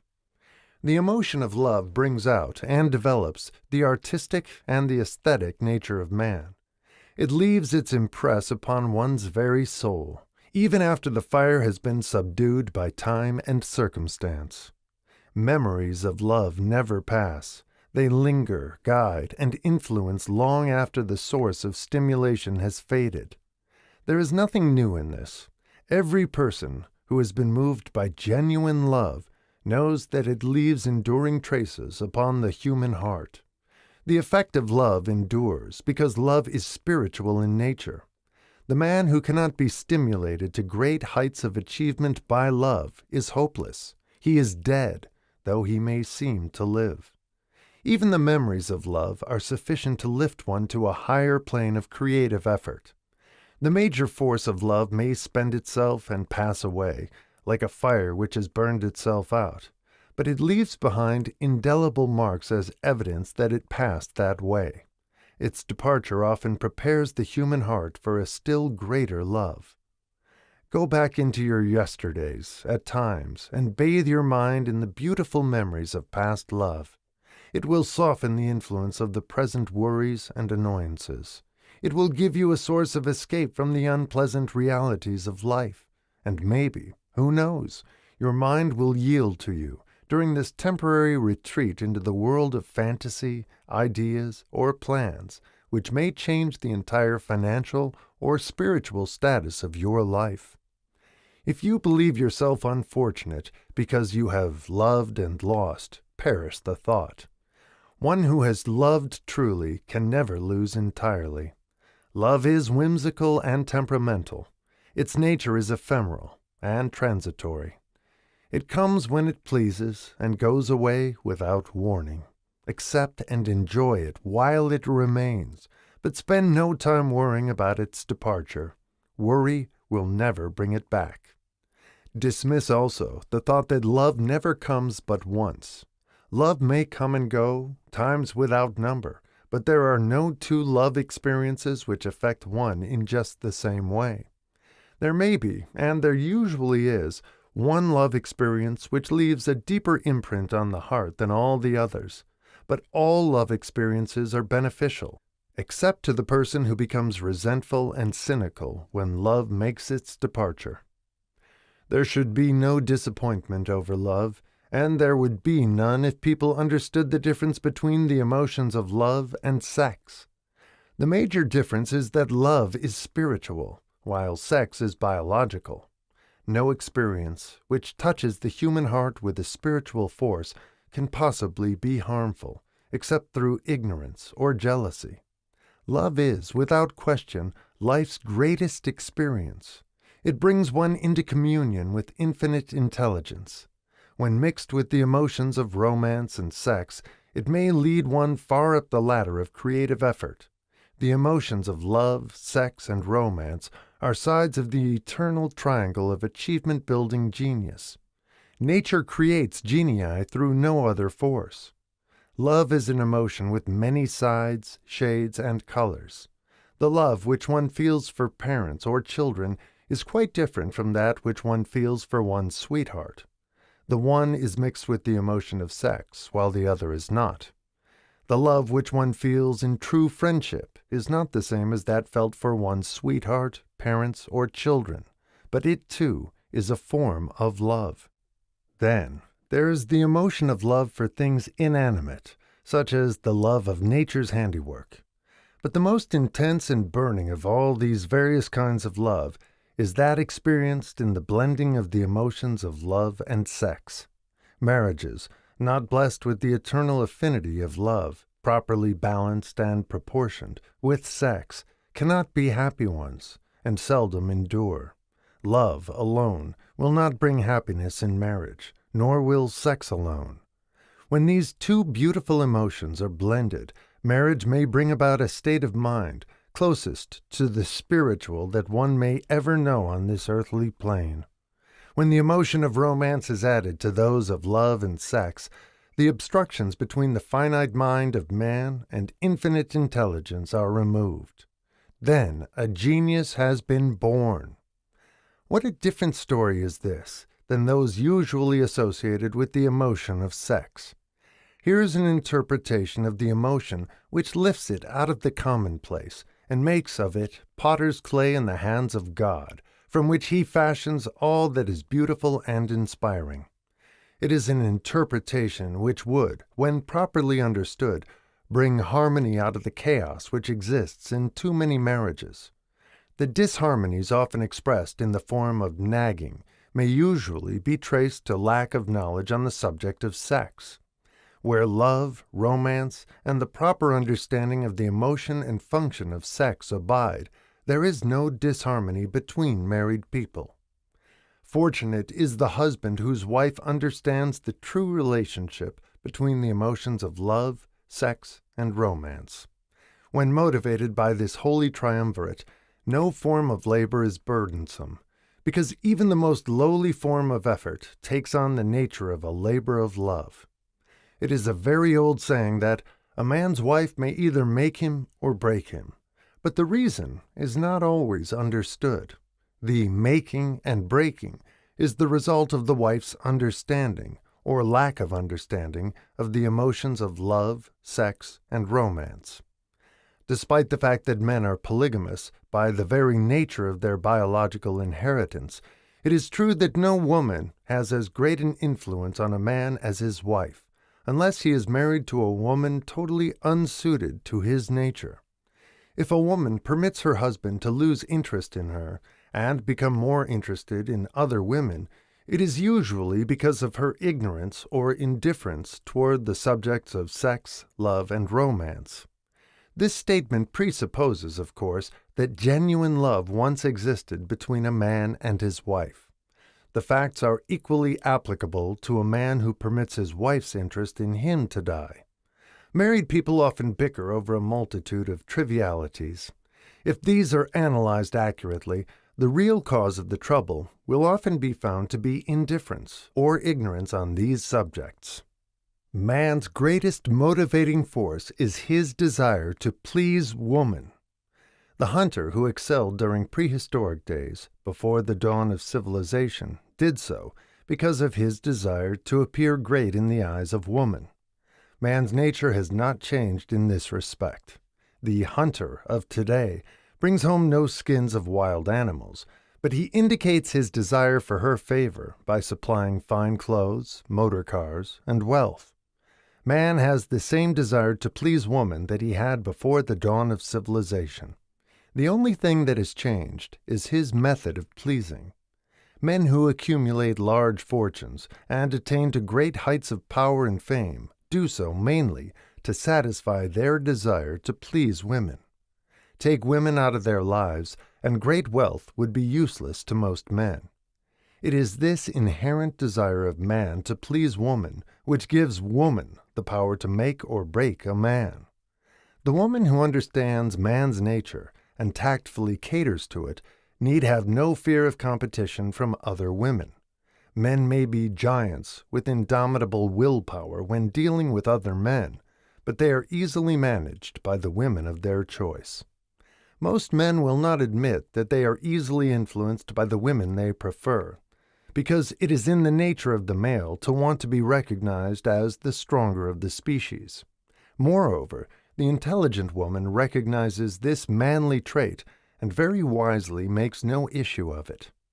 Some men know that they are being influenced by the women of their choice, their wives, sweethearts, mothers, or sisters, but they tactfully refrain from rebelling against the influence because they are intelligent enough to know that no man is happy or complete without the modifying influence of the right woman. The man who does not recognize this important truth deprives himself of the power which has done more to help men achieve success than all other forces combined. Chapter 12. The Subconscious Mind. The Connecting Link. The 11th Step Toward Riches. The subconscious mind consists of a field of consciousness in which every impulse of thought that reaches the objective mind through any of the five senses is classified and recorded, and from which thoughts may be recalled or withdrawn as letters may be taken from a filing cabinet. It receives and files sense impressions or thoughts, regardless of their nature. You may voluntarily plant in your subconscious mind any plan, thought, or purpose which you desire to translate into its physical or monetary equivalent. The subconscious acts first on the dominating desires which have been mixed with emotional feeling, such as faith. Consider this in connection with the instructions given in the chapter on desire, for taking the 6 steps there outlined, and the instructions given in the chapter on the building and execution of plans, and you will understand the importance of the thought conveyed. The subconscious mind works day and night. Through a method of procedure unknown to man, the subconscious mind draws upon the forces of infinite intelligence for the power with which it voluntarily transmutes one's desires into their physical equivalent, making use always of the most practical media by which this end may be accomplished. You cannot entirely control your subconscious mind, but you can voluntarily hand it over to any plan, desire, or purpose which you wish transformed into concrete form. Read again instructions for using the subconscious mind in the chapter on autosuggestion. There is plenty of evidence to support the belief that the subconscious mind is the connecting link between the finite mind of man and infinite intelligence. It is the intermediary through which one may draw upon the forces of infinite intelligence at will. It, alone, contains the secret process by which mental impulses are modified and changed into their spiritual equivalent. It alone is the medium through which prayer may be transmitted to the source capable of answering prayer. The possibilities of creative effort connected with the subconscious mind are stupendous and imponderable. They inspire one with awe. I never approached the discussion of the subconscious mind without a feeling of littleness and inferiority due, perhaps, to the fact that man's entire stock of knowledge on this subject is so pitifully limited. The very fact that the subconscious mind is the medium of communication between the thinking mind of man and infinite intelligence is, of itself, a thought which almost paralyzes one's reason. After you have accepted, as a reality, the existence of the subconscious mind and understand its possibilities as a medium for transmuting your desires into their physical or monetary equivalent, you will comprehend the full significance of the instructions given in the chapter on desire. You will also understand why you have been repeatedly admonished to make your desires clear and to reduce them to writing. You will also understand the necessity of persistence in carrying out instructions. The 13 principles are the stimuli with which you acquire the ability to reach and to influence your subconscious mind. Do not become discouraged if you cannot do this upon the first attempt. Remember that the subconscious mind may be voluntarily directed only through habit, under the directions given in the chapter on faith. You have not yet had time to master faith. Be patient. Be persistent. A good many statements in the chapters on faith and autosuggestion will be repeated here for the benefit of your subconscious mind. Remember, your subconscious mind functions voluntarily, whether you make any effort to influence it or not. This, naturally, suggests to you that thoughts of fear and poverty and all negative thoughts serve as stimuli to your subconscious mind, unless you master these impulses and give it more desirable food upon which it may feed.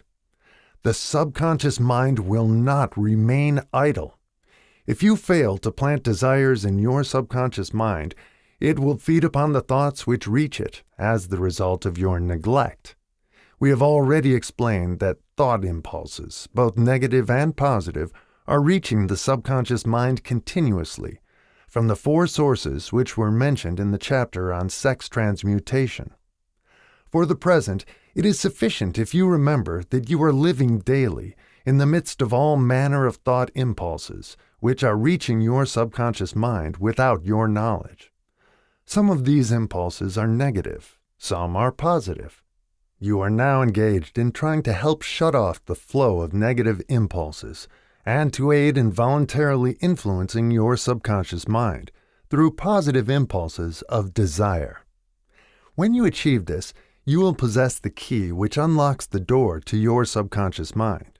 Moreover, you will control that door so completely that no undesirable thought may influence your subconscious mind.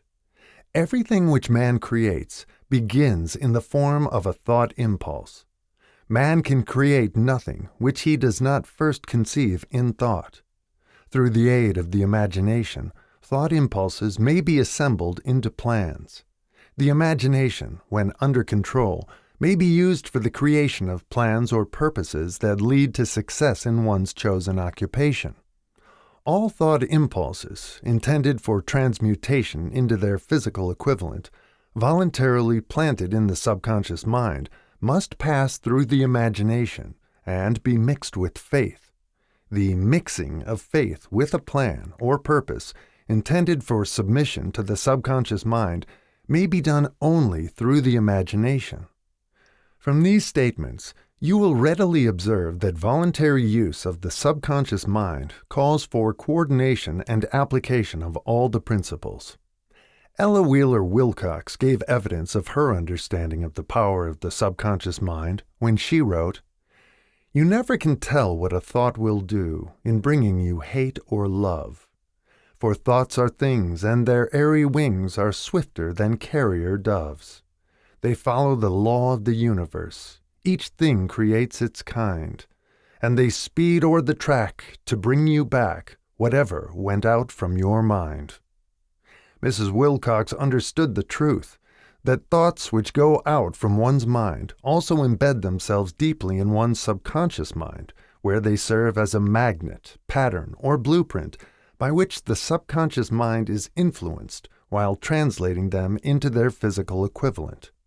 Thoughts are truly things for the reason that every material thing begins in the form of thought energy.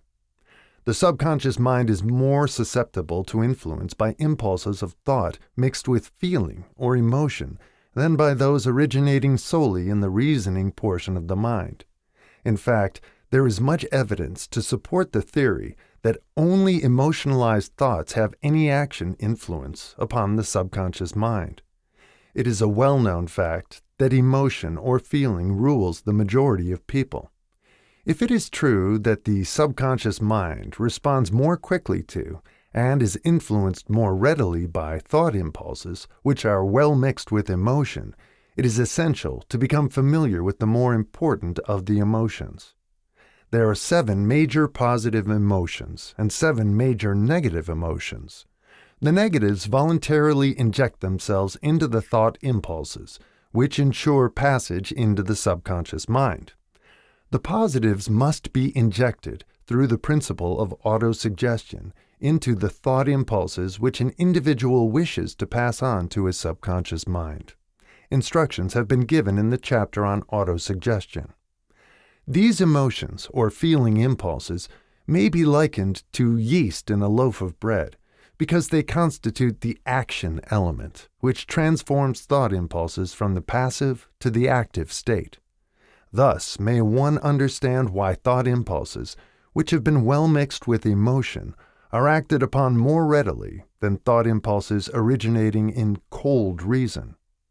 You are preparing yourself to influence and control the inner audience of your subconscious mind in order to hand over to it the desire for money, which you wish transmuted into its monetary equivalent.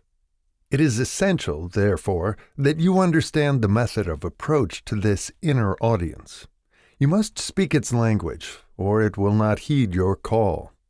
It understands best the language of emotion or feeling.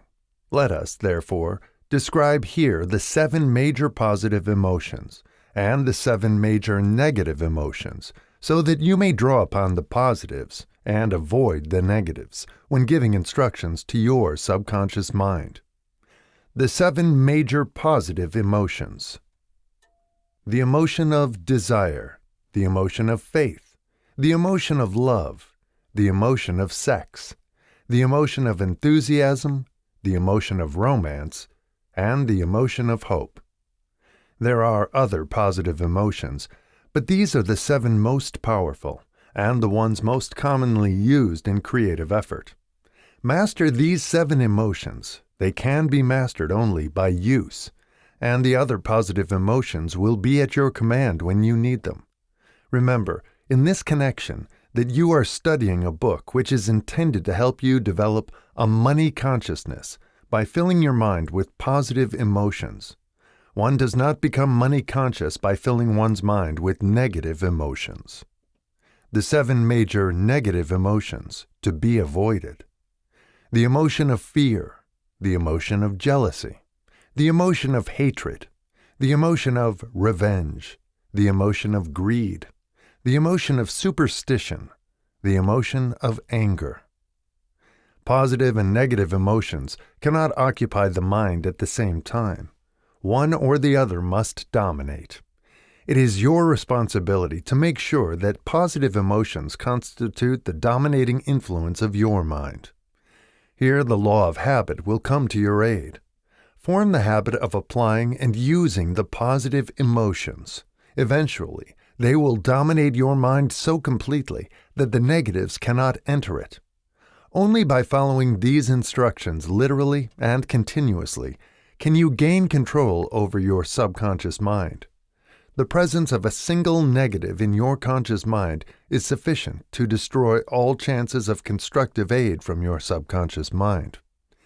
If you are an observing person, you must have noticed that most people resort to prayer only after everything else has failed, or else they pray by a ritual of meaningless words. And, because it is a fact that most people who pray do so only after everything else has failed, they go to prayer with their minds filled with fear and doubt, which are the emotions the subconscious mind acts upon and passes on to infinite intelligence. Likewise, that is the emotion which infinite intelligence receives and acts upon. If you pray for a thing, but have fear as you pray, that you may not receive it, or that your prayer will not be acted upon by infinite intelligence, your prayer will have been in vain. Prayer does sometimes result in the realization of that for which one prays. If you have ever had the experience of receiving that for which you prayed, go back in your memory and recall your actual state of mind while you were praying, and you will know for sure that the theory here described is more than a theory. The time will come when the schools and educational institutions of the country will teach the science of prayer. Moreover, then prayer may be and will be reduced to a science.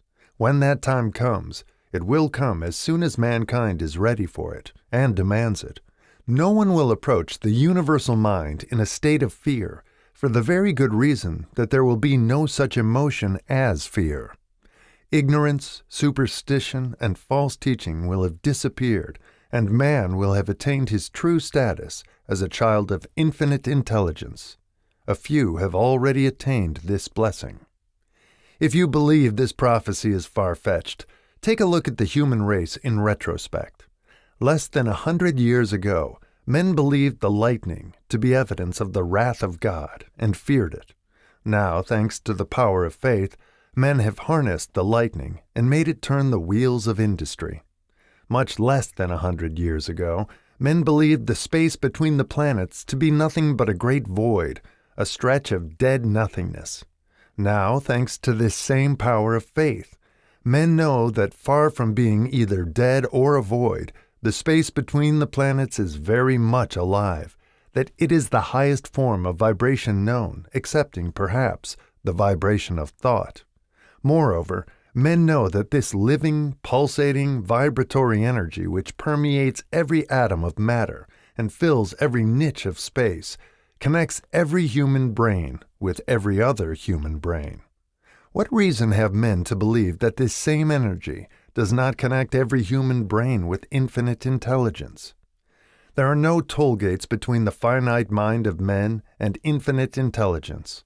The communication costs nothing except patience, faith, persistence, understanding, and a sincere desire to communicate. Moreover, the approach can be made only by the individual himself. Paid prayers are worthless. Infinite intelligence does no business by proxy. You either go direct or you do not communicate. You may buy prayer books and repeat them until the day of your doom, without avail. Thoughts which you wish to communicate to infinite intelligence must undergo transformation, such as can be given only through your own subconscious mind. The method by which you may communicate with infinite intelligence is very similar to that through which the vibration of sound is communicated by radio. If you understand the working principle of radio, you, of course, know that sound cannot be communicated through the ether until it has been stepped up or changed into a rate of vibration which the human ear cannot detect. The radio sending station picks up the sound of the human voice and scrambles or modifies it by stepping up the vibration millions of times. Only in this way can the vibration of sound be communicated through the ether. After this transformation has taken place, the ether picks up the energy, which originally was in the form of vibrations of sound, carries that energy to radio receiving stations, and these receiving sets step that energy back down to its original rate of vibration, so it is recognized as sound. The subconscious mind is the intermediary, which translates one's prayers into terms which infinite intelligence can recognize, presents the message, and brings back the answer in the form of a definite plan or idea for procuring the object of the prayer. Understand this principle, and you will know why mere words read from a prayer book cannot and will never serve as an agency of communication between the mind of man and infinite intelligence. Before your prayer will reach infinite intelligence, a statement of the author's theory only. It probably is transformed from its original thought vibration into terms of spiritual vibration. Faith is the only known agency which will give your thoughts a spiritual nature. Faith and fear make poor bedfellows. Where one is found, the other cannot exist. Chapter 13. The Brain. A broadcasting and receiving station for thought. The 12th step toward riches.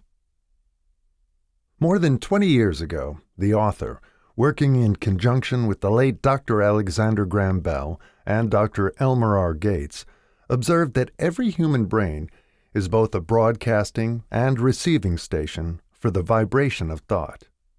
Through the medium of the ether, in a fashion similar to that employed by the radio broadcasting principle, every human brain is capable of picking up vibrations of thought which are being released by other brains. In connection with the statement in the preceding paragraph, compare and consider the description of the creative imagination as outlined in the chapter on imagination. The creative imagination is the receiving set of the brain, which receives thoughts released by the brains of others.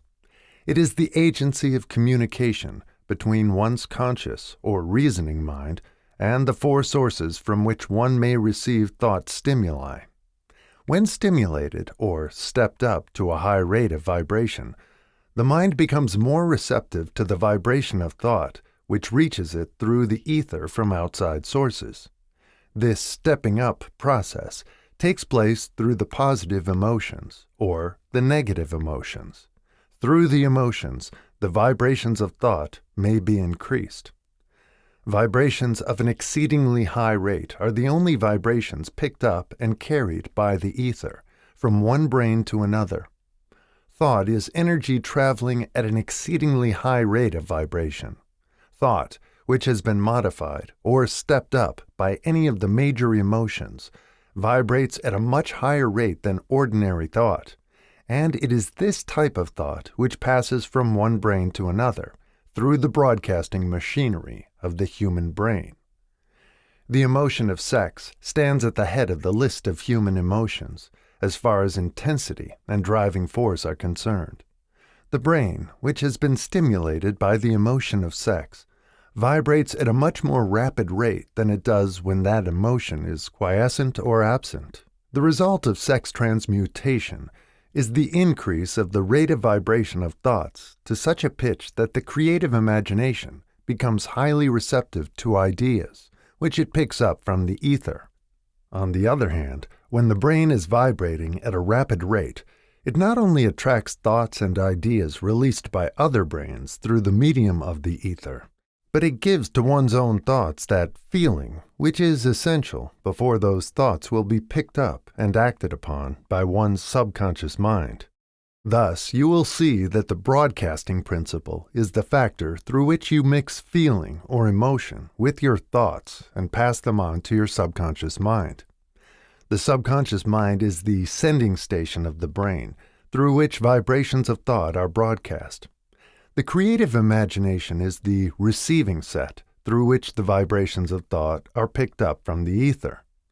Along with the important factors of the subconscious mind and the faculty of the creative imagination, which constitute the sending and receiving sets of your mental broadcasting machinery, consider now the principle of autosuggestion, which is the medium by which you may put into operation your broadcasting station.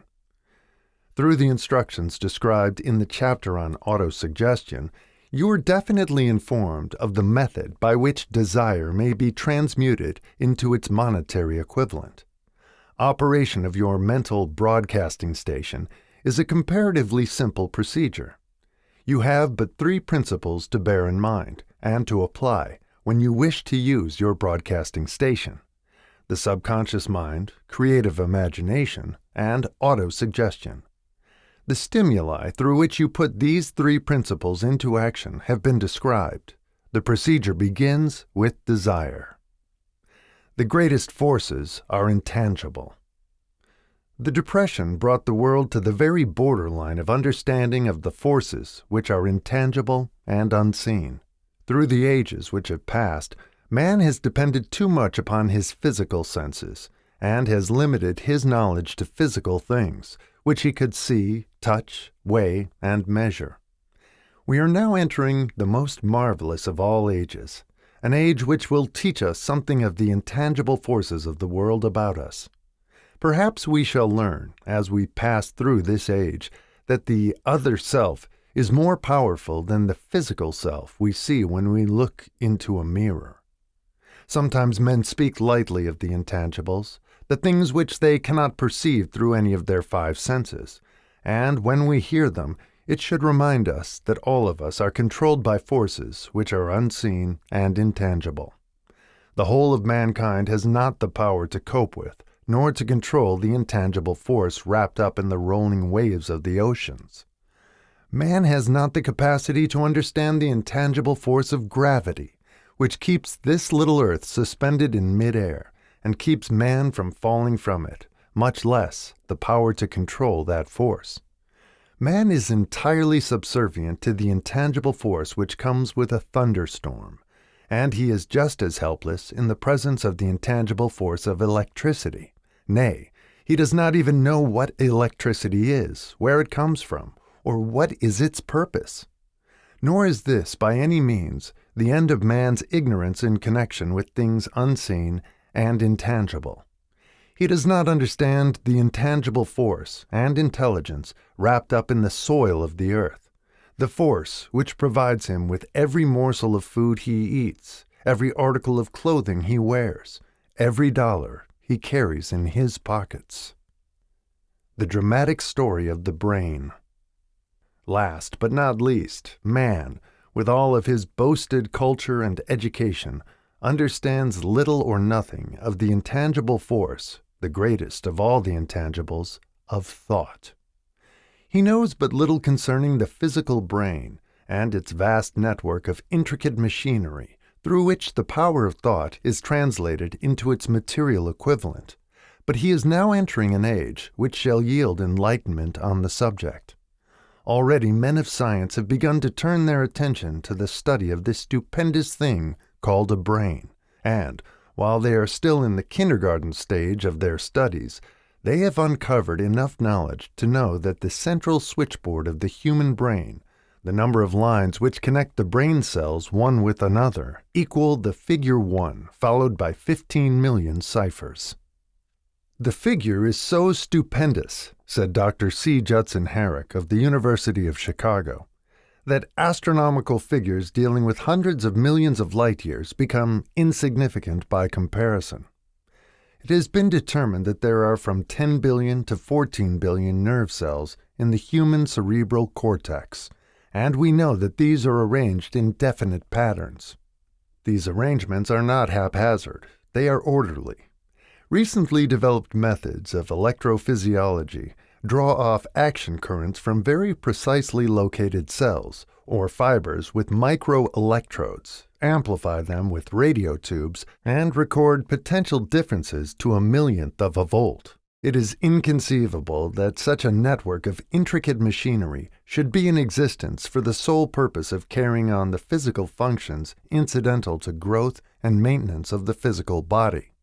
Is it not likely that the same system, which gives billions of brain cells the media for communication one with another, provides also the means of communication with other intangible forces?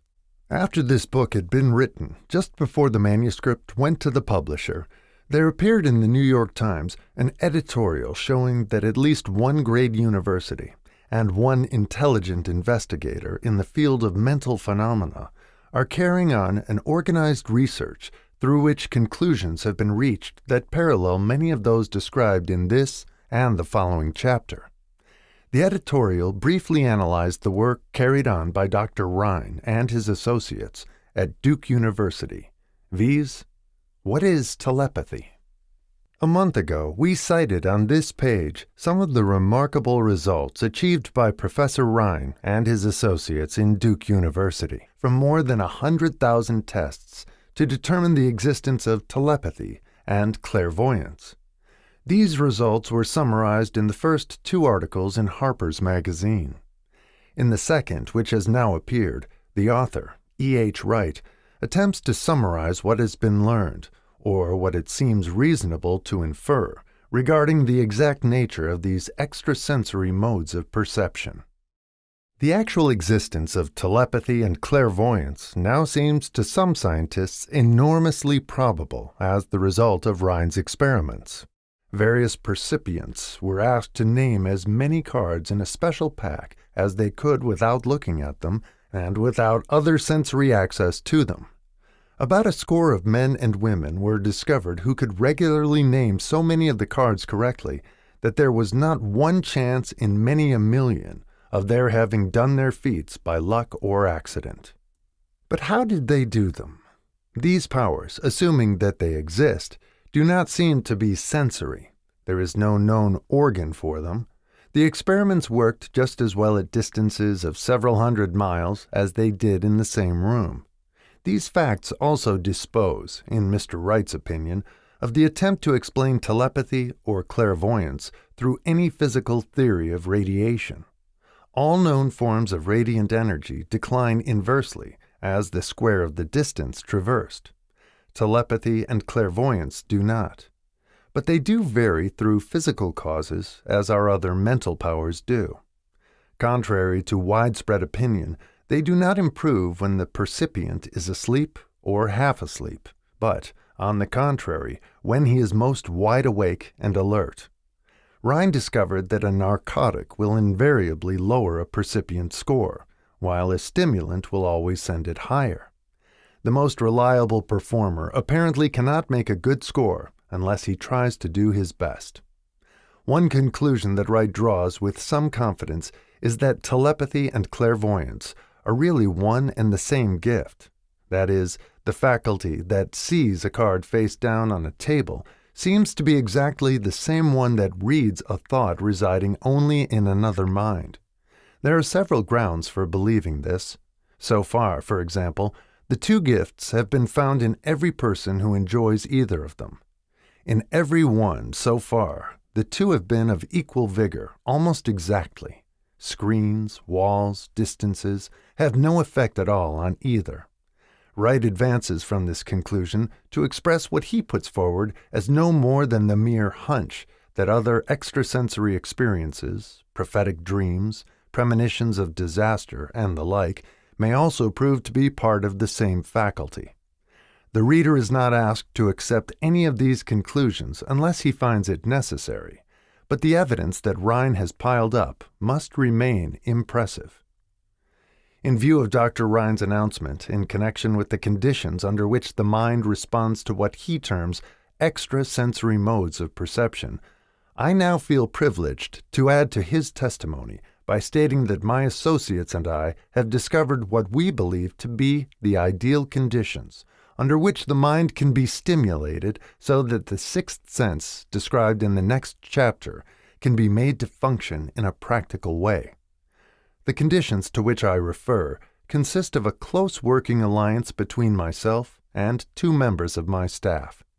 Through experimentation and practice, we have discovered how to stimulate our minds by applying the principle used in connection with the invisible counselors described in the next chapter, so that we can, by a process of blending our 3 minds into one, find the solution to a great variety of personal problems which are submitted by my clients. The procedure is very simple. We sit down at a conference table, clearly state the nature of the problem we have under consideration, then begin discussing it. Each contributes whatever thoughts that may occur. The strange thing about this method of mind stimulation is that it places each participant in communication with unknown sources of knowledge, definitely outside his own experience. If you understand the principle described in the chapter on the mastermind, you of course recognize the round table procedure here described as being a practical application of the mastermind. This method of mind stimulation, through harmonious discussion of definite subjects between 3 people, illustrates the simplest and most practical use of the mastermind. By adopting and following a similar plan, any student of this philosophy may come into possession of the famous Carnegie formula briefly described in the introduction. If it means nothing to you at this time, mark this page and read it again after you have finished the last chapter. The Depression was a blessing in disguise. It reduced the whole world to a new starting point that gives everyone a new opportunity. Chapter 14. The Sixth Sense. The Door to the Temple of Wisdom. The 13th Step Toward Riches. The 13th principle is known as the Sixth Sense, through which infinite intelligence may and will communicate voluntarily, without any effort from or demands by the individual. This principle is the apex of the philosophy. It can be assimilated, understood, and applied only by mastering the other 12 principles. The sixth sense is that portion of the subconscious mind which has been referred to as the creative imagination. It has also been referred to as the receiving set, through which ideas, plans, and thoughts flash into the mind. The flashes are sometimes called hunches or inspirations. The sixth sense defies description. It cannot be described to a person who has not mastered the other principles of this philosophy, because such a person has no knowledge and no experience with which the sixth sense may be compared. Understanding of the sixth sense comes only by meditation through mind development from within. The sixth sense probably is the medium of contact between the finite mind of man and infinite intelligence, and for this reason, it is a mixture of both the mental and the spiritual. It is believed to be the point at which the mind of man contacts the universal mind. After you have mastered the principles described in this book, you will be prepared to accept as truth a statement which may, otherwise, be incredible to you, namely, through the aid of the sixth sense, you will be warned of impending dangers in time to avoid them, and notified of opportunities in time to embrace them. There comes to your aid, and to do your bidding, with the development of the sixth sense, a guardian angel who will open to you at all times the door to the temple of wisdom. Whether or not this is a statement of truth, you will never know, except by following the instructions described in the pages of this book or some similar method of procedure. The author is not a believer in, nor an advocate of, miracles, for the reason that he has enough knowledge of nature to understand that nature never deviates from her established laws. Some of her laws are so incomprehensible that they produce what appear to be miracles. The sixth sense comes as near to being a miracle as anything I have ever experienced, and it appears so only because I do not understand the method by which this principle is operated. This much the author does know, that there is a power, or a first cause, or an intelligence which permeates every atom of matter and embraces every unit of energy perceptible to man, that this infinite intelligence converts acorns into oak trees, causes water to flow downhill in response to the law of gravity, follows night with day and winter with summer, each maintaining its proper place and relationship to the other. This intelligence may, through the principles of this philosophy, be induced to aid in transmuting desires into concrete or material form. The author has this knowledge because he has experimented with it and has experienced it. Step by step through the preceding chapters, you have been led to this, the last principle. If you have mastered each of the preceding principles, you are now prepared to accept, without being skeptical, the stupendous claims made here. If you have not mastered the other principles, you must do so before you may determine, definitely, whether or not the claims made in this chapter are fact or fiction. While I was passing through the age of hero worship, I found myself trying to imitate those whom I most admired. Moreover, I discovered that the element of faith with which I endeavored to imitate my idols gave me great capacity to do so quite successfully. I have never entirely divested myself of this habit of hero worship, although I have passed the age commonly given over to such. My experience has taught me that the next best thing to being truly great is to emulate the great by feeling and action as nearly as possible. Long before I had ever written a line for publication or endeavored to deliver a speech in public, I followed the habit of reshaping my own character by trying to imitate the 9 men whose lives and life works had been most impressive to me. These 9 men were Emerson, Paine, Edison, Darwin, Lincoln, Burbank, Napoleon, Ford, and Carnegie. Every night over a long period of years, I held an imaginary council meeting with this group, whom I called my invisible counselors. The procedure was this. Just before going to sleep at night, I would shut my eyes and see, in my imagination, this group of men seated with me around my council table. Here I had not only an opportunity to sit among those whom I considered to be great, but I actually dominated the group by serving as the chairman. I had a very definite purpose in indulging my imagination through these nightly meetings. My purpose was to rebuild my own character so it would represent a composite of the characters of my imaginary counselors.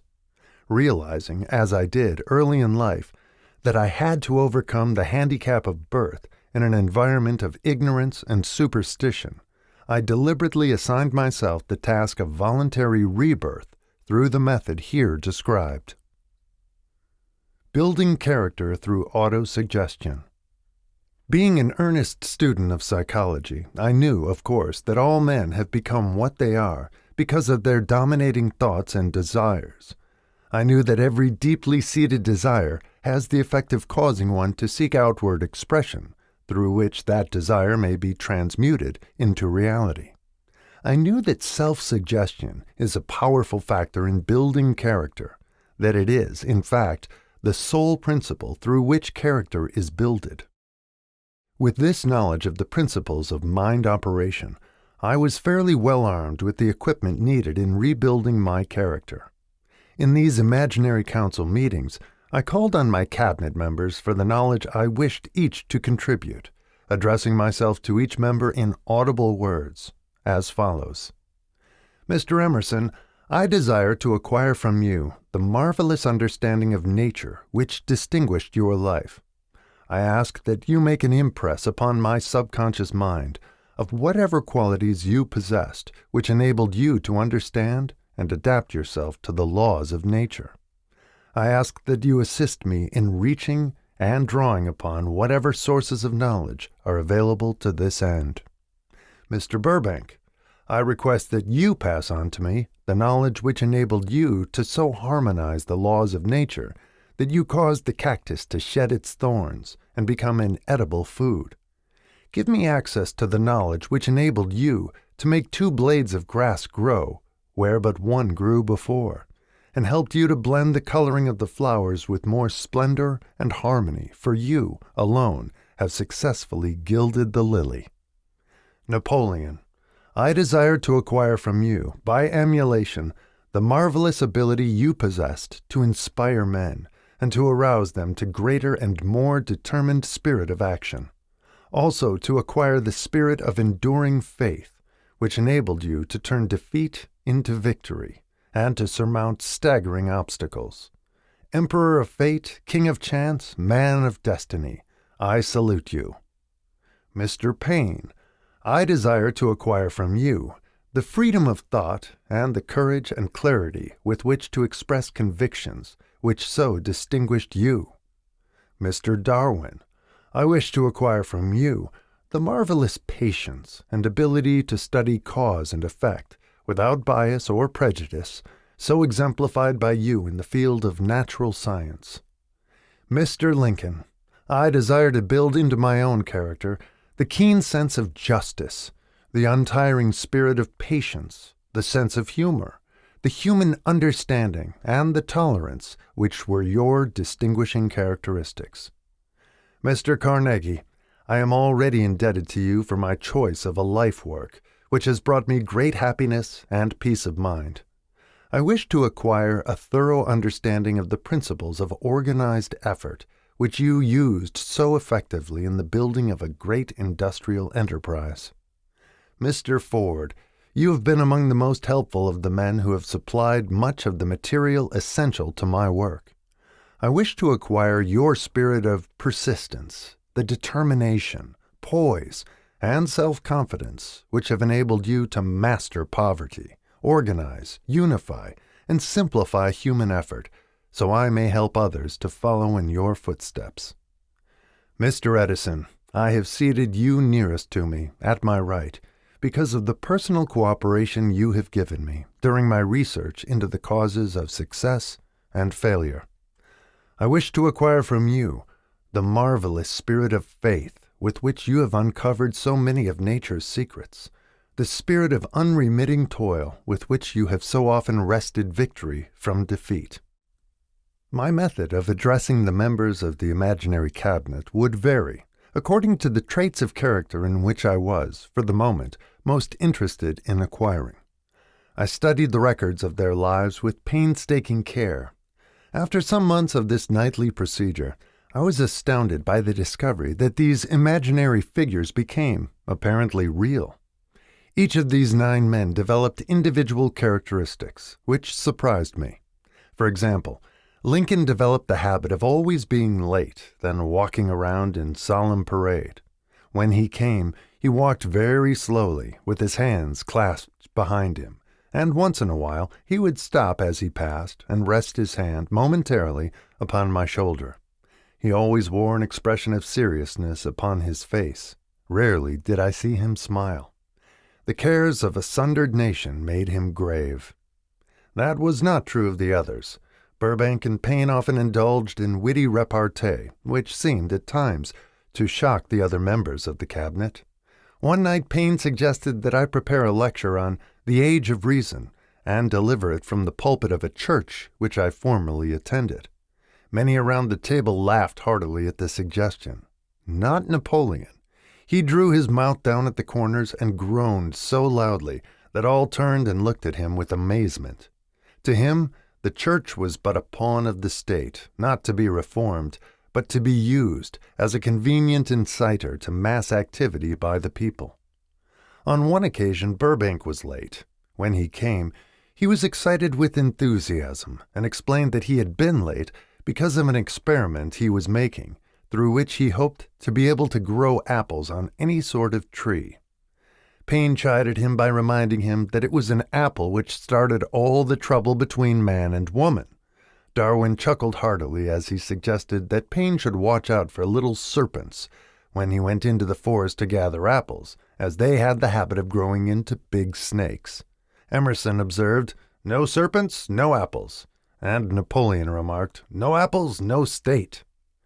Lincoln developed the habit of always being the last one to leave the table after each meeting.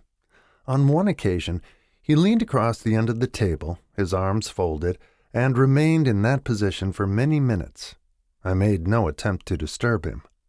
Finally, he lifted his head slowly, got up, and walked to the door, then turned around, came back, and laid his hand on my shoulder and said, "My boy, you will need much courage if you remain steadfast in carrying out your purpose in life. But remember, when difficulties overtake you, the common people have common sense.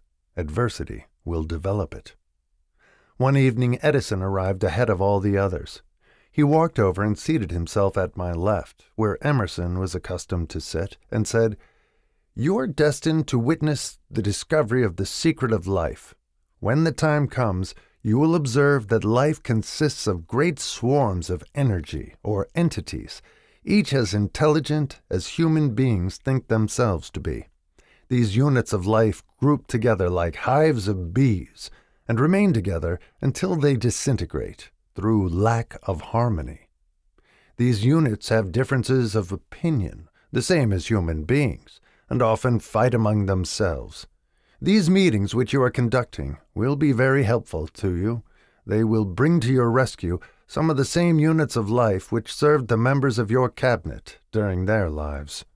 These units are eternal. They never die. Your own thoughts and desires serve as the magnet which attracts units of life from the great ocean of life out there. Only the friendly units are attracted, the ones which harmonize with the nature of your desires. The other members of the cabinet began to enter the room. Edison got up and slowly walked around to his own seat. Edison was still living when this happened. It impressed me so greatly that I went to see him and told him about the experience. He smiled broadly and said, "Your dream was more a reality than you may imagine it to have been." He added no further explanation to his statement. These meetings became so realistic that I became fearful of their consequences and discontinued them for several months. The experiences were so uncanny, I was afraid if I continued them, I would lose sight of the fact that the meetings were purely experiences of my imagination. Some 6 months after I had discontinued the practice, I was awakened one night, or thought I was, when I saw Lincoln standing at my bedside. He said, "The world will soon need your services. It is about to undergo a period of chaos which will cause men and women to lose faith and become panic-stricken. Go ahead with your work and complete your philosophy. That is your mission in life. If you neglect it for any cause whatsoever, you will be reduced to a primal state and be compelled to retrace the cycles through which you have passed during thousands of years." I was unable to tell the following morning whether I had dreamed this or had actually been awake, and I have never since found out which it was, but I do know that the dream, if it were a dream, was so vivid in my mind the next day that I resumed my meetings the following night. At our next meeting, the members of my cabinet all filed into the room together and stood at their accustomed places at the council table, while Lincoln raised a glass and said, "Gentlemen, let us drink a toast to a friend who has returned to the fold." After that, I began to add new members to my cabinet, until now it consists of more than 50, among them Christ, St. Paul, Galileo, Copernicus, Aristotle, Plato, Socrates, Homer, Voltaire, Bruno, Spinoza, Drummond, Kant, Schopenhauer, Newton, Confucius, Albert Hubbard, Brand, Ingersoll, Wilson, and William James. This is the first time that I have had the courage to mention this. Heretofore, I have remained quiet on the subject because I knew, from my own attitude in connection with such matters, that I would be misunderstood if I described my unusual experience. I have been emboldened now to reduce my experience to the printed page, because I am now less concerned about what they say than I was in the years that have passed. One of the blessings of maturity is that it sometimes brings one greater courage to be truthful, regardless of what those who do not understand may think or say. Lest I be misunderstood, I wish here to state most emphatically that I still regard my cabinet meetings as being purely imaginary, but I feel entitled to suggest that, while the members of my cabinet may be purely fictional and the meetings existent only in my own imagination, they have led me into glorious paths of adventure, rekindled an appreciation of true greatness, encouraged creative endeavor, and emboldened the expression of honest thought. Somewhere in the cell structure of the brain is located an organ which receives vibrations of thought ordinarily called hunches. So far, science has not discovered where this organ of the sixth sense is located, but this is not important. The fact remains that human beings do receive accurate knowledge through sources other than the physical senses. Such knowledge, generally, is received when the mind is under the influence of extraordinary stimulation. Any emergency which arouses the emotions and causes the heart to beat more rapidly than normal may, and generally does, bring the sixth sense into action. Anyone who has experienced a near accident while driving knows that on such occasions the sixth sense often comes to one's rescue and aids by split seconds in avoiding the accident. These facts are mentioned preliminary to a statement of fact which I shall now make, namely, that during my meetings with the invisible counselors, I find my mind most receptive to ideas, thoughts, and knowledge which reach me through the sixth sense. I can truthfully say that I owe entirely to my invisible counselors full credit for such ideas, facts, or knowledge as I received through inspiration. On scores of occasions, when I have faced emergencies, some of them so grave that my life was in jeopardy, I have been miraculously guided past these difficulties through the influence of my invisible counselors. My original purpose in conducting council meetings with imaginary beings was solely that of impressing my own subconscious mind through the principle of autosuggestion with certain characteristics which I desired to acquire. In more recent years, my experimentation has taken on an entirely different trend. I now go to my imaginary counselors with every difficult problem which confronts me and my clients. The results are often astonishing, although I do not depend entirely on this form of counsel. You, of course, have recognized that this chapter covers a subject with which a majority of people are not familiar. The sixth sense is a subject that will be of great interest and benefit to the person whose aim is to accumulate vast wealth, but it need not claim the attention of those whose desires are more modest. Henry Ford undoubtedly understands and makes practical use of the sixth sense. His vast business and financial operations make it necessary for him to understand and use this principle. The late Thomas A. Edison understood and used the sixth sense in connection with the development of inventions, especially those involving basic patents, in connection with which he had no human experience and no accumulated knowledge to guide him, as was the case while he was working on the talking machine and the moving picture machine. Nearly all great leaders, such as Napoleon, Bismarck, Joan of Arc, Christ, Buddha, Confucius, and Mohammed, understood and probably made use of the sixth sense almost continuously. The major portion of their greatness consisted of their knowledge of this principle. The sixth sense is not something that one can take off and put on at will. Ability to use this great power comes slowly, through application of the other principles outlined in this book. Seldom does any individual come into workable knowledge of the sixth sense before the age of 40. More often the knowledge is not available until one is well past 50, and this, for the reason that the spiritual forces with which the sixth sense is so closely related do not mature and become usable except through years of meditation, self-examination, and serious thought. No matter who you are or what may have been your purpose in reading this book, you can profit by it without understanding the principle described in this chapter. This is especially true if your major purpose is that of accumulation of money or other material things. The chapter on the sixth sense was included because the book is designed for the purpose of presenting a complete philosophy by which individuals may unerringly guide themselves in attaining whatever they ask of life.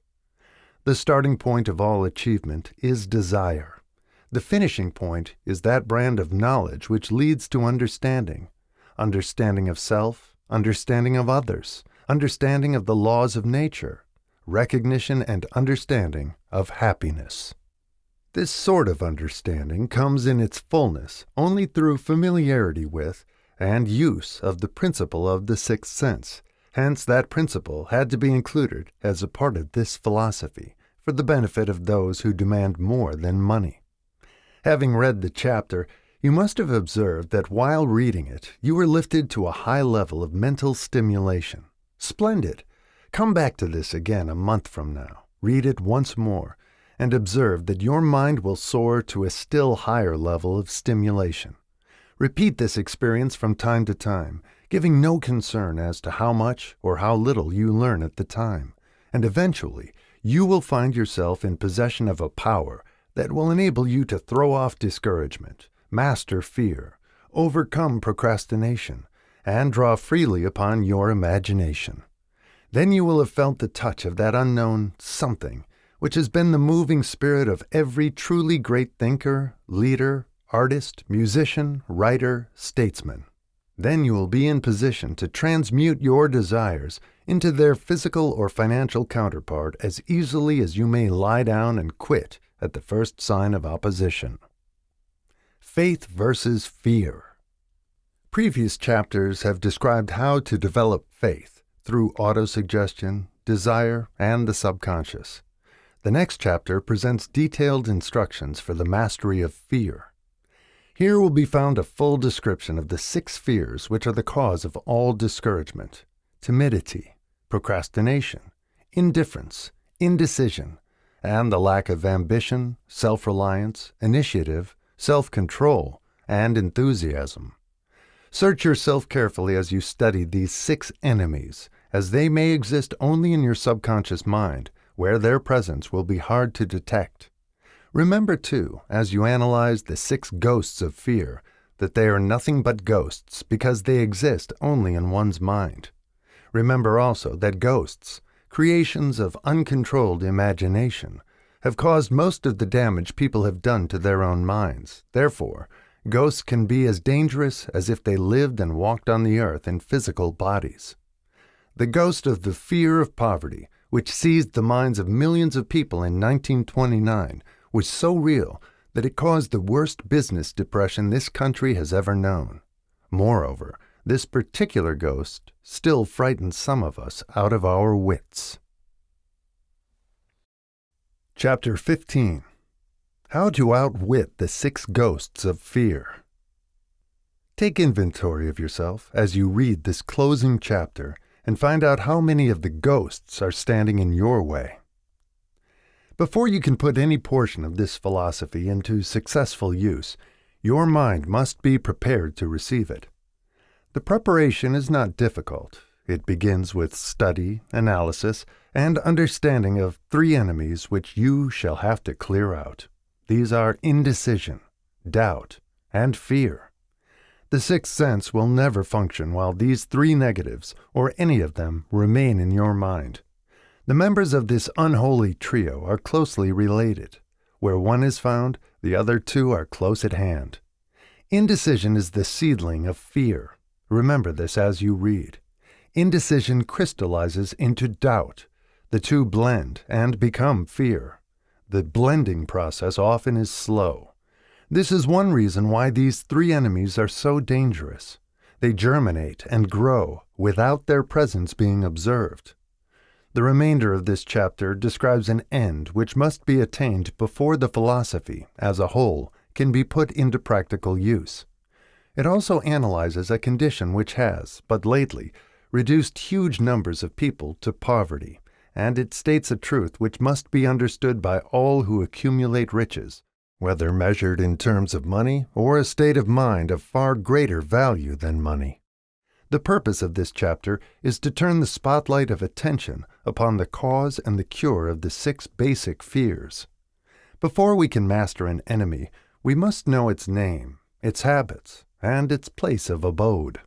As you read, analyze yourself carefully and determine which, if any, of the 6 common fears have attached themselves to you. Do not be deceived by the habits of these subtle enemies.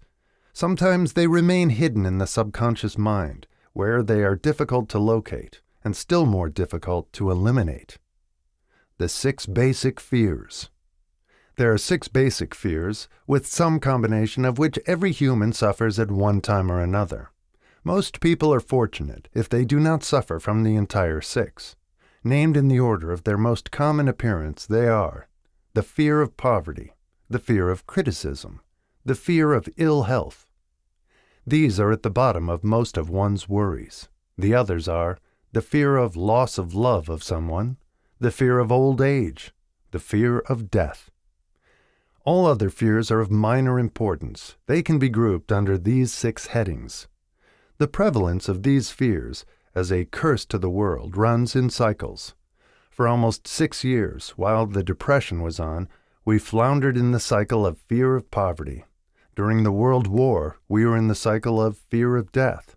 Just following the war, we were in the cycle of fear of ill health, as evidenced by the epidemic of disease which spread itself all over the world.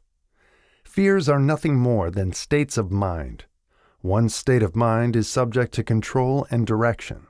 Physicians, as everyone knows, are less subject to attack by disease than ordinary laymen, for the reason that physicians do not fear disease. Physicians, without fear or hesitation, have been known to physically contact hundreds of people daily who were suffering from such contagious diseases as smallpox without becoming infected. Their immunity against the disease consisted largely, if not solely, in their absolute lack of fear. Man can create nothing which he does not first conceive in the form of an impulse of thought.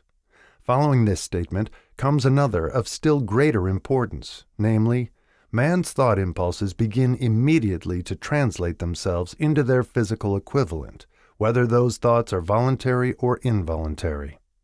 Thought impulses which are picked up through the ether by mere chance, thoughts which have been released by other minds, may determine one's financial, business, professional, or social destiny just as surely as do the thought impulses which one creates by intent and design.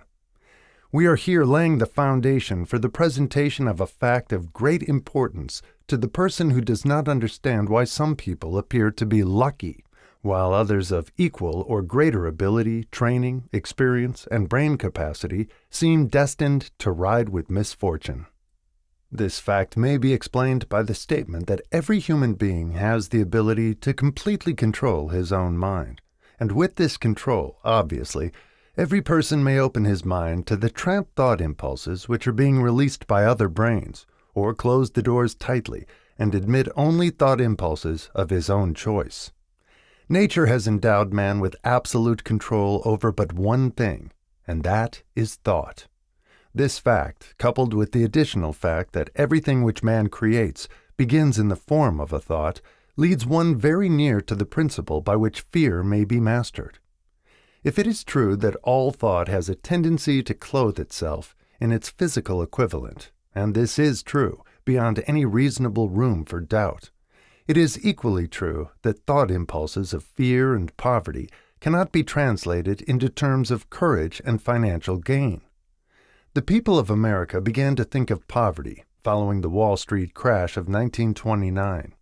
Slowly but surely, that mass thought was crystallized into its physical equivalent, which was known as a depression. This had to happen. It is in conformity with the laws of nature. The fear of poverty. There can be no compromise between poverty and riches. The two roads that lead to poverty and riches travel in opposite directions. If you want riches, you must refuse to accept any circumstance that leads toward poverty. The word riches is here used in its broadest sense, meaning financial, spiritual, mental, and material estates. The starting point of the path that leads to riches is desire. In Chapter 1, you received full instructions for the proper use of desire. In this chapter on fear, you have complete instructions for preparing your mind to make practical use of desire. Here, then, is the place to give yourself a challenge which will definitely determine how much of this philosophy you have absorbed. Here is the point at which you can turn prophet and foretell accurately what the future holds in store for you. If, after reading this chapter, you are willing to accept poverty, you may as well make up your mind to receive poverty. This is one decision you cannot avoid. If you demand riches, determine what form and how much will be required to satisfy you. You know the road that leads to riches. You have been given a road map which, if followed, will keep you on that road. If you neglect to make the start or stop before you arrive, no one will be to blame but you. This responsibility is yours. No alibi will save you from accepting the responsibility if you now fail or refuse to demand riches of life, because the acceptance calls for but one thing, incidentally, the only thing you can control, and that is a state of mind. A state of mind is something that one assumes. It cannot be purchased. It must be created. Fear of poverty is a state of mind, nothing else. But it is sufficient to destroy one's chances of achievement in any undertaking, a truth which became painfully evident during the Depression. This fear paralyzes the faculty of reason, destroys the faculty of imagination, kills off self-reliance, undermines enthusiasm, discourages initiative, leads to uncertainty of purpose, encourages procrastination, wipes out enthusiasm, and makes self-control an impossibility. It takes the charm from one's personality, destroys the possibility of accurate thinking, diverts concentration of effort. It masters persistence, turns the willpower into nothingness, destroys ambition, beclouds the memory, and invites failure in every conceivable form. It kills love and assassinates the finer emotions of the heart, discourages friendship, and invites disaster in 100 forms, leads to sleeplessness, misery, and unhappiness. And all this despite the obvious truth that we live in a world of overabundance of everything the heart could desire, with nothing standing between us and our desires, excepting lack of a definite purpose. The fear of poverty is, without doubt, the most destructive of the 6 basic fears. It has been placed at the head of the list because it is the most difficult to master. Considerable courage is required to state the truth about the origin of this fear, and still greater courage to accept the truth after it has been stated. The fear of poverty grew out of man's inherited tendency to prey upon his fellow man economically. Nearly all animals lower than man are motivated by instinct, but their capacity to think is limited. Therefore, they prey upon one another physically. Man, with his superior sense of intuition, with the capacity to think and to reason, does not eat his fellow man bodily. He gets more satisfaction out of eating him financially. Man is so avaricious that every conceivable law has been passed to safeguard him from his fellow man. Of all the ages of the world, of which we know anything, the age in which we live seems to be the one that is outstanding because of man's money madness. A man is considered less than the dust of the earth, unless he can display a fat bank account. But if he has money, never mind how he acquired it, he is a king or a big shot. He is above the law, he rules in politics, he dominates in business, and the whole world about him bows in respect when he passes. Nothing brings man so much suffering and humility as poverty. Only those who have experienced poverty understand the full meaning of this. It is no wonder that man fears poverty. Through a long line of inherited experiences, man has learned, for sure, that some men cannot be trusted where matters of money and earthly possessions are concerned. This is a rather stinging indictment, the worst part of it being that it is true. The majority of marriages are motivated by the wealth possessed by one or both of the contracting parties. It is no wonder, therefore, that the divorce courts are busy. So eager is man to possess wealth that he will acquire it in whatever manner he can, through legal methods if possible, through other methods if necessary or expedient. Self-analysis may disclose weaknesses which one does not like to acknowledge. This form of examination is essential to all who demand of life more than mediocrity and poverty. Remember, as you check yourself point by point, that you are both the court and the jury, the prosecuting attorney and the attorney for the defense, and that you are the plaintiff and the defendant, also that you are on trial. Face the facts squarely. Ask yourself definite questions and demand direct replies.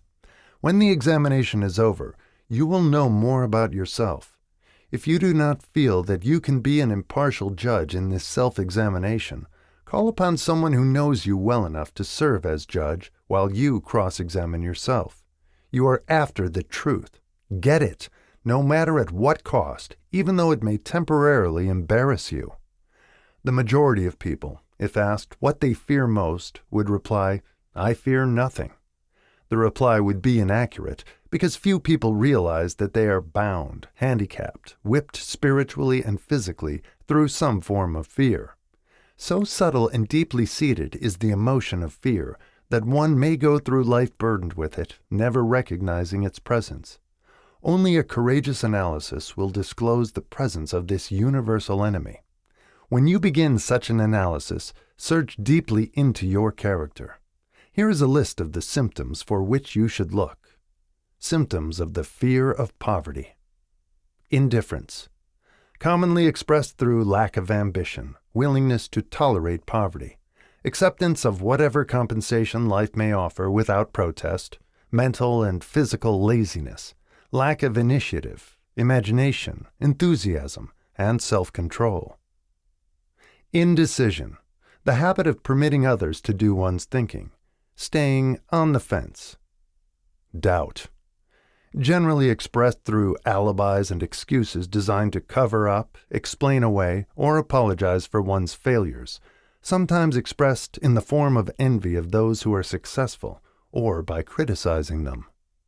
Worry, usually expressed by finding fault with others, a tendency to spend beyond one's income, neglect of personal appearance, scowling and frowning, intemperance in the use of alcoholic drink, sometimes through the use of narcotics, nervousness, lack of poise, self-consciousness, and lack of self-reliance. Overcaution, the habit of looking for the negative side of every circumstance, thinking and talking of possible failure instead of concentrating upon the means of succeeding, knowing all the roads to disaster, but never searching for the plans to avoid failure, waiting for the right time to begin putting ideas and plans into action until the waiting becomes a permanent habit, remembering those who have failed and forgetting those who have succeeded, seeing the hole in the donut, but overlooking the donut. Pessimism leading to indigestion, poor elimination, auto-intoxication, bad breath, and bad disposition. Procrastination, the habit of putting off until tomorrow that which should have been done last year, spending enough time in creating alibis and excuses to have done the job. This symptom is closely related to overcaution, doubt, and worry. Refusal to accept responsibility when it can be avoided. Willingness to compromise rather than put up a stiff fight. Compromising with difficulties instead of harnessing and using them as stepping stones to advancement. Bargaining with life for a penny instead of demanding prosperity, opulence, riches, contentment, and happiness. Planning what to do if and when overtaken by failure, instead of burning all bridges and making retreat impossible. Weakness of, and often total lack of self-confidence, definiteness of purpose, self-control, initiative, enthusiasm, ambition, thrift, and sound reasoning ability. Expecting poverty instead of demanding riches. Association with those who accept poverty instead of seeking the company of those who demand and receive riches. Money talks. Some will ask, why did you write a book about money? Why measure riches in dollars alone? Some will believe, and rightly so, that there are other forms of riches more desirable than money. Yes, there are riches which cannot be measured in terms of dollars. But there are millions of people who will say, give me all the money I need, and I will find everything else I want. The major reason why I wrote this book on how to get money is the fact that the world has but lately passed through an experience that left millions of men and women paralyzed with the fear of poverty. What this sort of fear does to one was well described by Westbrook Pegler in the New York World Telegram, viz. Money is only clamshells or metal discs or scraps of paper, and there are treasures of the heart and soul which money cannot buy. But most people, being broke, are unable to keep this in mind and sustain their spirits. When a man is down and out and on the street, unable to get any job at all, something happens to his spirit which can be observed in the droop of his shoulders, the set of his hat, his walk, and his gaze.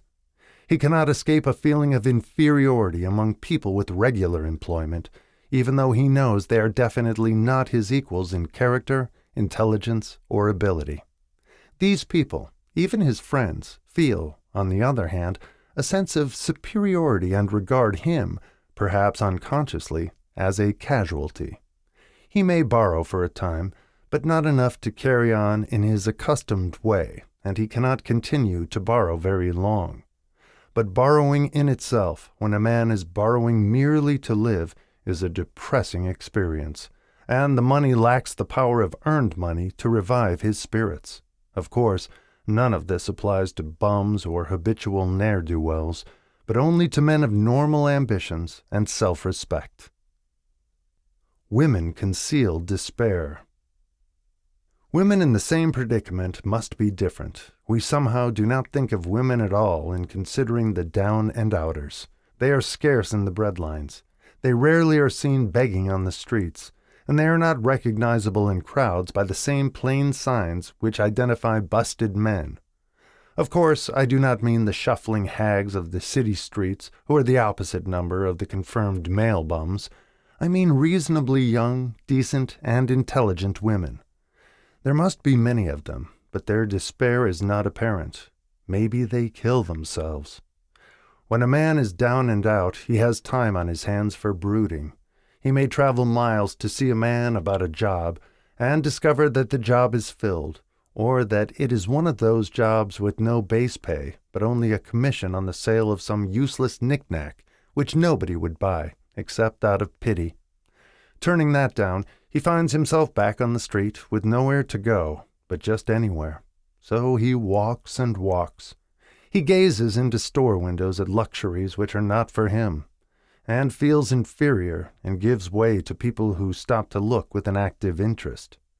He wanders into the railroad station, or puts himself down in the library to ease his legs and soak up a little heat, but that isn't looking for a job, so he gets going again. He may not know it, but his aimlessness would give him away, if the very lines of his figure did not. He may be well dressed in the clothes left over from the days when he had a steady job, but the clothes cannot disguise the droop.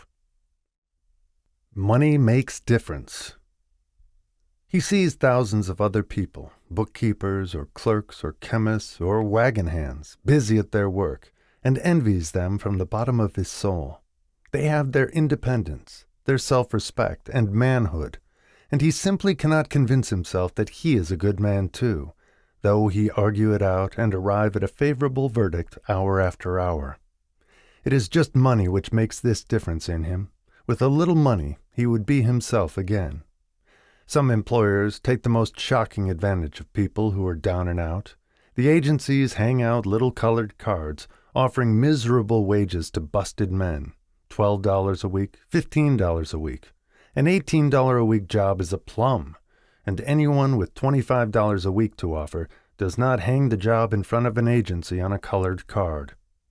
I have a want ad clipped from a local paper demanding a clerk, a good, clean penman, to take telephone orders for a sandwich shop from 11 a.m. to 2 p.m. for $8 a month. Not $8 a week, but $8 a month. The ad says also, state religion. Can you imagine the brutal effrontery of anyone who demands a good, clean penman for 11 cents an hour inquiring into the victim's religion? But that is what busted people are offered. The fear of criticism. Just how man originally came by this fear, no one can state definitely, but one thing is certain. He has it in a highly developed form. Some believe that this fear made its appearance about the time that politics became a profession. Others believe it can be traced to the age when women first began to concern themselves with styles in wearing apparel. This author, being neither a humorist nor a prophet, is inclined to attribute the basic fear of criticism to that part of man's inherited nature which prompts him not only to take away his fellow man's goods and wares, but to justify his action by criticism of his fellow man's character. It is a well-known fact that a thief will criticize the man from whom he steals, that politicians seek office not by displaying their own virtues and qualifications, but by attempting to besmirch their opponents. The fear of criticism takes on many forms, the majority of which are petty and trivial. Bald-headed men, for example, are bald for no other reason than their fear of criticism. Heads become bald because of the tight-fitting bands of hats which cut off the circulation from the roots of the hair. Men wear hats not because they actually need them, but mainly because everyone is doing it. The individual falls into line and does likewise, lest some other individual criticize him. Women seldom have bald heads, or even thin hair, because they wear hats which fit their heads loosely, the only purpose of the hats being adornment. But it must not be supposed that women are free from the fear of criticism. If any woman claims to be superior to man with reference to this fear, Ask her to walk down the street wearing a hat of the vintage of 1890. The astute manufacturers of clothing have not been slow to capitalize this basic fear of criticism, with which all mankind has been cursed. Every season the styles in many articles of wearing apparel change. Who establishes the styles? Certainly not the purchaser of clothing, but the manufacturer. Why does he change the styles so often? The answer is obvious. He changes the styles so he can sell more clothes. For the same reason the manufacturers of automobiles, with a few rare and very sensible exceptions, change styles of models every season. No man wants to drive an automobile which is not of the latest style, although the older model may actually be the better car.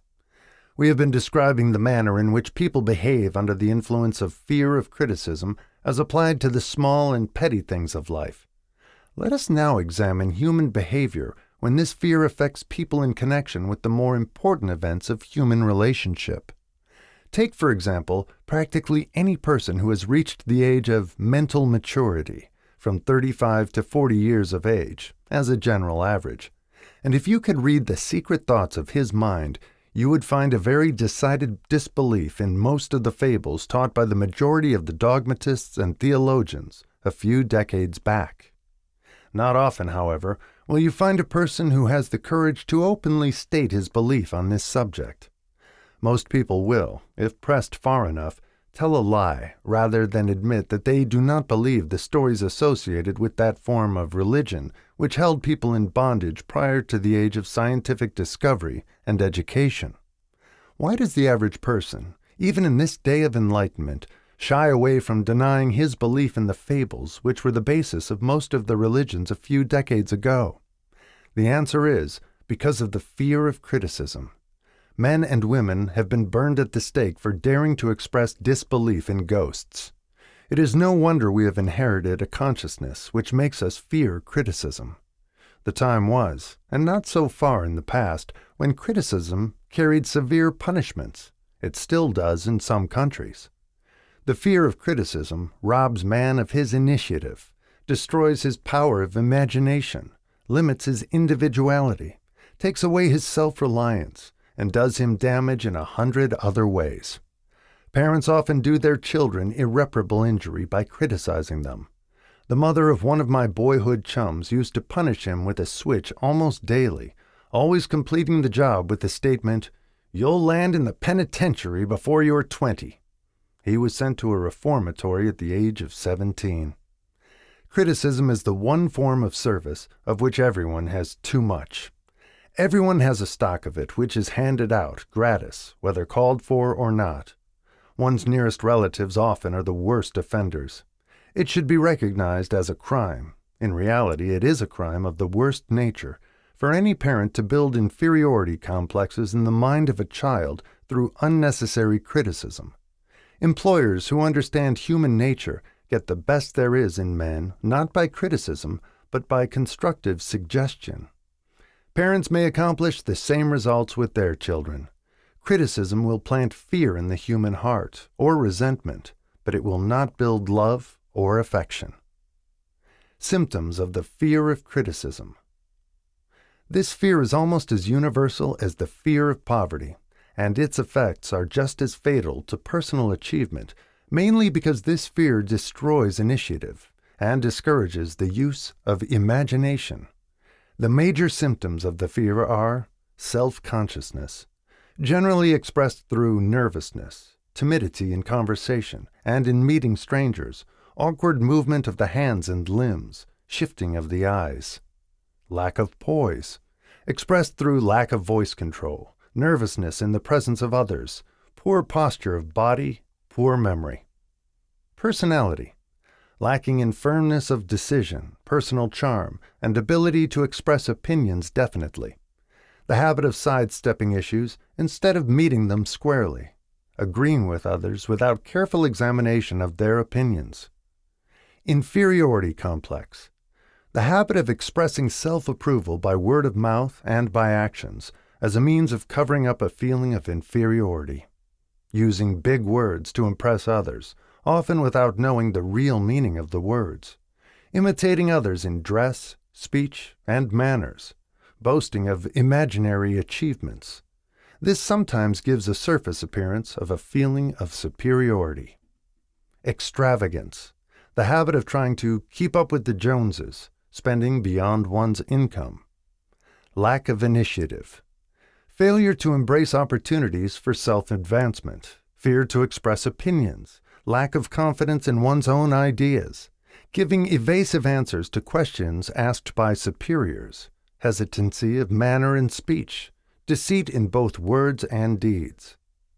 Lack of ambition, mental and physical laziness, lack of self-assertion, slowness in reaching decisions, easily influenced by others, the habit of criticizing others behind their backs and flattering them to their faces, the habit of accepting defeat without protest, quitting an undertaking when opposed by others, suspicious of other people without cause, lacking in tactfulness of manner and speech, unwillingness to accept the blame for mistakes. The fear of ill health. This fear may be traced to both physical and social heredity. It is closely associated, as to its origin, with the causes of fear of old age and the fear of death, because it leads one closely to the border of terrible worlds, of which man knows not, but concerning which he has been taught some discomforting stories. The opinion is somewhat general, also, that certain unethical people engaged in the business of selling health have had not a little to do with keeping alive the fear of ill health. In the main, man fears ill health because of the terrible pictures which have been planted in his mind of what may happen if death should overtake him. He also fears it because of the economic toll it may claim. A reputable physician estimated that 75% of all people who visit physicians for professional service are suffering with hypochondria, imaginary illness. It has been shown most convincingly that the fear of disease, even where there is not the slightest cause for fear, often produces the physical symptoms of the disease feared. Powerful and mighty is the human mind. It builds or it destroys. Playing upon this common weakness of fear of ill health, dispensers of patent medicines have reaped fortunes. This form of imposition upon credulous humanity became so prevalent some 20 years ago that Collier's Weekly magazine conducted a bitter campaign against some of the worst offenders in the patent medicine business. During the flu epidemic, which broke out during the World War, the mayor of New York City took drastic steps to check the damage which people were doing themselves through their inherent fear of ill health.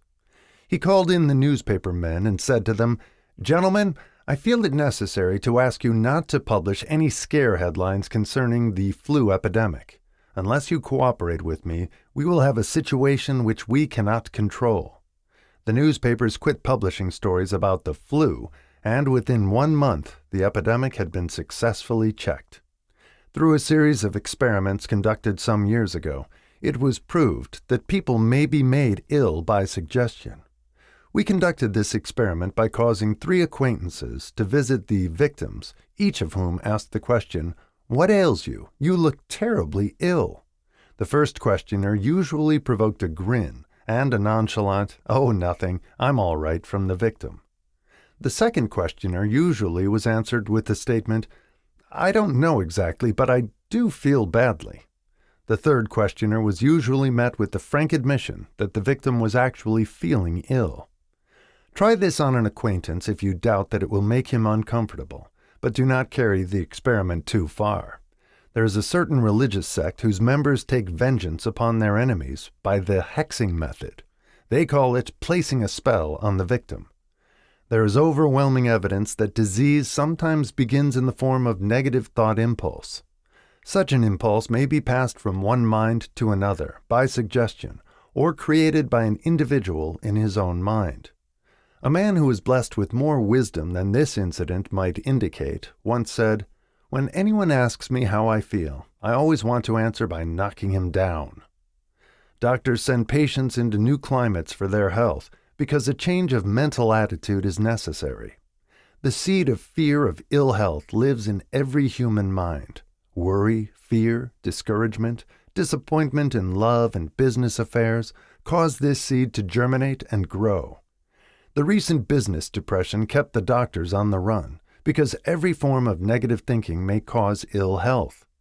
Disappointments in business and in love stand at the head of the list of causes of fear of ill health. A young man suffered a disappointment in love which sent him to a hospital. For months he hovered between life and death. A specialist in suggestive therapeutics was called in. The specialist changed nurses, placing him in charge of a very charming young woman who began, by prearrangement with the doctor, to make love to him the first day of her arrival on the job. Within 3 weeks, the patient was discharged from the hospital, still suffering, but with an entirely different malady. He was in love again. The remedy was a hoax, but the patient and the nurse were later married. Both are in good health at the time of this writing. Symptoms of the fear of ill health.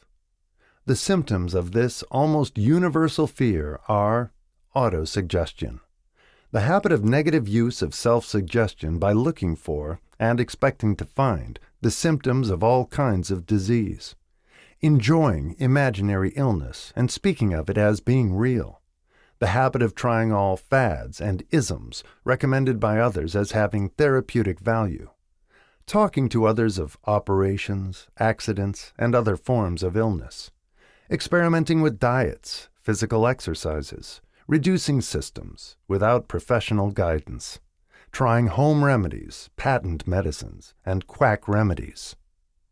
Hypochondria, the habit of talking of illness, concentrating the mind upon disease, and expecting its appearance until a nervous break occurs. Nothing that comes in bottles can cure this condition.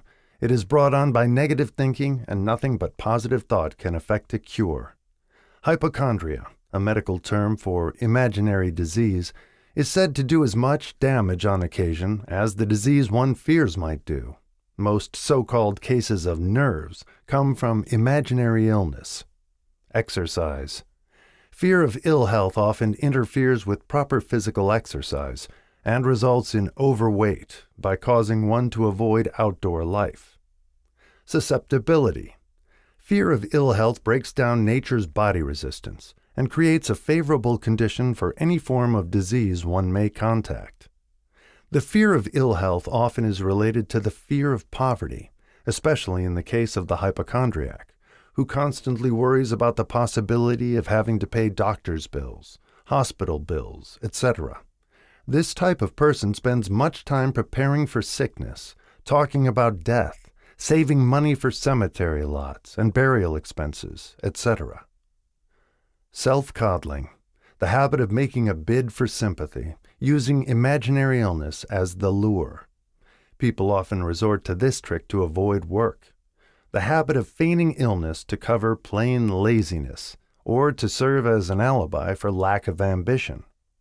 Intemperance, the habit of using alcohol or narcotics to destroy pains such as headaches, neuralgia, etc., instead of eliminating the cause. The habit of reading about illness and worrying over the possibility of being stricken by it. The habit of reading patent medicine advertisements. The fear of loss of love. The original source of this inherent fear needs but little description, because it obviously grew out of man's polygamous habit of stealing his fellow man's mate, and his habit of taking liberties with her whenever he could. Jealousy and other similar forms of dementia precox grow out of man's inherited fear of the loss of love of someone. This fear is the most painful of all the 6 basic fears. It probably plays more havoc with the body and mind than any of the other basic fears, as it often leads to permanent insanity. The fear of the loss of love probably dates back to the Stone Age, when men stole women by brute force. They continue to steal females, but their technique has changed. Instead of force, they now use persuasion, the promise of pretty clothes, motor cars, and other bait, much more effective than physical force. Man's habits are the same as they were at the dawn of civilization, but he expresses them differently. Careful analysis has shown that women are more susceptible to this fear than men. This fact is easily explained. women have learned from experience that men are polygamous by nature, that they are not to be trusted in the hands of rivals. Symptoms of the fear of loss of love. The distinguishing symptoms of this fear are jealousy, the habit of being suspicious of friends and loved ones without any reasonable evidence of sufficient grounds. Jealousy is a form of dementia praecox, which sometimes becomes violent without the slightest cause. The habit of accusing wife or husband of infidelity without grounds. General suspicion of everyone, absolute faith in no one. Fault-finding. The habit of finding fault with friends, relatives, business associates, and loved ones upon the slightest provocation or without any cause whatsoever. Gambling.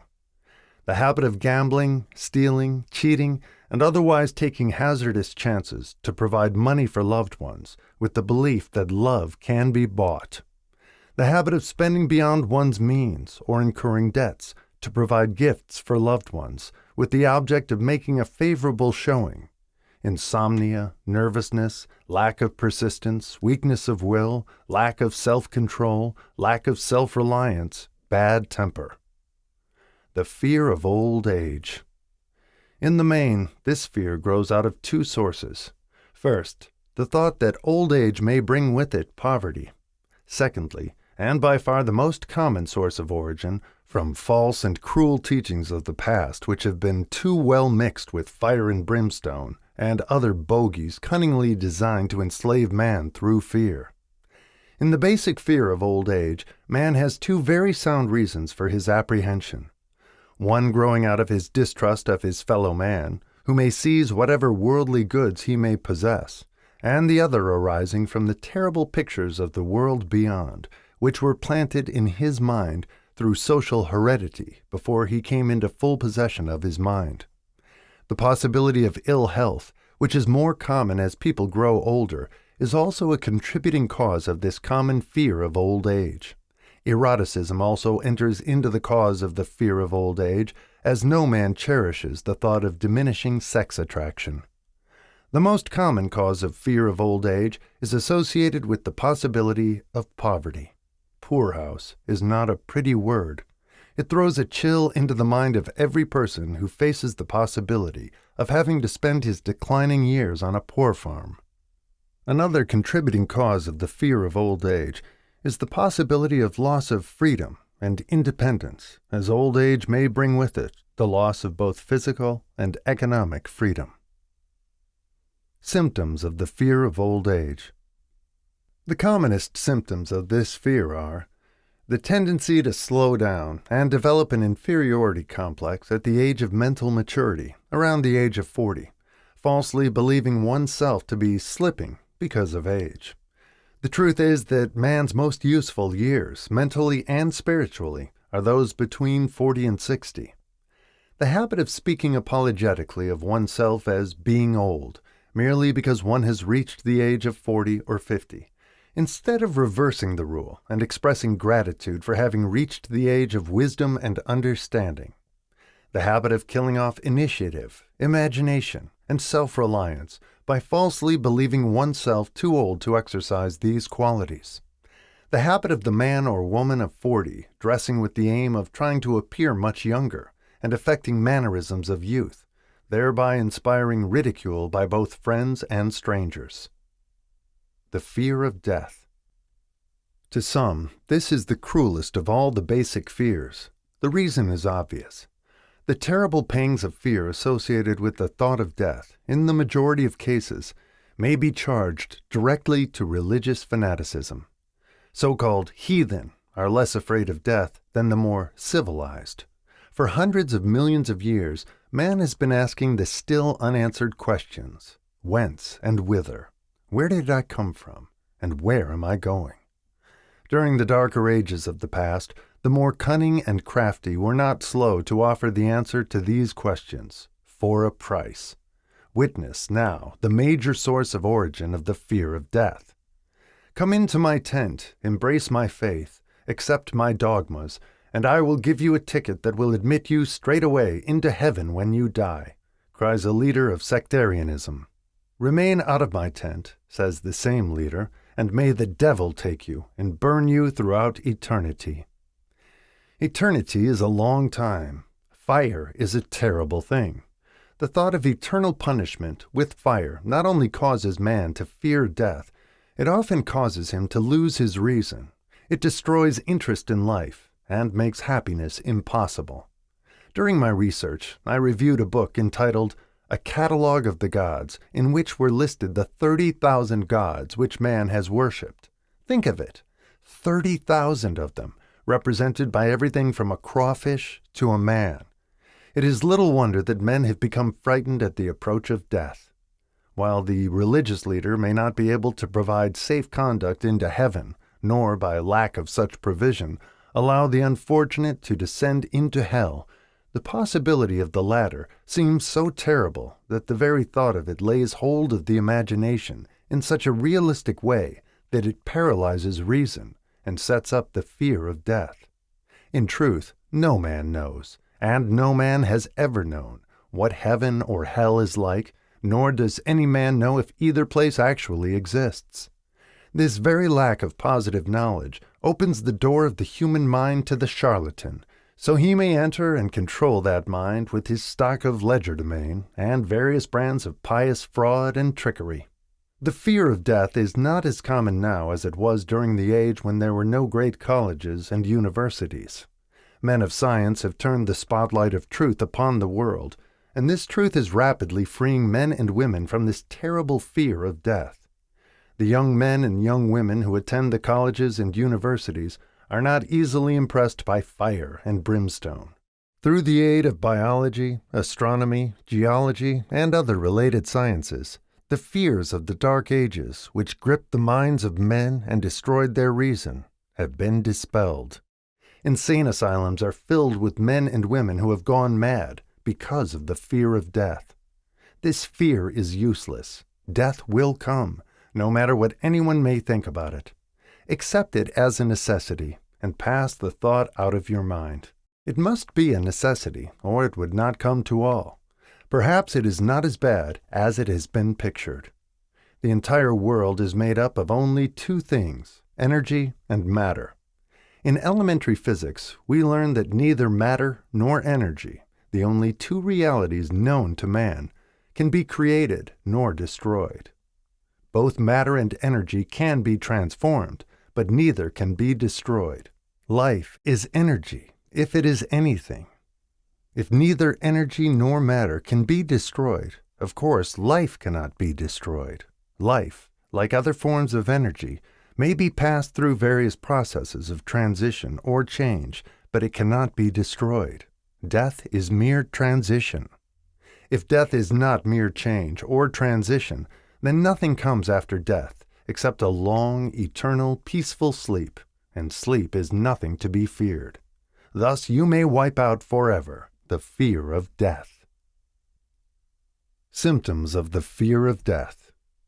The general symptoms of this fear are the habit of thinking about dying instead of making the most of life, due, generally, to lack of purpose or lack of a suitable occupation. This fear is more prevalent among the aged, but sometimes the more youthful are victims of it. The greatest of all remedies for the fear of death is a burning desire for achievement, backed by useful service to others. A busy person seldom has time to think about dying. He finds life too thrilling to worry about death. Sometimes the fear of death is closely associated with the fear of poverty, where one's death would leave loved ones poverty-stricken. In other cases, the fear of death is caused by illness and the consequent breaking down of physical body resistance. The commonest causes of the fear of death are ill health, poverty, lack of appropriate occupation, disappointment over love, insanity, religious fanaticism. Old man worry. Worry is a state of mind based upon fear. It works slowly, but persistently. It is insidious and subtle. Step by step it digs itself in until it paralyzes one's reasoning faculty, destroys self-confidence and initiative. Worry is a form of sustained fear caused by indecision. Therefore, It is a state of mind which can be controlled. An unsettled mind is helpless. Indecision makes an unsettled mind.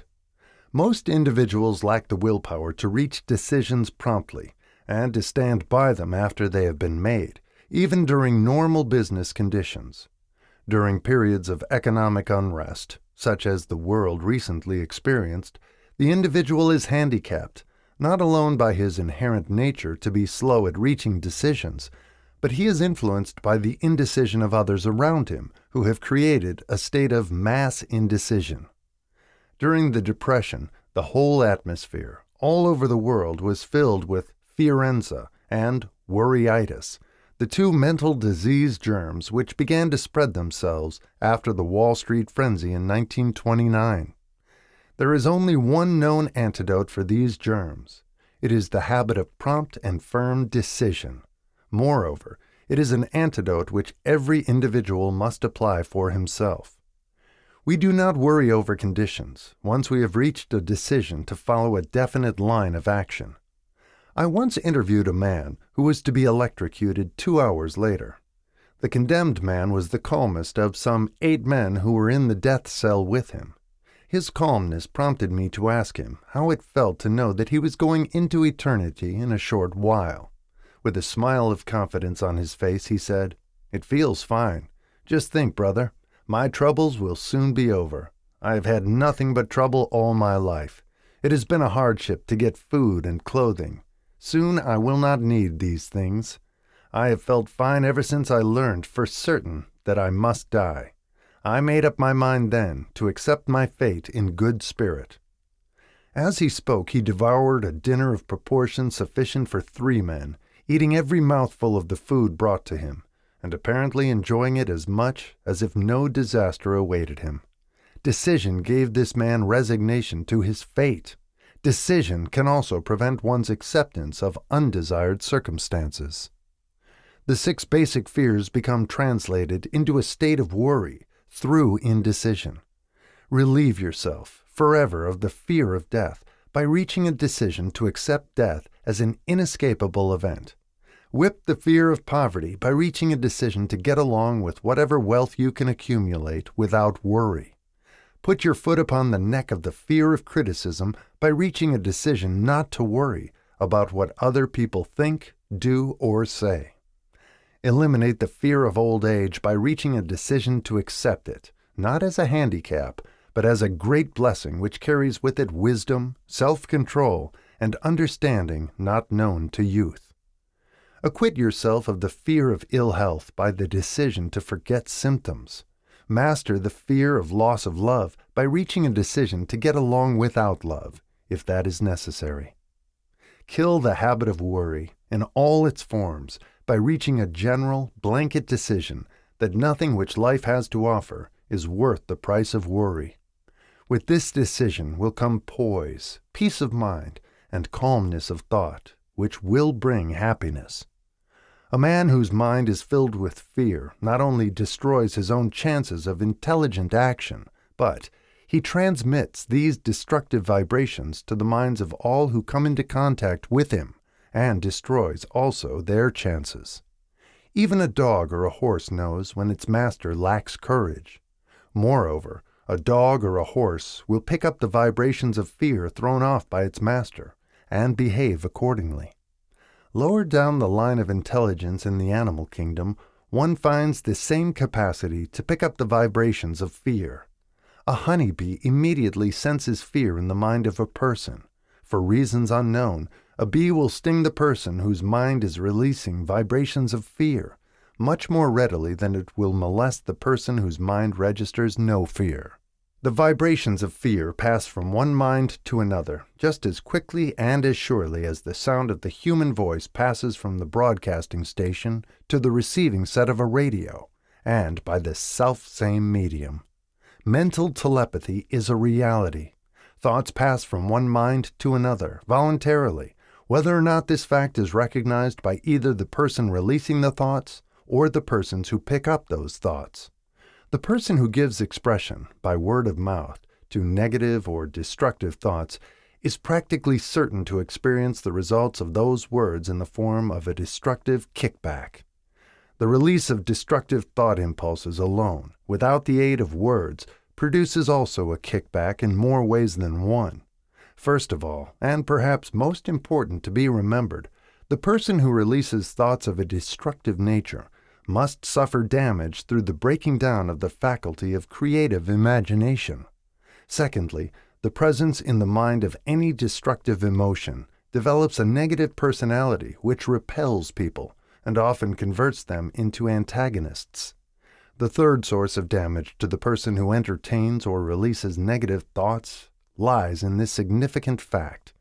These thought impulses are not only damaging to others, but they embed themselves in the subconscious mind of the person releasing them, and there become a part of his character. One is never through with a thought merely by releasing it. When a thought is released, it spreads in every direction through the medium of the ether, but it also plants itself permanently in the subconscious mind of the person releasing it. Your business in life is, presumably, to achieve success. To be successful, you must find peace of mind, acquire the material needs of life, and above all, attain happiness. All of these evidences of success begin in the form of thought impulses. You may control your own mind. You have the power to feed it whatever thought impulses you choose. With this privilege goes also the responsibility of using it constructively. You are the master of your own earthly destiny, just as surely as you have the power to control your own thoughts. You may influence, direct, and eventually control your own environment, making your life what you want it to be. Or you may neglect to exercise the privilege which is yours, to make your life to order, thus casting yourself upon the broad sea of circumstance, where you will be tossed hither and yon, like a ship on the waves of the ocean. The Devil's Workshop, the seventh basic evil. In addition to the 6 basic fears, there is another evil by which people suffer. It constitutes a rich soil in which the seeds of failure grow abundantly. It is so subtle that its presence often is not detected. This affliction cannot properly be classed as a fear. It is more deeply seated and more often fatal than all of the 6 fears. For want of a better name, let us call this evil susceptibility to negative influences. Men who accumulate great riches always protect themselves against this evil. The poverty-stricken never do. Those who succeed in any calling must prepare their minds to resist the evil. If you are reading this philosophy for the purpose of accumulating riches, you should examine yourself very carefully to determine whether you are susceptible to negative influences. If you neglect this self-analysis, you will forfeit your right to attain the object of your desires. Make the analysis searching. After you read the questions prepared for this self-analysis, hold yourself to a strict accounting in your answers. Go at the task as carefully as you would search for any other enemy you knew to be awaiting you in ambush, and deal with your own faults as you would with a more tangible enemy. You can easily protect yourself against highway robbers because the law provides organized cooperation for your benefit. But the 7th basic evil is more difficult to master because it strikes when you are not aware of its presence, when you are asleep, and while you are awake. Moreover, its weapon is intangible because it consists of merely a state of mind. This evil is also dangerous because it strikes in as many different forms as there are human experiences. Sometimes it enters the mind through the well-meant words of one's own relatives. At other times, it bores from within, through one's own mental attitude. Always, it is as deadly as poison, even though it may not kill as quickly. How to protect yourself against negative influences. To protect yourself against negative influences, whether of your own making or the result of the activities of negative people around you, recognize that you have a willpower and put it into constant use until it builds a wall of immunity against negative influences in your own mind.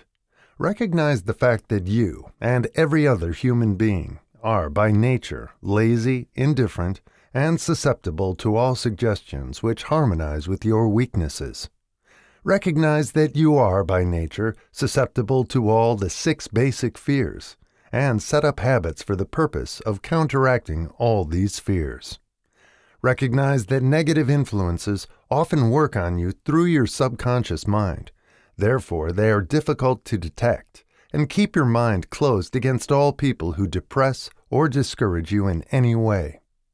Clean out your medicine chest, throw away all pill bottles, and stop pandering to colds, aches, pains, and imaginary illness. Deliberately seek the company of people who influence you to think and act for yourself. Do not expect troubles, as they have a tendency not to disappoint. Without doubt, the most common weakness of all human beings is the habit of leaving their minds open to the negative influence of other people. This weakness is all the more damaging because most people do not recognize that they are cursed by it, and many who acknowledge it neglect or refuse to correct the evil until it becomes an uncontrollable part of their daily habits. To aid those who wish to see themselves as they really are, the following list of questions has been prepared.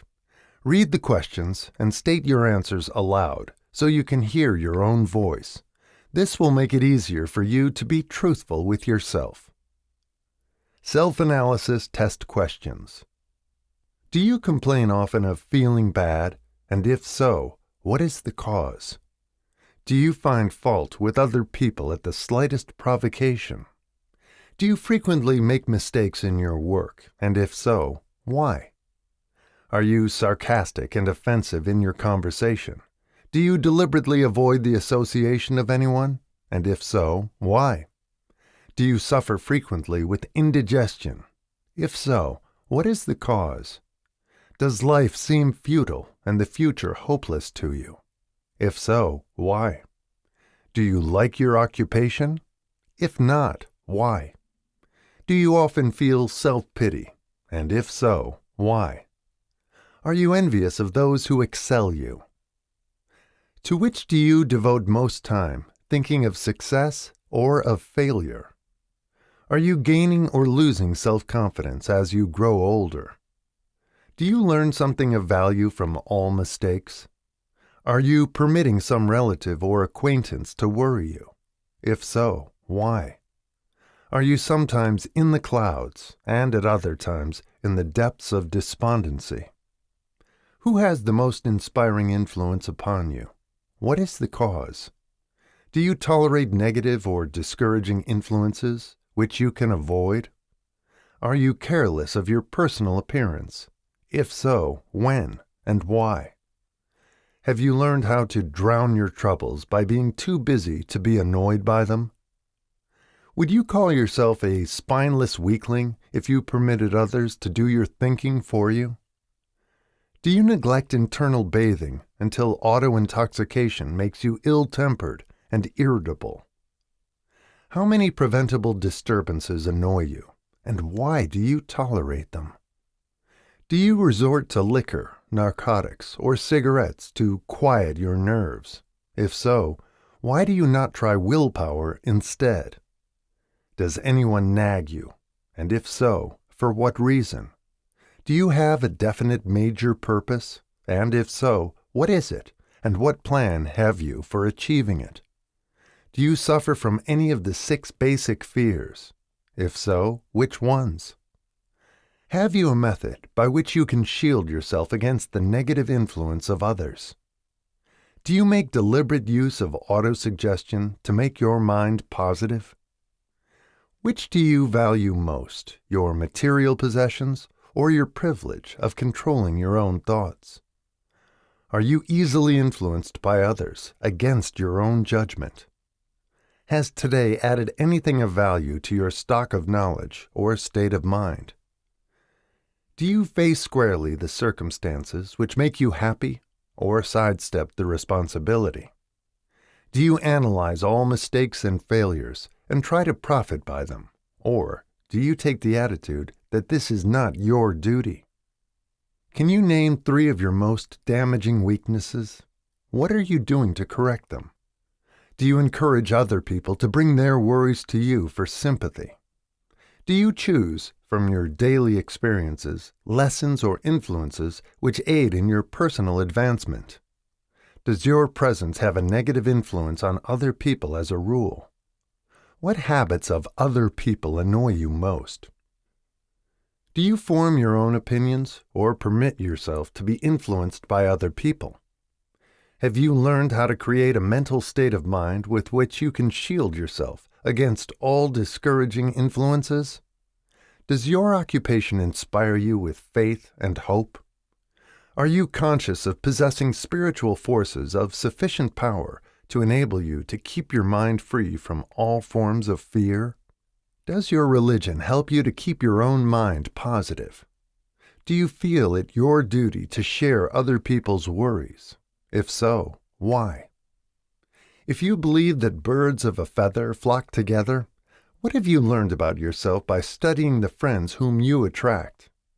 What connection, if any, do you see between the people with whom you associate most closely and any unhappiness you may experience? Could it be possible that some person whom you consider to be a friend is, in reality, your worst enemy because of his negative influence on your mind? By what rules do you judge who is helpful and who is damaging to you? Are your intimate associates mentally superior or inferior to you? How much time out of every 24 hours do you devote to A. Your occupation, B. Sleep, C. Play and relaxation, D. Acquiring useful knowledge, E. Plain waste? Who among your acquaintances, A. Encourages you most, B. Cautions you most, C. Discourages you most, D. Helps you most in other ways? What is your greatest worry? Why do you tolerate it? When others offer you free, unsolicited advice, do you accept it without question or analyze their motive? What, above all else, do you most desire? Do you intend to acquire it? Are you willing to subordinate all other desires for this one? How much time daily do you devote to acquiring it? Do you change your mind often? If so, why? Do you usually finish everything you begin? Are you easily impressed by other people's business or professional titles, college degrees, or wealth? Are you easily influenced by what other people think or say of you? Do you cater to people because of their social or financial status? Whom do you believe to be the greatest person living? In what respect is this person superior to yourself? How much time have you devoted to studying and answering these questions? At least one day is necessary for the analysis and the answering of the entire list. If you have answered all these questions truthfully, you know more about yourself than the majority of people. Study the questions carefully. Come back to them once each week for several months, and be astounded at the amount of additional knowledge of great value to yourself you will have gained by the simple method of answering the questions truthfully. If you are not certain concerning the answers to some of the questions, seek the counsel of those who know you well, especially those who have no motive in flattering you, and see yourself through their eyes. The experience will be astonishing. You have absolute control over but one thing, and that is your thoughts. This is the most significant and inspiring of all facts known to man. It reflects man's divine nature. This divine prerogative is the sole means by which you may control your own destiny. If you fail to control your own mind, you may be sure you will control nothing else. If you must be careless with your possessions, let it be in connection with material things. Your mind is your spiritual estate. Protect and use it with the care to which divine royalty is entitled. You were given a willpower for this purpose. Unfortunately, there is no legal protection against those who, either by design or ignorance, poison the minds of others by negative suggestion. This form of destruction should be punishable by heavy legal penalties, because it may, and often does, destroy one's chances of acquiring material things which are protected by law. Men with negative minds tried to convince Thomas A. Edison that he could not build a machine that would record and reproduce the human voice because, they said, no one else had ever produced such a machine. Edison did not believe them. He knew that the mind could produce anything the mind could conceive and believe, and that knowledge was the thing that lifted the great Edison above the common herd. Men with negative minds told F.W. Woolworth he would go broke trying to run a store on 5 and 10 cent sales. He did not believe them. He knew that he could do anything within reason if he backed his plans with faith.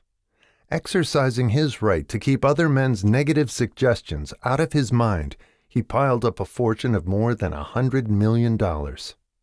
Men with negative minds told George Washington he could not hope to win against the vastly superior forces of the British.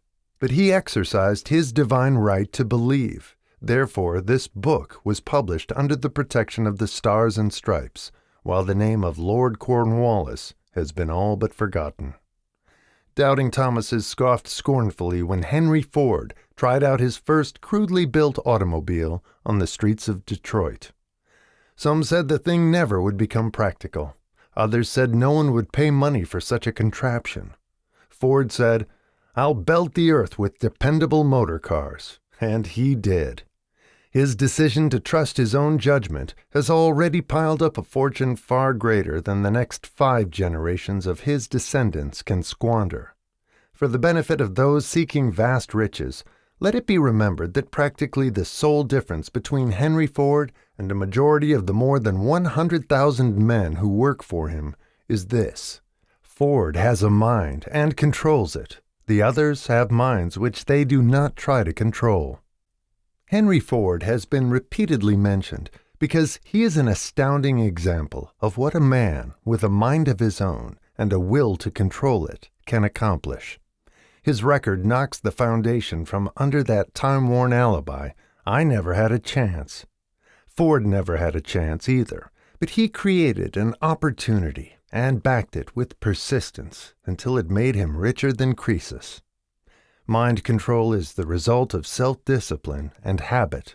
You either control your mind or it controls you. There is no halfway compromise. The most practical of all methods for controlling the mind is the habit of keeping it busy with a definite purpose, backed by a definite plan. Study the record of any man who achieves noteworthy success, and you will observe that he has control over his own mind. Moreover, that he exercises that control and directs it toward the attainment of definite objectives. Without this control, success is not possible. 57 Famous Alibis by Old Man If. People who do not succeed have one distinguishing trait in common. They know all the reasons for failure and have what they believe to be airtight alibis to explain away their own lack of achievement. Some of these alibis are clever, and a few of them are justifiable by the facts. But alibis cannot be used for money. The world wants to know only one thing: have you achieved success? A character analyst compiled a list of the most commonly used alibis. As you read the list, examine yourself carefully and determine how many of these alibis, if any, are your own property. Remember, too, the philosophy presented in this book makes every one of these alibis obsolete. If I didn't have a wife and family, if I had enough pull, if I had money, if I had a good education, if I could get a job, if I had good health, if I only had time, if times were better, if other people understood me, if conditions around me were only different, if I could live my life over again, if I did not fear what they would say, if I had been given a chance, if I now had a chance, if other people didn't have it in for me.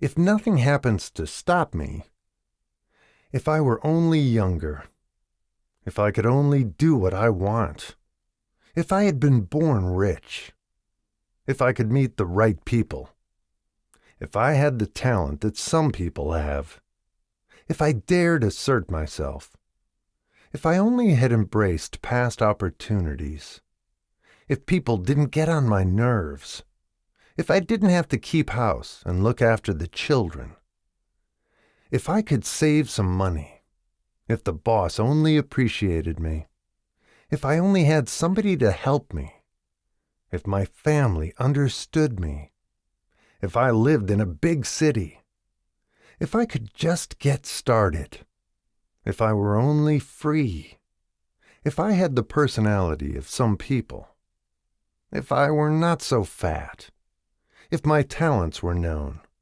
if I could just get a break, if I could only get out of debt, if I hadn't failed, if I only knew how, if everybody didn't oppose me, if I didn't have so many worries, if I could marry the right person, if people weren't so dumb, if my family were not so extravagant, if I were sure of myself, if luck were not against me, if I had not been born under the wrong star, if it were not true that what is to be will be, if I did not have to work so hard, if I hadn't lost my money, if I lived in a different neighborhood, if I didn't have a past, if I only had a business of my own, if other people would only listen to me, if, and this is the greatest of them all,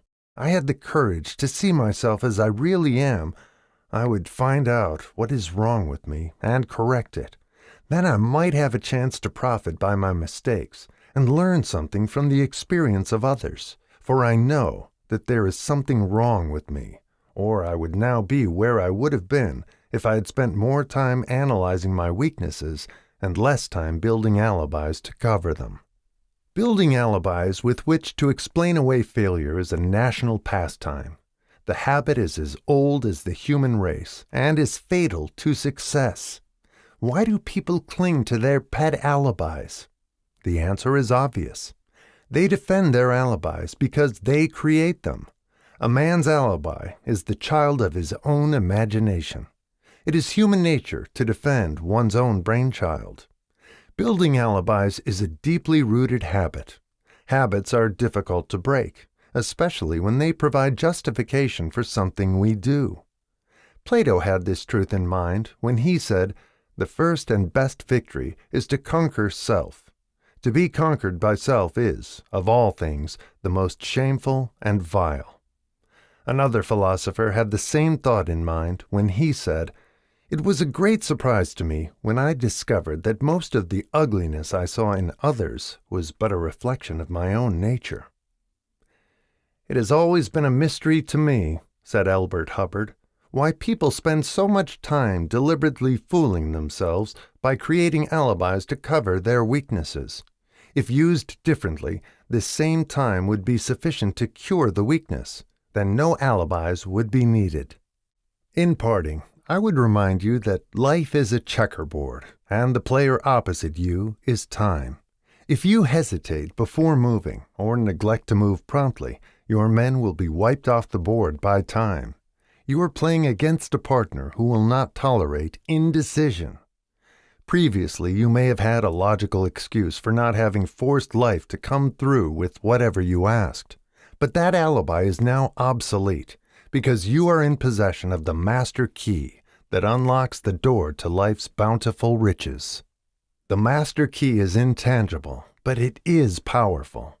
It is the privilege of creating, in your own mind, a burning desire for a definite form of riches. There is no penalty for the use of the key, but there is a price you must pay if you do not use it. The price is failure. There is a reward of stupendous proportions if you put the key to use. It is the satisfaction that comes to all who conquer self and force life to pay whatever is asked. The reward is worthy of your effort. Will you make the start and be convinced? If we are related, said the immortal Emerson, we shall meet. In closing, may I borrow his thought and say, if we are related, we have, through these pages, met. The end. I hope you've enjoyed this presentation, and please remember to subscribe to receive notifications of upcoming recordings. This recording is a production of the Master Key Society.